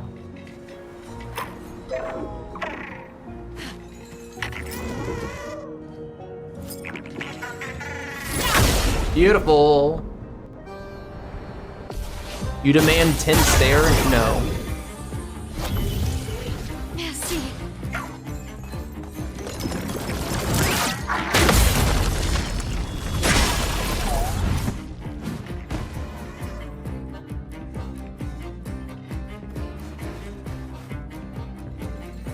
Let's play. Blades sharp.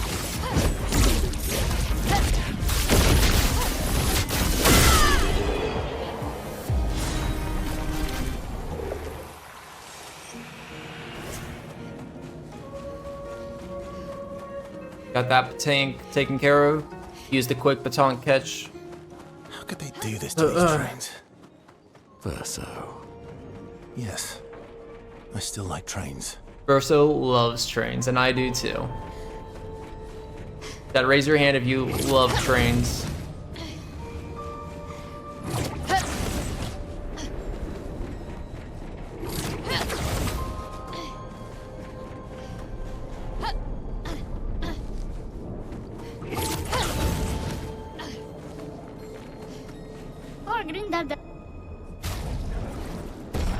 Two really good outfits right here. In fact, I'll give you guys the benefit of the doubt to see this right now. Definitely one of my favorites. Nice. Verso outfits. Yes, I see you, train enjoyers. How is that not enough damage? Still need your help.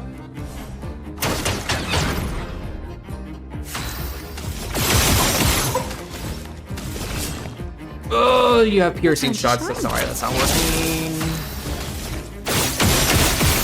Okay, I would have actually killed the mime if I was at low health. Blades sharp.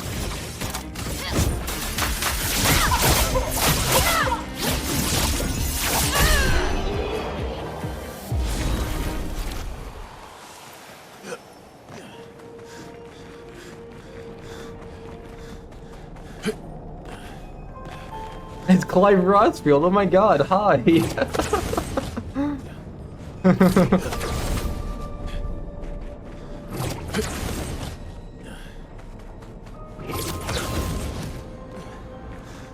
Baldur's Gate outfit for Mael.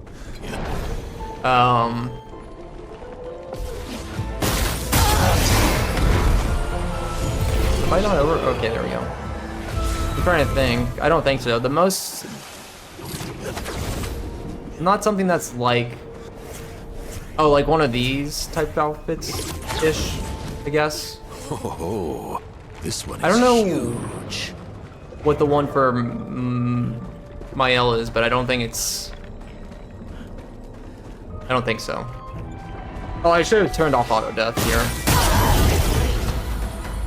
It's fine. We're all fine. Your turn to shine. The dance begins.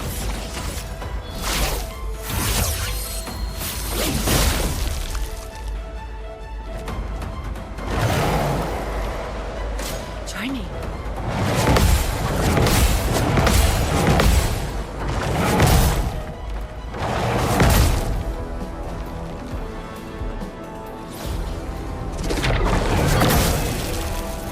The dance begins.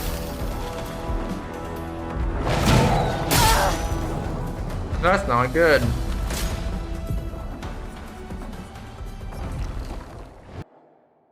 Not very good.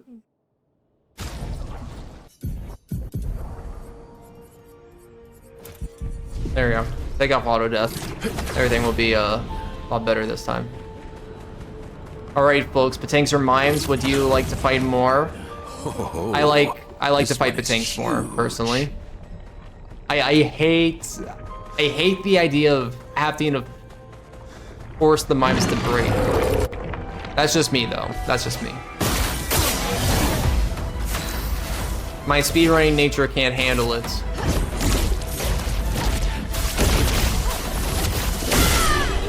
There we go.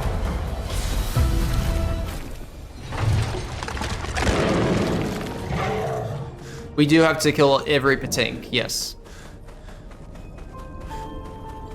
And every Mime. The Mimes don't count as bosses, but we do have to defeat every Mime for for whatever it's called.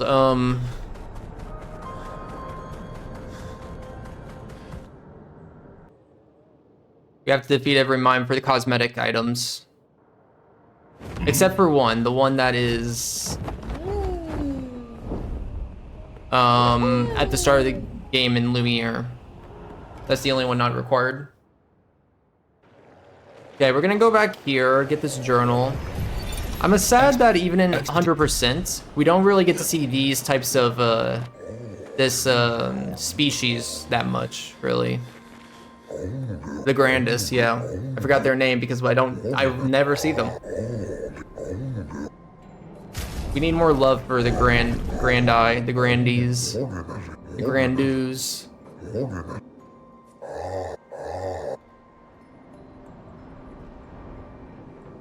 So here we're gonna buy a crucial power-up, Picto power-up. Burden shots we're gonna get later, so we only need Greater Rush, and then 3 weapons. So 1, 2, 3, 1, 2.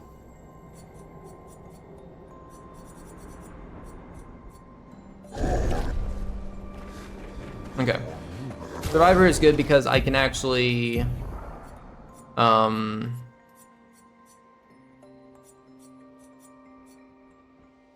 I can do things, yes. Like have auto death and instantly go into a fight with 1 damage, so I have no more last chance to set up, give myself low health if I'm not at low health. Oh, okay. So this guy, you need to be a lady. And the key to finishing this, the answers are randomized each time, but the answer is always the longest. It's kind of funny because this is how I got through it my first time. I just always pick the longest answer. No, I accidentally spammed X too fast.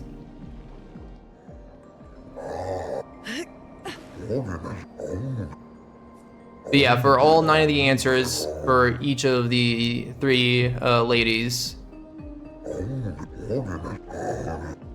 you just pick the longest answer.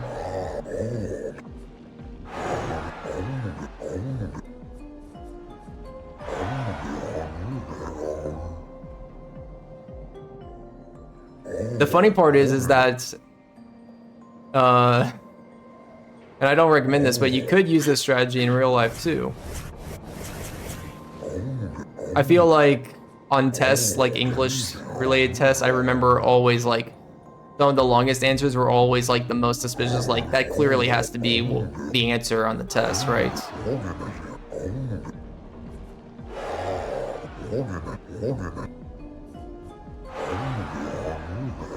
Like the correct answer is usually the most detailed one, so.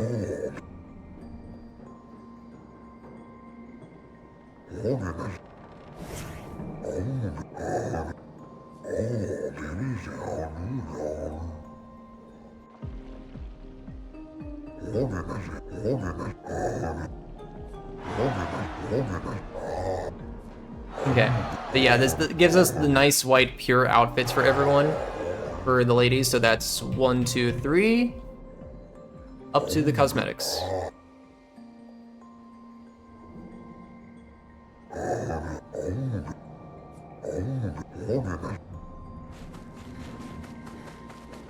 And we out of here.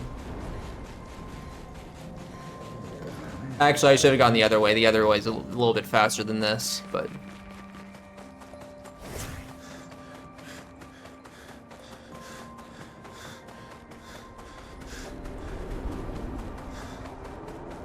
Okay, so coming up next is actually something really cool, and it's gonna be kind of like our XP farm that takes us to level 99. Do I need to be level 99? Probably not. Do I need to be level 99 on current patch now? Probably. Being level 99 would definitely help me get a little bit more damage than where I'm lacking, but in old patch, technically I could be at like level 90 and still get through most of the run easily, but we're gonna try to farm this boss. Basically, we're gonna abuse the idea of the Danseuse spawning in clones and us not taking damage, and the plus 20% damage boost that gets applied gets like multiplied for every clone that we defeat, as long as we don't take damage in the entire fight, and we there we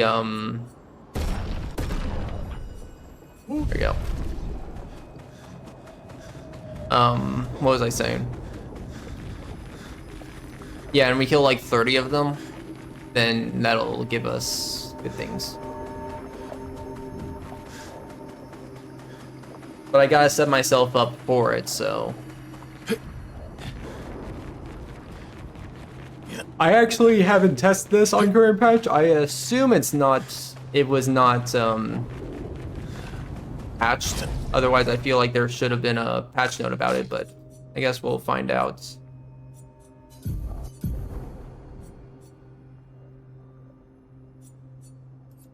Okay, so I need speed here.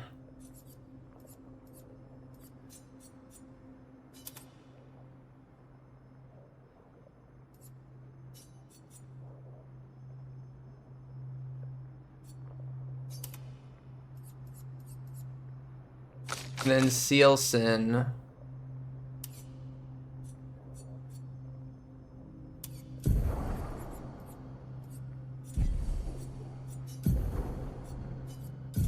Or CL.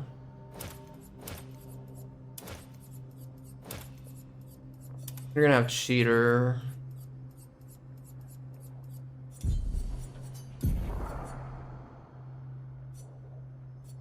Ooh, this might not work as well as I want it to actually work, because we have leveled up stuff. Oh, okay.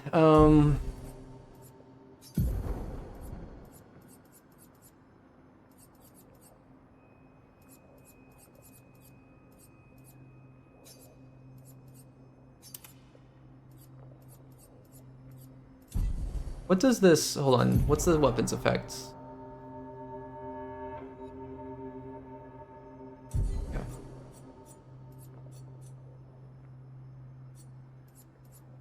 So as long as I have... I need a flag. I need the lane slash. So we're basically gonna get the lane slash as a skill on CL to try to delay the main person's main chromatic Danseuse's attacks. And what that's gonna allow us to do is Basically, when they do the parry attack, which is their like third attack, we're kind of forced to, we can't really like avoid it. We have to parry it and it's gonna kill them. So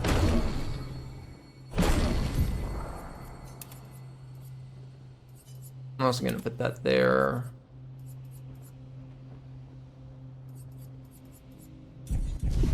So we're gonna try to have CL do as little damage as possible. I'm actually going to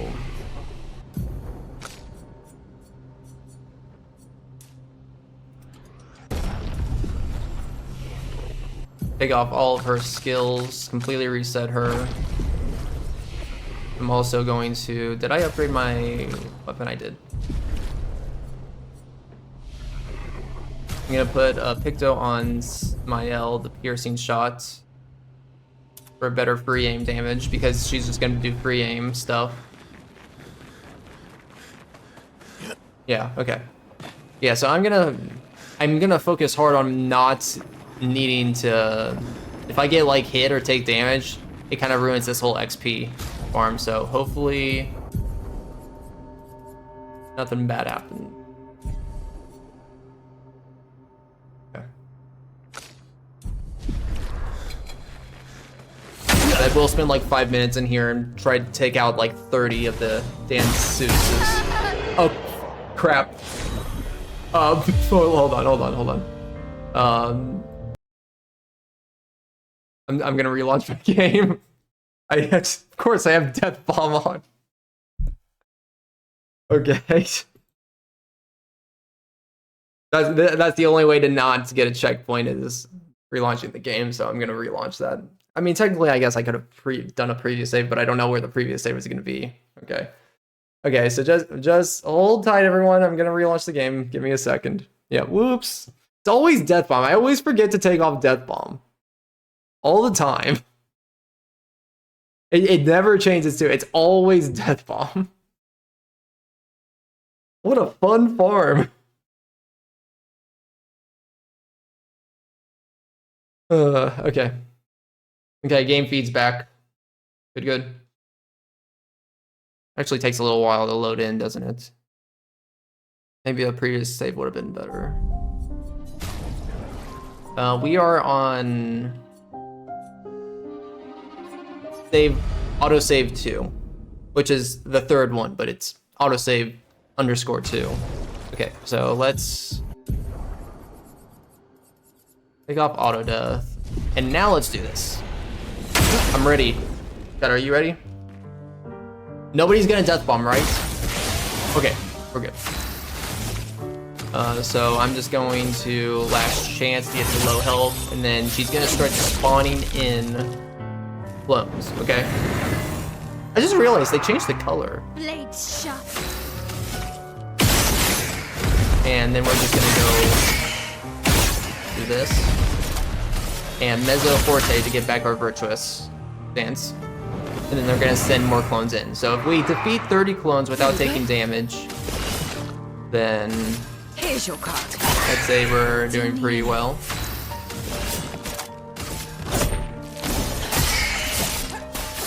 And CL is so weak that we can keep delaying slashes like that, and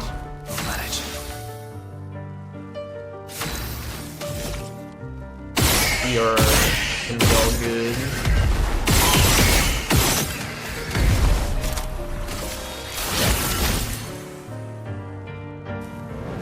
I actually don't think that delays her enough. I think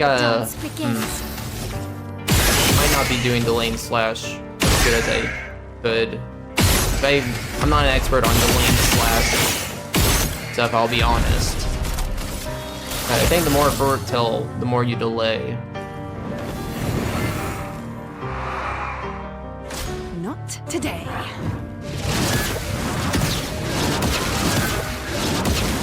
Yeah, she shouldn't be doing this attack already.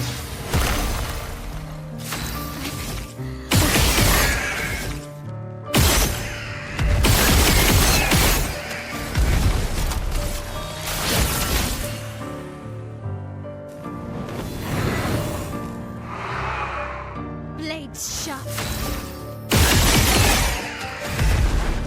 And guess in retrospect I should have made CL faster, so she could actually keep up and intervene or delay slash more. Okay. Yeah, this is not gonna be. We have to fight this boss anyways, but I have a feeling that the XP grind on it is not gonna work out. Ugh. Watch out. Yeah.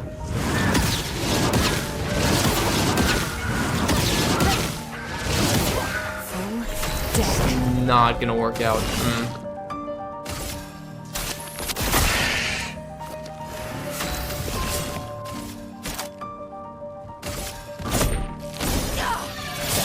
Oh shoot. They're ice now. Oh no, I should have paid attention to that. Not looking good. Okay. I don't think it's gonna be worth me setting up a new build,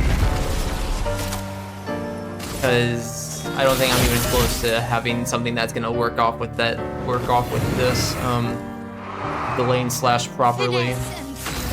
I mean, I guess if I just increase the speed and use intervention, it'll get me close. Yeah, she's likely going to parry me or do a gradient attack on me on this turn right here after she summons, and I'm gonna be forced to end the fights. Yeah.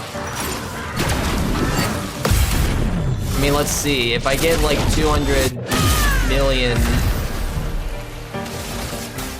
XP, then it's not that bad, but I doubt we're up that much. Yeah, only 7 mil.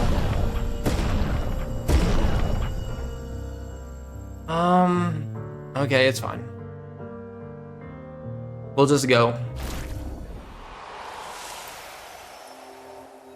Which, yeah, like half the time I do hundo, sometimes I can get this working and then sometimes I don't. Never something I am able to get consistent with delaying slash to delay that person's move enough, but reaching level 99 with all the characters is not a requirement I set up for 100%. It just means that it's just gonna be harder for us to deal damage easier. But yeah, definitely not the end of the world.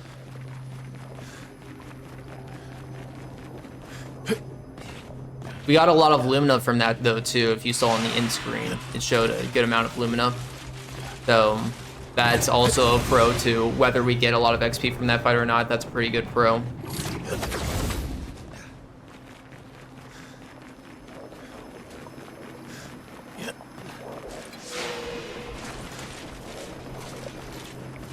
I got some XP. I didn't get the XP I wanted though.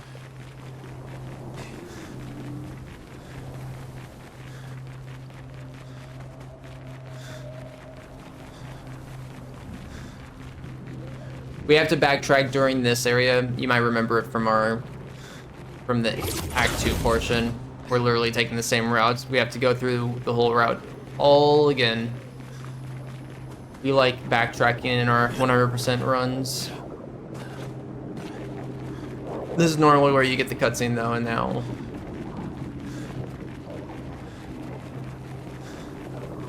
we go this way.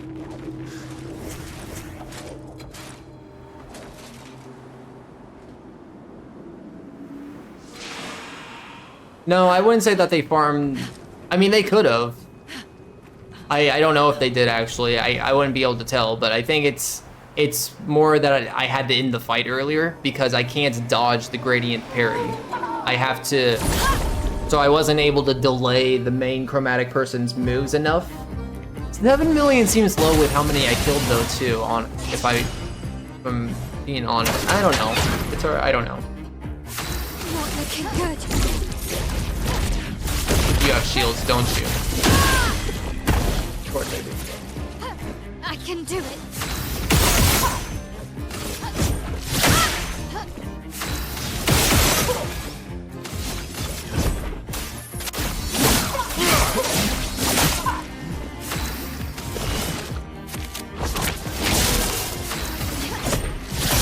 Really?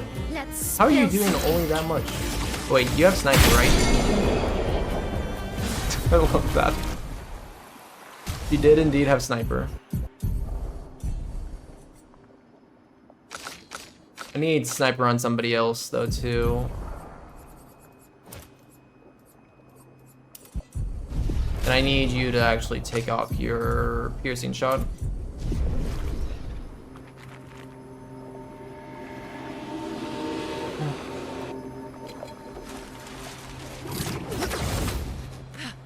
Is it possible to keep the actual chromatic stun locked within Bringer from Verso? I do not know.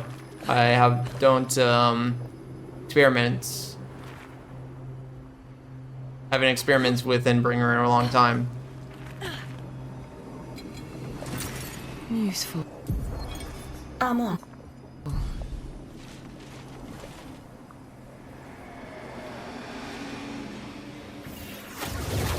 Can summon then? Oh yeah, we need the summons.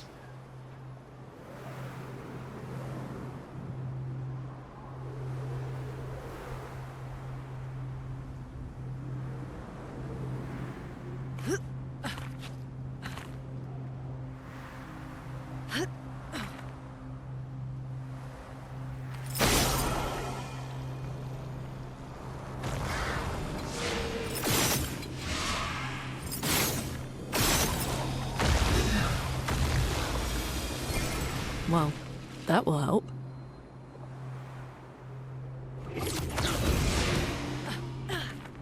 Okay, so new weapon there from that paint cage.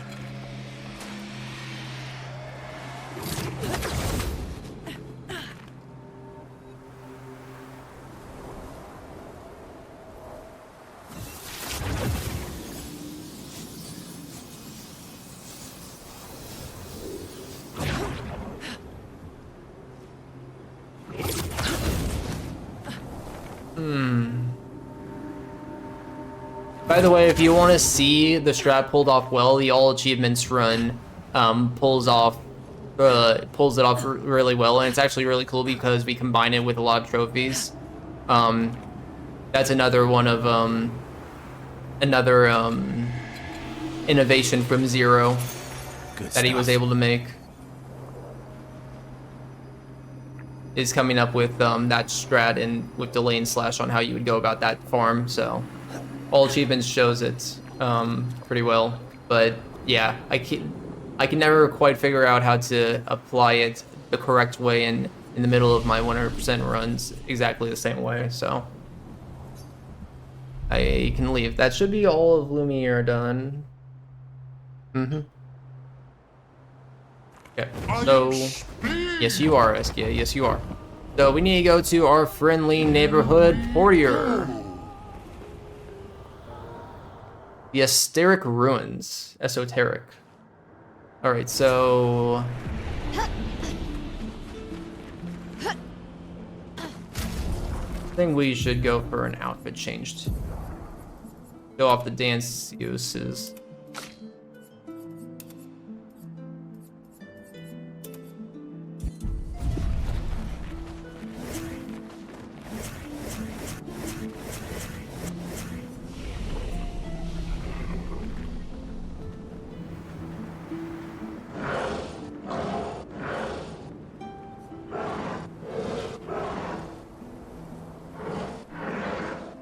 You could use shields too if you go to the Dark Shore Beach, get immediate res, and it puts you on it. Yeah.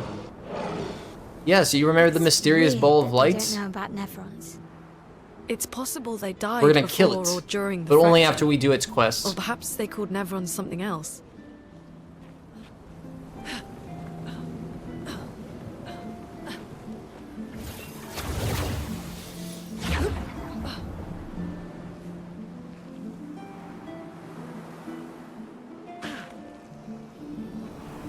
Oh, over here.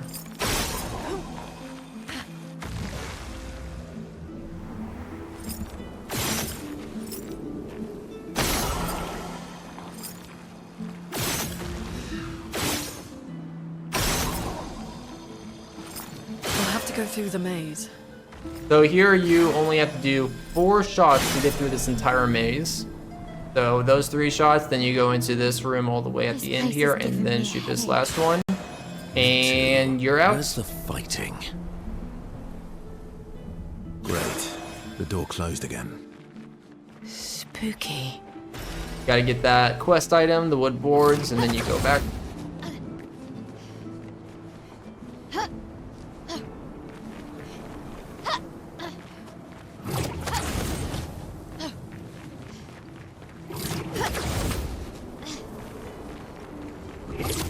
This is one of the 2 pain cages that doesn't actually give us an item related to what I have listed below me.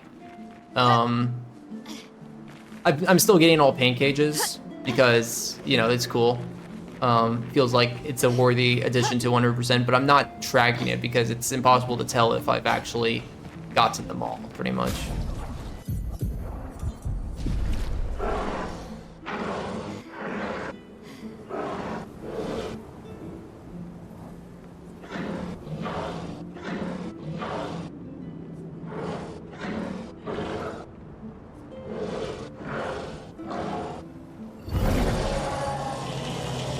So we're gonna start doing Endless Tower really soon. I'm scared of if I'm actually gonna be able to do Endless Tower as effectively as I normally do. We'll find out, but I need one more energizing start to be able to do that sword ballet move, because that's the fastest animation if I can do it on an easy enemy. Oh nice, yeah, I can literally flag and interrupt that dialogue. Nice, that's a nice time save on current patch. Otherwise, you have to wait on that dialogue before you can flag. That is boss, though.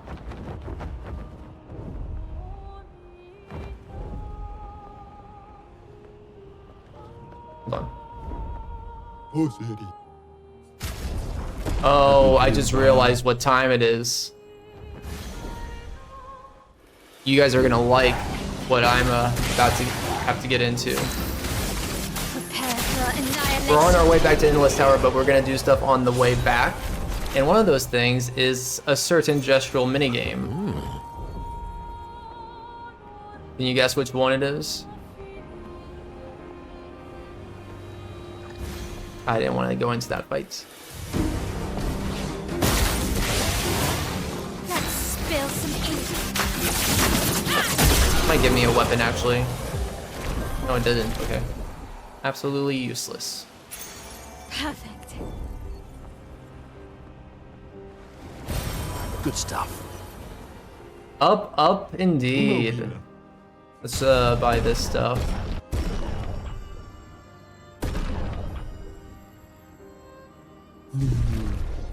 And then, oh my god, what is all this stuff?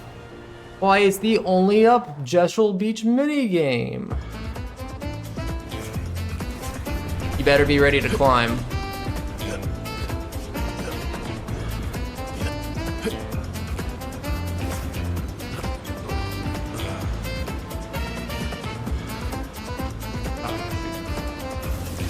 Because of course I'm a speedrunner, so I'm gonna speedrun this.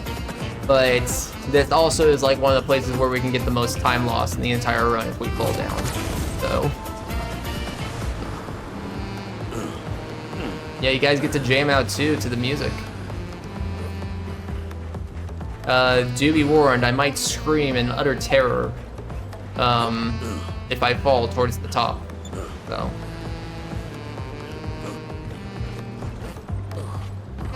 Fun fact, the movement in this game is actually like, it's the similar movement to Only Up with the Unreal Engine kind of like controller, so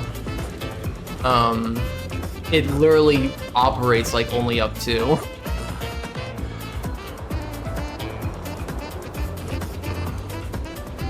Doesn't just look like it, it actually plays like it. To a certain degree.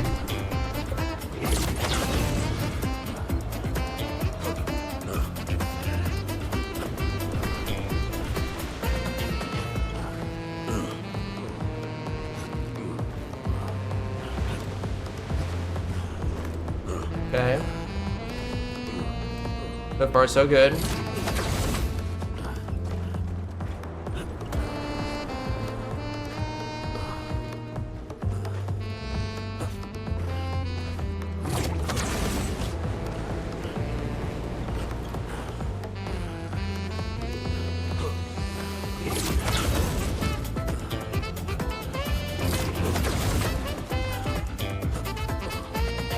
I'm locked in.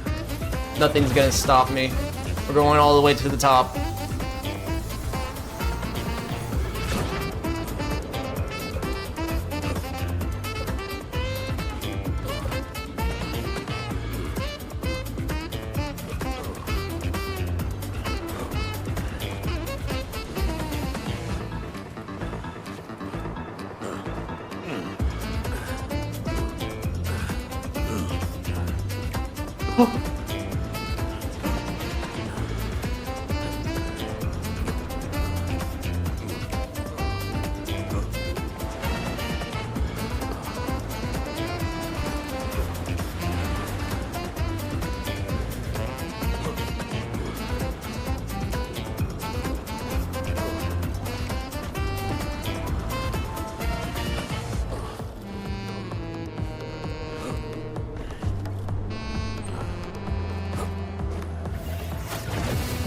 Okay, we did it.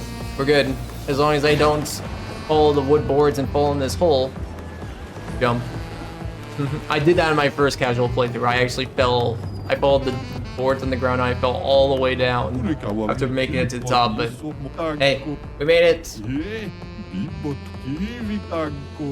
And we get the best outfit for Monoko ever as a result. Beautiful.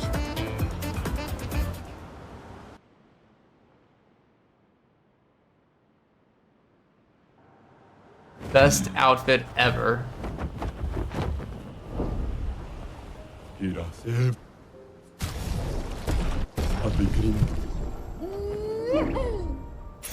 I didn't want to enter that fight. Let's spill some ink. Expedition 60 did it faster. I don't know about that. Oh, that's not a merchant. I thought that was a merchant. I can do it. Okay, I guess we're just gonna get through this fast. Okay, I do need to go do Endless Tower right now, though, and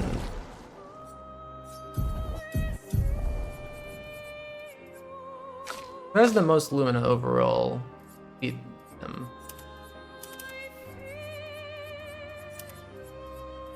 I thought there was a burning death. Did I miss that at Frozen Hearts?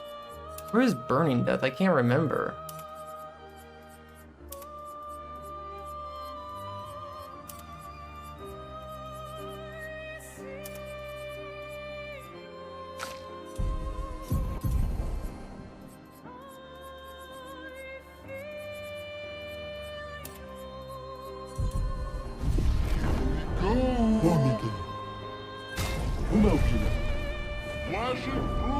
Already got that.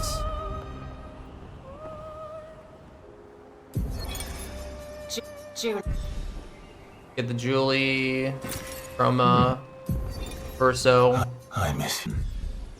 I was really hoping for Julie content in the DLC, I'm gonna be honest. I thought it was Let's go. yeah. I was like expecting it.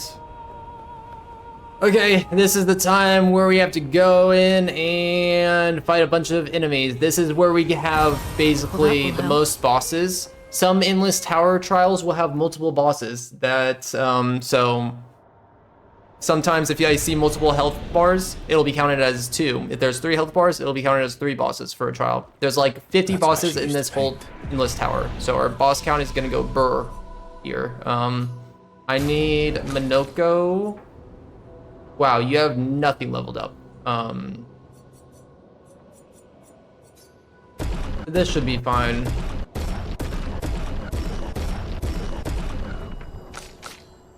But just in case, I'm also gonna level this up.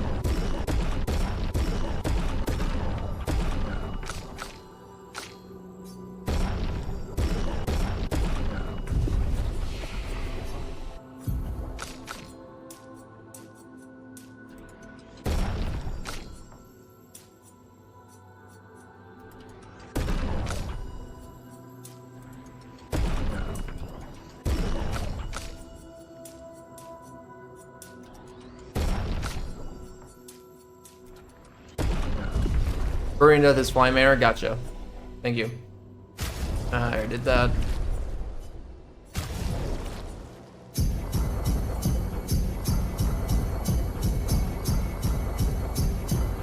I want everyone to at least like 120 eventually, but I do want my eld up to 300 Lumina at some point.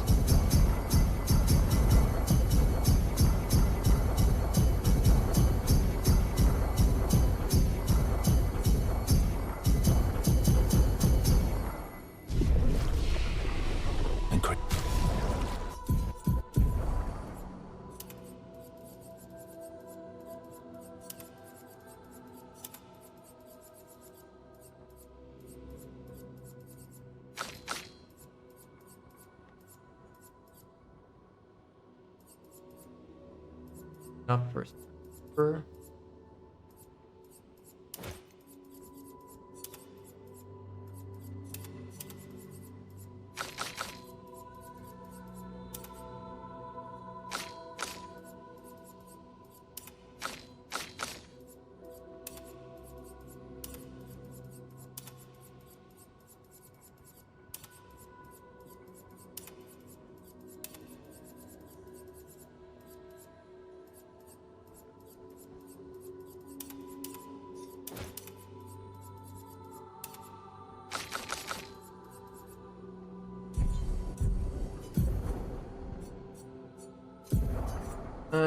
Give me some crit rate.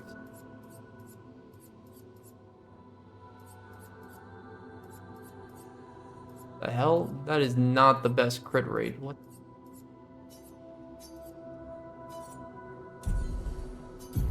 Why is this filter not working?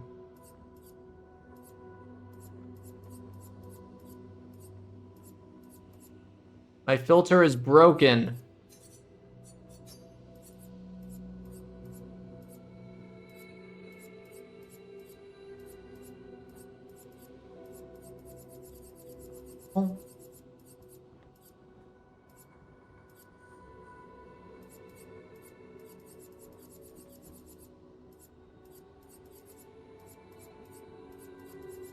Where is Confident Fighter? There we go. That should help a bit.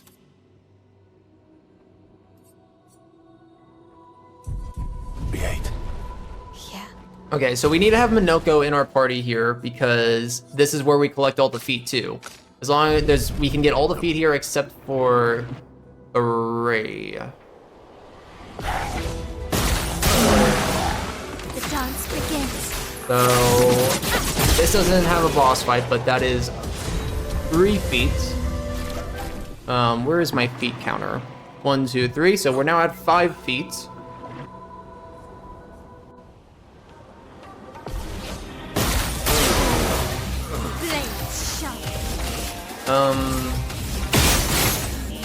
Minoko is definitely not doing as much damage as I thought he would be able to do. That is 3 more feet. And then we got a boss here.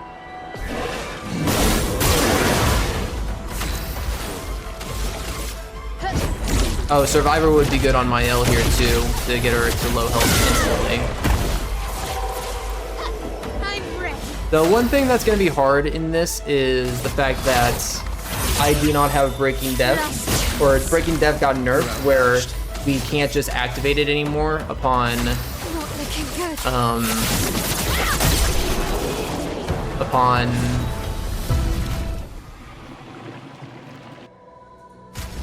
auto death. An enemy has to kill us. So I'm actually gonna put this on. Yeah, Duelist is in there. This is why he's not doing like any damage. And I actually want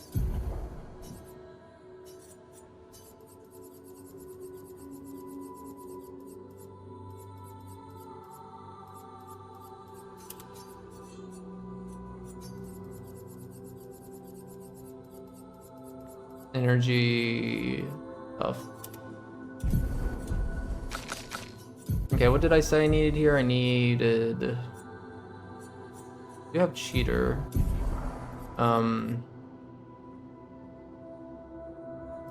I need auto death and survivor.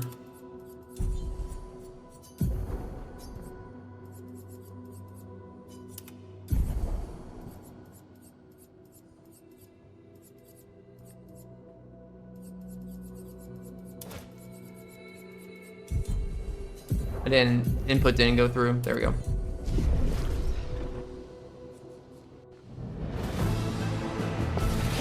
Yeah, there's multiple release. There we go. That's looking a bit better. That should be like 3 feet. This is where I usually start getting my counts wrong too. There's no way I'm gonna get all everything tracked, but I do know that I should be just 3 as long as Minoko was in my party every single time I did a round here. I would have only 3 feet left over by the end of this. Bosses are a little bit hard to track too. It's around 50 that we're gonna run into right here. This is our second boss.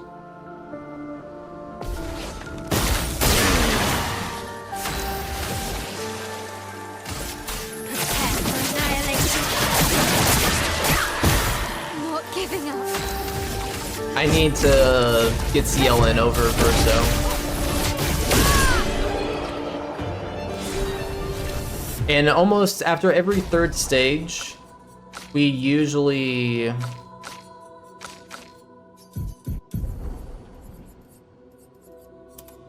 We often will get a Picto or a Picto in like a cosmetic.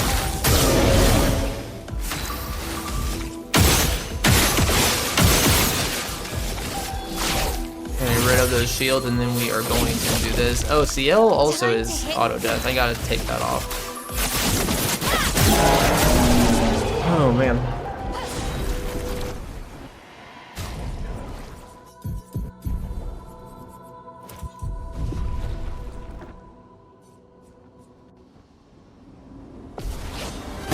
Stop one-shotting bosses. We can't listen to the cool music. Oh no, I didn't mean to do that.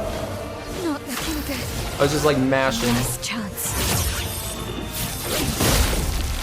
What is great about Inla's Tower is you get to hear like so many different soundtracks, but yeah, that's the downside to the speedrun is that you don't get to listen to them for very long. Oh god. The fact that I'm not even able to get through this very fast and efficiently, this is not gonna go well. This is gonna be hard for Endless Tower, which I knew. I anticipated this. I knew it was gonna be hard for Endless Tower on current patch, but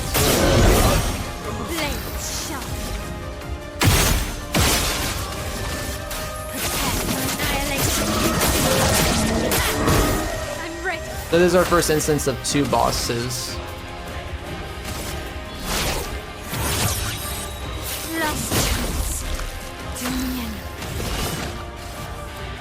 Your time to shine.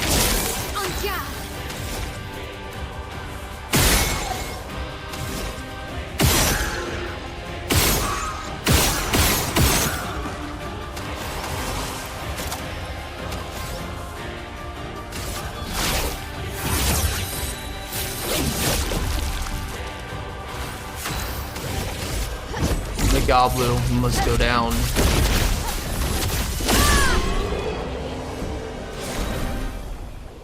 And that gives us greater defenseless. That's pretty good.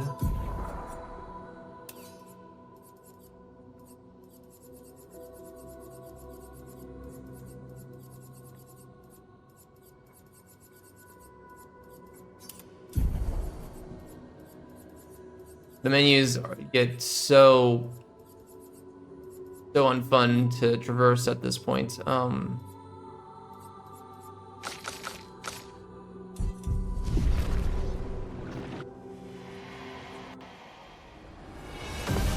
Oh yeah, we're gonna do CL and what's your option?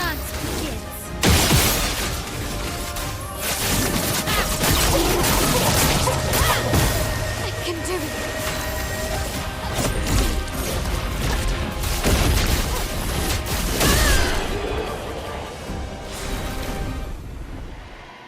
More feet, we like it.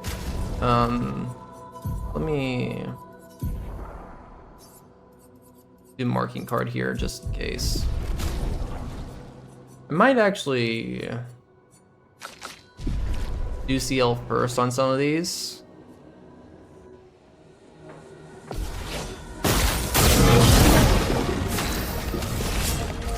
Because then I can Fortune Fury into this, and this should help make most of this consistent to always end with Phantom Strikes. Almost consistent.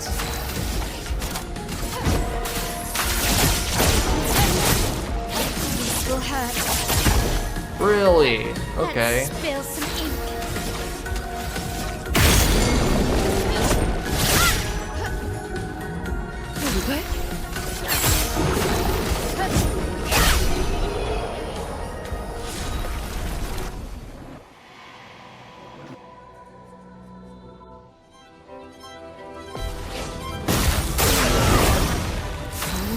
Deck.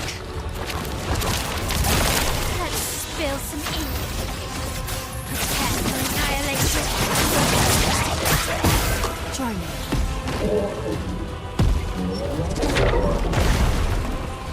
Not looking good.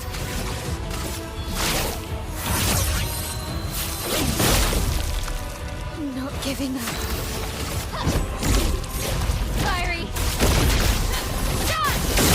Ooh.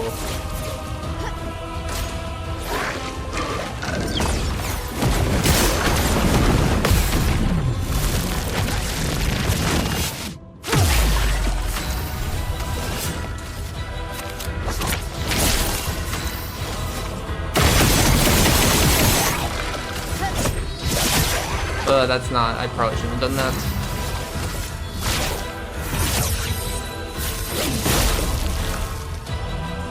Not giving up.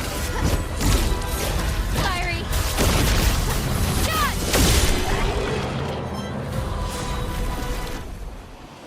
Yeah, I don't like how long that's taking. Ugh.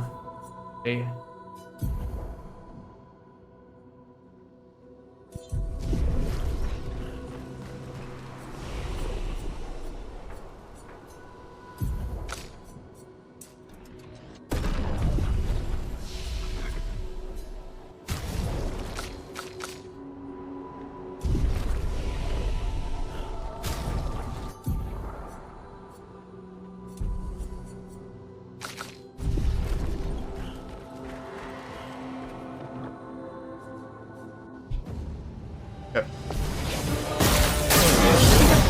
This will hurt.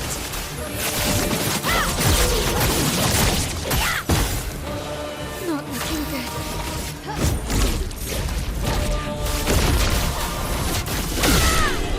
Yeah, that went well though.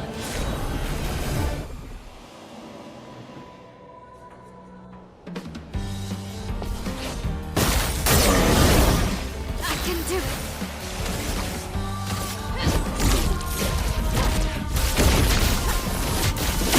Very good. I'm okay.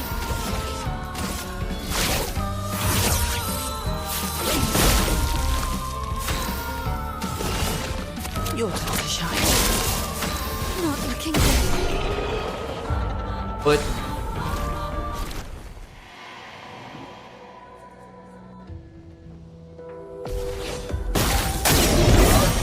I can do it. look for the aberration here. On guard. Last chance to get back to Virtuous. Hey, your turn to shine. Not giving up.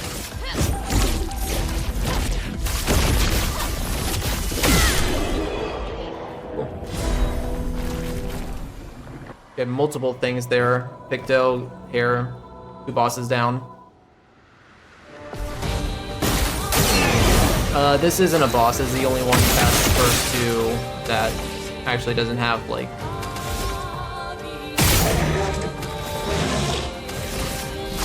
a boss health bar in any of the trials. Not giving up. Or in just one trial. Prepare for annihilation.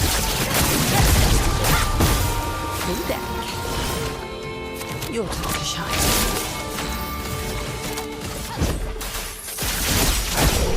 Nice. This will hurt. Did indeed hurt.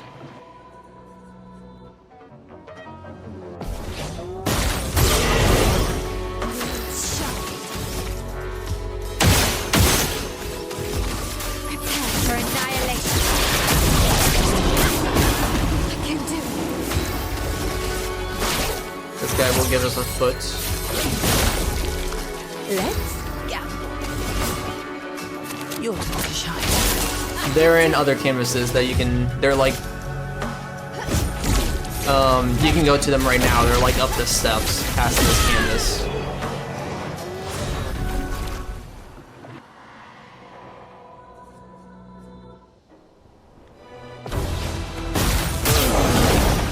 I can do it.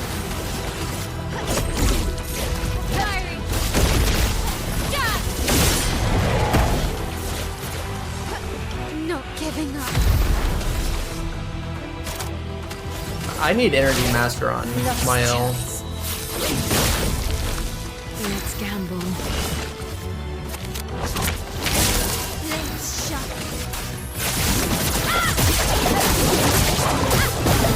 Not giving up.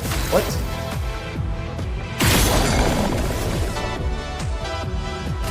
Last chance.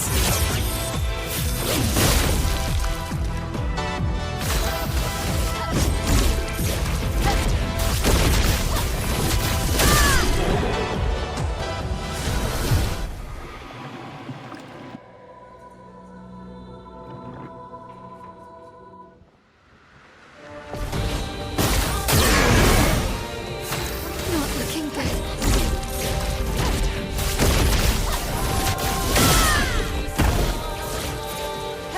Anga. Okay, Energy Master after this. I need to put Energy Master on. Last chance. Let's gamble. Your time to shine. I can do it. Prepare for annihilation.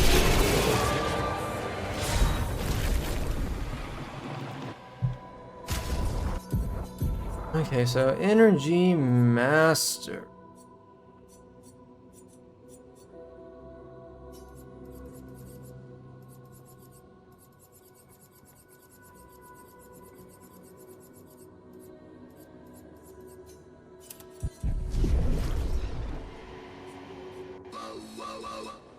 Whoa, whoa, whoa, whoa.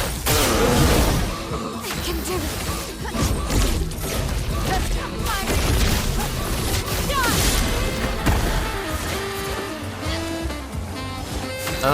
New Aura's no. They're not the strongest.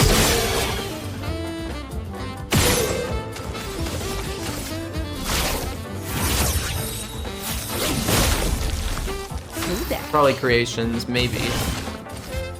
Your time to shine. I can do it. I actually don't know which is the strongest to me. I'm okay. Creations, Aberrations are probably up there. I'd say Creations are probably valid, yeah.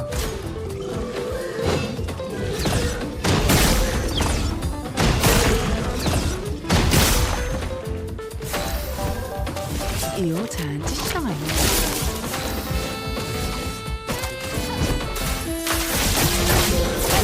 This will hurt. Oh yeah, you're right. Every single creation I think is that does have a boss bar. You're right. I can do it.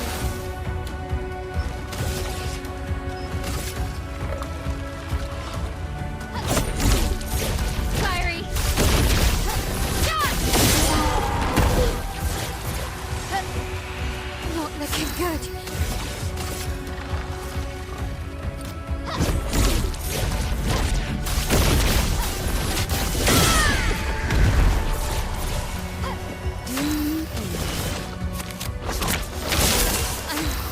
Okay.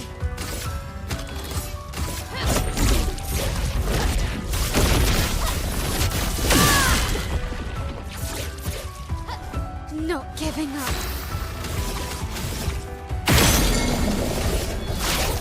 Last chance.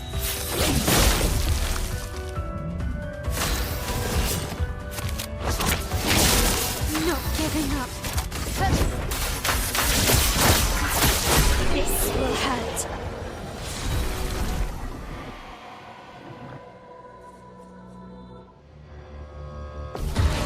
Yeah, it's like the big ones that can float up and float up.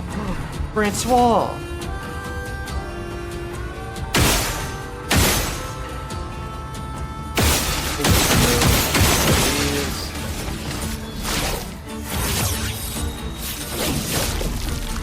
I can do it.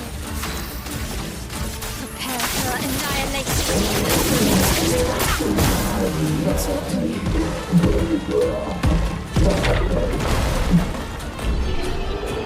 It always sounds like Witcher music right there, to me.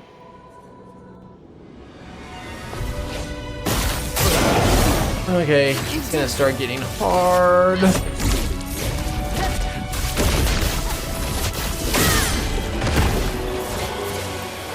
I can do it.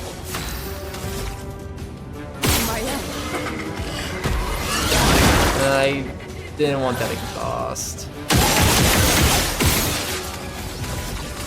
Last chance. The slashing move, that's Phantom Slash. I can do it. Uh-oh. Exhaust is exhausting me. I can't gain AP.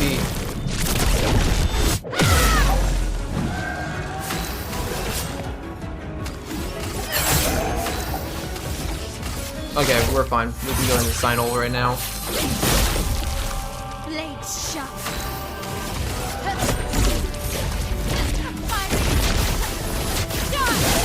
What? You're not critting? Why are you not critting?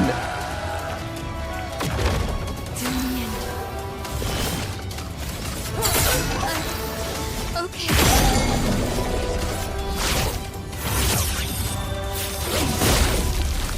I can do it.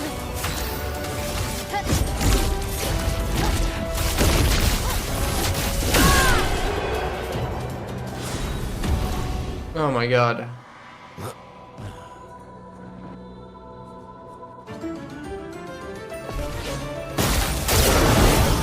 Blades sharp.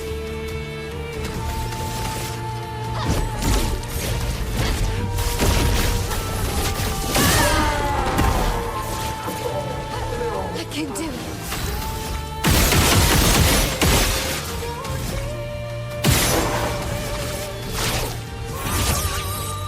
Last chance. Your time to shine. Okay. I can do it.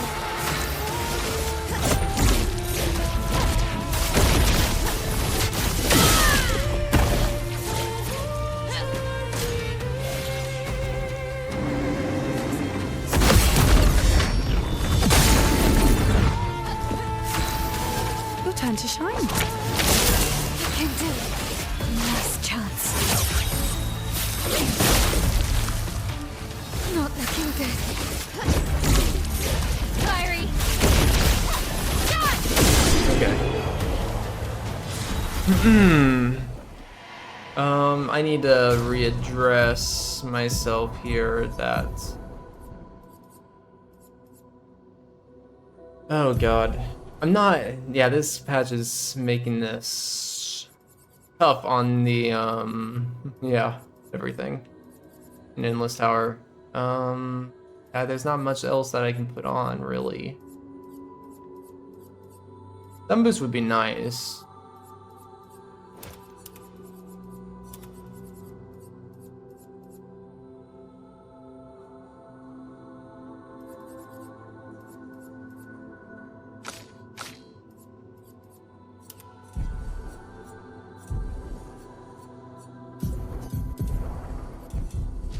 Oh yeah, luck. Why is her luck? She's at 35%. That makes sense, yes.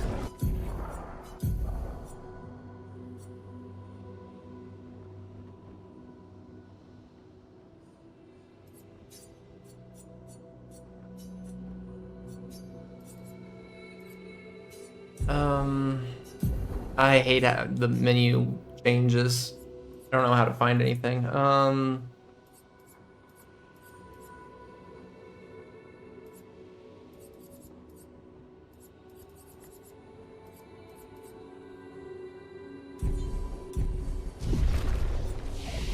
No, I need, yeah, no, I can't waste points on luck. I need to put on some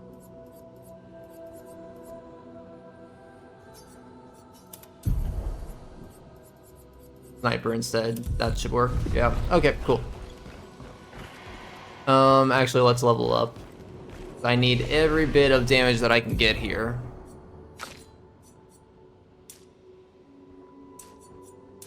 That did not, like, increase your crit chance at all. Wait, what? How much crit chance do you have? 13%? Oh. Swear you had more. Let's get Confident Fighter. Confident Fighter. Or I invest more Lumina in her. I might have more Lumina now that I can invest in, right? Yeah. Okay.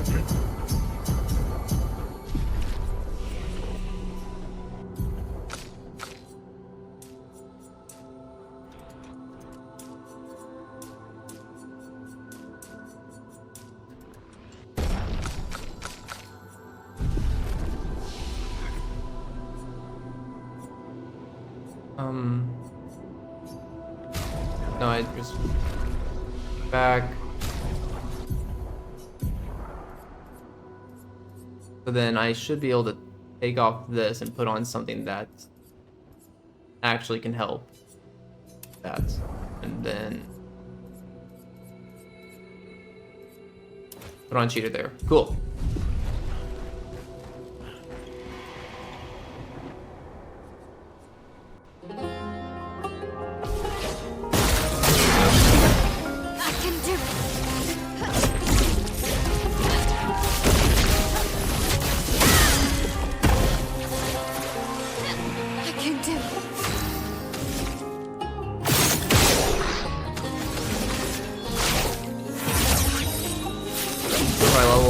Filter to only crits. Okay. I can do it. What? That should be doing way more damage than that.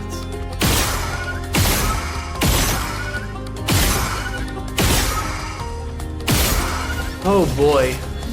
Okay. I can do it.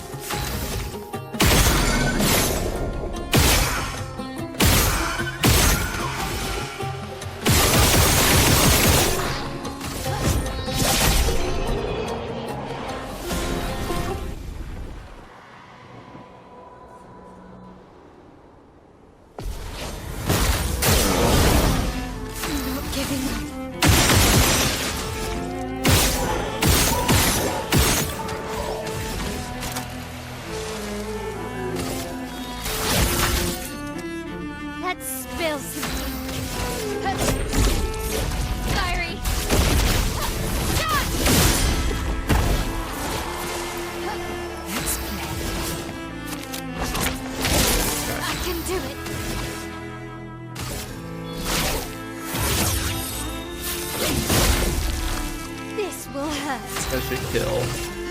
I gotta go adjust my thermostat real fast.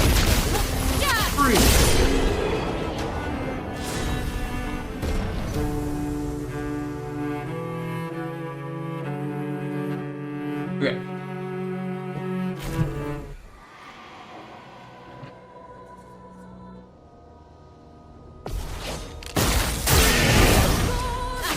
Oh boy, this one.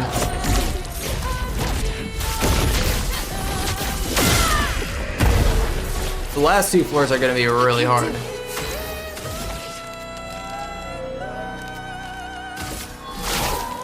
I can't cheese this by stunning them. I'm gonna have to endure some of their attacks, which are slow, but...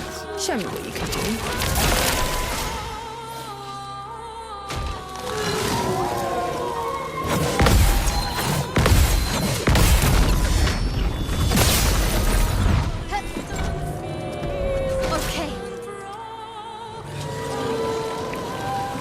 music though.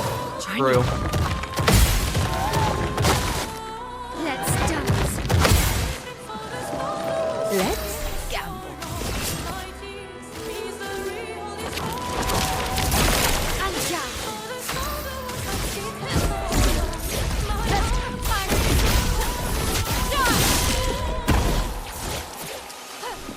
Not giving up.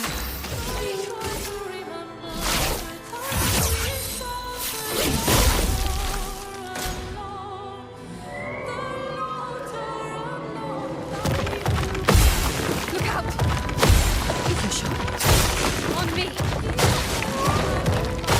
Ready to parry. Okay. Let's dance.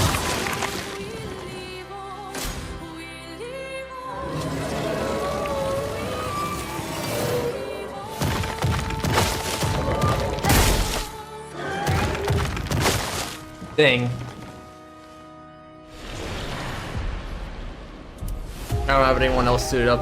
Nobody else except my L would even be able to get through this at this point. Okay.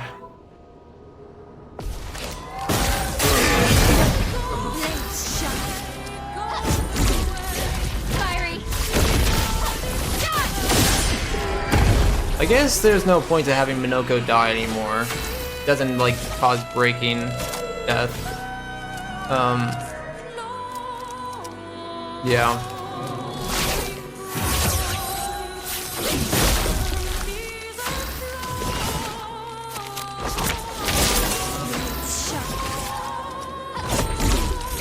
Fiery. They do like to use Avec a lot, don't they? I can do it.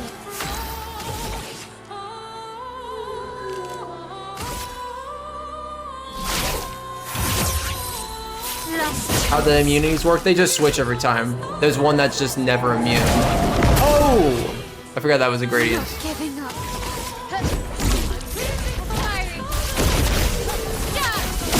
Nice. That was our first 3 boss one. Okay.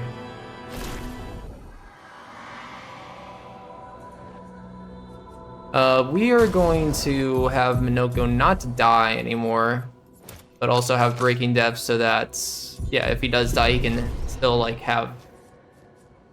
fill the break bars. We have 2 full floors, 6 more rounds. We can get through this.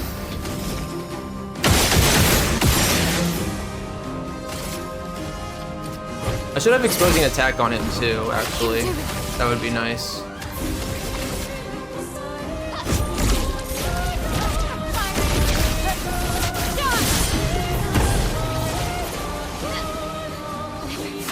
Okay.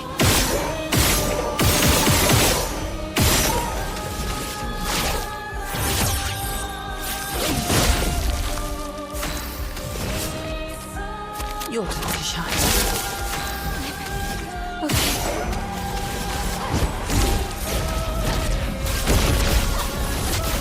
Beautiful. A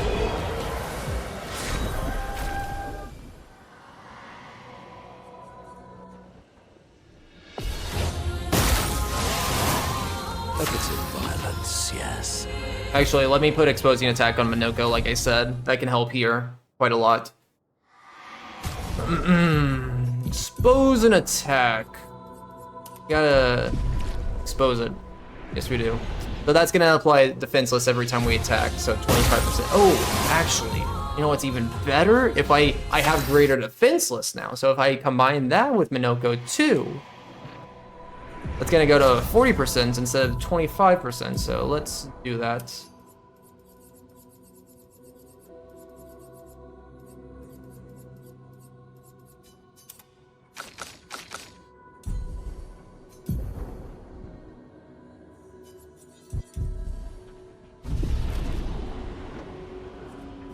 Yo, we got a raid. Seto box. Hello, hello. Sweet taste of the black ore.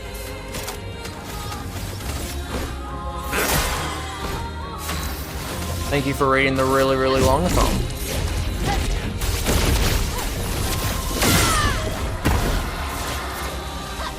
Finesse and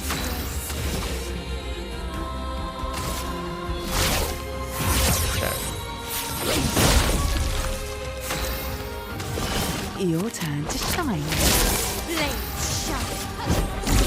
So this is pretty much me just having to reapply first to a state, but then just having CL intervene back to me. I can do it. Typical cycle here. I don't think, like, some of these I might be able to do stanceless, maybe, but we're getting so far to the end.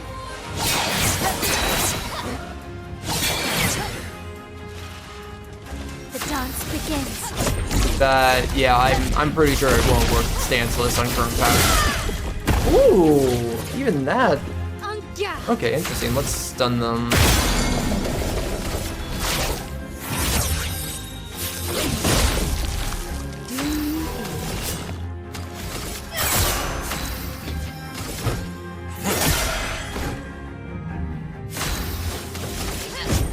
And in them. Beautiful.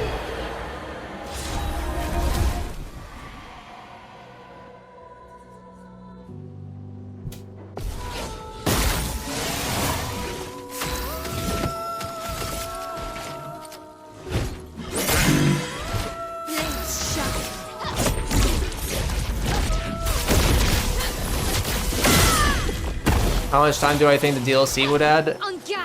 Depends on how fast, what kind of build you would need for the extra bosses at the end. Like if you're counting the endless tower bosses, it's probably gonna add a lot of extra time. If you're talking about just getting every unique item in the new DLC area, not long. 10 minutes, 12 minutes. It would be like Renard's drafts in terms of scale. Well, maybe a bit longer. What? That's so unfair.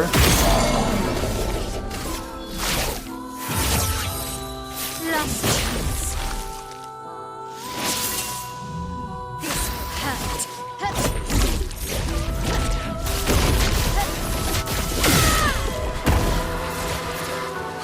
I'm okay. I don't know why it feels like my power is getting worse as time goes on. It should be getting better with warming up.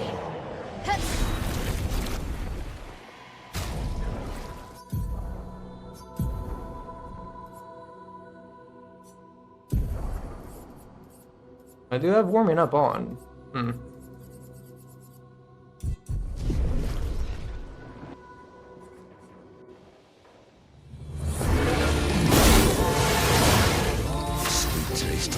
Oh god, this one is terrible. Okay. This guy needs the break, so Julius has the most health, so we'll try to go after Julius first. This will hurt.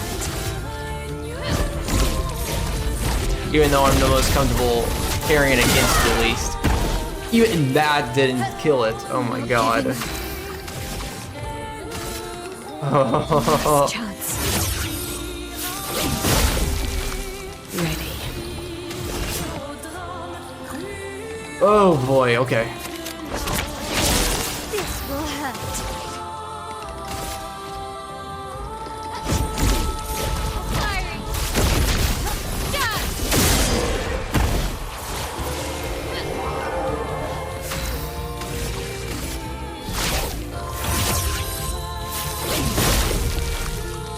Eyes up, Monocle.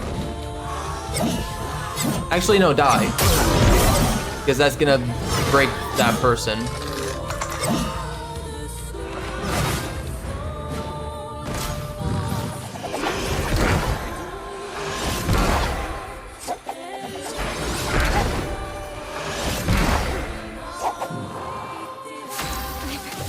Okay.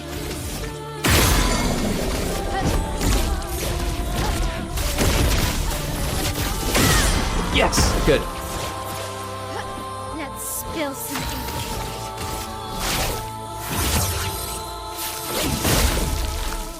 Here we go.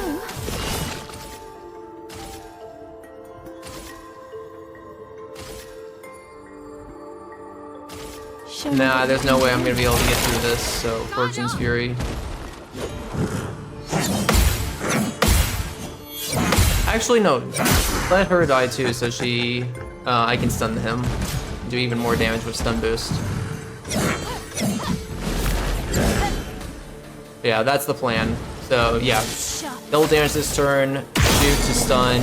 That's gonna be 50% extra damage because of stun boost. Beautiful.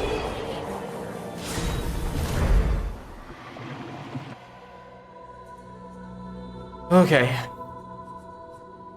Two more trials.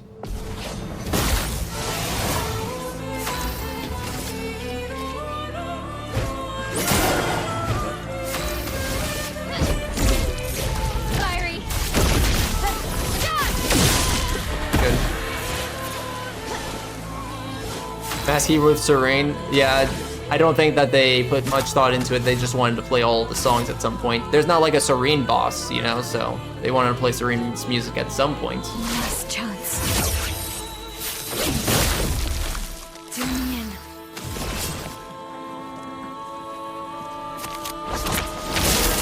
Not giving up.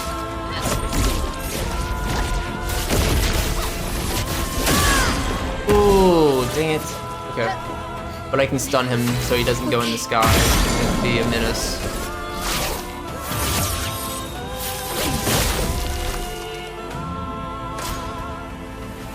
What? What?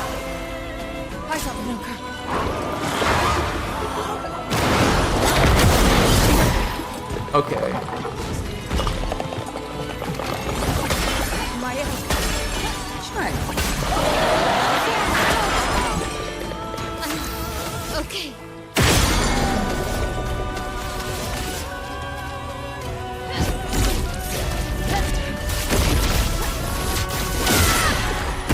Damn, okay. Let's spill some ink. Last chance. Burn patch be crazy.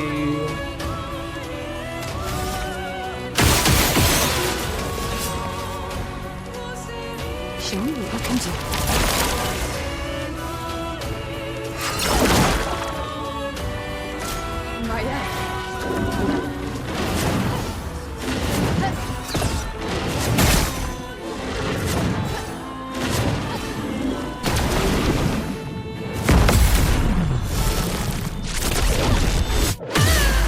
Ooh, nice. That finished him off.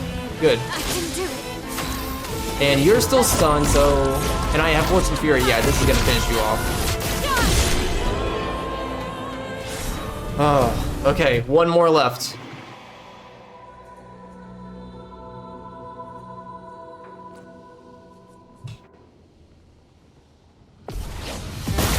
Tainted Love.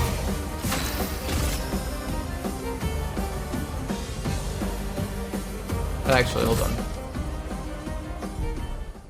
We want to do the most damage on this first, so let me put Maya last. And I don't need Minoko there, actually, so let's get Verso in on everything.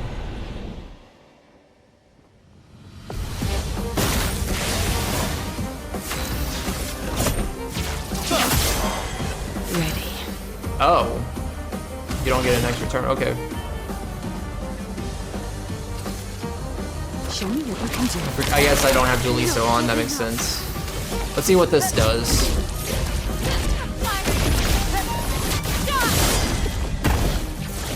Yeah, no. Need to restart that.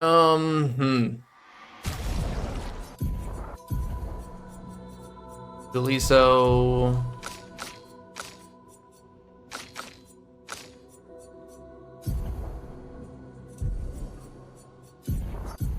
Can you have greater defenseless? You can do that. Can you do anything? Oh my god, okay.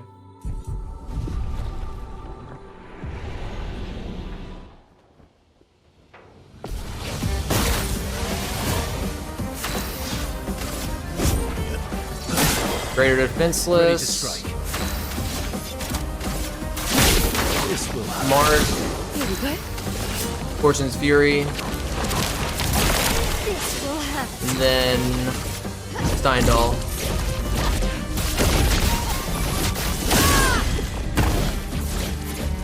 See, if that's what I want, that's what I would do for Simon, and that's gonna be short for Simon. That's not good. I might need to level up Glacium, maybe. Use that instead. Diamond might be, ugh. Ooh, I don't like it.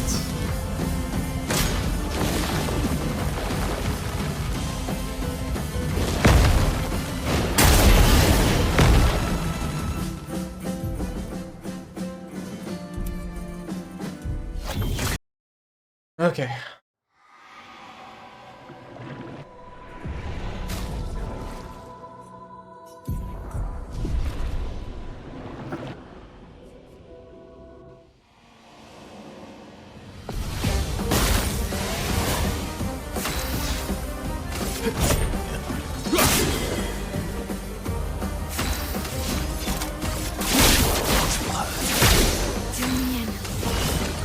Show me what you can do.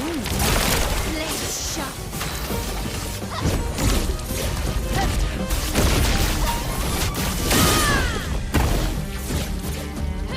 I'm okay. Last chance.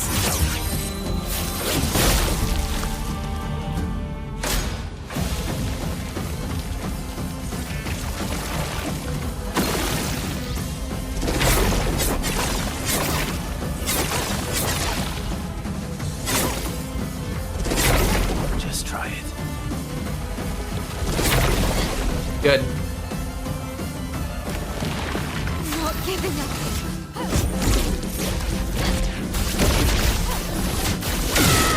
That's still not enough. Okay. I can do it. Okay, okay. Last chance. Fine, one more time. This boss has like 46 million. Or, no, like 45 mil, something like that. No, you don't have enough. Oh, if I do a gradient. Still have enough Your time to shine. for intervention.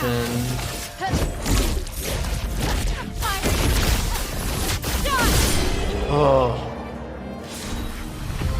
Endless Tower is done. I don't feel much better about... We're level 90 now. Oh god, okay. That gets us a music disc and outfits. Yeah, okay. Cool, Endless Tower is done. Talk to this person.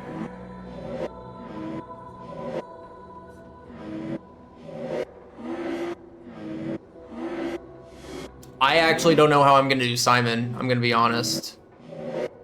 Because that's like kind of like the strat idea for Simon, and I can't like break him. Unless there... Okay. Gotta be like another way to get Simon to break.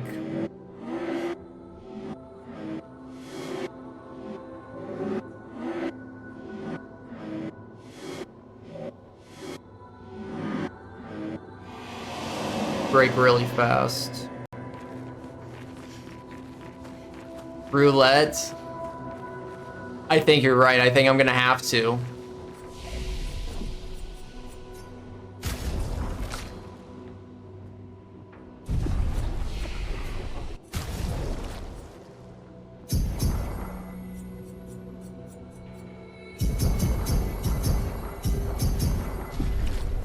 Okay, we're done with that though, so now we're going to start making our way back up north. You're a little bit past 7 hours.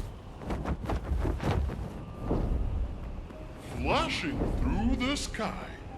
We only have 3 feet left, and let's see.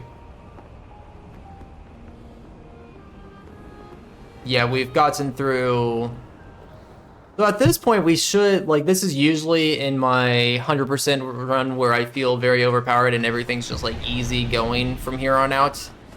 I don't feel like it's easy going because, again, we're playing on the newest patch. I've been having trouble down patching, so I can't actually, so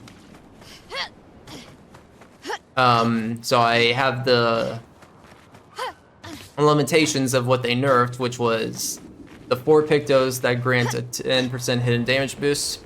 I don't have those, so everything I'm doing is 40% less damage, basically, right now. I need to go to this flag, my bad. And then the other thing is Breaking Death. Breaking Death is actually being a lot more impactful than I thought going to right now.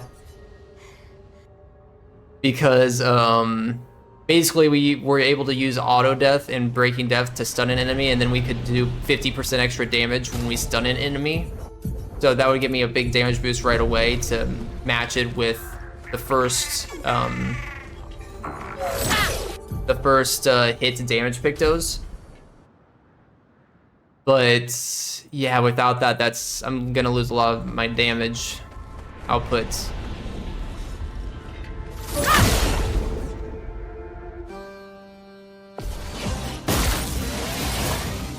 Eyes up, Verso.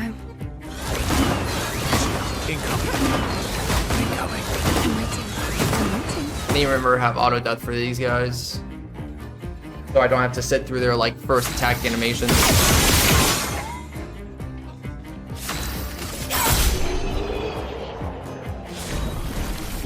Okay, there's the Patonk. I like the quick Patonk catch here. It's kind of cool. All of them are cool.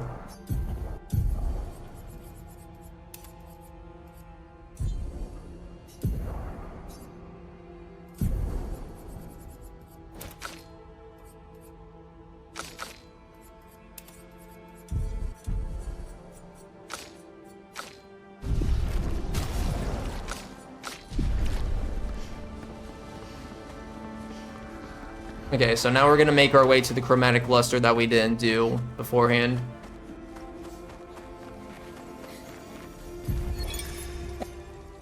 There's a journal over here. There is actually a picto right here, but we can actually buy it later. I'm gonna pick it up though. Great. Oh, we already bought it actually, never mind.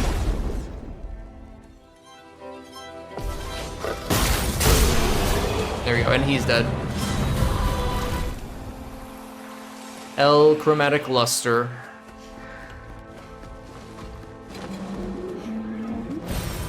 Interesting. And I do actually need to go back to this other... Well, I'll teleport. It should be faster because we need to actually finish this battle.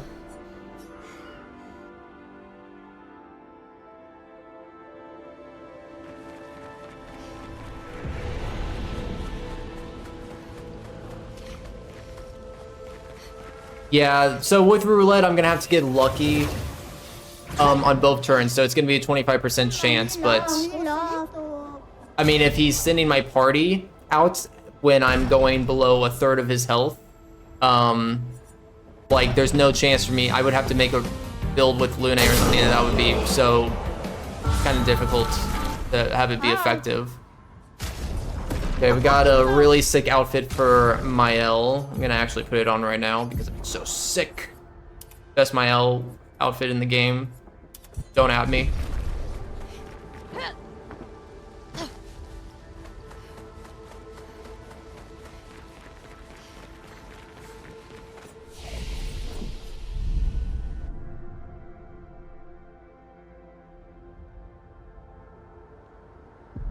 Might be a good time to go through some dialogue. So I need to start going through dialogue with everyone, specifically to get to access the Reacher. I need to go through Mael's dialogue, and to access the chromatic glissando, I need I'll trade you. Lune's dialogue. You still need to finish Minoko's dialogue too to access the Sacred River. We'll see. Not Clair at all.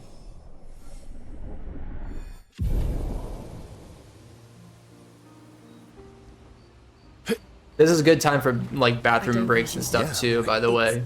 You've been sticking around watching for a while. Probably I've been needing Story time. Come on. Over 100.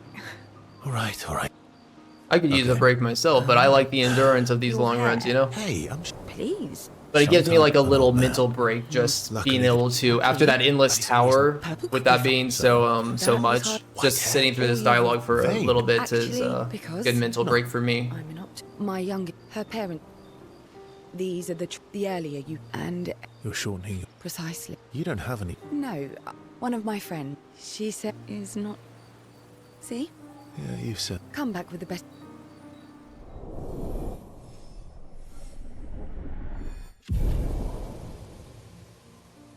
Yeah.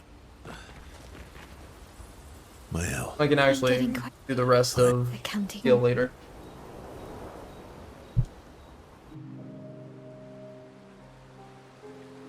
Throwing rocks. Mm-hmm. Or Oh, so exact. would that make Clearly, I'm Lord Stone, knowing knowing? you get it. Yeah. That Is that what you're right? it's not. Why? What do you? Actually, Can I see? do I get to read? Well, Yeah, but okay, fine. okay. Be kind. Yeah. Yeah. I've been... I don't know. Well, I'm getting quite. fine. Accounting. So, in terms of what we have left, like, my counts are probably behind my tally marks Aside, stuff. although tech. I don't think we've missed anything. It's always hard to say if we have. Panic, then And we're not going to be able to tell till the end when I think I've fully completed it or I got through the routes. And I notice I'm actually skipped over something or not, but see, still have like 3 gestural beaches, no 2 gestural beaches that we need to do. We'll, yeah, all the stuff around the monolith area, Reacher, Serene, Passages, Renor Strats, we need to do all that. So, we need to do all the stuff in Act 1, but that stuff's easy. Like, we'll just be able to death bomb our way over that when we're back on our way back to Lumiere at the end of the game. I might as well end on Lumiere with Renoir 3. Accounting. Yeah. I'm still scared about Simon. Yeah. If I use roulette, it Well, should be good, but... the meaning behind. Oh. You said, but I think even though your name should, what kind of like? Why? I didn't. You must have wanted. No. Well, you said. I. What do I want? Well. Yeah. Yeah. I loved it. And the My lights- doggo wants to I say catch hi. it Every time. That's lovely. I missed that. Maybe when. Doggy. And don't worry. Oh, no pre. Say hi to all the people. Okay, down you go. Got a speed run. We unlocked the gradient attack of Phoenix Flame. Not the level 3 gradient attack though. Well, I'm getting. fine. Accounting on. The powerful shields picto. Pretty good actually. I forgot about that actually. It's not gonna help for Simon because he takes away your shields. What's wrong? Nothing. Every time a wave. I know. How do you? They say, but I guess death. Death. What does that mean? Gustav lived through your memory. Yeah, that. Try It's not gonna work for phase 2 at least. I'm serious. I imagine what they would. It helps me. Oh.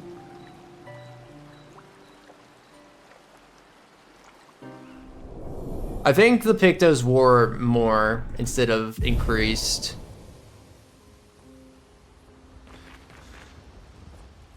Because I'm realizing Getting.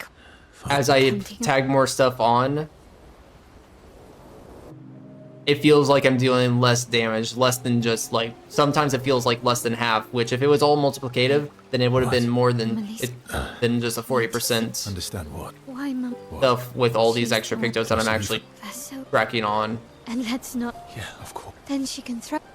Is great. I think it would be actually a wise strategy to go to Endless I Night guess Sanctuary, we're climbing. get the shield affinity thing, or whatever it's called, and So, You're really enjoying. can't rely on. Well, that lets us do more damage with shields on, and that's going to help me with any fight. But Simon specifically, like, roulette is a good fallback. It might take some time, but it will work eventually. Like, I'm not. probably would take an average of like 7-8 minutes worth of attempts to go through. Yeah. So it's not a bad idea. No, don't get too. But yeah, if I get that like shield Picto, if I need to get like in media res too though. I don't have in media res yet. I might do a detour to go get in media res real fast before I get too far away from Act 1 area, since we're starting to head north.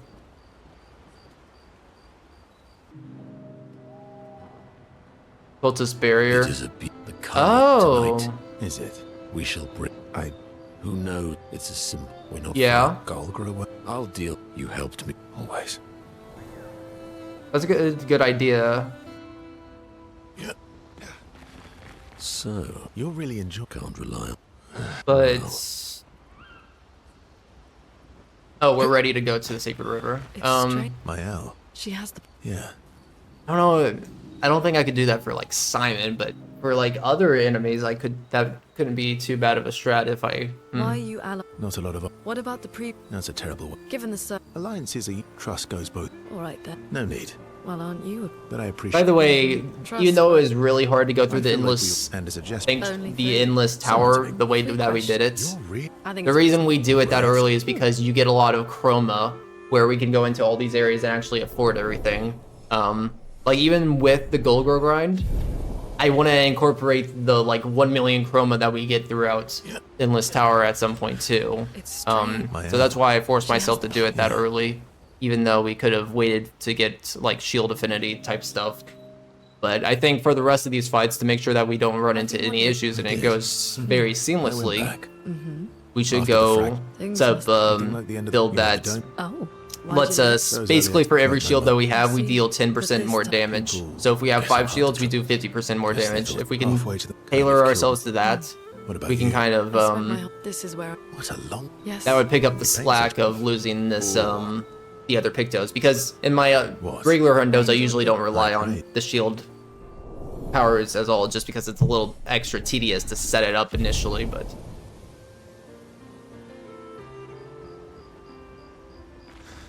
It's straight. Mael. She has the power. Yeah.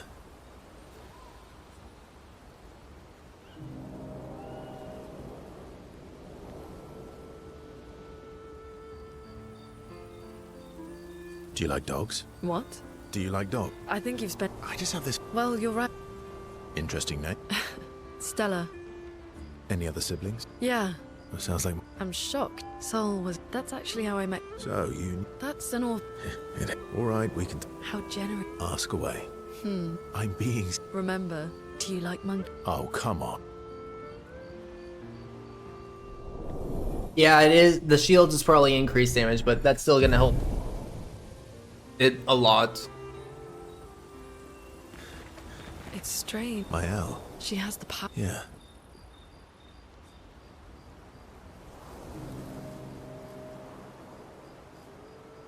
My fellow knight. Night owl. You never seem to. I sleep. I sleep. What keeps you up? What? From one insult. Sometimes it's like the talking now. I'm trying to make. I know. I've talked to a. Maybe you weren't asked. Well, I'm so. What about you? Oh, you know. Oh. You did. Yeah, with powerful Sleep is not- shields. Yeah. Well, that's. Precisely. Well, it's not like we have. For science. Right. So yeah, normally I would probably be more working my way towards the Flying Manor soon. If I'm doing Flying Manor, I should probably do Endless Night Sanctuary first, and then yeah, I believe that was it, right? Let me just make sure. Oh no, we still have to spend more time. Okay, I forget how. Working on the third. We'll be coming up to the relationship ends. You always. Since I was. soon. Really. That's what happened. And then we can get back into the overworld. We'll go get it in media res. You know, it'll be a little bit of a slight detour, but it won't be too bad. Doesn't that feel nuts? My parents were You're an artist. not the kind. Meaning. Music. Huh. Mine too. What do you play? Guitar. Piano. You know how to summon. I think we are on a good Maybe. pace in general, though.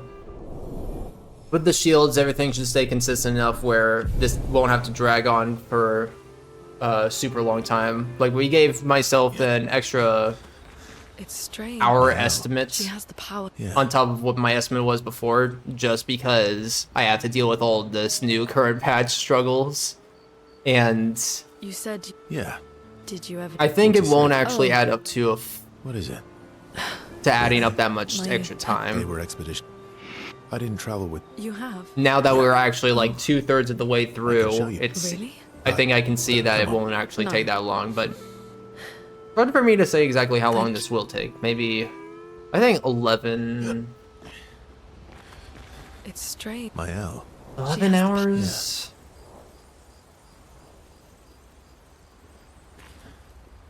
Yeah. 10.5 to 11 hours, maybe. I don't know.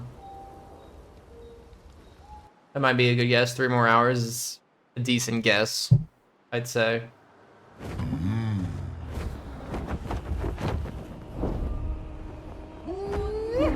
But yeah, I'll give a more accurate estimate on once we can get past like the monolith area, I think. The further we get into the run, the faster and more consistent it is too, so like don't have to worry on much risk. Biggest risk now is just like seeing if I can actually get through Simon fast.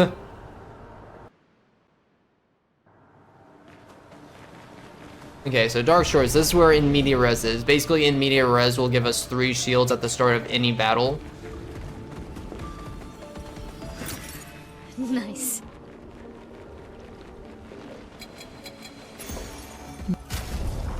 I also need to fight these guys because they give a unique weapon. Dance begins. And you won't get their unique weapon if you just fought them in the Endless Tower.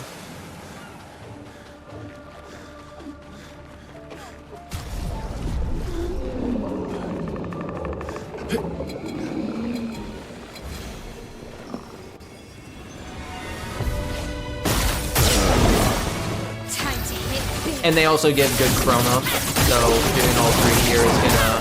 Oh shoot, you are not dead.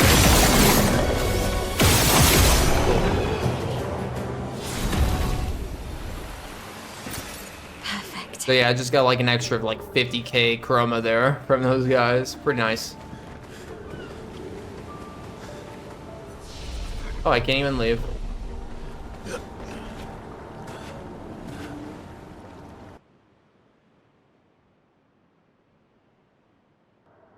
I'm the fastest ball. Yes, you are. You are indeed the fastest ball. I probably don't need an Energy Master right now, so let's put on In Media Res, start leveling that up. Hang on tight.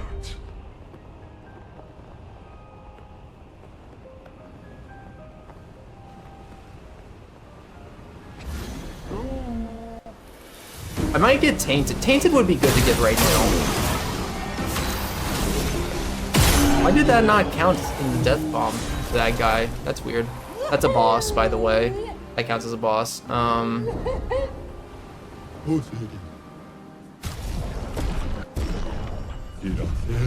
I'm trying to think. I might as well do this right now. Yeah, because I'm gonna get the Tainted Picto, which basically is like, I think it's 5% extra damage with every status effect that you have on you.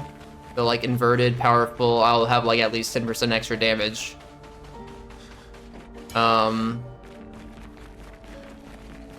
Gustav is back. Interesting. Reincarnated as a music disc. Yeah, I do have to kill every unique Virgin. They don't respawn in the world either, so it's easy to tell which ones you've gotten or haven't gotten.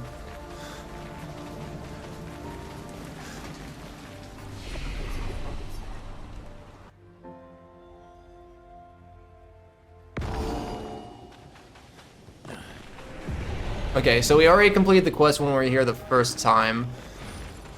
So we just need to put it in. I will say the new update feels like it does have better lighting all around. It's nice.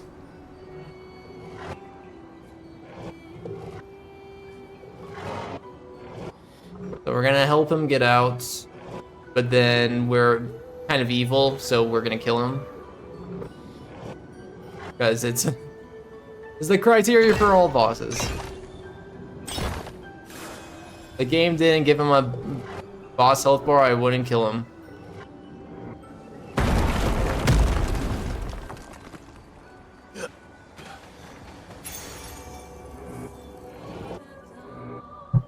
Attack!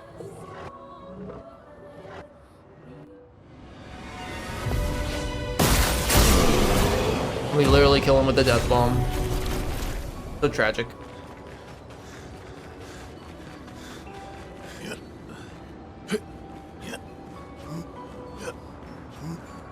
Okay, but now we're gonna go back this way. I'm actually gonna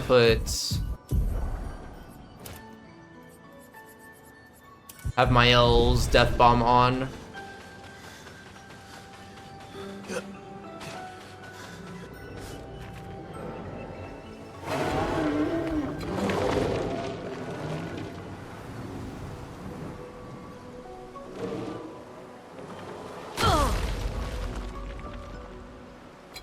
Hey, you, follow me, follow me. This saves time if he follows me over here, because then I don't have to go all the way over to him and then come all the way back. Oh, shoot.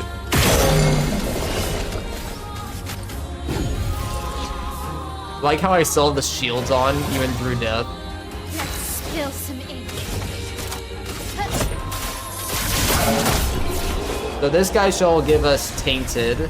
15% increased damage for each status effect. Okay, I thought it was 5. It's actually 15. 15 is awesome. So that's gonna be 30% extra. Like, yeah. Let me keep Sniper on. The menus are glitched as hell. They don't, the new patch shows them as like, hold on, where's Tainted? Alphabetical, there we go. Sometimes when you take off a Picto, it still shows it as highlighted and equipped. It's not good.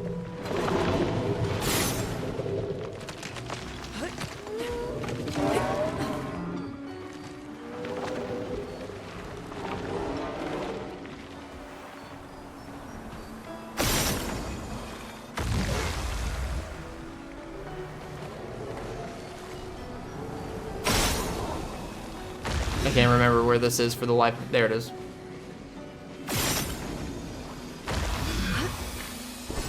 Great.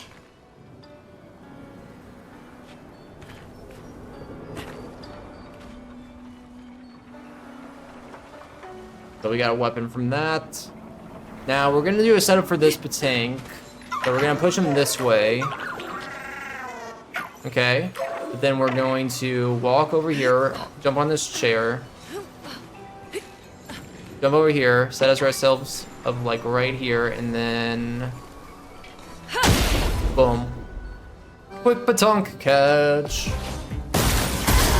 And insta kill, nice, nice.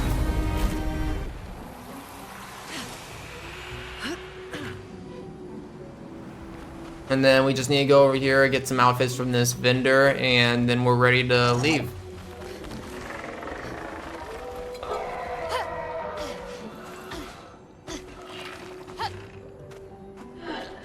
I think it's a really smart idea to do Tainted this time. It's a little bit more like time loss distance wise and traveling, but honestly the extra damage is gonna be worth it.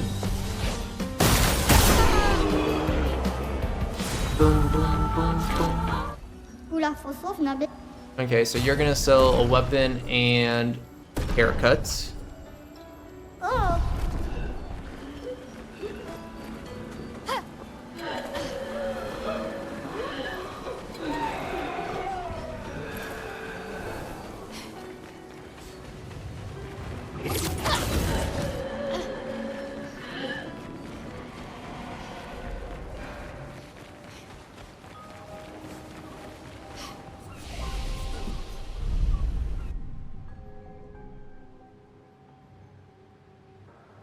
Okay, now we're out here. So we got Tainted, we can keep going. We did all the stuff over there. We did all that. All that, all that, all that, all that. Yep. Starting to look good. We're starting to be able to look around and be like, yep, we've done everything around here. Making lots of progress. We do need to do this though. This is like one of the last things we have to do, which this is kind of interesting. Because this is Lune actually. And we need to make sure she has Death Bomb. She does. What happened here? We need to be Lune when we talk to this person. Actually, no, you don't technically have to be Lune. We can be Mael. It just has to be the person that you talk with has to have Auto Death and Death Bomb on.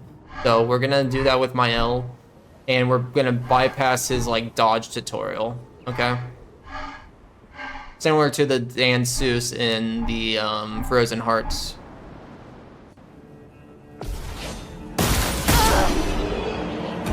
Boom, and there we go. We just saved like a minute and a half. But that wasn't the fight itself. The fight that we want to do is this one. To kill him. And now he's actually dead. Cool. Another friendly Nevron is now not so alive. We're very evil in this run.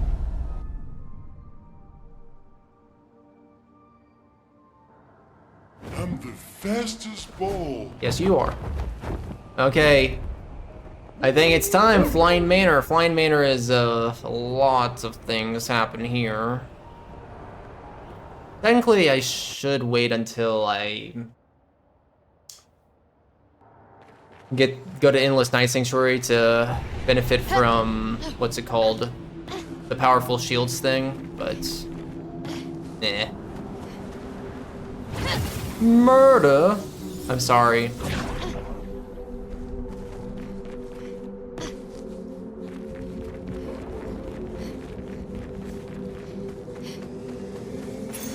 Good stuff.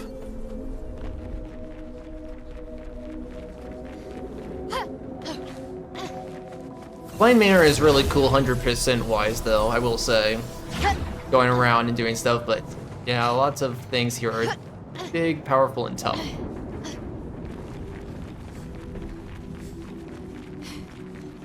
Actually, the more I think about it, let's make a very quick pit stop. I'm not going to worry about too much stuff on the way to Endless Night Sanctuary, but let's actually go to Endless Night Sanctuary right now. I think it will be in our best interest, even if it's a little bit more travel time, technically. I'm realizing that like there's a Gross Ted and Dualies that have like 16 million health there, and I'm like, maybe I should wait.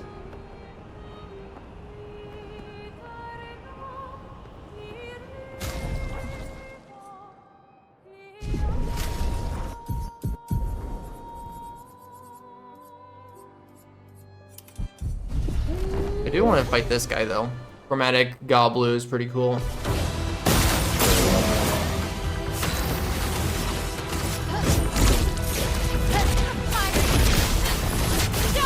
Nice. Okay, how much damage does that do?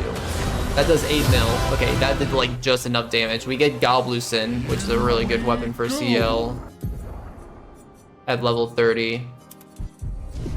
Flash through the sky. I want to change one of their fits actually because I don't like them both rocking that same outfit.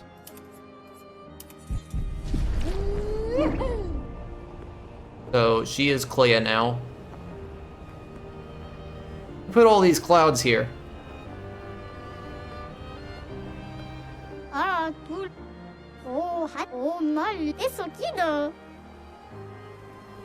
Here we go. And I feel like I'm gonna forget this if I don't do this now, so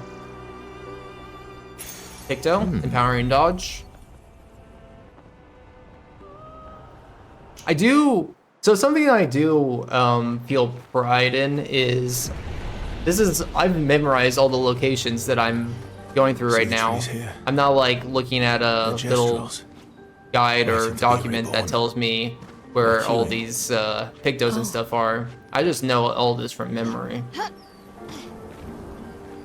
I love that a lot about some of these longer runs that we see in really, really long opponents. A lot of this is like to have like 10 hours worth of stuff memorized at such fast, skillful speeds is awesome.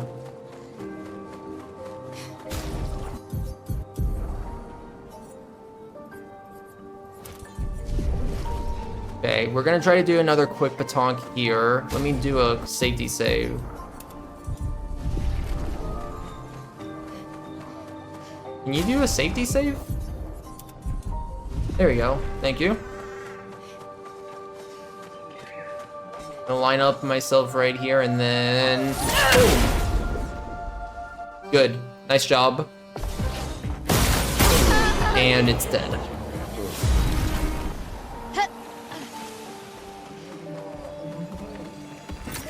Great.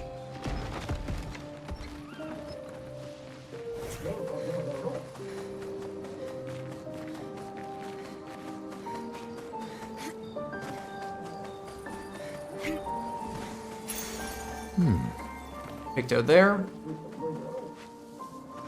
This fight coming up though, I'm not looking forward to. It's a bit annoying in general, in my opinion.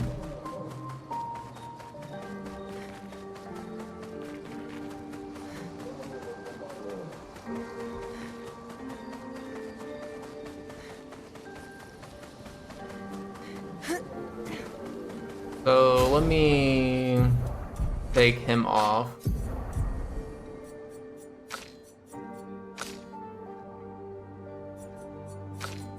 Yeah, and let's do it like this. I think is best.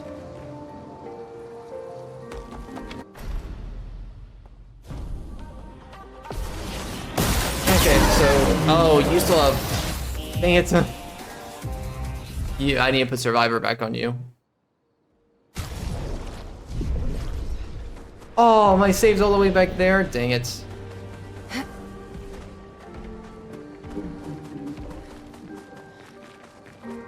Badge.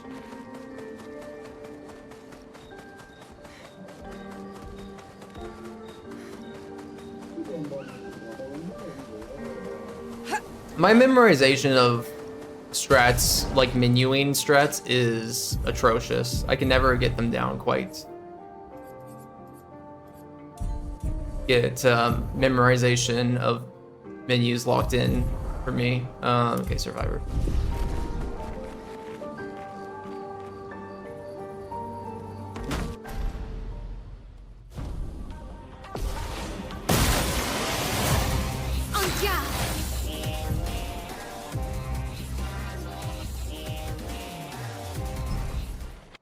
Verso.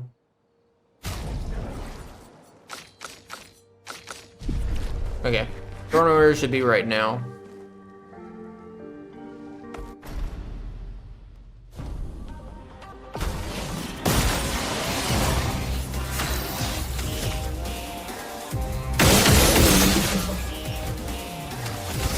This guy in the middle has the most health. The greater defenseless against him, and then let's just. Sure, let's just do that. I'm gonna do Phantom Strike. Ooh, that guy in the middle needed a lot more attention, actually. Look out.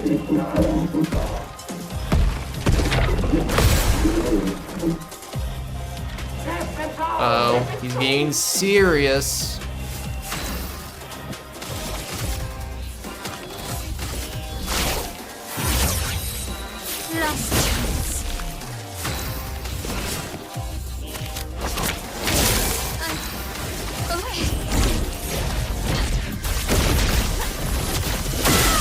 Damn.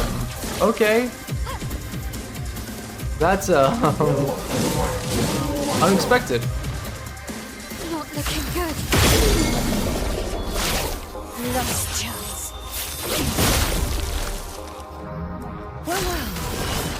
Let's intervention back, and let's follow this up with sword ballet. This will hurt. That's not as good as a lot of other attacks, but it's very fast animation wise, so that's why you see me doing it a lot of times when there's only a slither of health left on some enemies. Got the best weapon for Minoko, pretty much, Joy Arrow, because it starts him in Almighty. So I love that weapon.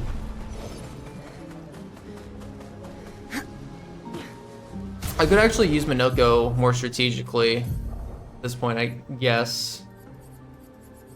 Now that I have that Joy Arrow. Top Fire is definitely one I should keep on. And Lampmaster Light is probably one that I could have on.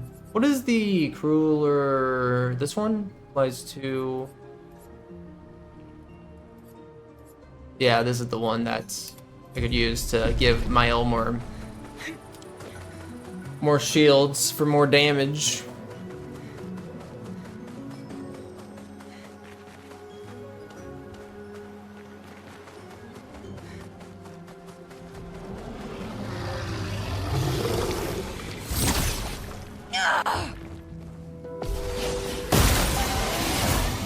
My turn.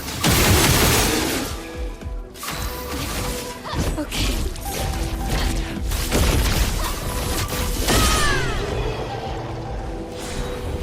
Another boss down. That boss gives us quick break. Lets you play again upon breaking. Would be pretty nice if Breaking Death didn't get nerfed and we could actually utilize its potential really well, but now we're barely breaking anything.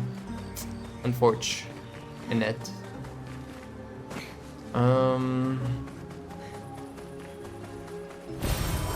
Nice.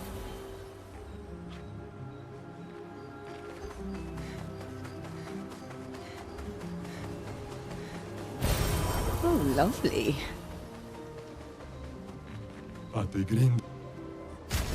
Fight. Fight, fight, fight, fight, fight. Me thinks I want to kill you first. And hopefully this guy doesn't wreck the floor with me. Last chance.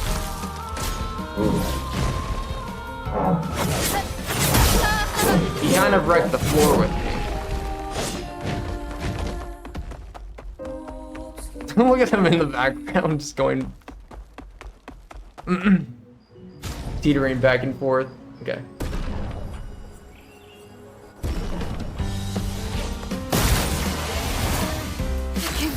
Let me try Phantom Strike here, actually. Okay, yeah, we can take both of them down with Phantom Strike, good.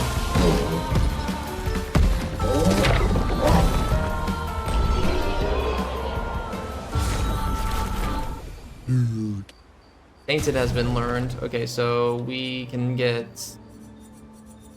There's a lot of Pictos here to buy.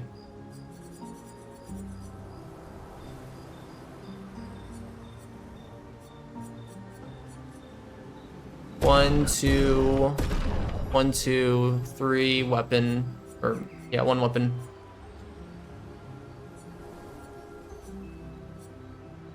This is the one that we're gonna use. So 1, 2, 3, 4, 5. I want to say we get this later, but I actually can't remember. 6. 1, 2, 3, 4, 5, 6, and 1 outfit. Okay. Okay, so now I want... How much is Tainted? Let me put on the Powerful Shield. And Tainted can now be put on as Illumina.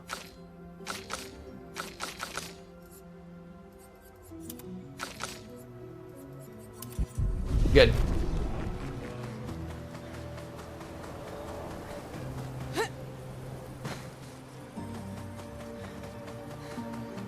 So now we start within Meteor Res already applied on my L. We start with 3 shields. So with that Powerful Shield Picto, we will now deal an extra, right there, it's on the screen, Powerful Shield. We'll deal 30% increased damage on our first Steindal from now on.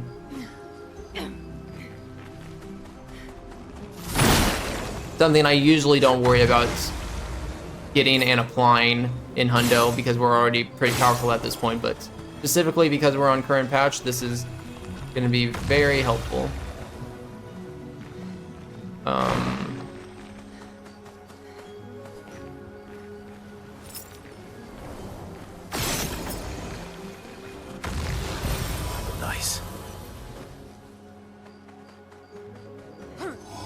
Oh, wait.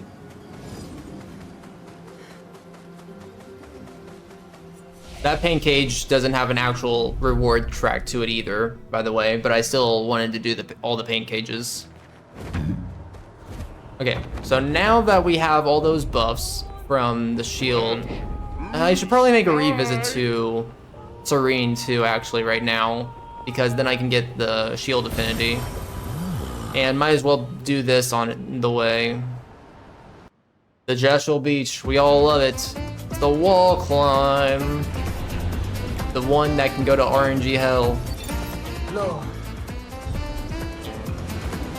Yeah, so right side statistically has less of a chance of getting a ball to come down, but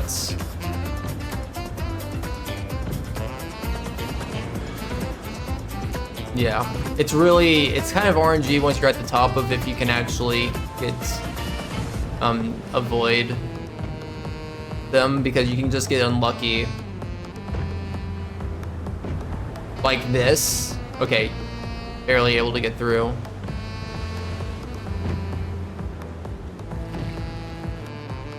Yeah, that's there's nothing I could do in that situation, really.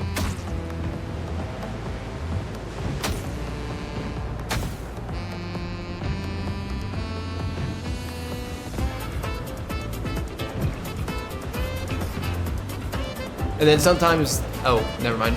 Ah! Oh my god, I dodged. I juked at the right moment. The best. Nice, we did it. Second try, not too bad.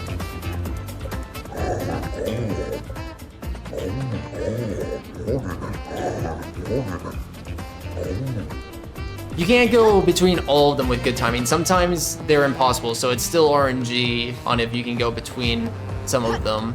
Some of them allow the good timing to go between, like I showed off right there, but then sometimes you just can't either. We are not doing this right now. We're gonna be spending like an hour in that spot. Let me tell you, gonna be torture. Especially without breaking death. I don't know how these solo mime fights are gonna go. It's not gonna be like an hour of time, but it's gonna be a lot. Okay. So we're doing a revisit to Serene. There's one boss, actually, there's one boss and one mime and one Patank that we did not beat. Originally, when I was routing out 100%, I tried to include doing everything in Serene, and it was actually really cool going through Act 2, doing everything and all the bosses as we're here with our Act 2 strats. Is really fun, but it's impossible to get enough chroma to buy everything at the Serene shop, or it's like really tight, and I'd rather use that chroma for stuff afterwards and into Act 3, so I decided it's worth like wasting 2 minutes trying to backtrack here at the beginning, just so that we can comfortably afford stuff and then come back here and buy everything in Serene once we when we're like in the millions. Yeah, we're at 1.4 million chroma, so yeah, it won't be an hour, but like Mael's mime fight might take like 2-3 minutes, but like CL's mime fights, I don't need that.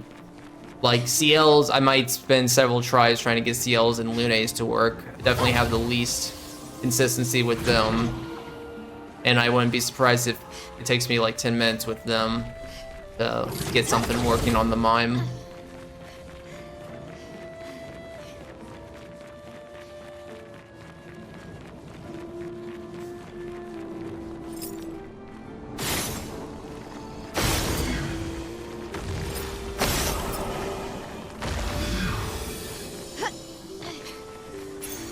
Nice. Okay, shield affinity.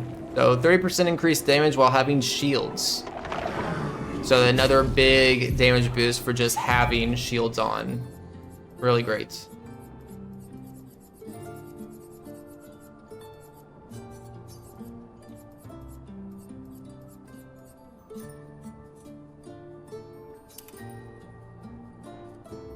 Okay, I don't have sniper anymore on. Worth mentioning. Yeah, the 5 bald mimes. That's what I was talking about, not Serene. Serene will only be here for like... It'll be really fast. We just have this boss here, tank, and the one other thing that I mentioned. And... yeah. Didn't take more than like 5 minutes.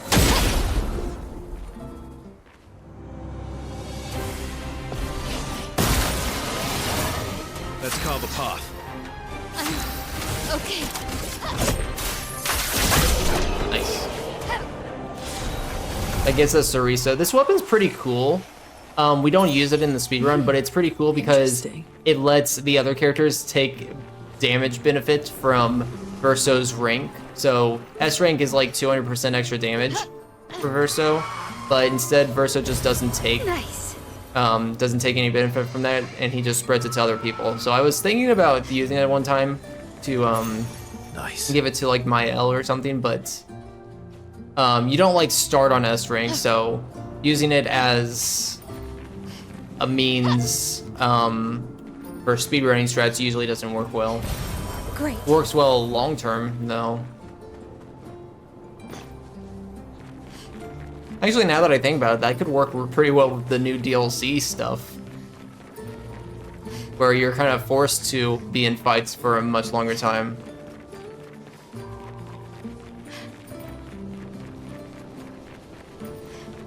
Probably not use it for Simon. Might not be the best idea. Why did I do that? Return the continent. I need to go back in there.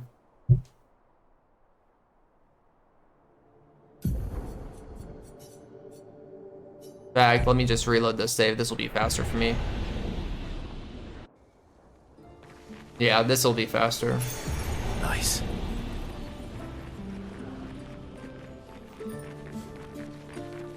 I meant to fast travel, not return to the continent.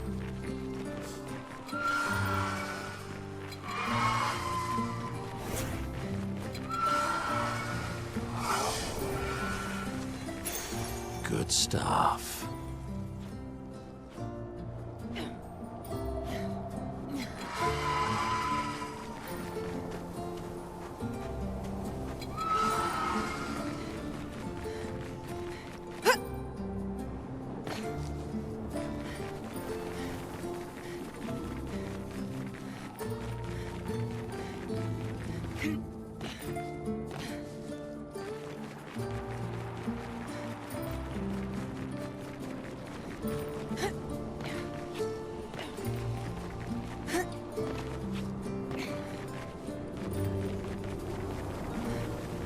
Okay, fast travel.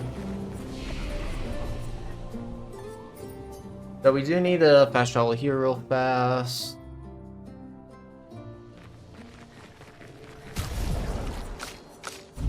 Minoko, come on, so you can death bomb everyone here.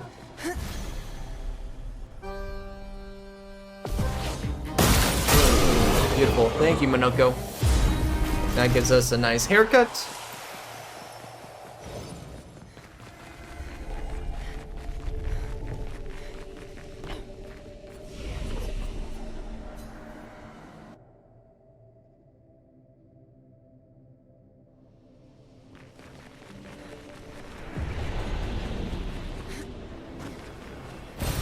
Good stuff. Okay. Energy 10 shard, and then there's gonna be like 3 Pictos, and this path's eventually gonna lead us to the Patank and the last merchant here. Or the only merchant here. God, I love the atmosphere of Serene so much.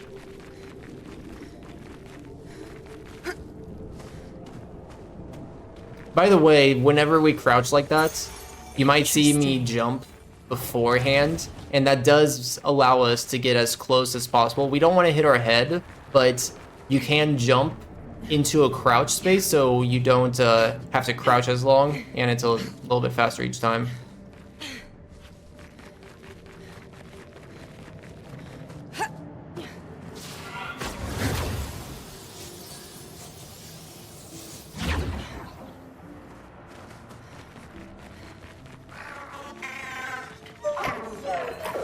this tank.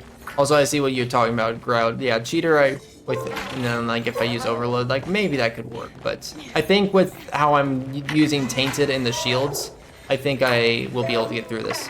So this tank is kind of annoying because the only way to get him on the stairs is if you put him like back there first and then push him forward. Otherwise, he'll never go forward. But I don't need to do a quick baton catch because I have to go all the way over here to the merchant anyways, so I just chased him to the end. Good job, Minoko.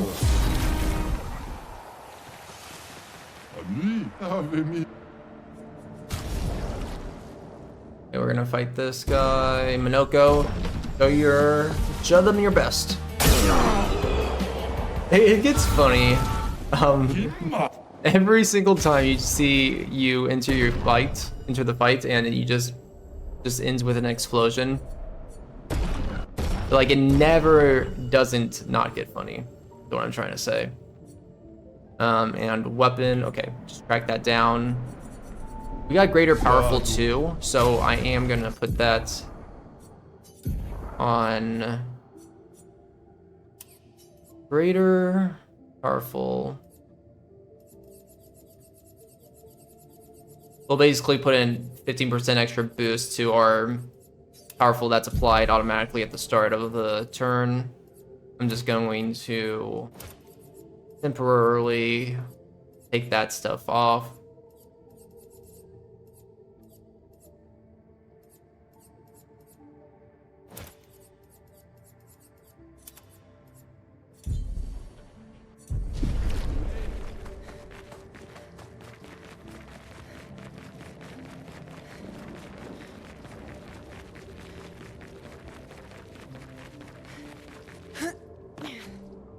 Yes, you can get some of the pictos to save somewhere else to save money, but I've accounted for that in the chroma grind where I don't need to really worry about it. And sometimes just buying them in the shop is a little bit faster. But yeah, I'll be honest that it would help a little bit. Optimize the chroma grind a little bit more. Interesting. But I haven't been worried about optimizing it pretty much, to be truthful.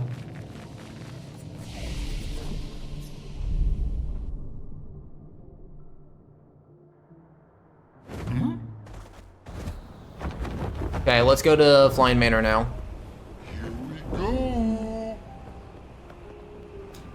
It wouldn't, I've looked into that. It wouldn't change. There's no instance where I wouldn't have to visit a location to buy a picto, because most times when you don't have to buy a picto, it's like 1 out of 10 that you're buying from a big shop. So I did check, and I definitely wouldn't include a picto if it means that I don't have to take the distance to a merchant, you know?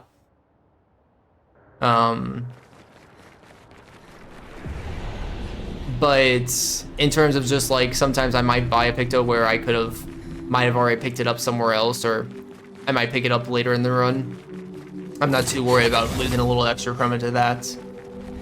I routed this so I have an extra reserve just in case. Okay, so we're gonna start with the Gargant. Yeah, so we're gonna go this way first. Oh, you can't do it for Serene. There's stuff at that merchant that is only available at that merchant. Greater Powerful is available nowhere else. So you have to go to that merchant no matter what in Serene. Trust me, I looked into it a lot. Because it's very painful to have to spend that much time just going to that merchant, backtracking, you know? I don't like it. All the enemies here are gonna give a lot of good XP. This will hurt. How much does that do damage-wise? Mil. Okay, there's a lot of chroma down there. You take a rope down there, there is a big amount of chroma down there, like 10k, 20k, something like that. I think it's 20k. But there's also this 20k chroma here too as well. But we need to go up here for a Picto. I don't know if all 3 of them are, good stuff. But specifically Greater Powerful I know is only available with him. Double Mark I want to say is somewhere else, but I'm actually not sure. No, I did check. Double Mark you have to buy there. I looked into this at one point like 2 months ago, but I can't remember the... I think you do have to buy all of them there.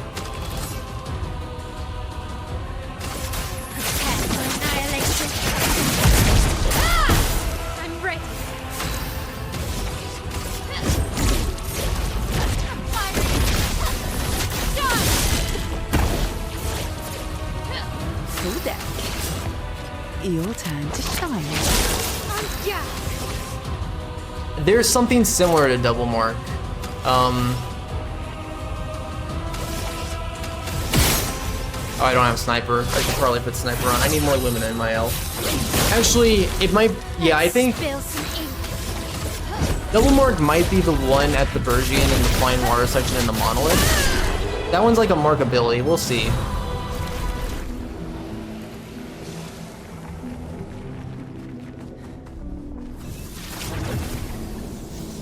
Might want to learn some Burning Death, actually. Burning Death would be nice.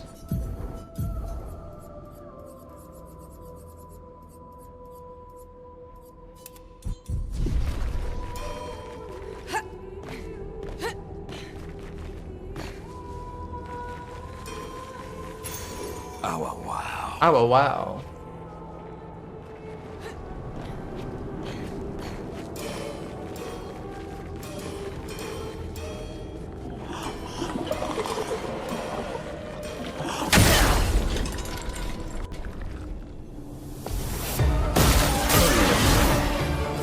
Well, yes, it is possible, but it would. I need the money at the start of Act 3 and for other things too. So the backtracking in Serene seems justified.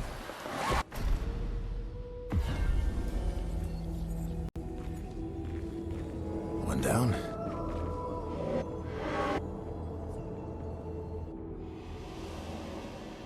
You get to kill the bosses a lot faster too than what you would normally do also. So that's can be a big influence as well. Like that Patank is done like a minute faster. That Poultice boss is done like a minute faster. So that's almost making up most of the backtracking time when you don't take into account any of the regular usual time that you would have to travel the distance to like those bosses that like if you're just tracking only the backtracking only. Oh wait, I need to actually do some things back here. Yeah, like I feel like defeating the boss really fast kind of clears out that backtracking time pretty well in Serene anyways.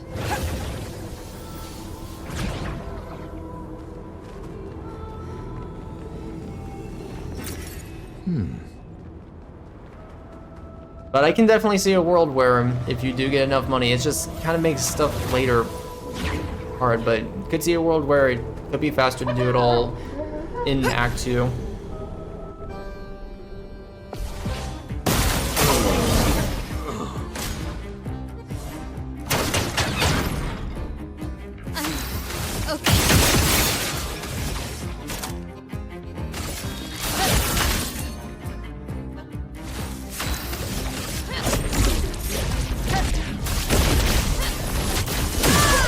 Whoa, really? Oh yeah, because of break. Right.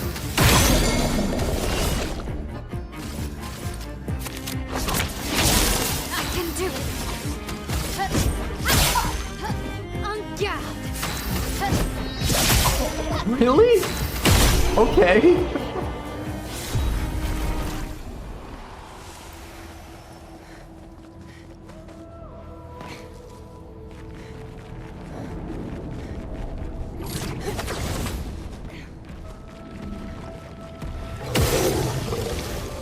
What?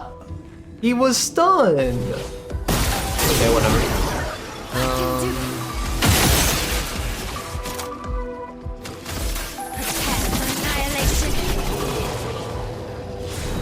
Oh, that actually gives me crew.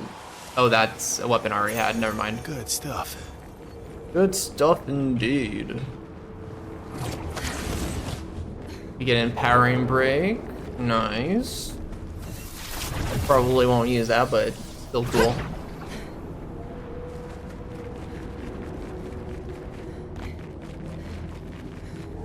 We got another Burgian right here.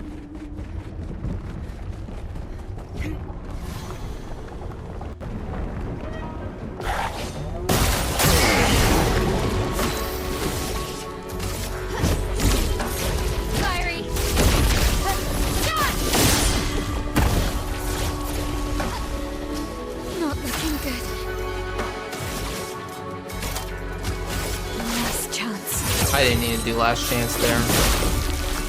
Let's play.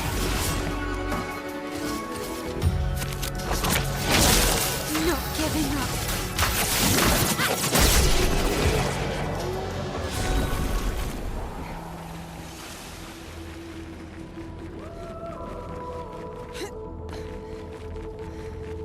Godlike.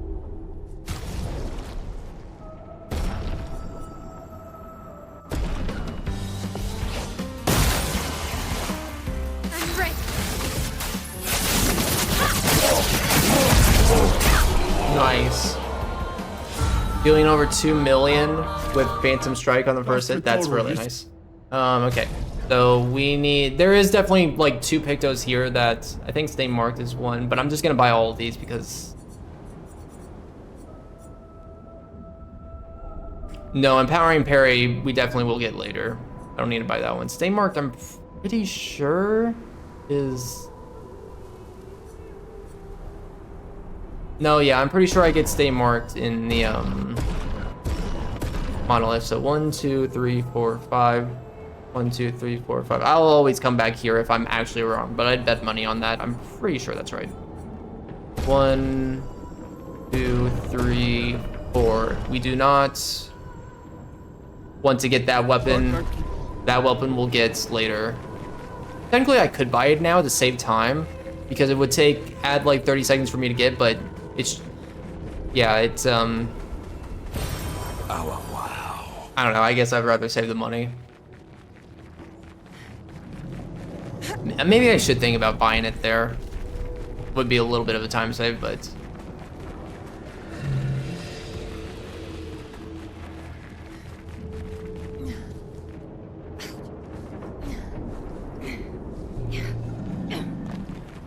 I guess with where our chroma grind is now, it should be worth it. Actually, let me fight you. I'm pretty sure these guys give a weapon. Oh yeah, they do give a level 28 battle limb, which is really nice, but I already have battle limb, so.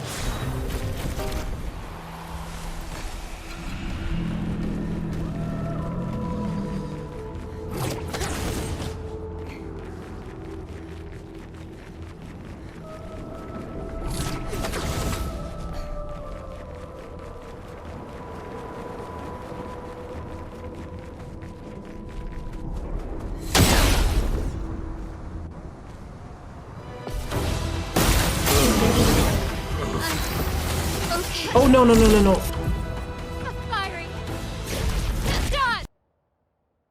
I forgot that he has shield on.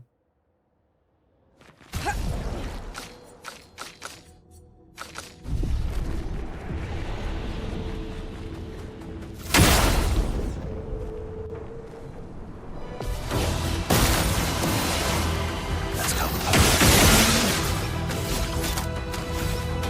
Can do it.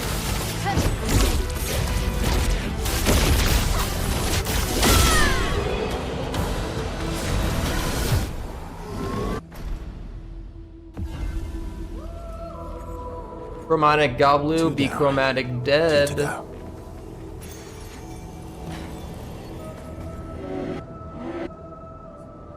Energizing shots.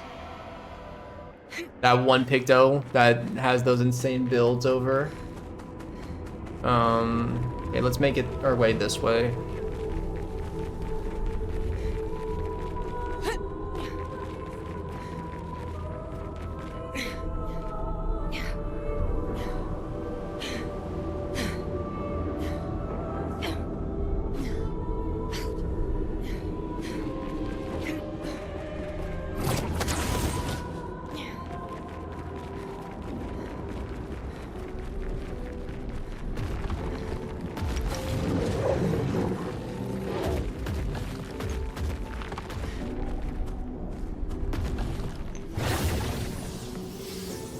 Yeah, for sure. There is definitely kind of like for this game, I definitely figured out like how do I go about this all well, but it's absolutely not optimized right now for sure. Still working backwards, making it better one step at a time. I need to.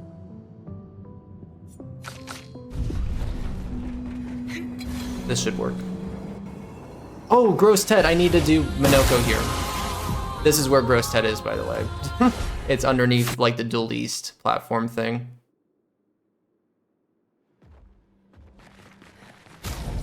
Okay, so we need Minoko here.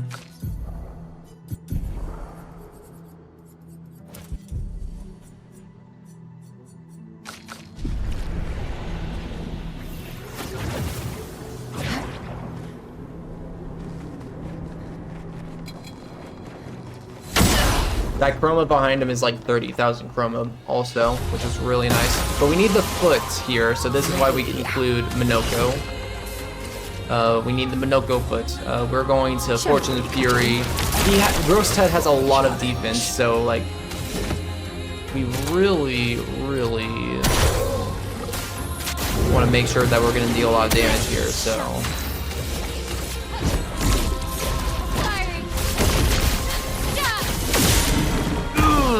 Yep, that wasn't enough. I'm not giving up. Okay, get ready for pounding.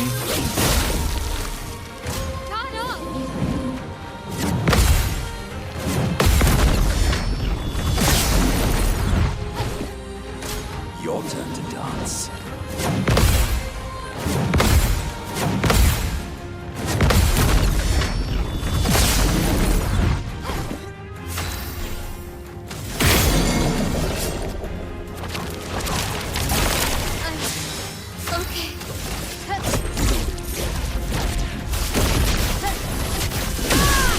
Cool. We got a foot.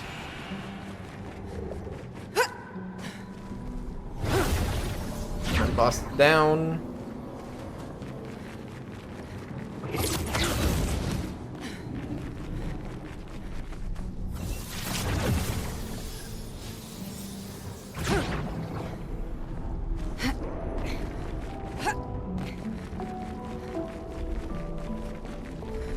The Dual East is there, the rematch. We're gonna not go there yet though. We want to shoot this way ahead of time because it takes ages for that thing to fly to its pain cage.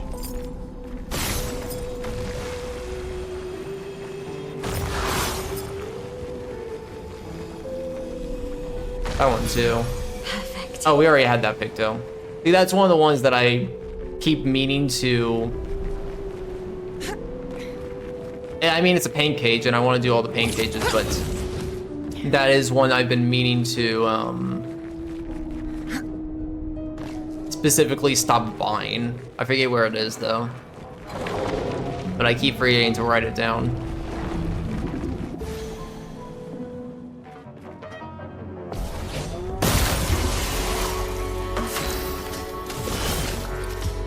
Your turn to shine.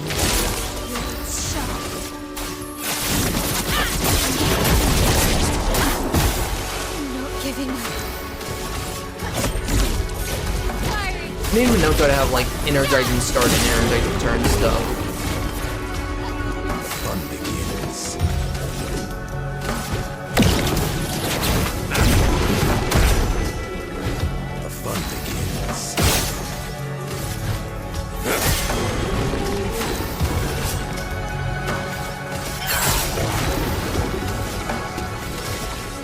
Oh. I have to last chance here. I can do it.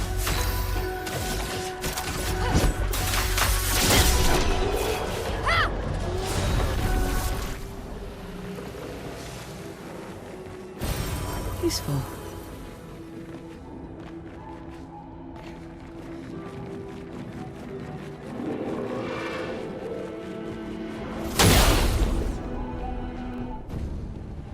Okay, Dooley's, this guy has like 16, 18 mil health, something like that.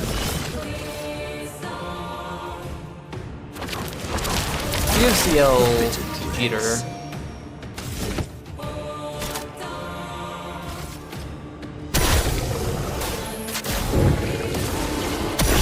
Not looking good. Diary. Nice. How much damage is that? 25 mil.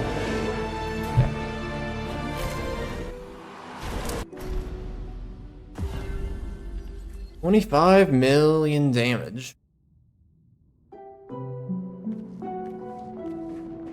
Just one more.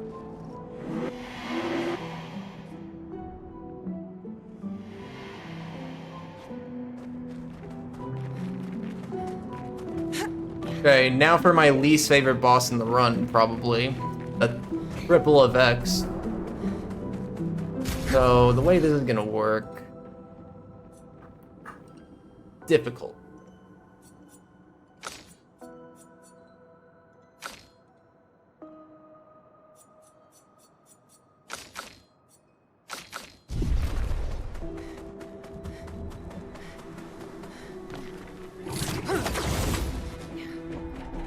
I don't really have a good way of going about it, honestly. If I had shortcut, I could maybe devise something up, but I think I'm gonna have to endure the attacks on one at least.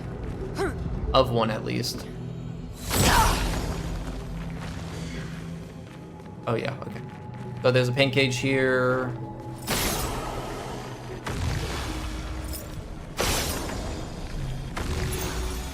Energizing stun.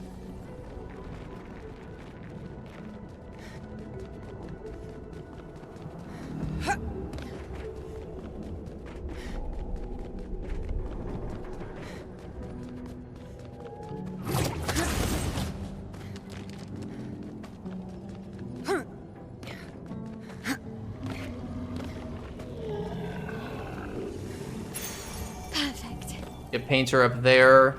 Go back in here, and you'll find roulettes. An advantage.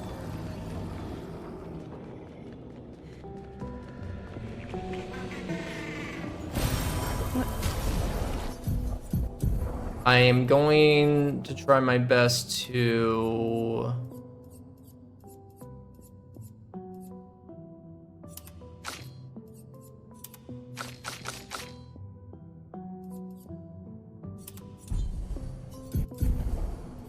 kill everything here with Death Bomb.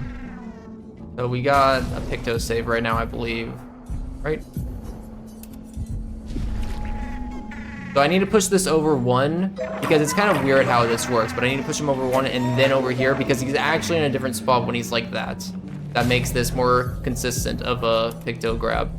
Okay, so now that's a save. I need to line this up like this. Close.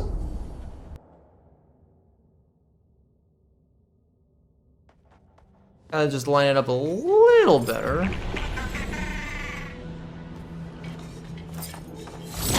Nice, got it. Nice, Death Bomb, got through it.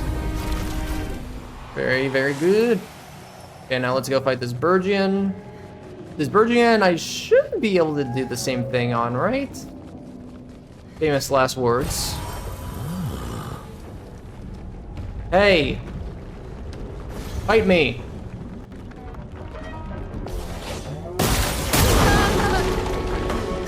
Never mind. That did nowhere near the damage I thought it was going to do.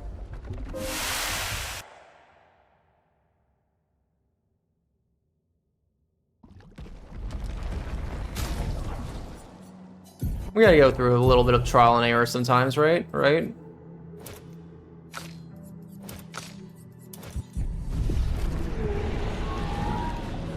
At least it was generous enough to actually give me a save. The autosaves in Act 3 can be kind of terrible in this game. Sometimes it can be like right before, 5 seconds before. Sometimes it can be like 2 minutes before.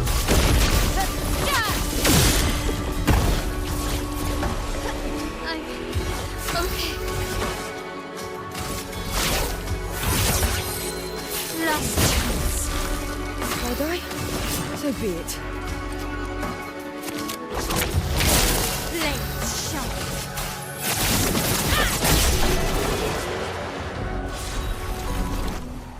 Okay, now for triple effects. I'm dreading this.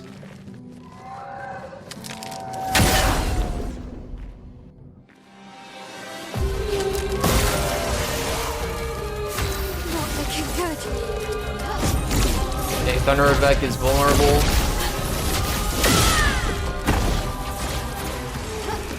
I don't have shields anymore, so kind of what I was talking about.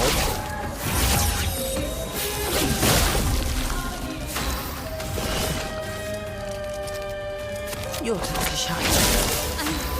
Okay. Okay, Flame 1 can be taken down now. Oh yeah, I need to put the stuff on Minoko, energizing stuff. I could actually, hear me out. You take some AP, and you... What would be most effective here? Psychopath Fire against Frost Effect?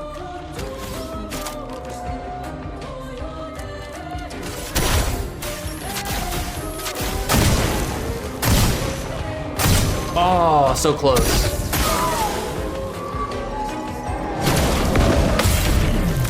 Get him, Minoko. Yeah, Minoko has potential that we don't get to see very often. That counts as 3 bosses, triple effects, 3 bosses. We get a nice weapon for Lune. That was actually That should do good it. fight. That fight rarely goes decent like that.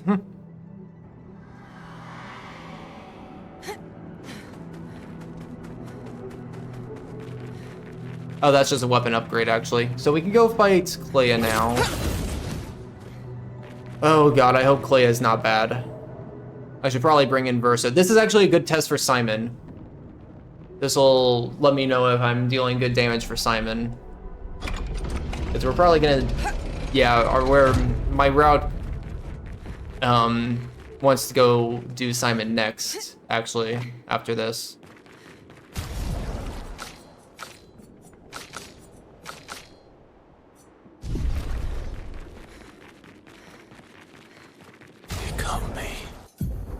Vessel.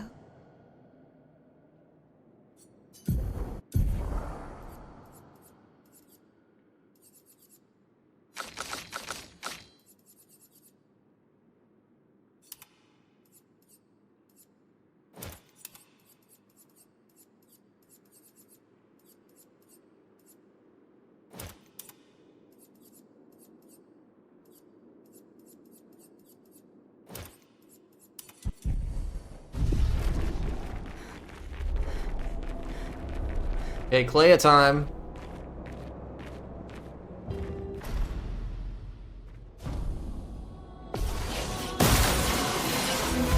You're outmatched.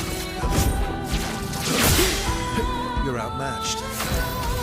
Greater defenseless, define slash, define mark. Or never.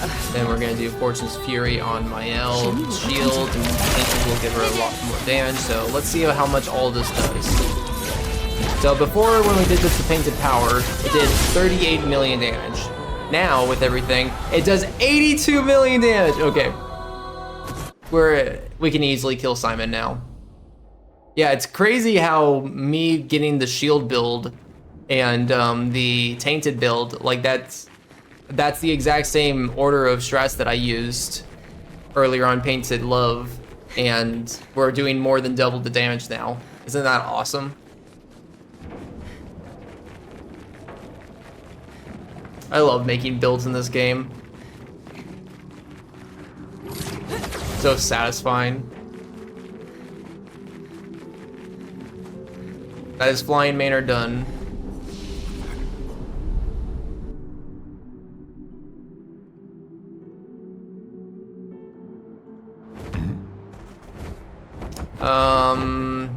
And you know what? We just tested it. I think we pay our boy Simon a visit. What do you say?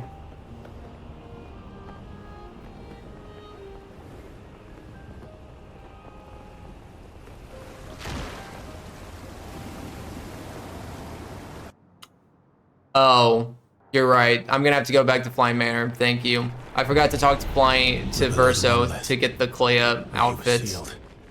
I'll go back there later. Careful. Dang it. Yeah, I completely slipped my mind.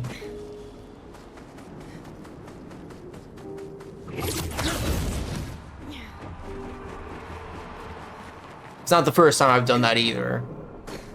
Because in all achievements, we just go straight to the flag. Perfect.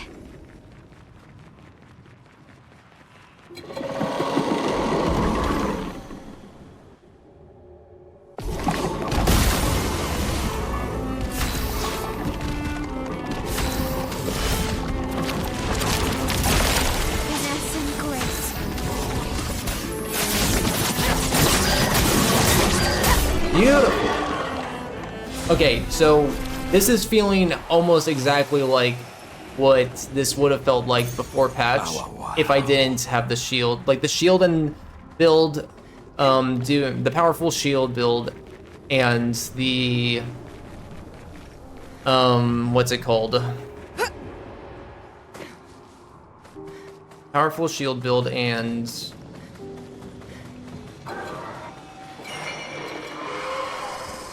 the tainted Picto on top is allowing me to compensate fully for the 4 hidden Picto stuff. I still won't be able to like break and stun. Like breaking and stun boost would help quite a lot on some things, but not needed. What? Rigged.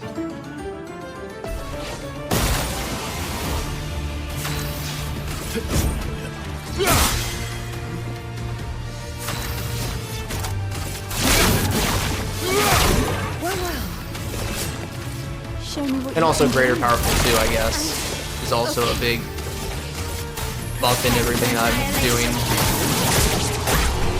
Nice. Yeah, because Renard's drafts, like with my previous patch build at this point, it would just barely be able to get through these fights with Phantom Strike, and that's what it seems like it's happening now with this current build, so.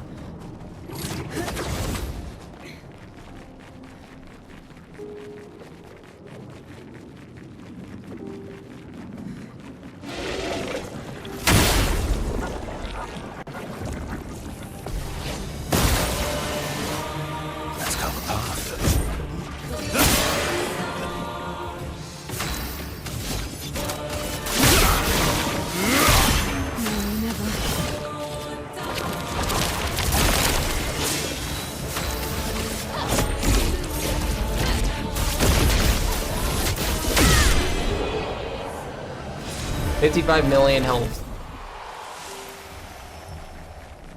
Yeah, well, that exact strat will work for Simon.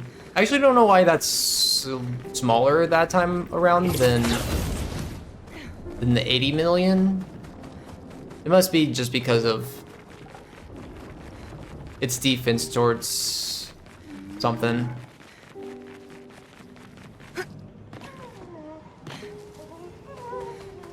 Okay, did I mark that off? No. So this is a double boss fight right here, double creation. Breaking death and stunning these guys usually works well, but I can't do that, so.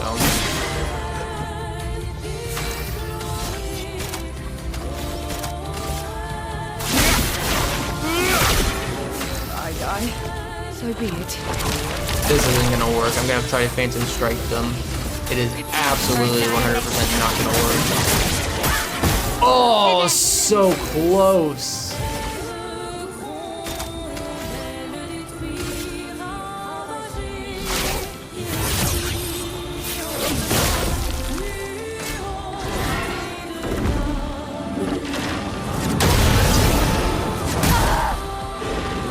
Well, that didn't go well.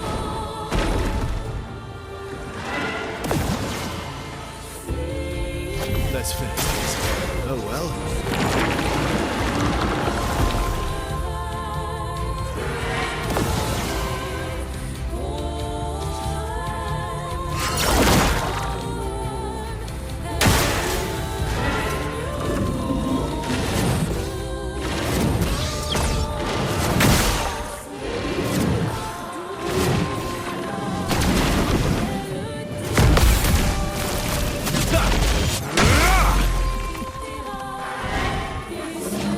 Just try it. Oh well. Just try it. Oh well. I probably should have just reloaded and saved, to be honest. I think I'll improvise.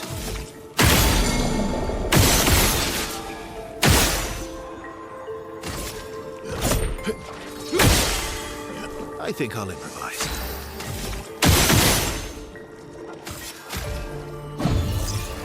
I won't disappoint.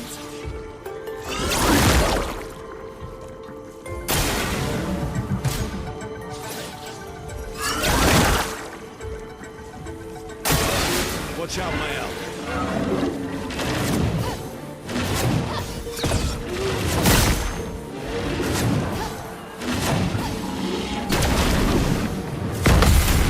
That might kill it with my L. Yep, good. I need to be first switch for this. Time to hit big. Fiery. Beautiful. Actually, not beautiful at all. That was really slow, but hey, I didn't have to reload the save. That in itself is a victory. And that's 2 bosses that we can cross off. Now we only have 1 creation boss right here. I'll manage.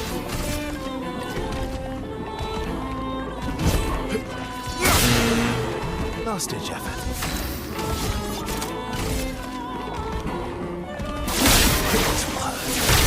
Time to take risks. Show me what you can do.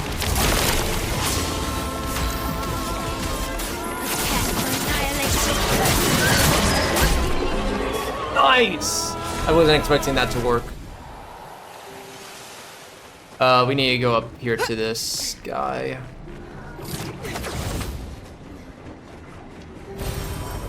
Wow. Need to get this Picto, but then we don't. I remember that I don't need to actually get the Picto up there above this. That we buy it somewhere else already. Oh my god, that.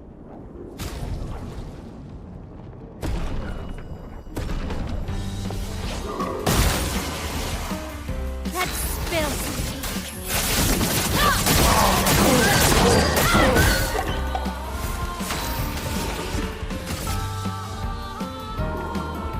Prepare for annihilation.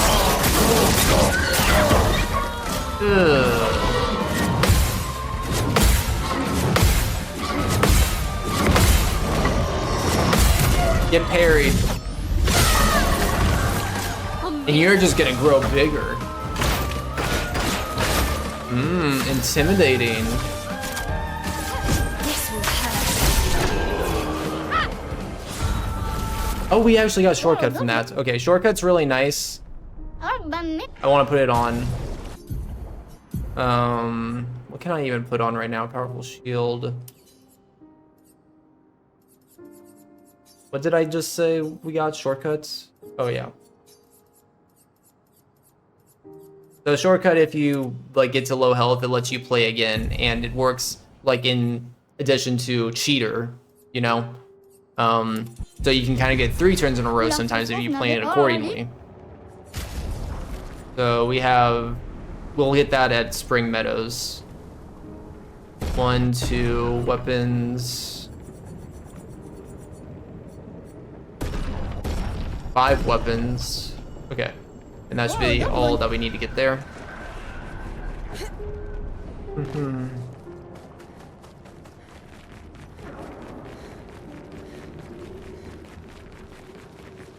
I don't need to do that. Actually, I haven't upgraded my attributes in a while. I probably could do... Yeah.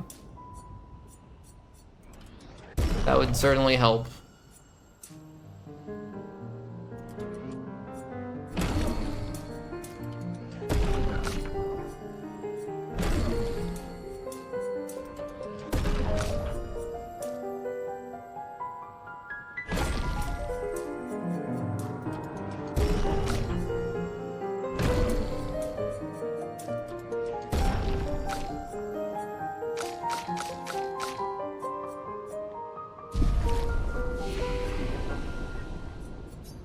I want your weapon to be leveled up to in perfect catalyst it.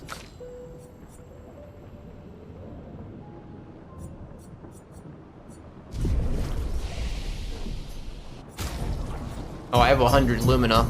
Good.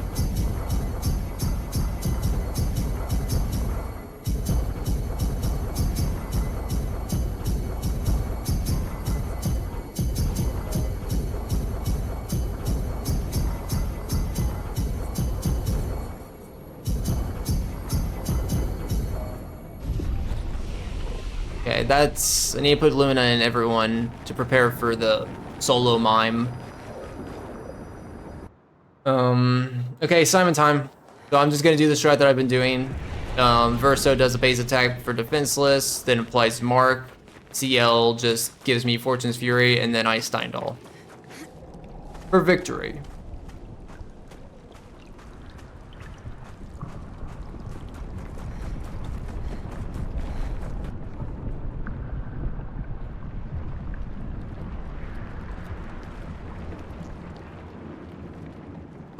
Oh my god.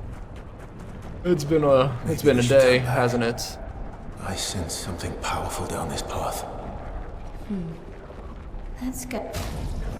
So you can actually jump down while menuing. I don't know what I want to menu right now, I'm gonna be honest, but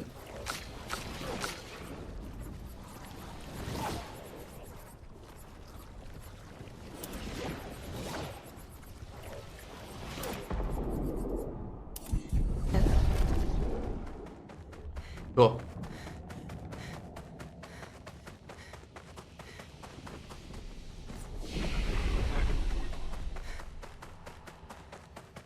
Hello, Simon. How are you today?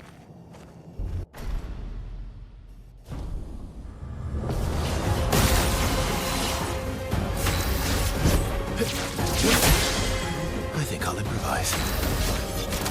Don't improvise Verso. We can't improvise on Simon. It's not worth it. Trust me. Oh, technically for phase 1, I guess I didn't need to do this whole setup. It would have been a little bit faster to just skip and go straight to Steindal. Yeah, that's 58 million. So we only need to hit 46 million damage on phase 2 and to beat him. So I can literally just do the same thing. I've lived through worse. Time to take risks. Show me what you can do. I'm not giving up.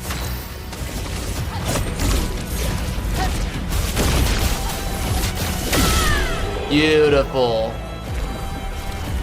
Simon is dead.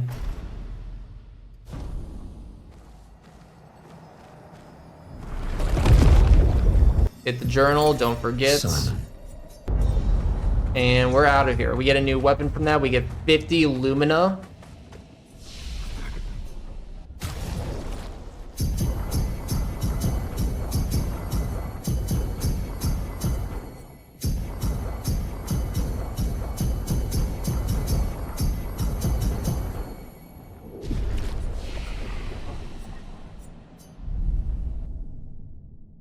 Incredibly hard fight. How do you restart the fight? You just go up to the sword, his sword, where he used to sit, and yeah. So I already did that, and now I think we shall make our visit to the monolith.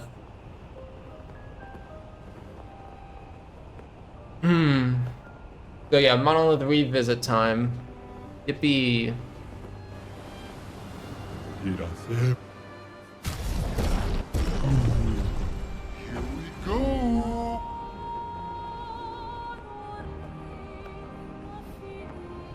Probably a good time for us to change up some outfits too. Any suggestions on what outfits any of y'all want? Actually, I know what you guys want. You guys just want to see Minoko's swimsuit. Yeah. Oh, he's covered in blood too.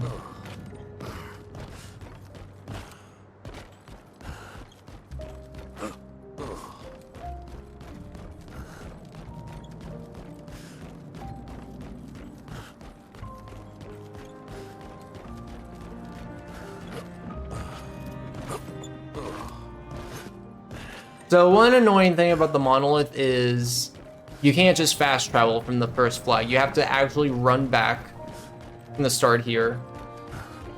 I hate it. It's really annoying because it's like a 2-minute trek, you know? So do not leave the monolith until you've done everything. Otherwise, you're going to be spending a lot of time walking back.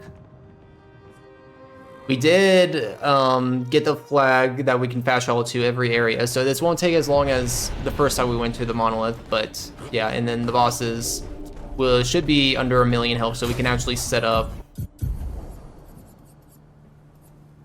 everyone to...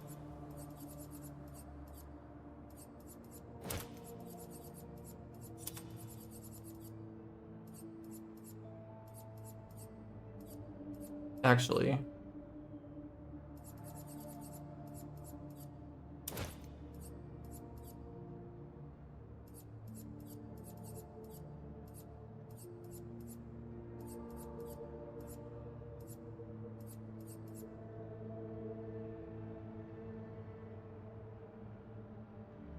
I have a... I have Burning Death.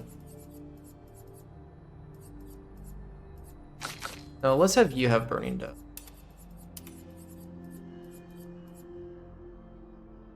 And make you go first.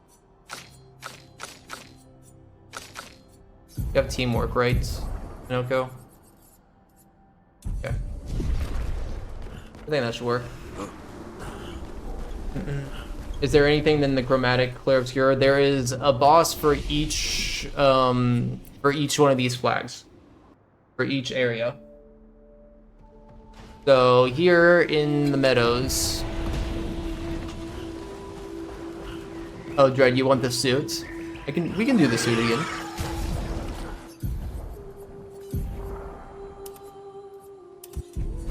Nice. Okay, yeah, so in here we have an Avec. If I calculated this correctly, we should just insta-kill this guy with Death Bomb. Beautiful.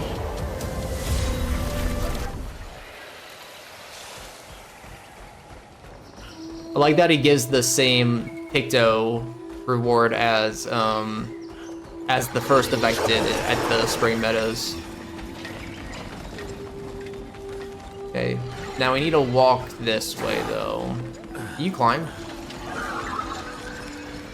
We're still missing 2 feet, by the way. We're gonna get one of the feet here.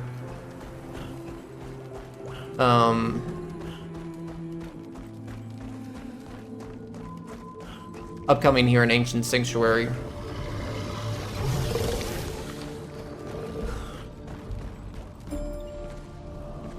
Can I talk to you? Oh, shoot. Okay, well, this guy's just gonna die. You're a funeral.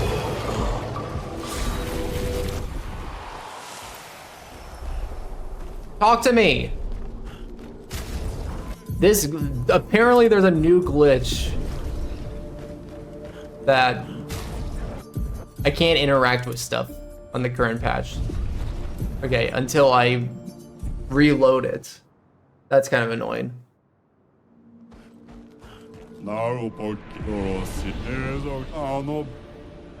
Okay, fight me. If you dare. GG.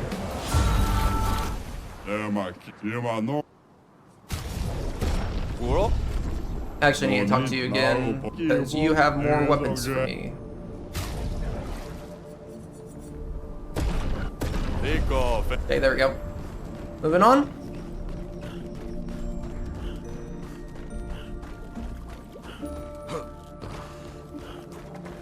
Yeah. I honestly don't know if I'm gonna keep planning on doing playing on the current patch or not. It seems like it's gonna introduce a lot of issues. It's introducing a lot of issues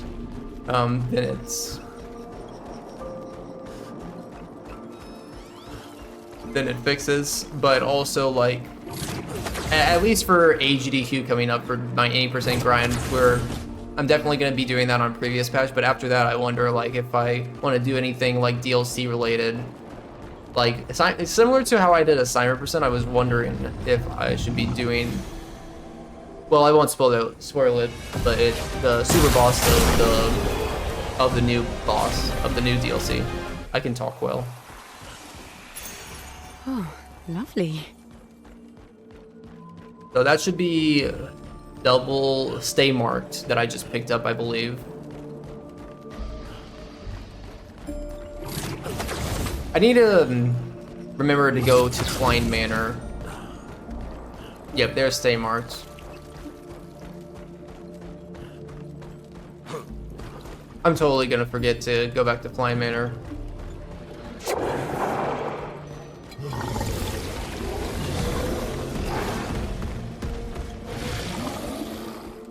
I know the new bosses. I am thinking about, I still don't know if I haven't come up with what I want to do tomorrow, but I'm tempted to just spend all day trying to grind out those new bosses of the DLC. That sounds really fun, but I don't know. I don't got great plans for them speedrunning wise. We need to do this fight because it's gonna help us. Still need your help. It's gonna give us a foot for Minoko.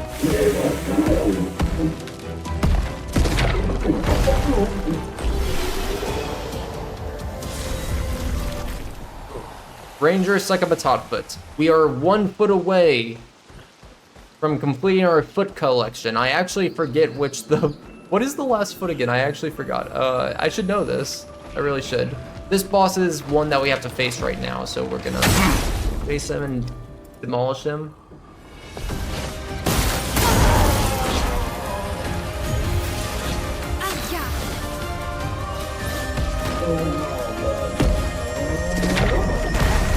I'm waiting. Master now. Yeah, it's not. I should really know it. Why am I not thinking of what third foot is? Gross Tet, Ranger Succubatot, and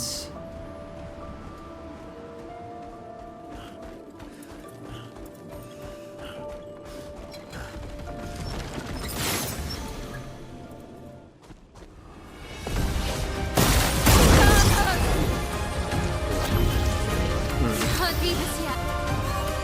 Carry it. Take your shot.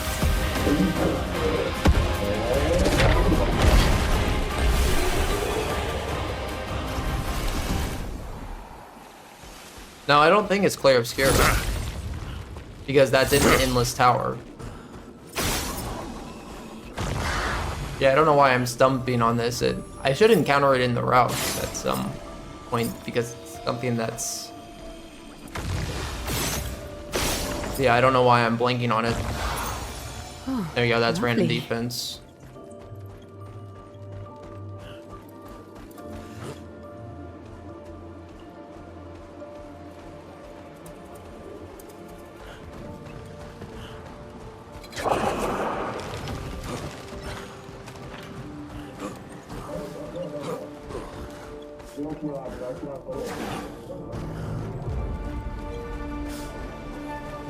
Okay, so we have the Batonk coming up here.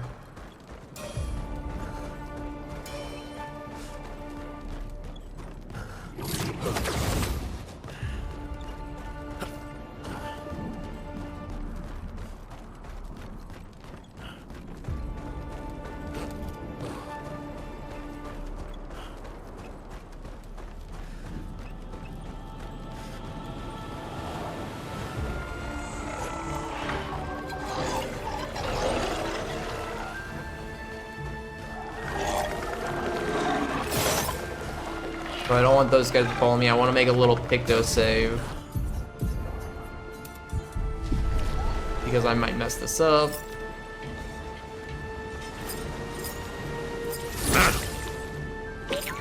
But not right.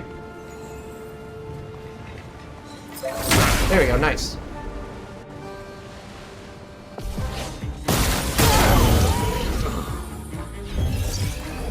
Oh yeah, this is a shooting one. Easy.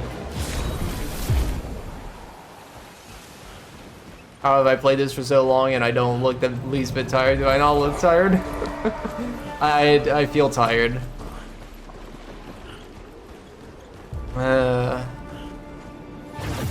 I'm starting to not feel young. I'm getting there slowly.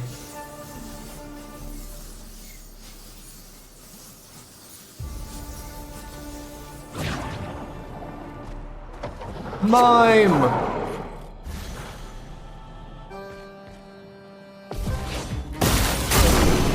Mime is dead. Thanks for watching. Appreciate everyone being here watching me run the category that gets to go through everything in my favorite game ever.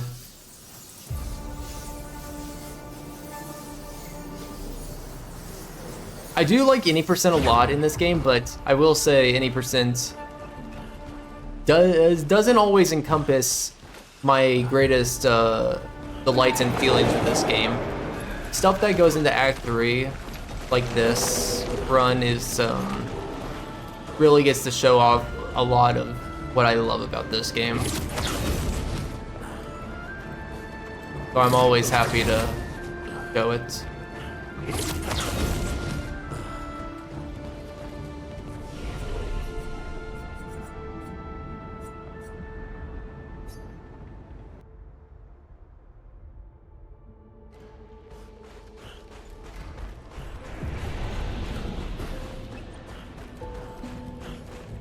Yeah, the next 100% is gonna be a doozy. if I do feel like I can route it. I don't know. I'm still not sure if that's something I will do. If it is something I'm gonna do, it's gonna be after AGDQ for sure. But the thing is, at the same point, after AGDQ, it's I'll probably have like 2 months before Resident Evil comes out because I might be spending a lot of time in that game. I'm spending a lot of time in Expedition 33, but... Oh, lovely. Unsure if that'll be the case for the next 7 months straight, you know?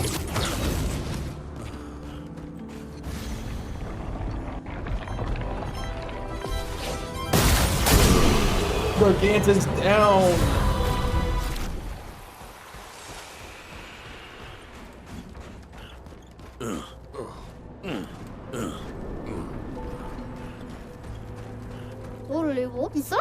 Fight me, Melosh, if you dare. Fight this gestural beast. You can't tame him. Oh, look it.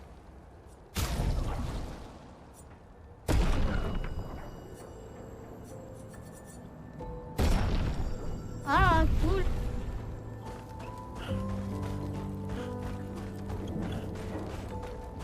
How is my death bomb doing so much damage? It's not that death bomb's doing a lot of damage. It's just that I am so I have my stats cranked to the max. And also keep in mind that all the enemies here are Act 2 enemies. So everything that you can face up until this point has less health than the Paintress. The Paintress is the first enemy you meet that has 1 million health. So all these enemies have less than 1 million health. Probably more around 500,000, so. Most of these standard skills and attacks that most of these characters that I have, Minoko, Mael, they can do multi, they would be able to do multi-million hit moves with just a single skill, or like their base attack would probably be like able to do a mil too. So basically Death Bomb, if you can have your base attack basically kill an enemy, Death Bomb's probably ready to kill an enemy too. Is probably a good rule of thumb.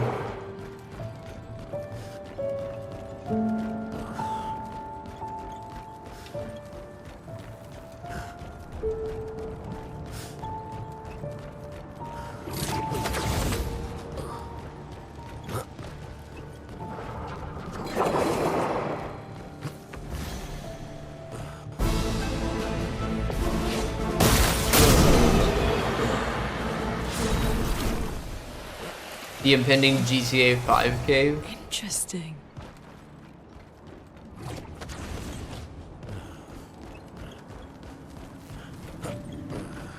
I have no faith that game is going to come out next year, I'm going to be honest.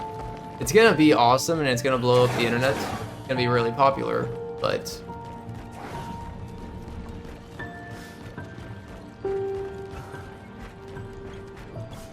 I do feel like people probably won't be able to, you know, it'll be like GTA 5 and Red Dead too, which is pretty good, but people are definitely I feel like people are definitely overhyping it.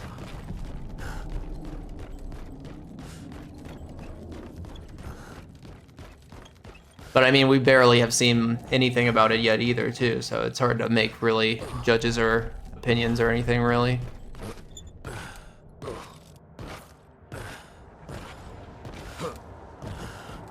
Yeah, at the very end of the year.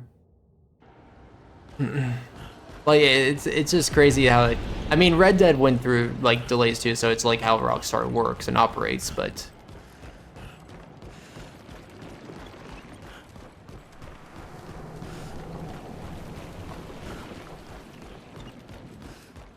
Okay, we're finally made it to the top.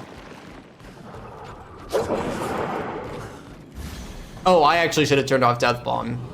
We can't do enough damage here with Death Bomb.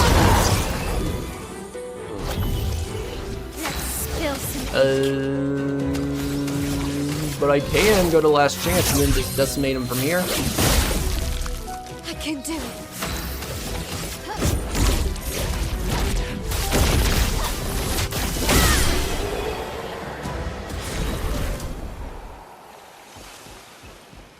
Cool.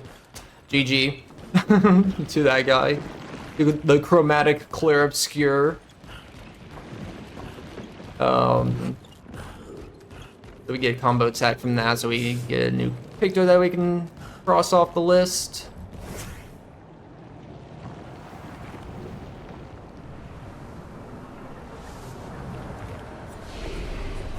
And we can leave. Yay, we're finally out of the monolith. That took ages. Alright, so we're gonna start making our way to the Reacher though now, which is where Alicia is. I need to go to get the San canvas and make sure I go back to the manor at some point. Which we have a manor door probably available to us in, manor door available to us in the Reacher.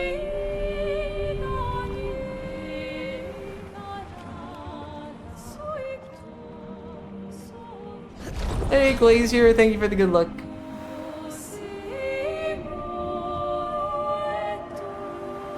So yeah, there's a few things. Oh, I actually forgot to flip the switches in the manor, I just realized.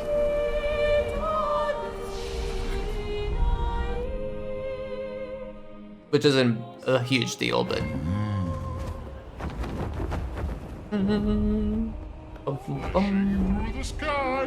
What costume is that? The Lune one? That's the one that you get from the danseuse, yeah. From the danseuse teacher in Frozen Hearts.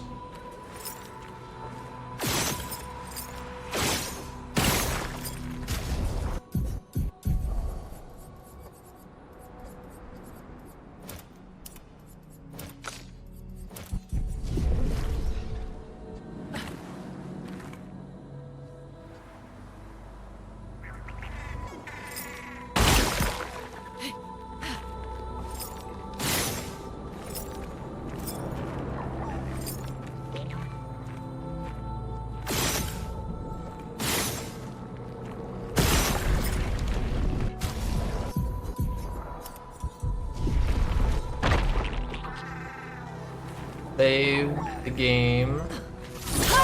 Ah.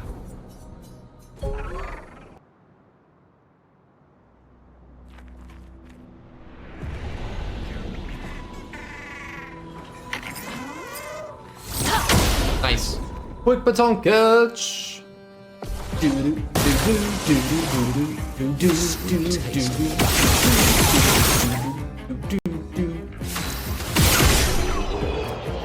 Don't deny it, y'all love my humming and singing, my doo-doos.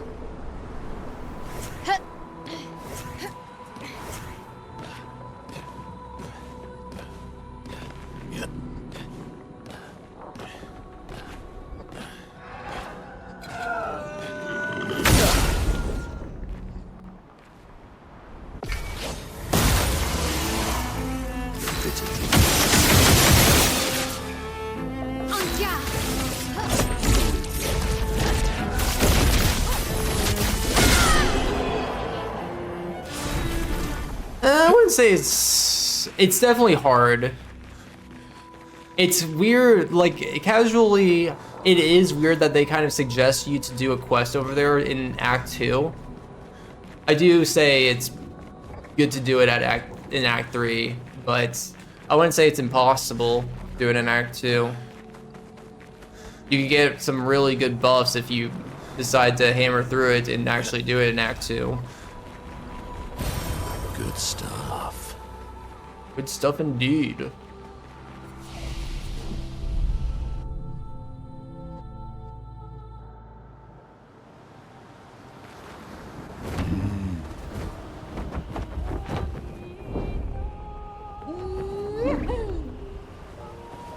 There's a Picto right here.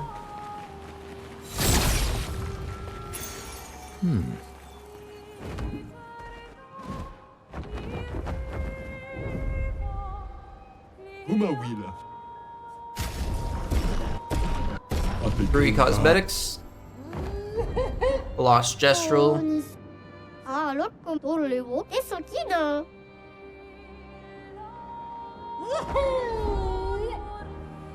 Flashing through the sky!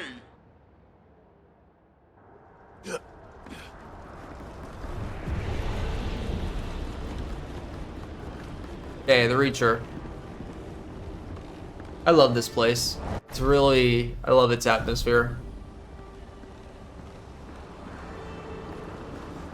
She who grasps the sky. I hate climbing.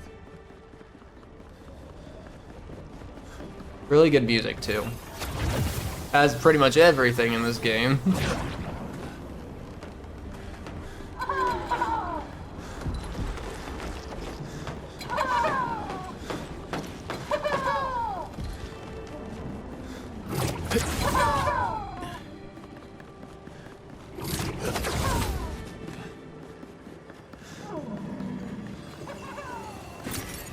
Nice.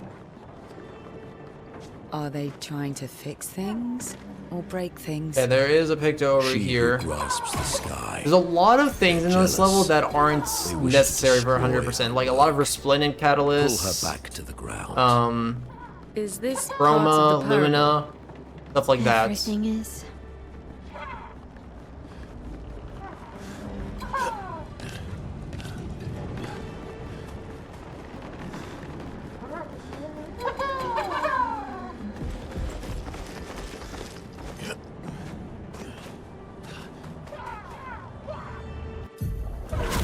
You can actually... I wonder if they patched that actually.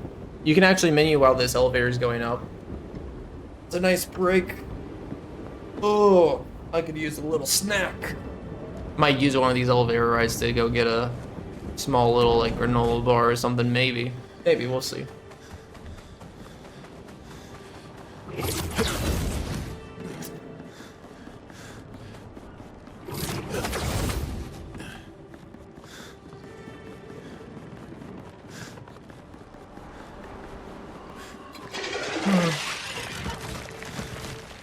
These types of enemies give the shortcut Picto, by the way.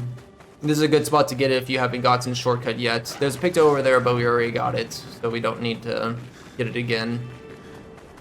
We can just keep on going up. Keep on keeping on.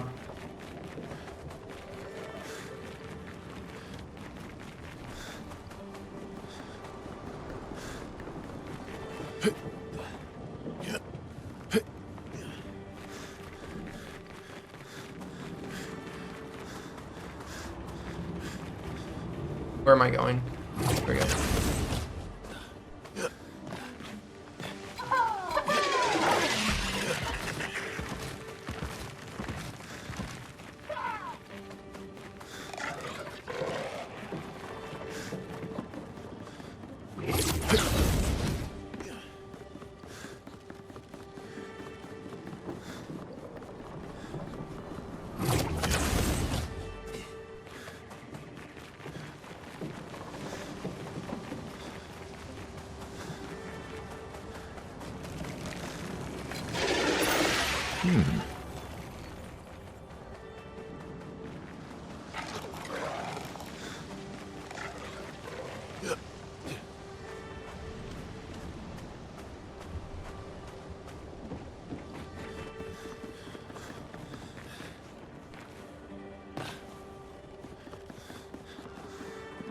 What?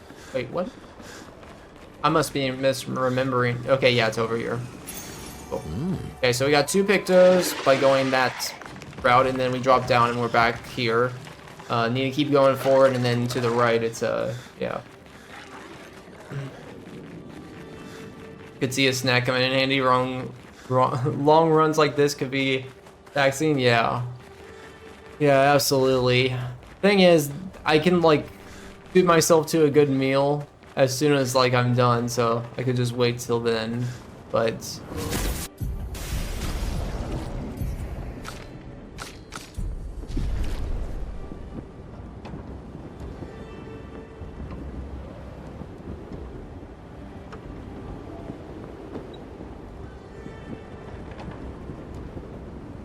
Like, I think we're not going to be going the full 13 hours, I'm hoping. We still have to do the mime thing, which I don't know how long the mime is going to take. That's the only thing that's, like, a variable in this run that I don't know how long it's going to take. Did that Nevron just kick a different Nevron off the tower? It looks that way.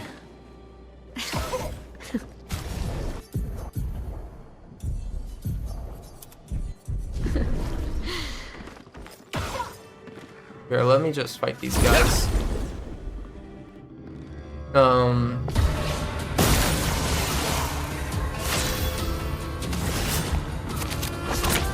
I can make a save because I'm trying to do a quick baton catch here.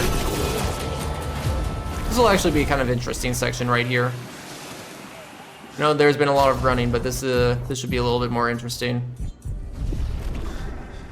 If I can save.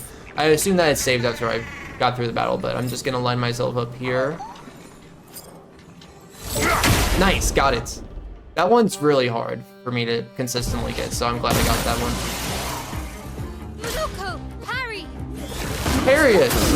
Oh, you didn't do a really great job. In fact, I'm just gonna let Mael die and death bomb him. The best way to win a fight. That one was funnier because I didn't enter the fight with Death Bomb. I was just like, you know what, I give up. Let's just have Death Bomb finish the fight for us. You speak to me of... Okay, so we're in the manor. We're gonna use this time since we got the Dasan canvas now. We're gonna put this in place. So you put the Dasan canvas when you get it from that like floating island by the monolith. You put it in right here. And it opens the door to the, back to the, I don't even know what you call it, the Altier. I'm gonna flip switches. You need to flip 4 switches in total, but... People come. Yeah, a journal there. And a 6 suit for Mael.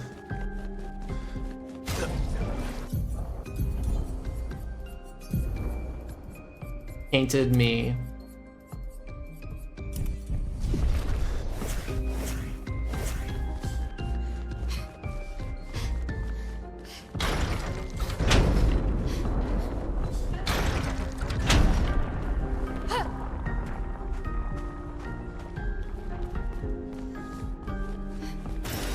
good stuff. Get a music disc.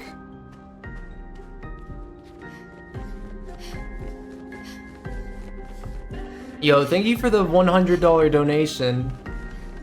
Appreciate that a lot. Contributing.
The Atelier. Yeah, I think that's... I've heard Clair pronounce this so much through any person runs. Atelier is how she pronounces it, I'm pretty sure. Meet me in the Atelier, please. Get out of bed, you lazy bum. And meet me in the Atelier. Something like that. Oh, hold on.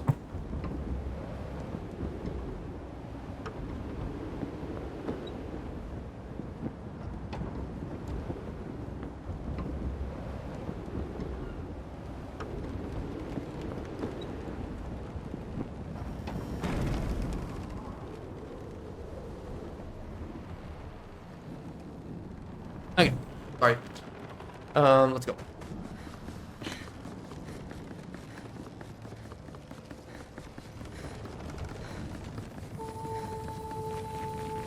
Loop on around here, and there should be a picto for you. Good stuff.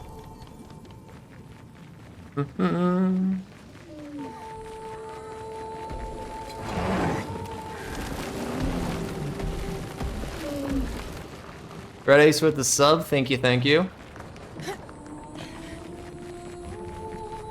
33 months? That's like the name of this game. Oh, lovely.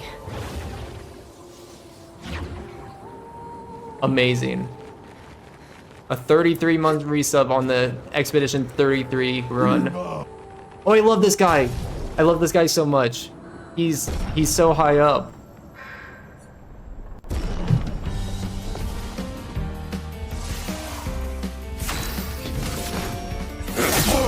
Oh shoot. Spicy.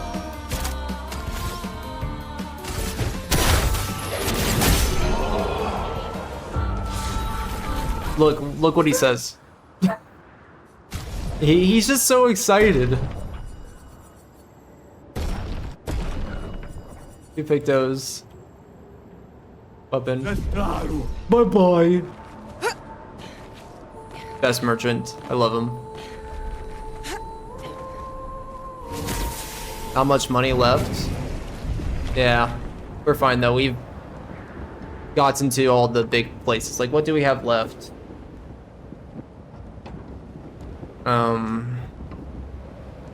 Like I calculated to be pretty close, but Renoir, I mean, this place, sorry, not Renoir, the Reacher is like the last place where we have to kind of buy a few things.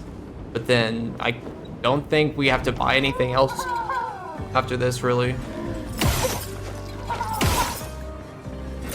I could be forgetting something, but...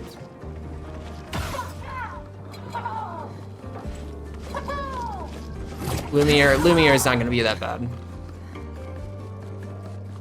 I forget how much Lumiere is, but it shouldn't be that bad.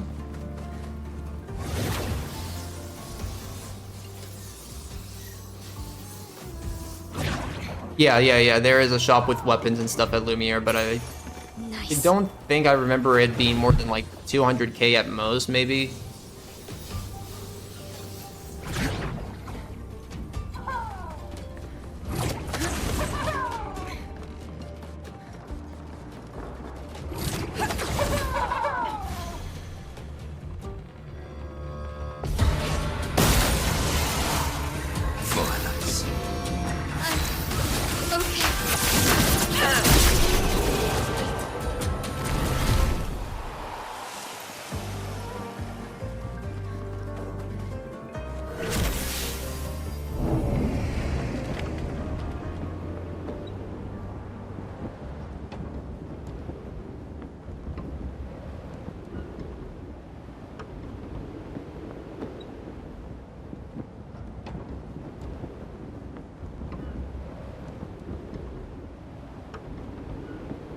Opportunity real fast. Oh wait, actually this isn't the last elevator. The last elevator takes the longest. I think I might actually get some like little energy, like little cracker things. To hold me over until the end. I'm hoping we have like an hour and a half left. That's what I'm hoping.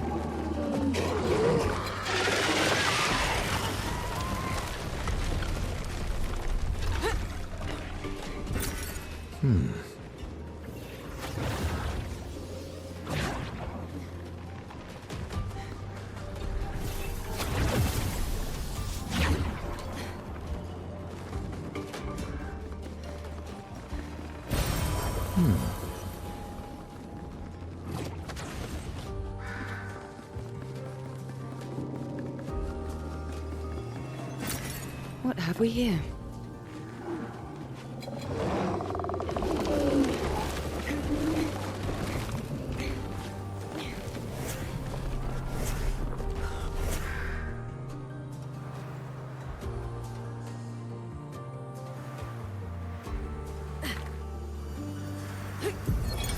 Expedition 6.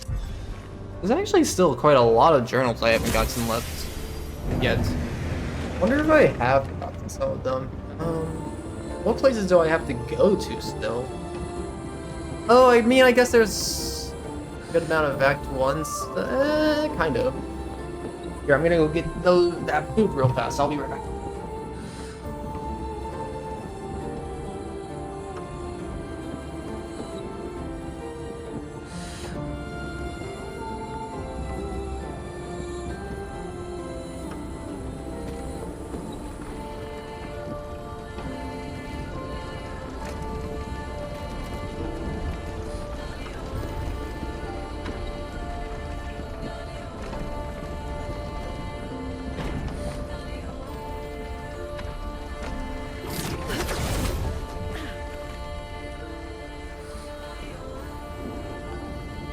That's Alicia.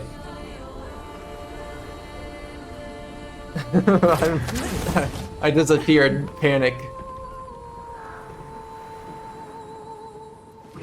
I am tired, Auntie. I'm fine.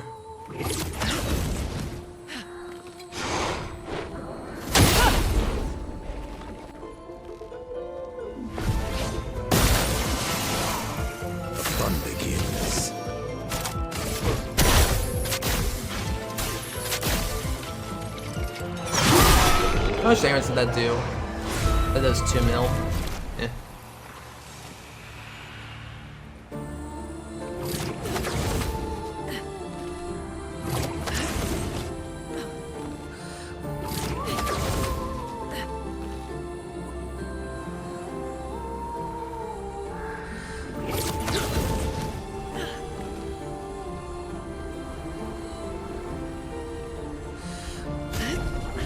$326,000 chroma. Where's Landmaster's foot? I got it. I just used the Landmaster.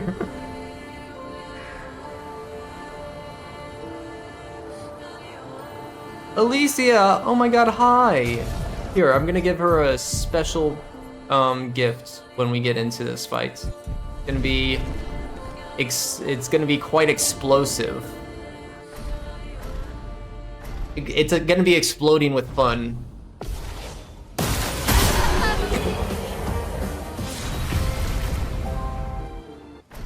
Alicia, for some reason, has, like, not a lot of health.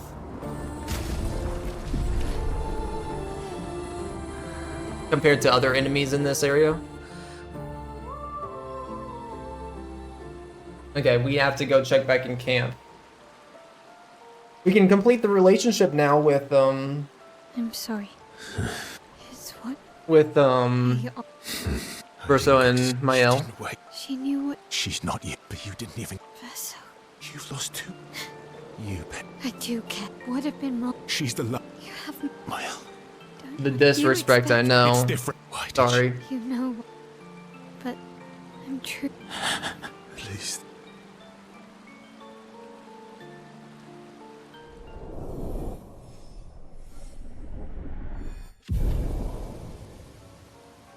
So that's relationship level 6. There's actually one more relationship level that we have to go through. So we are going to talk to her one more time. And it's very important for us to tell the truth. Remember, it pays off to tell the truth. The monolith. It feels empty. Yeah, I wonder. Yeah. Claire. And then this is the moment where they paint the monolith. So now from now on, it'll say "Papa, go home." Yeah. Which is really, She found me really cool. Told me to keep I it like up. that you I can think see it from anywhere in the afar. game. The monolith is I couldn't exact- updated. And once you left Loom, But you. there were 2 men. I need to. What? You wouldn't. I think we're... On the cliff. What is it? Did you let. I'm sorry. Why? I was So. I did. I should have... I couldn't take... Thanks. I don't have any incentives set up, but Come on. I'll just straight up take recommendations to change her hair.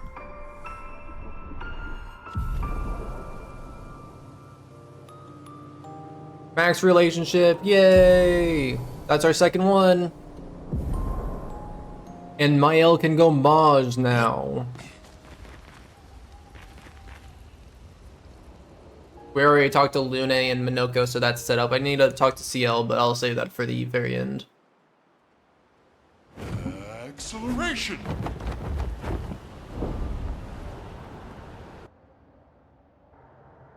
The Papa go home isn't written correctly, is it not? Correct. Yeah. So here we want to shoot all the birds. It's basically God of War time.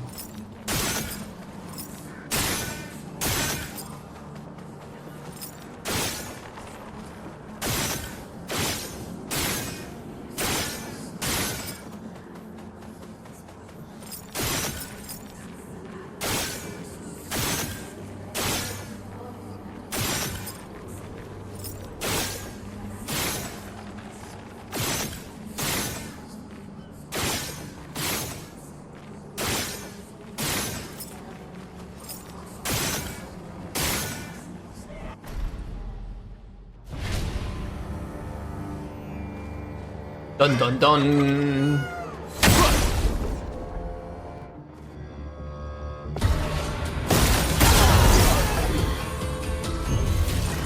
Merci. Finesse and grace.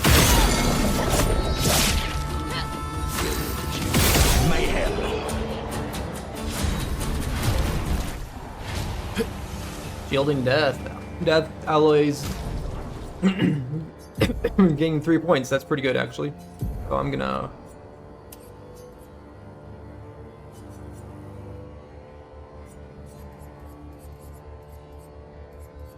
That on.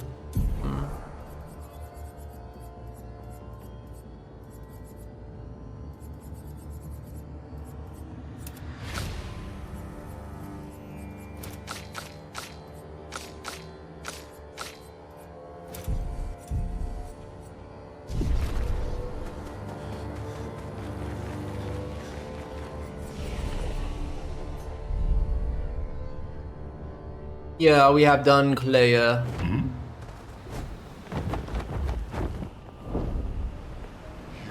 Go.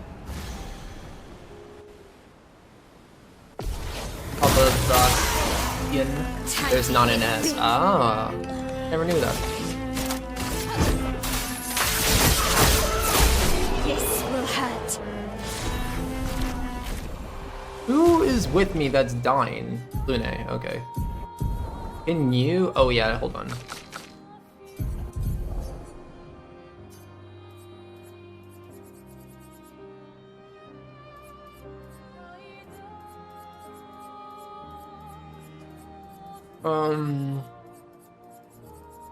What can I take off? Here we go.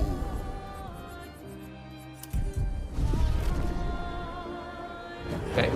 So we do need to make a visit back to Visages right now. There was some unfinished business that we never did originally here. Not too much, but Thought that's gonna take maybe 4 minutes.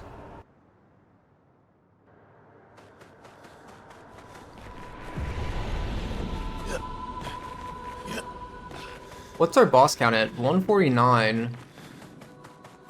Actually, we might be a lot closer to the end than I thought.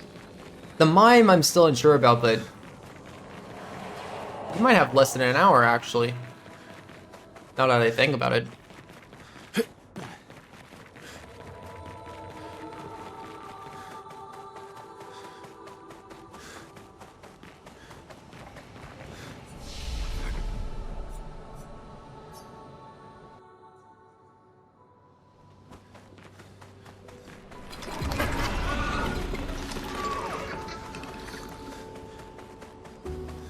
If this ends up being a sub 11 hour run on current patch, that's not too shabby. He wins, hello! Extra time for glitch expedition.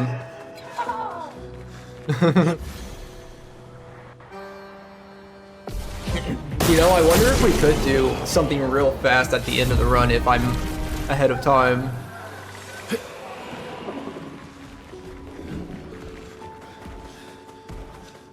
We got Baguette outfit. I do know how to parry Simon pretty well.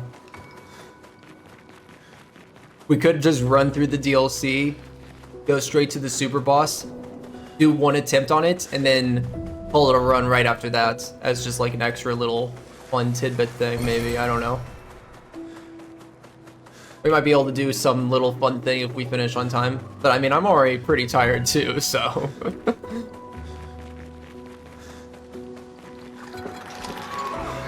I feel like we should do something a little special if we do finish just slightly early. Not just slightly, but yeah.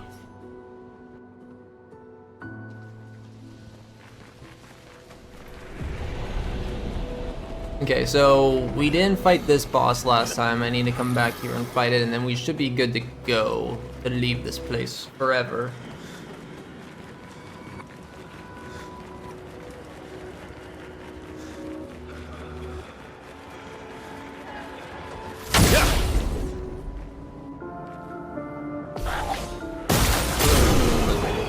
Good fight.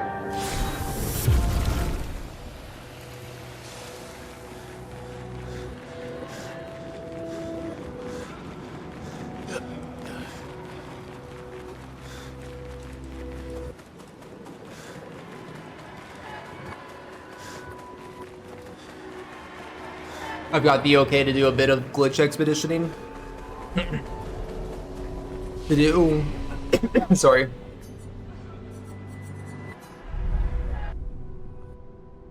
To do whatever I want to showcase off at the end.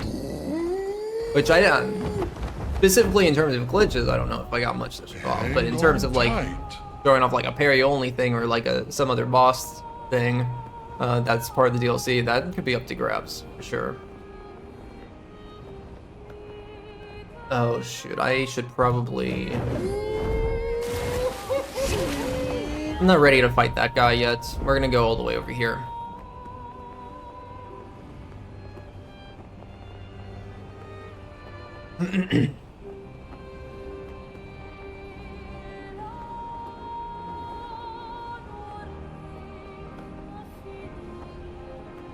Okay, yeah.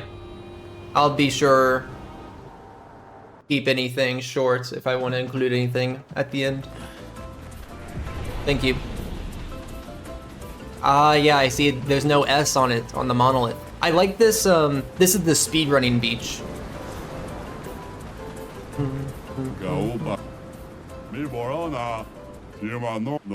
As long as we don't end before 2:15 PST, 2 hours.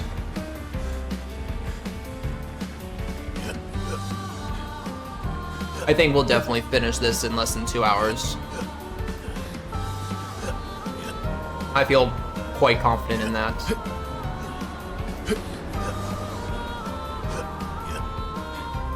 But yeah, I know how to make, I could definitely make a parry only build with, since this is 100% file, I know I have all the pictos and stuff, so I can make a quick parry only build on Simon, maybe.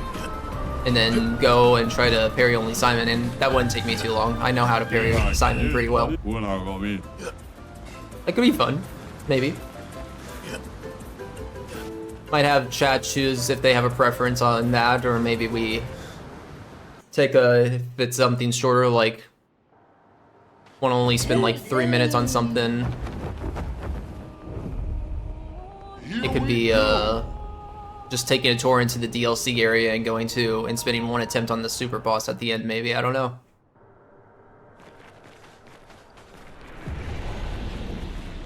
The 46 are nearby. Here? Yeah, but getting to them might be tricky. When is it not?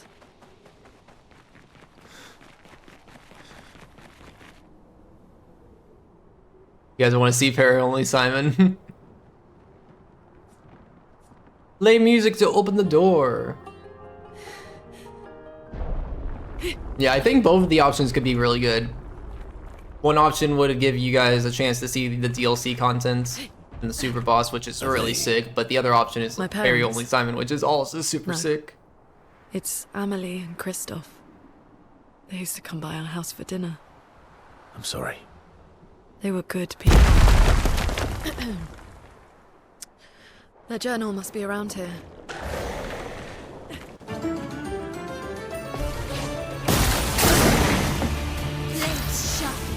Oh. This will hurt.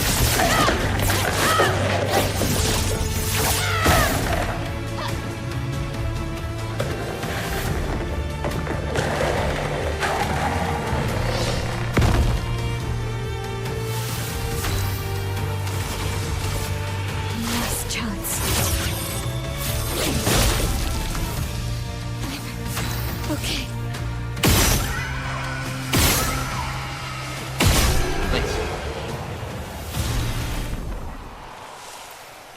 You'd like to get the surprise? Okay, yeah, that's fair. I feel like there's a few people that might not want the DLC option because they don't want to be spoiled on what the super boss is. Very valid. But here's the thing also. I don't know what I've missed yet, so I theorize that we might be an hour away. But when I've completed hundos before, I have spent up to like 40 minutes just collecting and stuff that I've missed that I had to confirm on the save editor. So it is possible that this can go quite a bit longer still. I don't feel like it will, given how many hundos I've done, but it's always a possibility.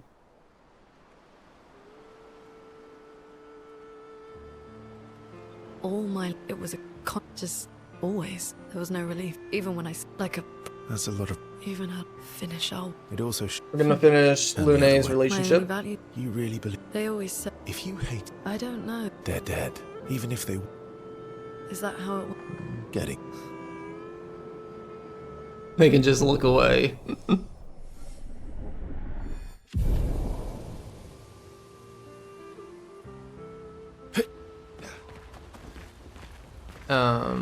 We get a music disc from that. I don't usually. Yeah, I can. It's.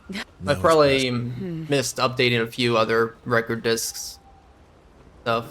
We should not be at like 44 journals and records. I've definitely missed a lot of those. I'll be honest. I could tell. Oh, yeah. A good one. Yes. And upgrades seem a little bit low now too. I could heal it. Oh. It's a reminder. So. I feel it's. You noticed that? Mm-hmm. I had to walk. You fought. It was the first. If you could. No, I never. So. Worthy of the story. Well.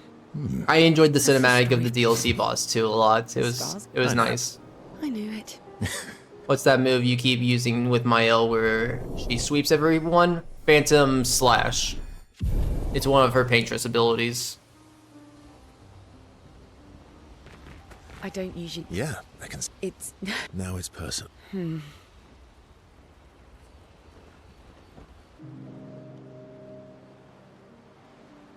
You're always so. Is that An observation. Lune's intent. Why is that?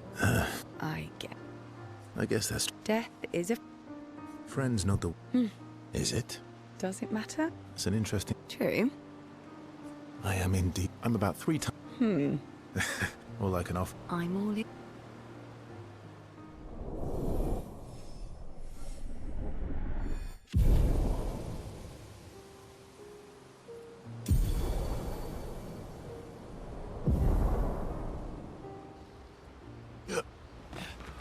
I don't usually. Yeah.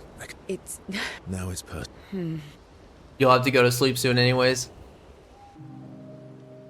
You've been here all day, Groot. Impressive. Double the efficient. I used to. Probably a. It's actually. He brought. Smart Matt. Dead flower. You don't talk about your. Sorry. It's okay. It's just. Neither. What happened to. You don't have to. He. I was. We were. It's okay. That's a good way to look. You were lucky to. Yeah.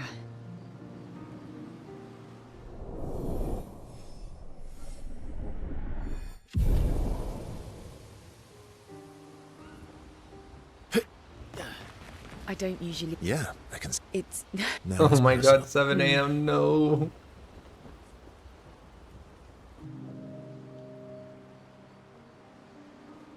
I'm going for a swim with. Did SK. Whatever, D. SK's been. He did say you're a. Well, you. That way. You can save yours. What happened to T? You're hype. Oh yeah, I need to go back to the Flying Manor. I almost forgot about that.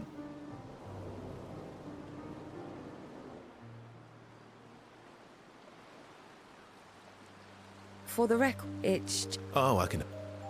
I had an avert. Oh. Exposure. Oh, I tied. Well, no code. This is your. I was also the. We get 2 new cosmetics here for the Come swim on. interaction It's about- here. We need to help you. All right then. Just then, until we get.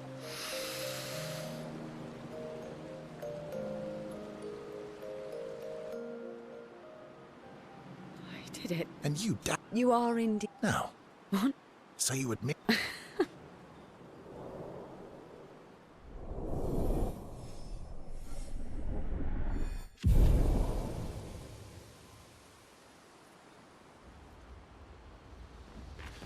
I don't usually. Yeah. It's. Now it's personal. Okay, one more talk with, and we got a music disc too. One more talk with CL, and then we should be max relationship with her. You never told me. What? Oh. Pierre, after his being at the. I understand. She wanted. Would you have created? But if you. I would have every day. The did. You want to know? I tried to. What? When I looked, I tried until I. But I was alone. What I did, that I had. CL. She would. I'm so. I've not have drowned. It would solve it. First. It's a choice. It is. But. Yes.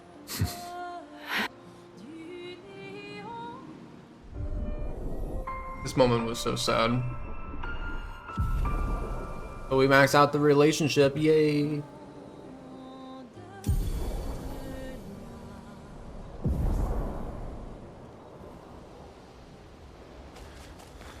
It's strange. Okay, let's know. finish She has the. Luna's. Did I get all the lost gestrels?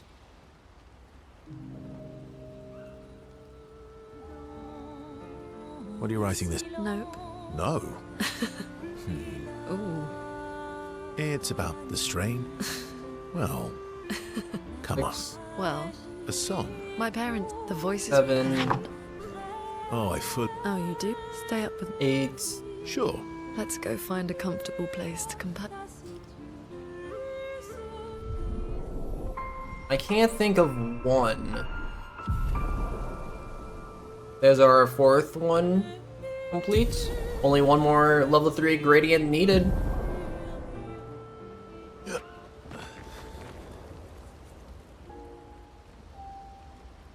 One lost gestural that I'm not thinking of.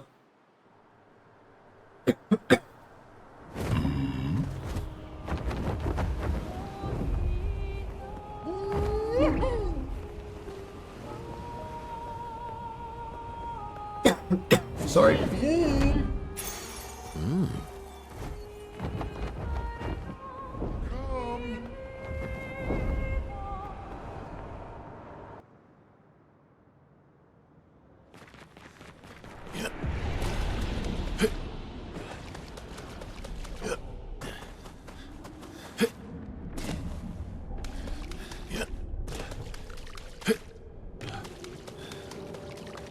So we're finally at a workshop. So we've gotten, this is the 3rd and final workshop. So we're gonna get the final Light of the Beast and we're actually gonna continue forward.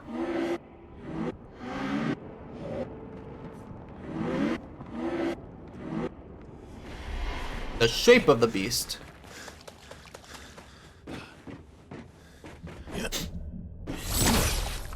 I can use the like melee attack to make sure that I don't roll off here. Because I get sent back to the beginning if I roll off. Is the voice actor the same for French and English? Rescue? I don't think I knew that actually.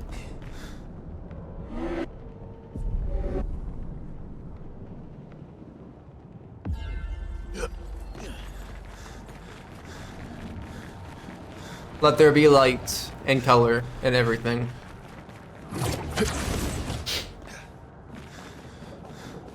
Oh, he's the mocap actor? Really? Actually, maybe I didn't know that.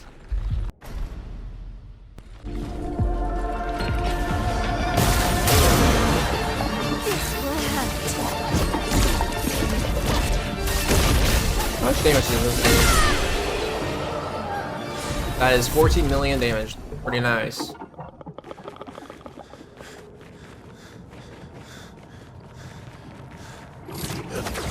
Vaccines.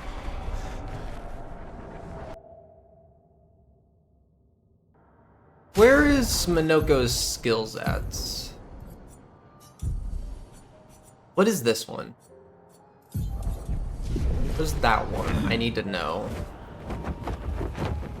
The one beneath the Chevalier Ice. Oh, this is a cool area.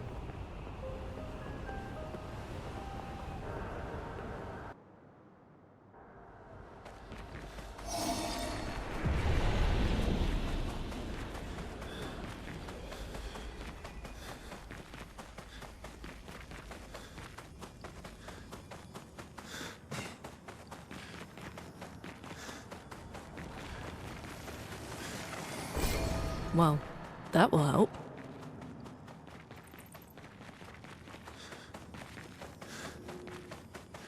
We're gonna do a little skippy skip, just a small one.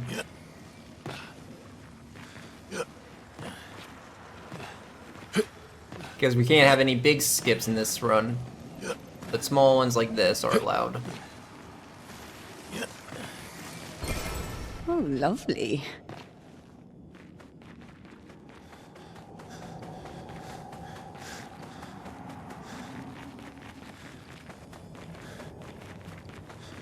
I think I went the wrong way. Okay, no, we're good.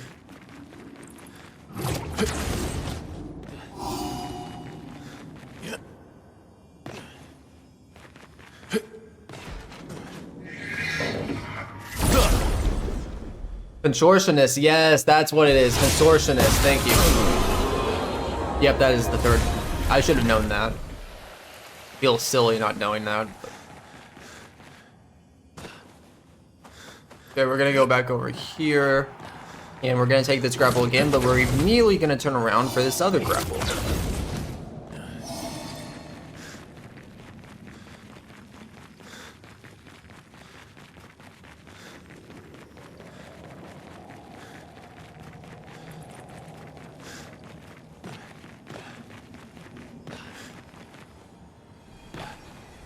No! Alright, it's okay. It's okay that we rolled off. Dude, if that was me casually playing, I would be so mad.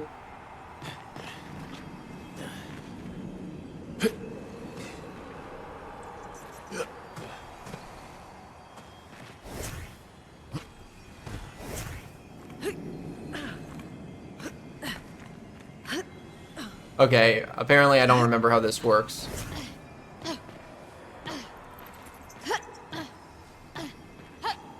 There we go. Nice.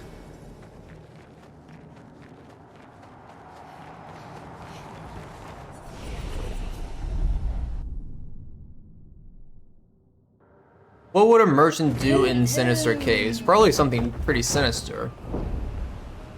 What? You'd be cursing that roll.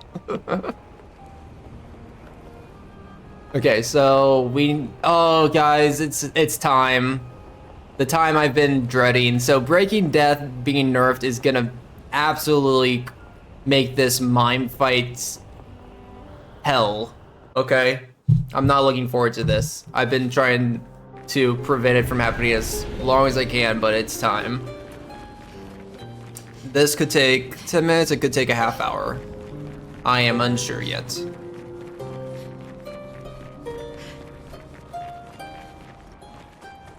So bear with me through this.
I think we will probably do something parry only, Simon. I think that's a good call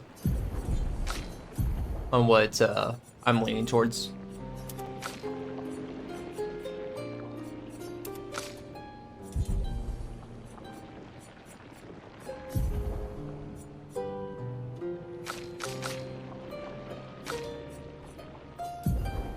Okay, so this is gonna be hard and frustrating.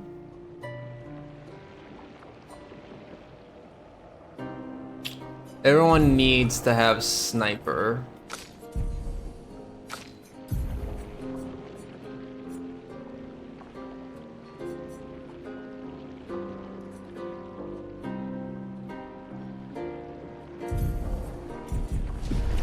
This is gonna be so annoying. Okay, I'm just gonna start going in with my L and see how this works right now.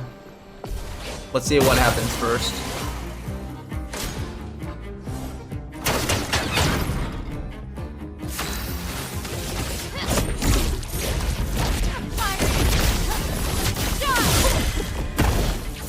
Okay, you're gonna be broken. We need sniper to be able to break him. Last chance. This will hurt. Fiery.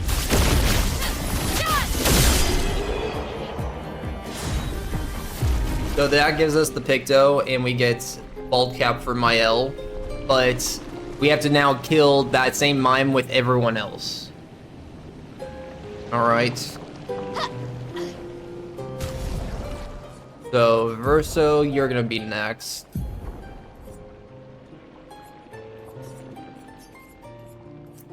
I think having Energy Master...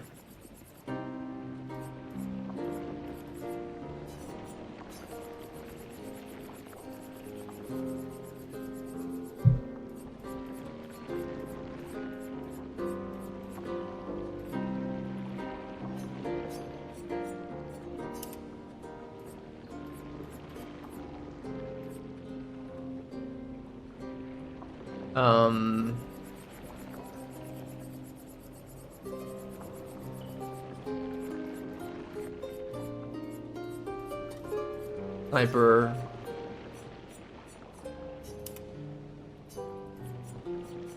Second chance is vital for everyone.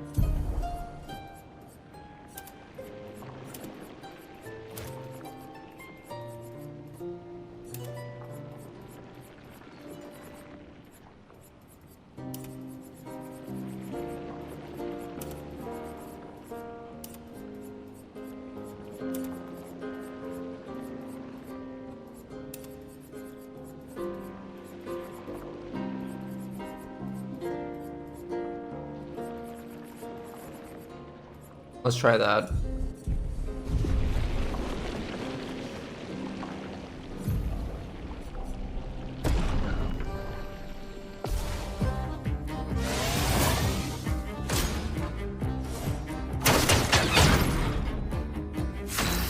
And thankfully, he has an ability that puts him at low health, but not everyone has it. Something like that that they can utilize.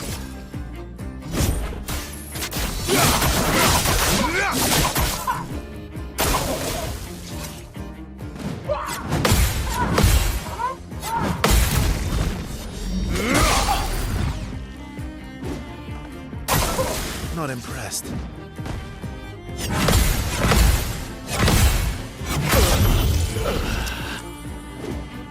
Well, I didn't mean for that to happen, but it did.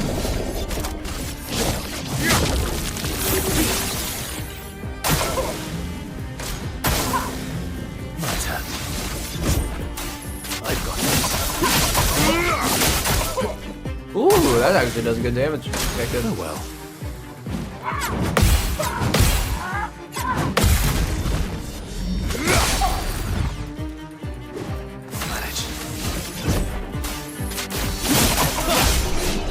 Sick. Verso gets his bold cap.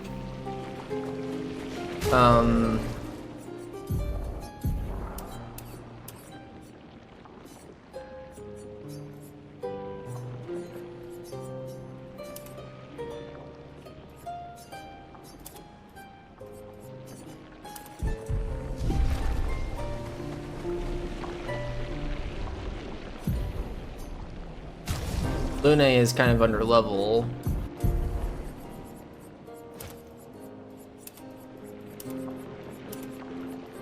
You won't really be able to be at low health, so give a cheater. Auto powerful. Good energizing turns and starts.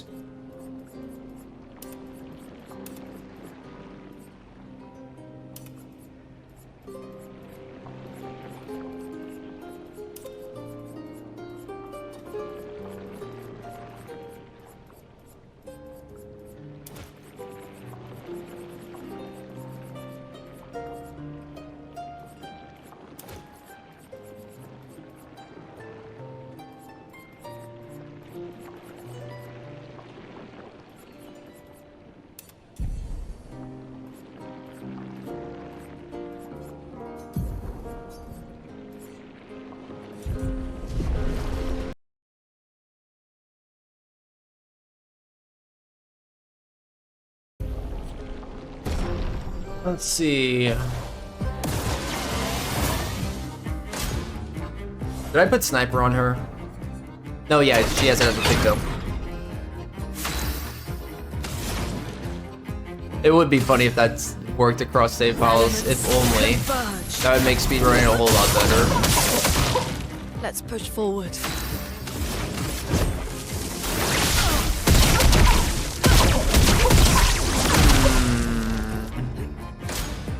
I don't like that.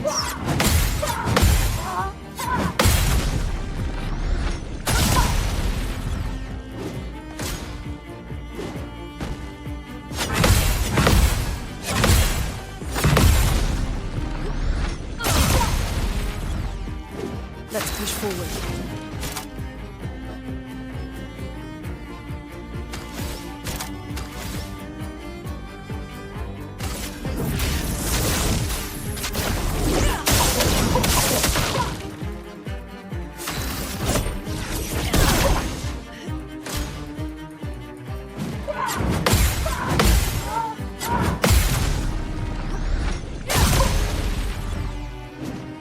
A little more.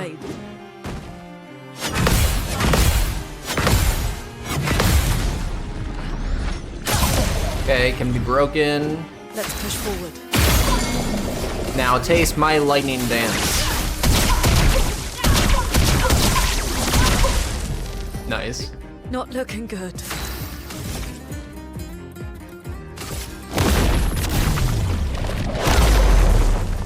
No, that won't work. That hurts. Okay, that wasn't so bad. It's actually not so bad to just like Let's push forward. Just break this guy normally. I don't have to have like this whole yeah, you don't really even need breaking death at all for this. It's not that hard. Cool. I was a little worried, but I was worried for nothing. Yeah, I might be worried for CL still. I don't know if CL will be good. I'm just gonna. Do you have sniper on? You do not.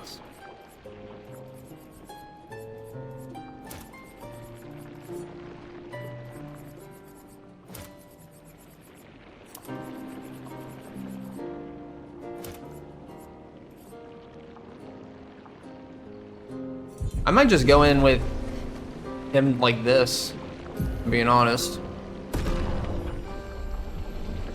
Do do do do do do do do do do do do. The bitter dregs. All right. What we got here? Let's do this.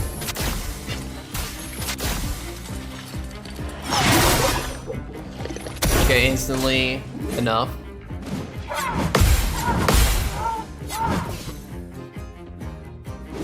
The bitter dregs.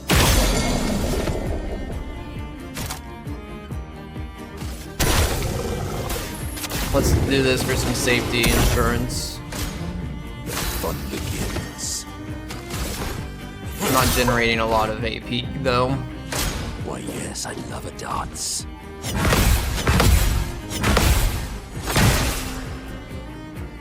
That's not good.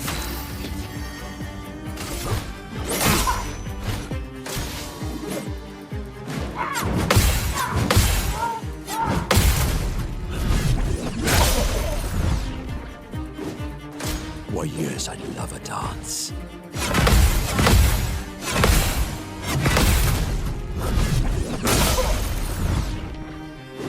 Now the fun begins.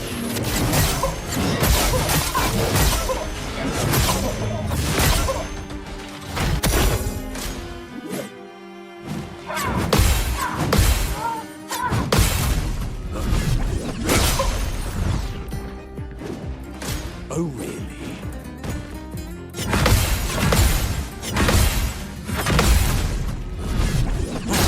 I guess we're just doing parry-only mimes now, pretty much. Kind of felt like that's what this was.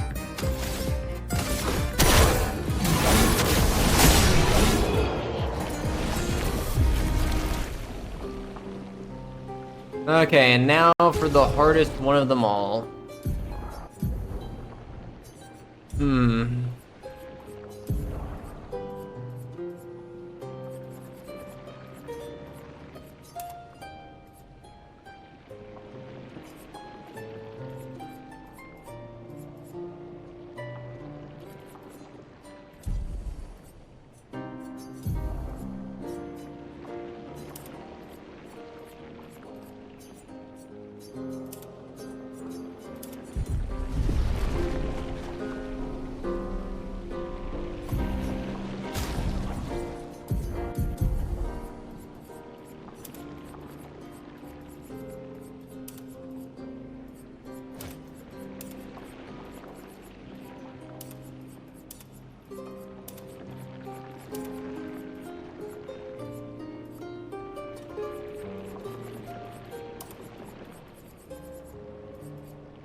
Actually, this might not be too bad.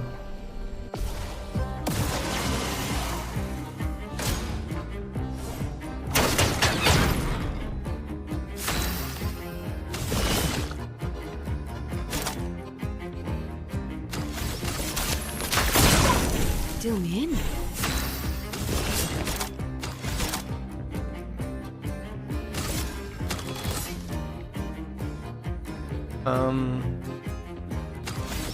I wish I could intervention myself. Not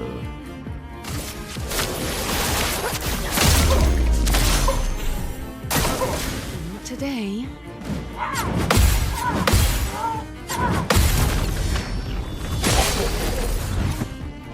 Good.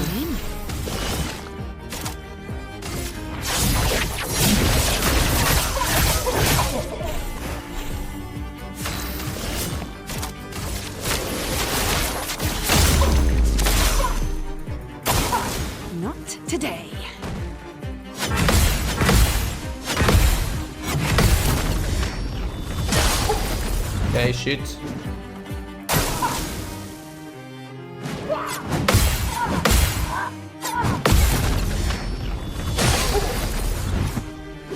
Let's gamble.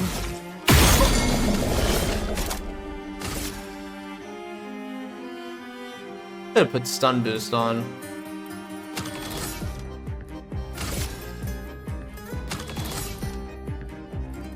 Death is a friend.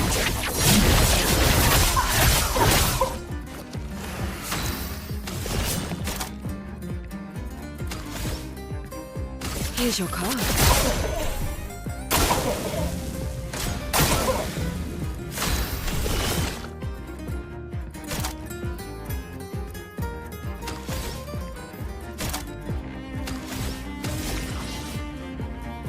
I have too much stun.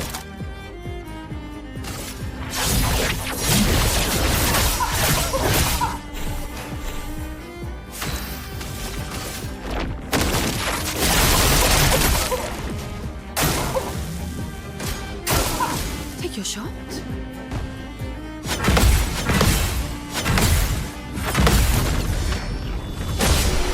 Cool. That wasn't too bad. The mime is over.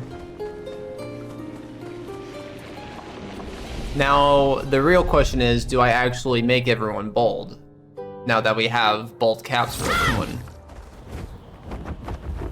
Oh, I do need to go back to Flying Manor. I'll do it right after this. That only took us like 15 minutes. Yeah, that's fine. That was good.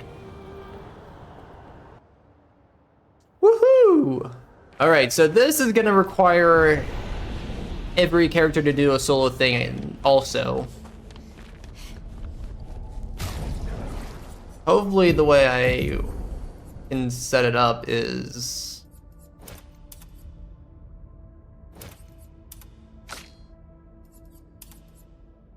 with the Death Bomb.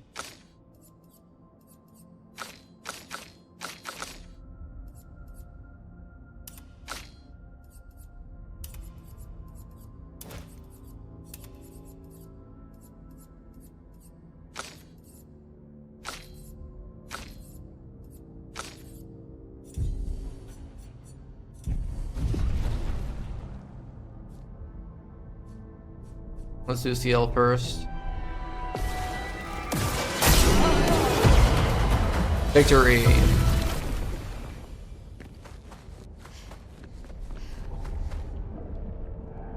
Bald is best. No. Nah, we're good. Okay.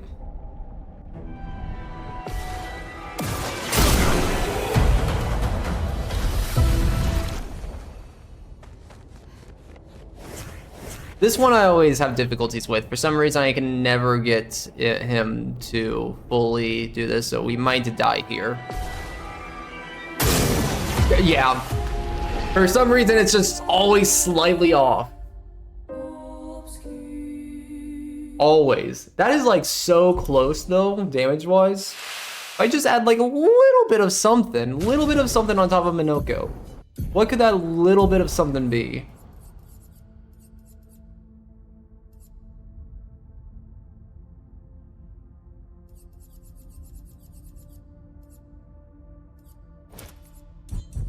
I don't care. We'll just do it normally.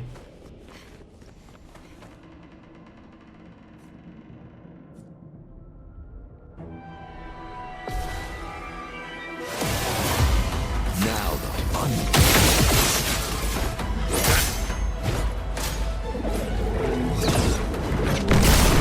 Yeah, you see how fast that is?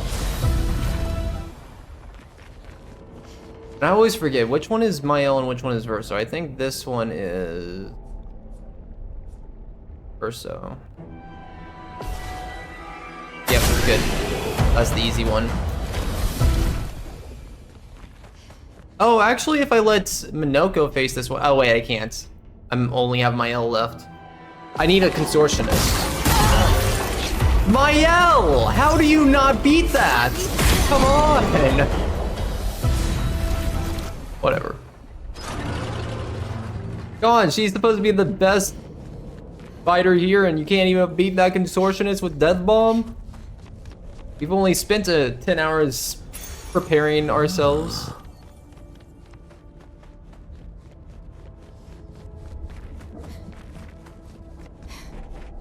Get a Picto there as a reward.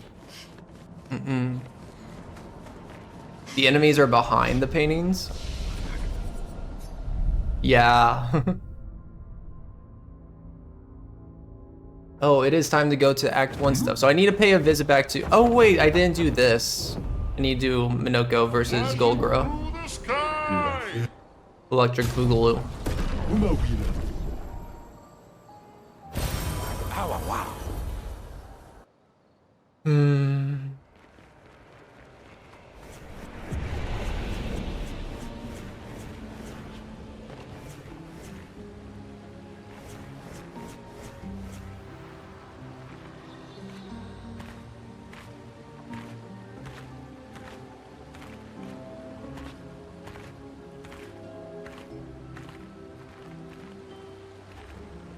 We get to hear the please help me line.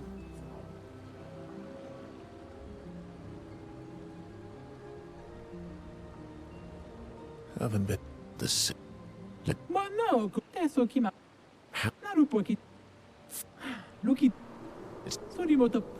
I do wonder why I feel like I'm missing a lot of journals. I should not be missing that much. Do I have... Please help me. There it is. The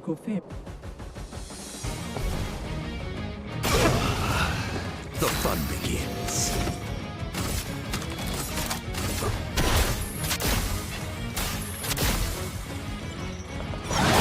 Beautiful. Good job. Good fight. Oh, Oh, I do need to get Hevison with CL. CL is actually suited up pretty well that I can probably do Golgra pretty well now. There is indeed a merchant here. One where there's only one Picto required for us to get, and it's a long trek to get. Not like the longest trek, but it's a longest walk. Golgra, are you crying? No.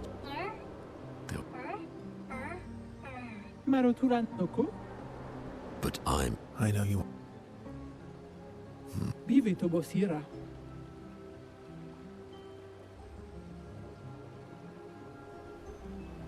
You'll be fine. I could take. I will. Come on. Let's get back to camp.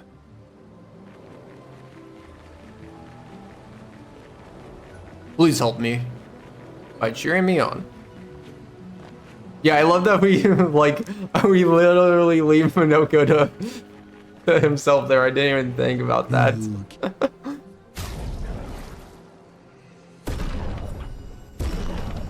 Versus it's like, I'm checking out. It's up to you. Things are getting spicy.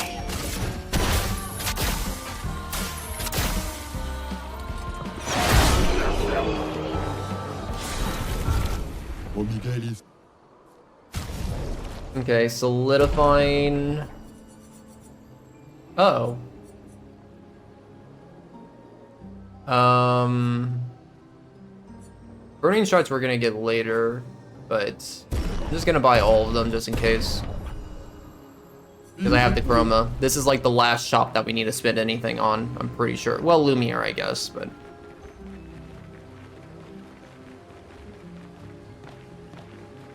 The Lee's Minoko thing, Minoko has said.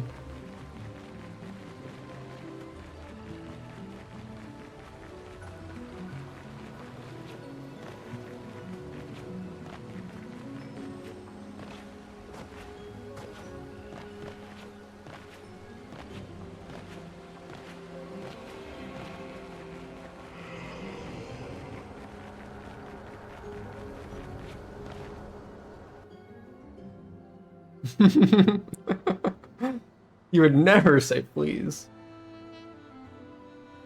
You okay? At least no. Everybody's. Thank you.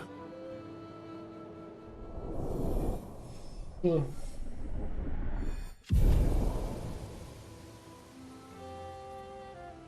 got a music disc from him. So, let's finish up his relationship. Well. Get our last level 3 gradient. Woo! No couple ways. There was never first. No cove. He took care because of me. By the way, I should mention, every time I finish a hundo, my counts are usually like 20 behind. I don't know why it's like this, but Little spoon. they are usually 20 behind. So like Pictos, we probably have like less than 10 left. Bosses, we probably have like, that's probably a little bit more accurate. Those are accurate because I'm actually tracking it route like in my splits 1 by 1. So that's going to be a little bit more, yeah, we need to turn in all the lost gestrels. I think I got all of them. I can't think that I forgot any one. Did I get them all?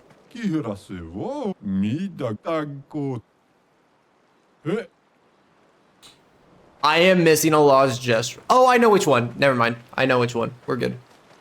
I actually forgot to fight the mimes at that spot too, and we're kind of close to it, so that's good. Okay.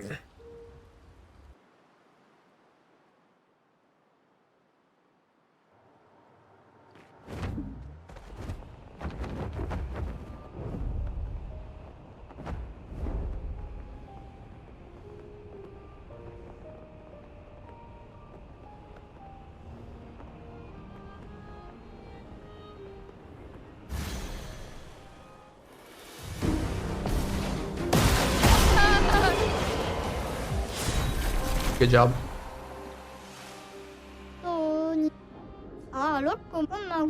Yeah, that's the last kid. Whee! I think I forgot to buy this stuff over here too. So let me buy this from this merchant. The best $300 you've ever sunk in. Doing it all in expert is so nice too. I love lovely. Always like no matter what, whether it's carry related or not, like if I make a mistake, I have to rely on being skillful at the moves still to still get past them. Yeah, I love it.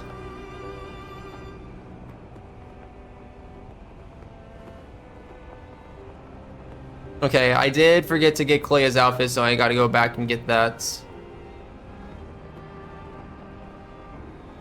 Now, you can get a Clair outfit for any of the ladies, but we're only going to get it for one. There is actually a glitch that you can do to get all of them in a single playthrough, but for my criteria, I only allow myself to, only to get one outfit. So we'll get it from Mael. When we check the save editor at the end, it'll say that Lune and CL are missing it, but that's fine. We're only gonna get one.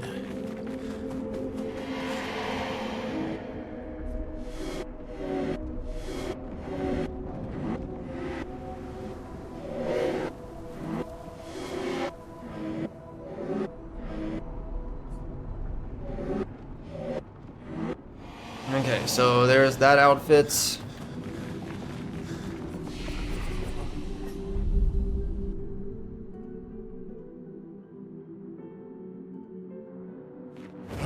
Fastest ball. Yes, you are.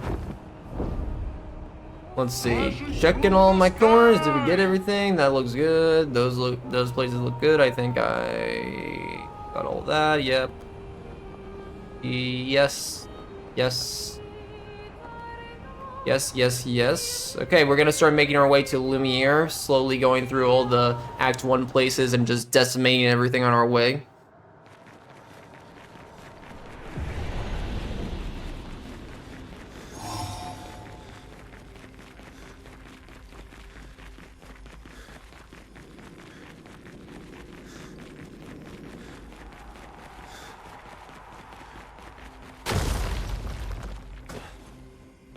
It's an ambush.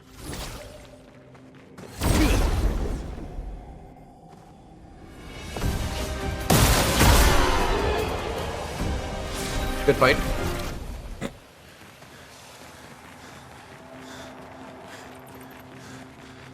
It's worth checking. It wasn't a well-known glitch, I don't think.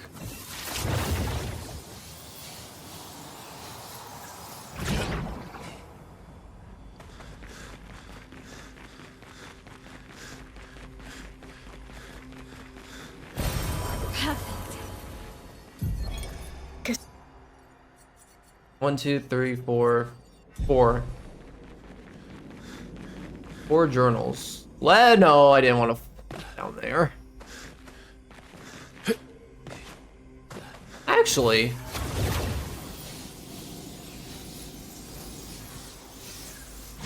it do be glitchless. Glitches in my glitchless run? Never.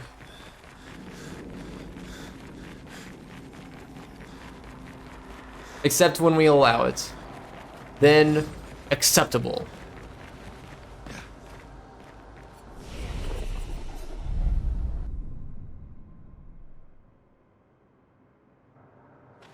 Because I would be lying if I would say that there is absolutely no glitches in this glitchless run. Here we go. I guess let's let's go get the Hevison out of the way. Probably a good call.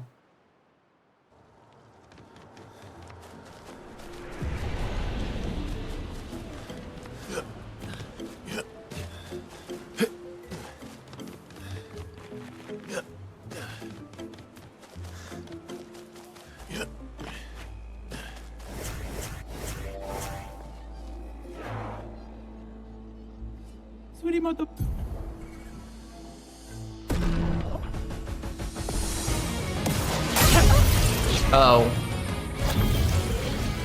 Safety.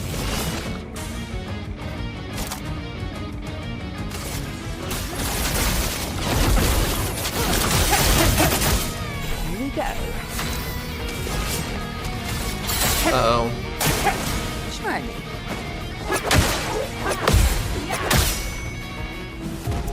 I need to turn off auto death. Glitch. Comma. Less run.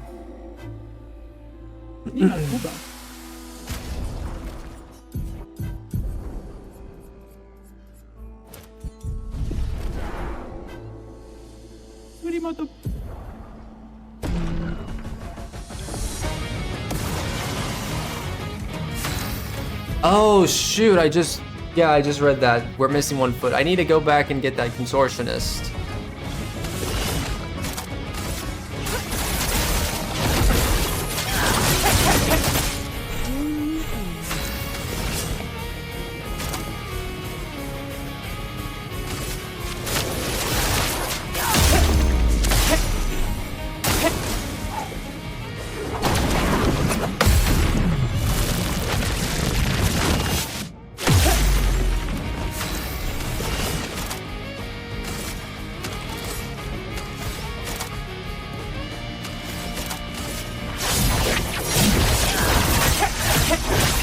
Let's play.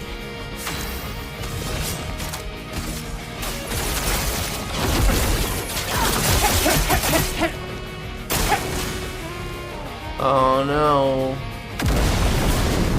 Going Super Saiyan.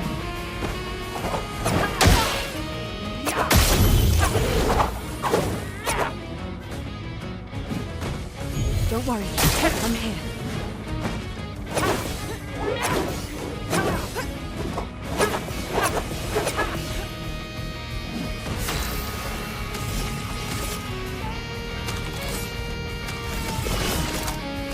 Look at a friend. Oh, come on. Thank you. Okay, so that should give us Hevison.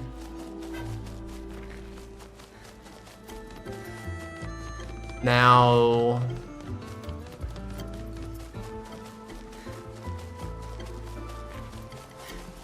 Now what? Now what is a great question. I need to go get the consortionist. I should have done that while I was over.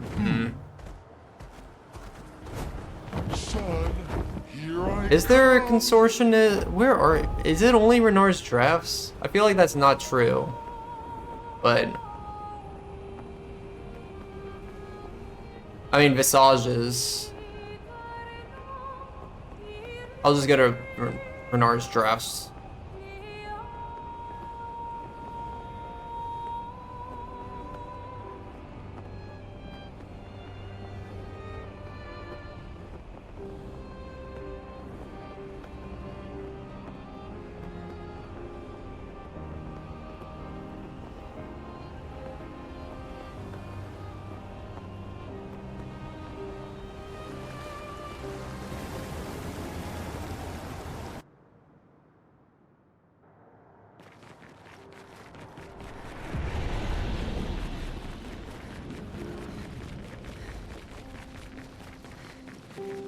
So this should be our last foot, and then we'll have completed our foot collection. Visages in Lumiere. Lumiere. Are they in? They shouldn't be in Lumiere. I can't think of any instance of where they would be in Lumiere.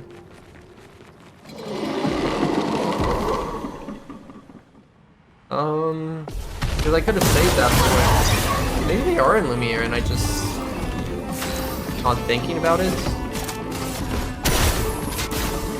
Where would they be though? That could have definitely saved me time. If I knew that they were in Lumiere. It's fine though.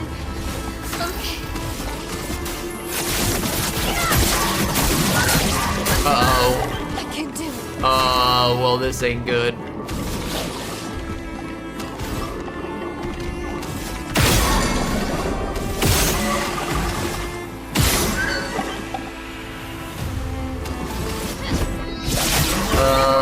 Minoko, please help me.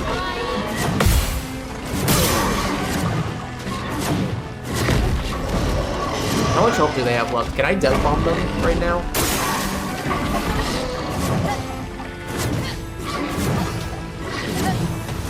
No, I already death bombed them, I'm pretty sure.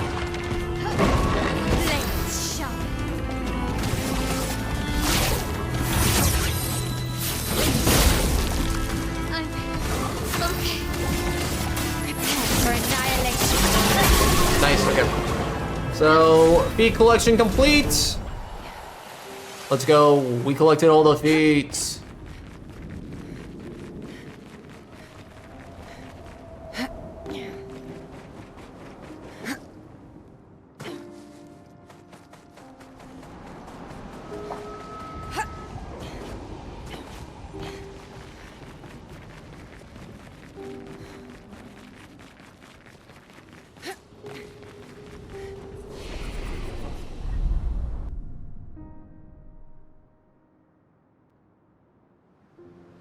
Acceleration!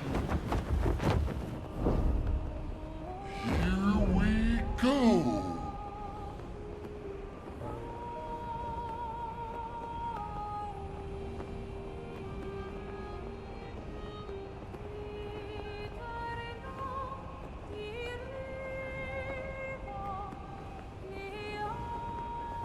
Oh, you're right. I know exactly what you're... Yeah, I know exactly which consortionist you're talking about now. Dang.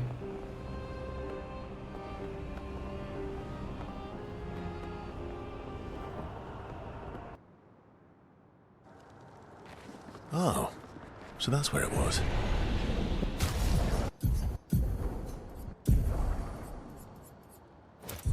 What is it? An old arena from the village. Some Gestrels built balloons to make... You know.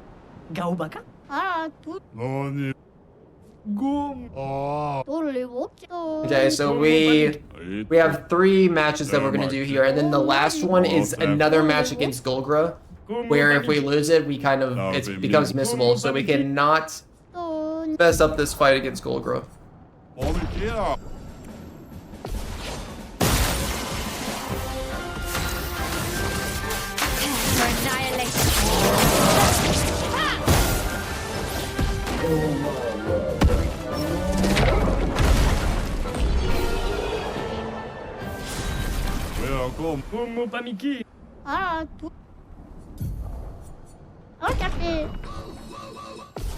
Whoa, whoa, whoa, whoa. I can do it.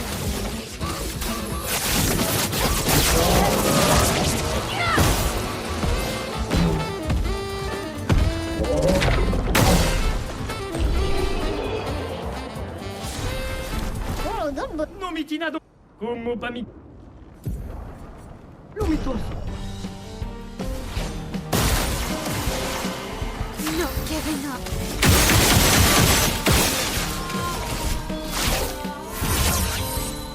Last chance. Blades sharp.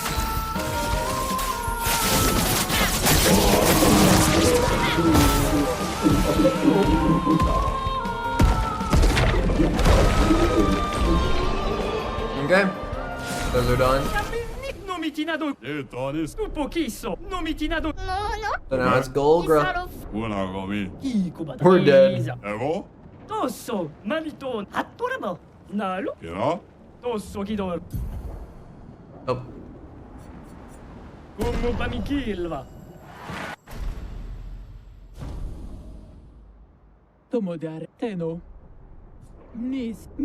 Okay, so cannot die here, and this is the final time we're finally fighting Golgra. How many times have we defeated her this run? Quite a lot. Now, let's end with a Steindl just to be safe. Bye bye. Umano. Io sono villaggio. Quella fosse rito. Got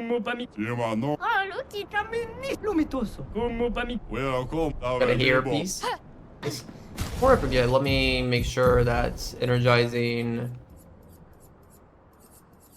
Sorry, yeah, there we go.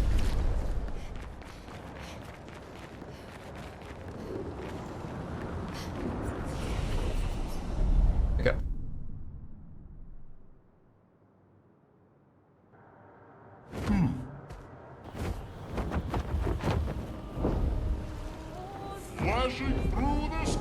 Oh, I need to buy this. Almost forgot.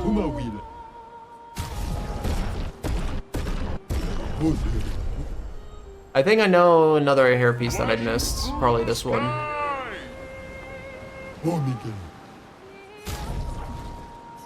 No, I got it. Okay, cool. Flashing through the sky. Got all that. Let's do this right now.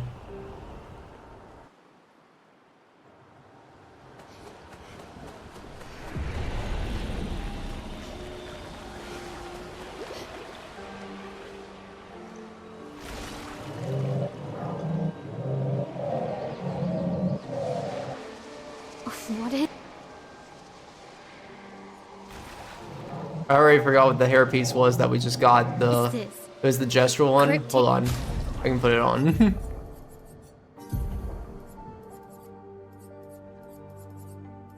There you go.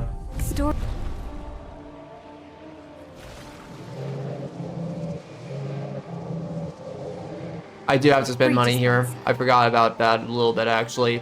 It's 90,000, so it's not that bad.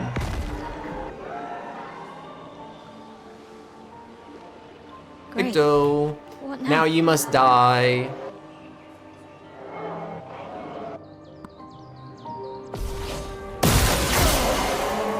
I'm not giving up. Oh yeah, I forgot this guy's kind of really insanely powerful. Steindl?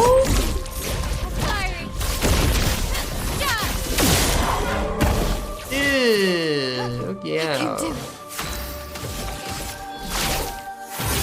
He's got like 26 million health for some reason.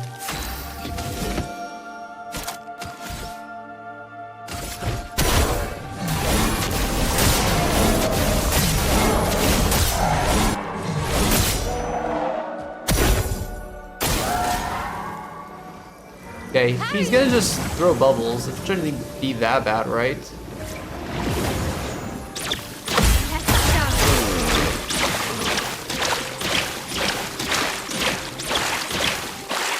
It was bad. Oh, I'm alive. I returned from the dead. The dance begins. Good night, sir. What? Not looking good. Last chance. When in doubt, stun your enemies. Can do it.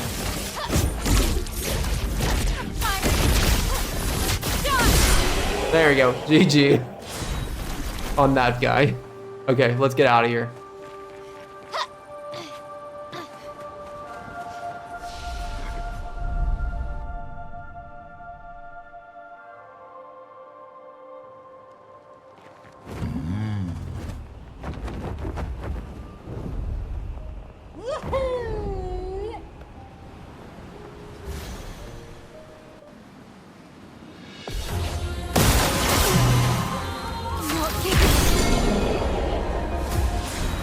That gives us a new weapon. Hang on tight.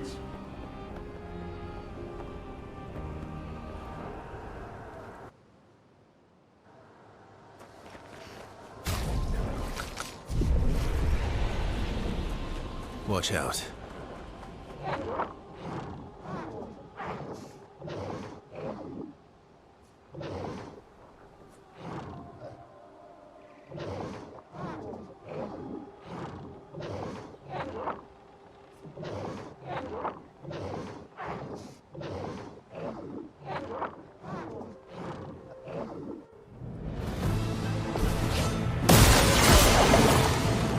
Proper challenge. Not giving up. Good night, Blanc. Clair. Your sister created the Nevrons. Yes. Except for the ones on the Axon Islands. Why did she make Nevron feet so pointy? I can't polish them without poking myself. It's terribly inconvenient. Very inconvenient. Yes. Quite annoying. What, you can't interact with this flag in that dialogue? The one flag you can't do it anymore. Wow.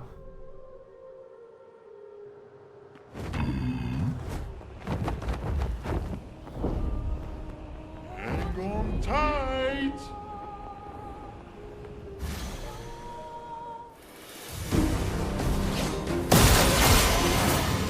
Fire. Not giving up. Fiery. Nice. Another new weapon, and now we need to go this way. There's a Picto on the floor here. Hello? I got it wrong. There's a Picto on the floor here. Yep. Well, knew it all along. Just testing you guys.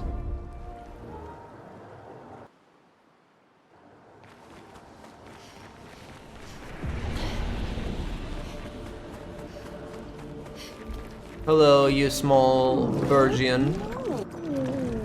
Call wonder up high.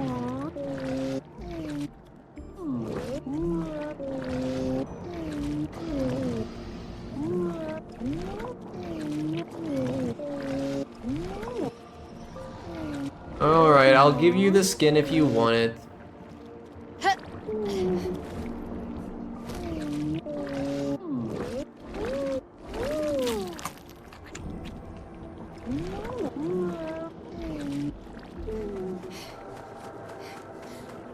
There is a journal over here, though. There should be 2 journals past this, and I know Expedition 60 is one that we need to do, so... yeah. Jump? Oh, yep, sorry. I need to leave, and then come back.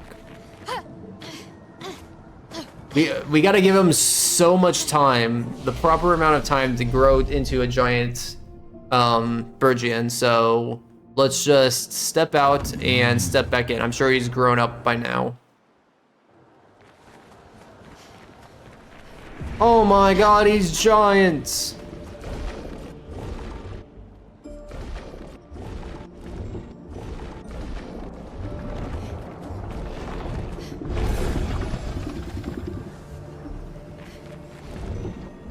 Attack! This Nevron I feel the worst about killing, I'll be honest. Sorry. No hard feelings.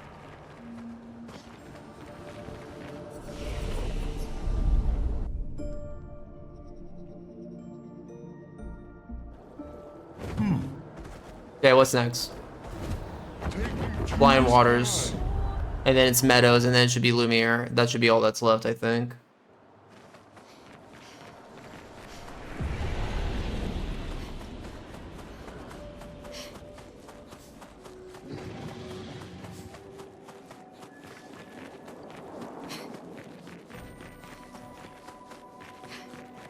I am really tired.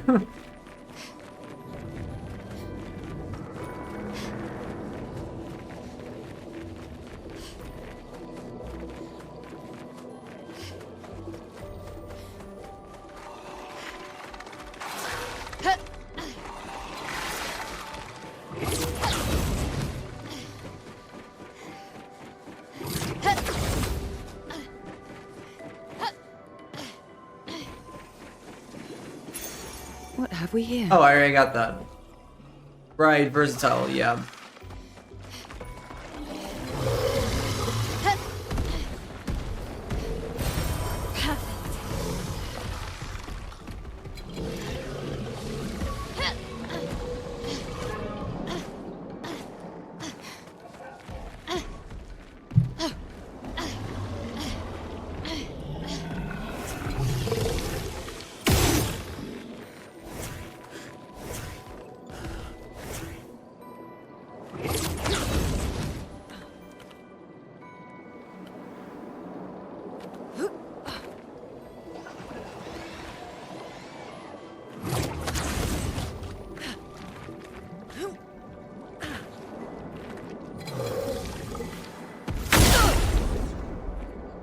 Do the death bomb in 3, 2, 1. Beautiful. Well, that will help.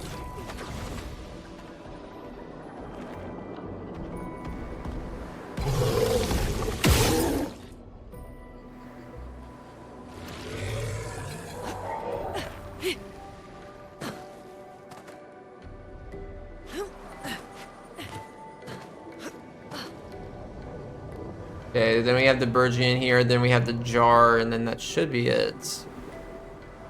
In terms of those guys. I might have just forgot to do the hotkey on some of the boss keys, because for the bosses I'm using my splits to follow the order of how I'm going about all these guys, and I haven't like missed or skipped anything in my split, so pretty confident we did not miss any boss.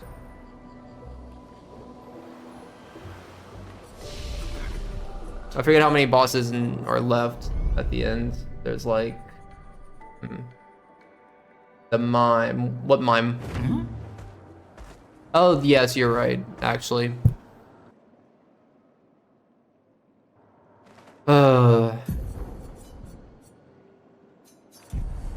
Probably better to reload this save. Good call. Yeah, it's better to just go from here, I think.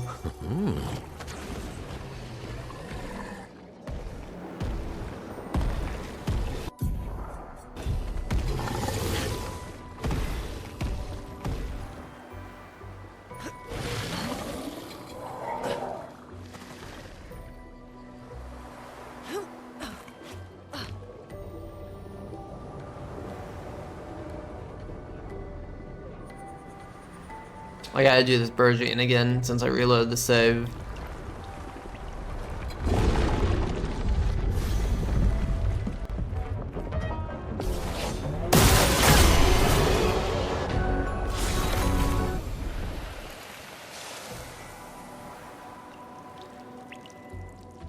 Okay, so the mime is back over here.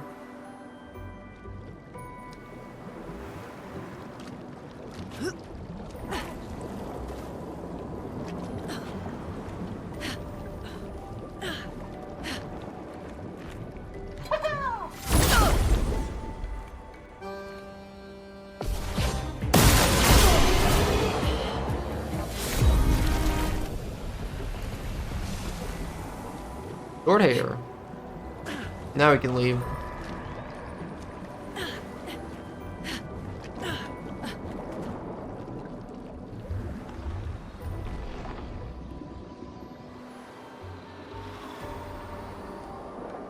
Might be the last mime. I think so. No, I don't think there's one in Lumiere. Yeah, I think that's the last mime. Oh man. Flashing through the sky. I can feel my eyelids starting to fall. We're almost there. Almost there.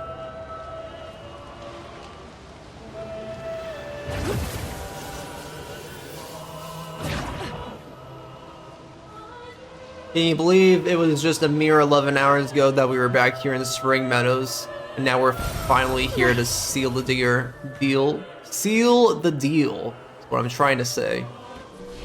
Actually, we don't want to take that. We want to take this route.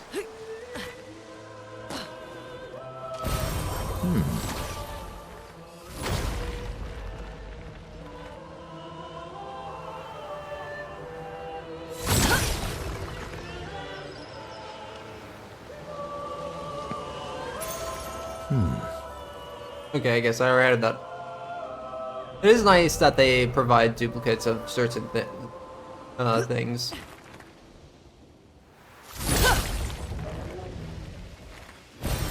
What have we here? Nice. Dupicto. Alright, Jar, me and you, let's tussle.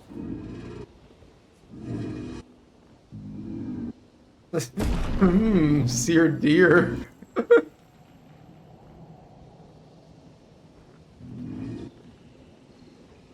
Oh, we need to shine his little light of his. There you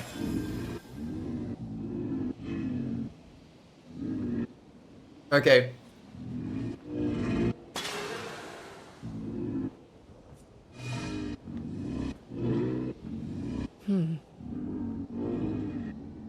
Attack!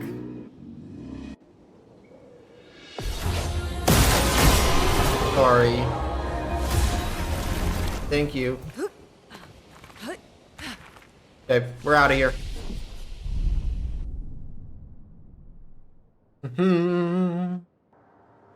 Alright, so we are now...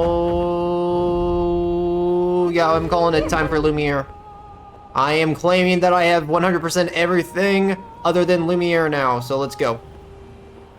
Of course, after we complete Lumiere, we're gonna check the save editor and we're gonna be spending time.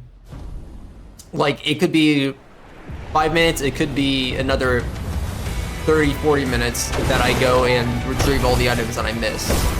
But I feel pretty good about this. I feel like I didn't forget anything, but obviously, Expeditioners are glorious if I workers of havoc.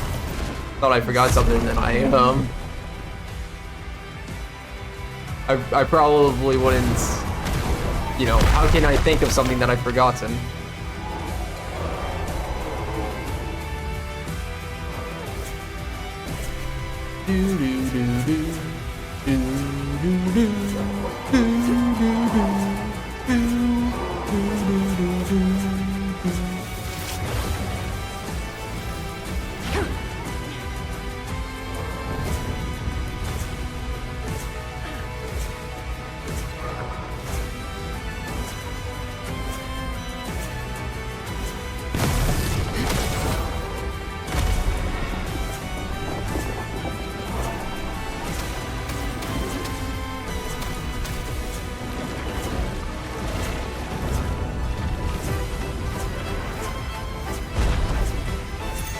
Well, that will help.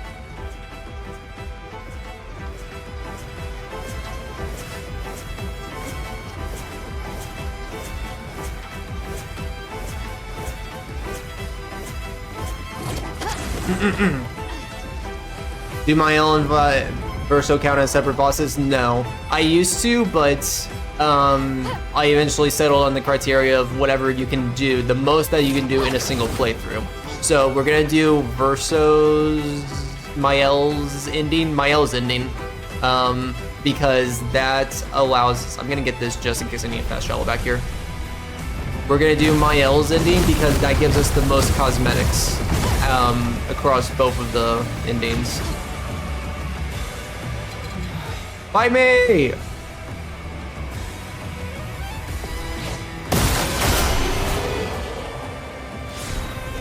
The Tesso. I actually forget, is there something over here? I might have to come back here later. Lumiere is definitely not the best place I remember where to find everything at. Don't need to get that.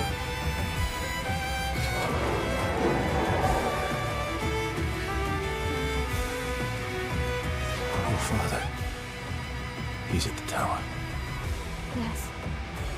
My own.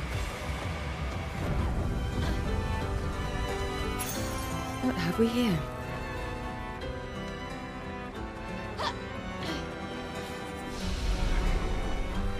Just tagging it just in case I need to come back here. Picked up a Picto. This guy specifically we need to beat.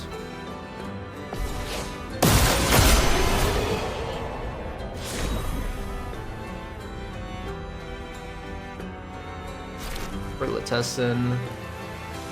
Hold on, I'm double checking a few things.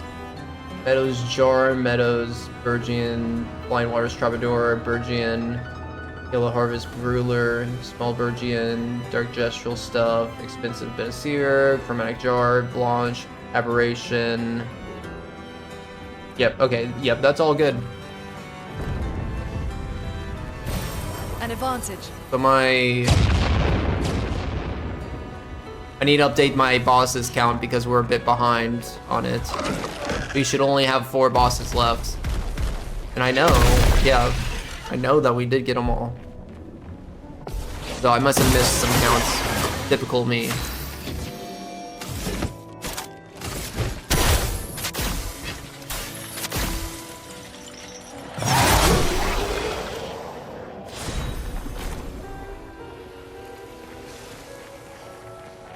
Do, do, do, do, do, do.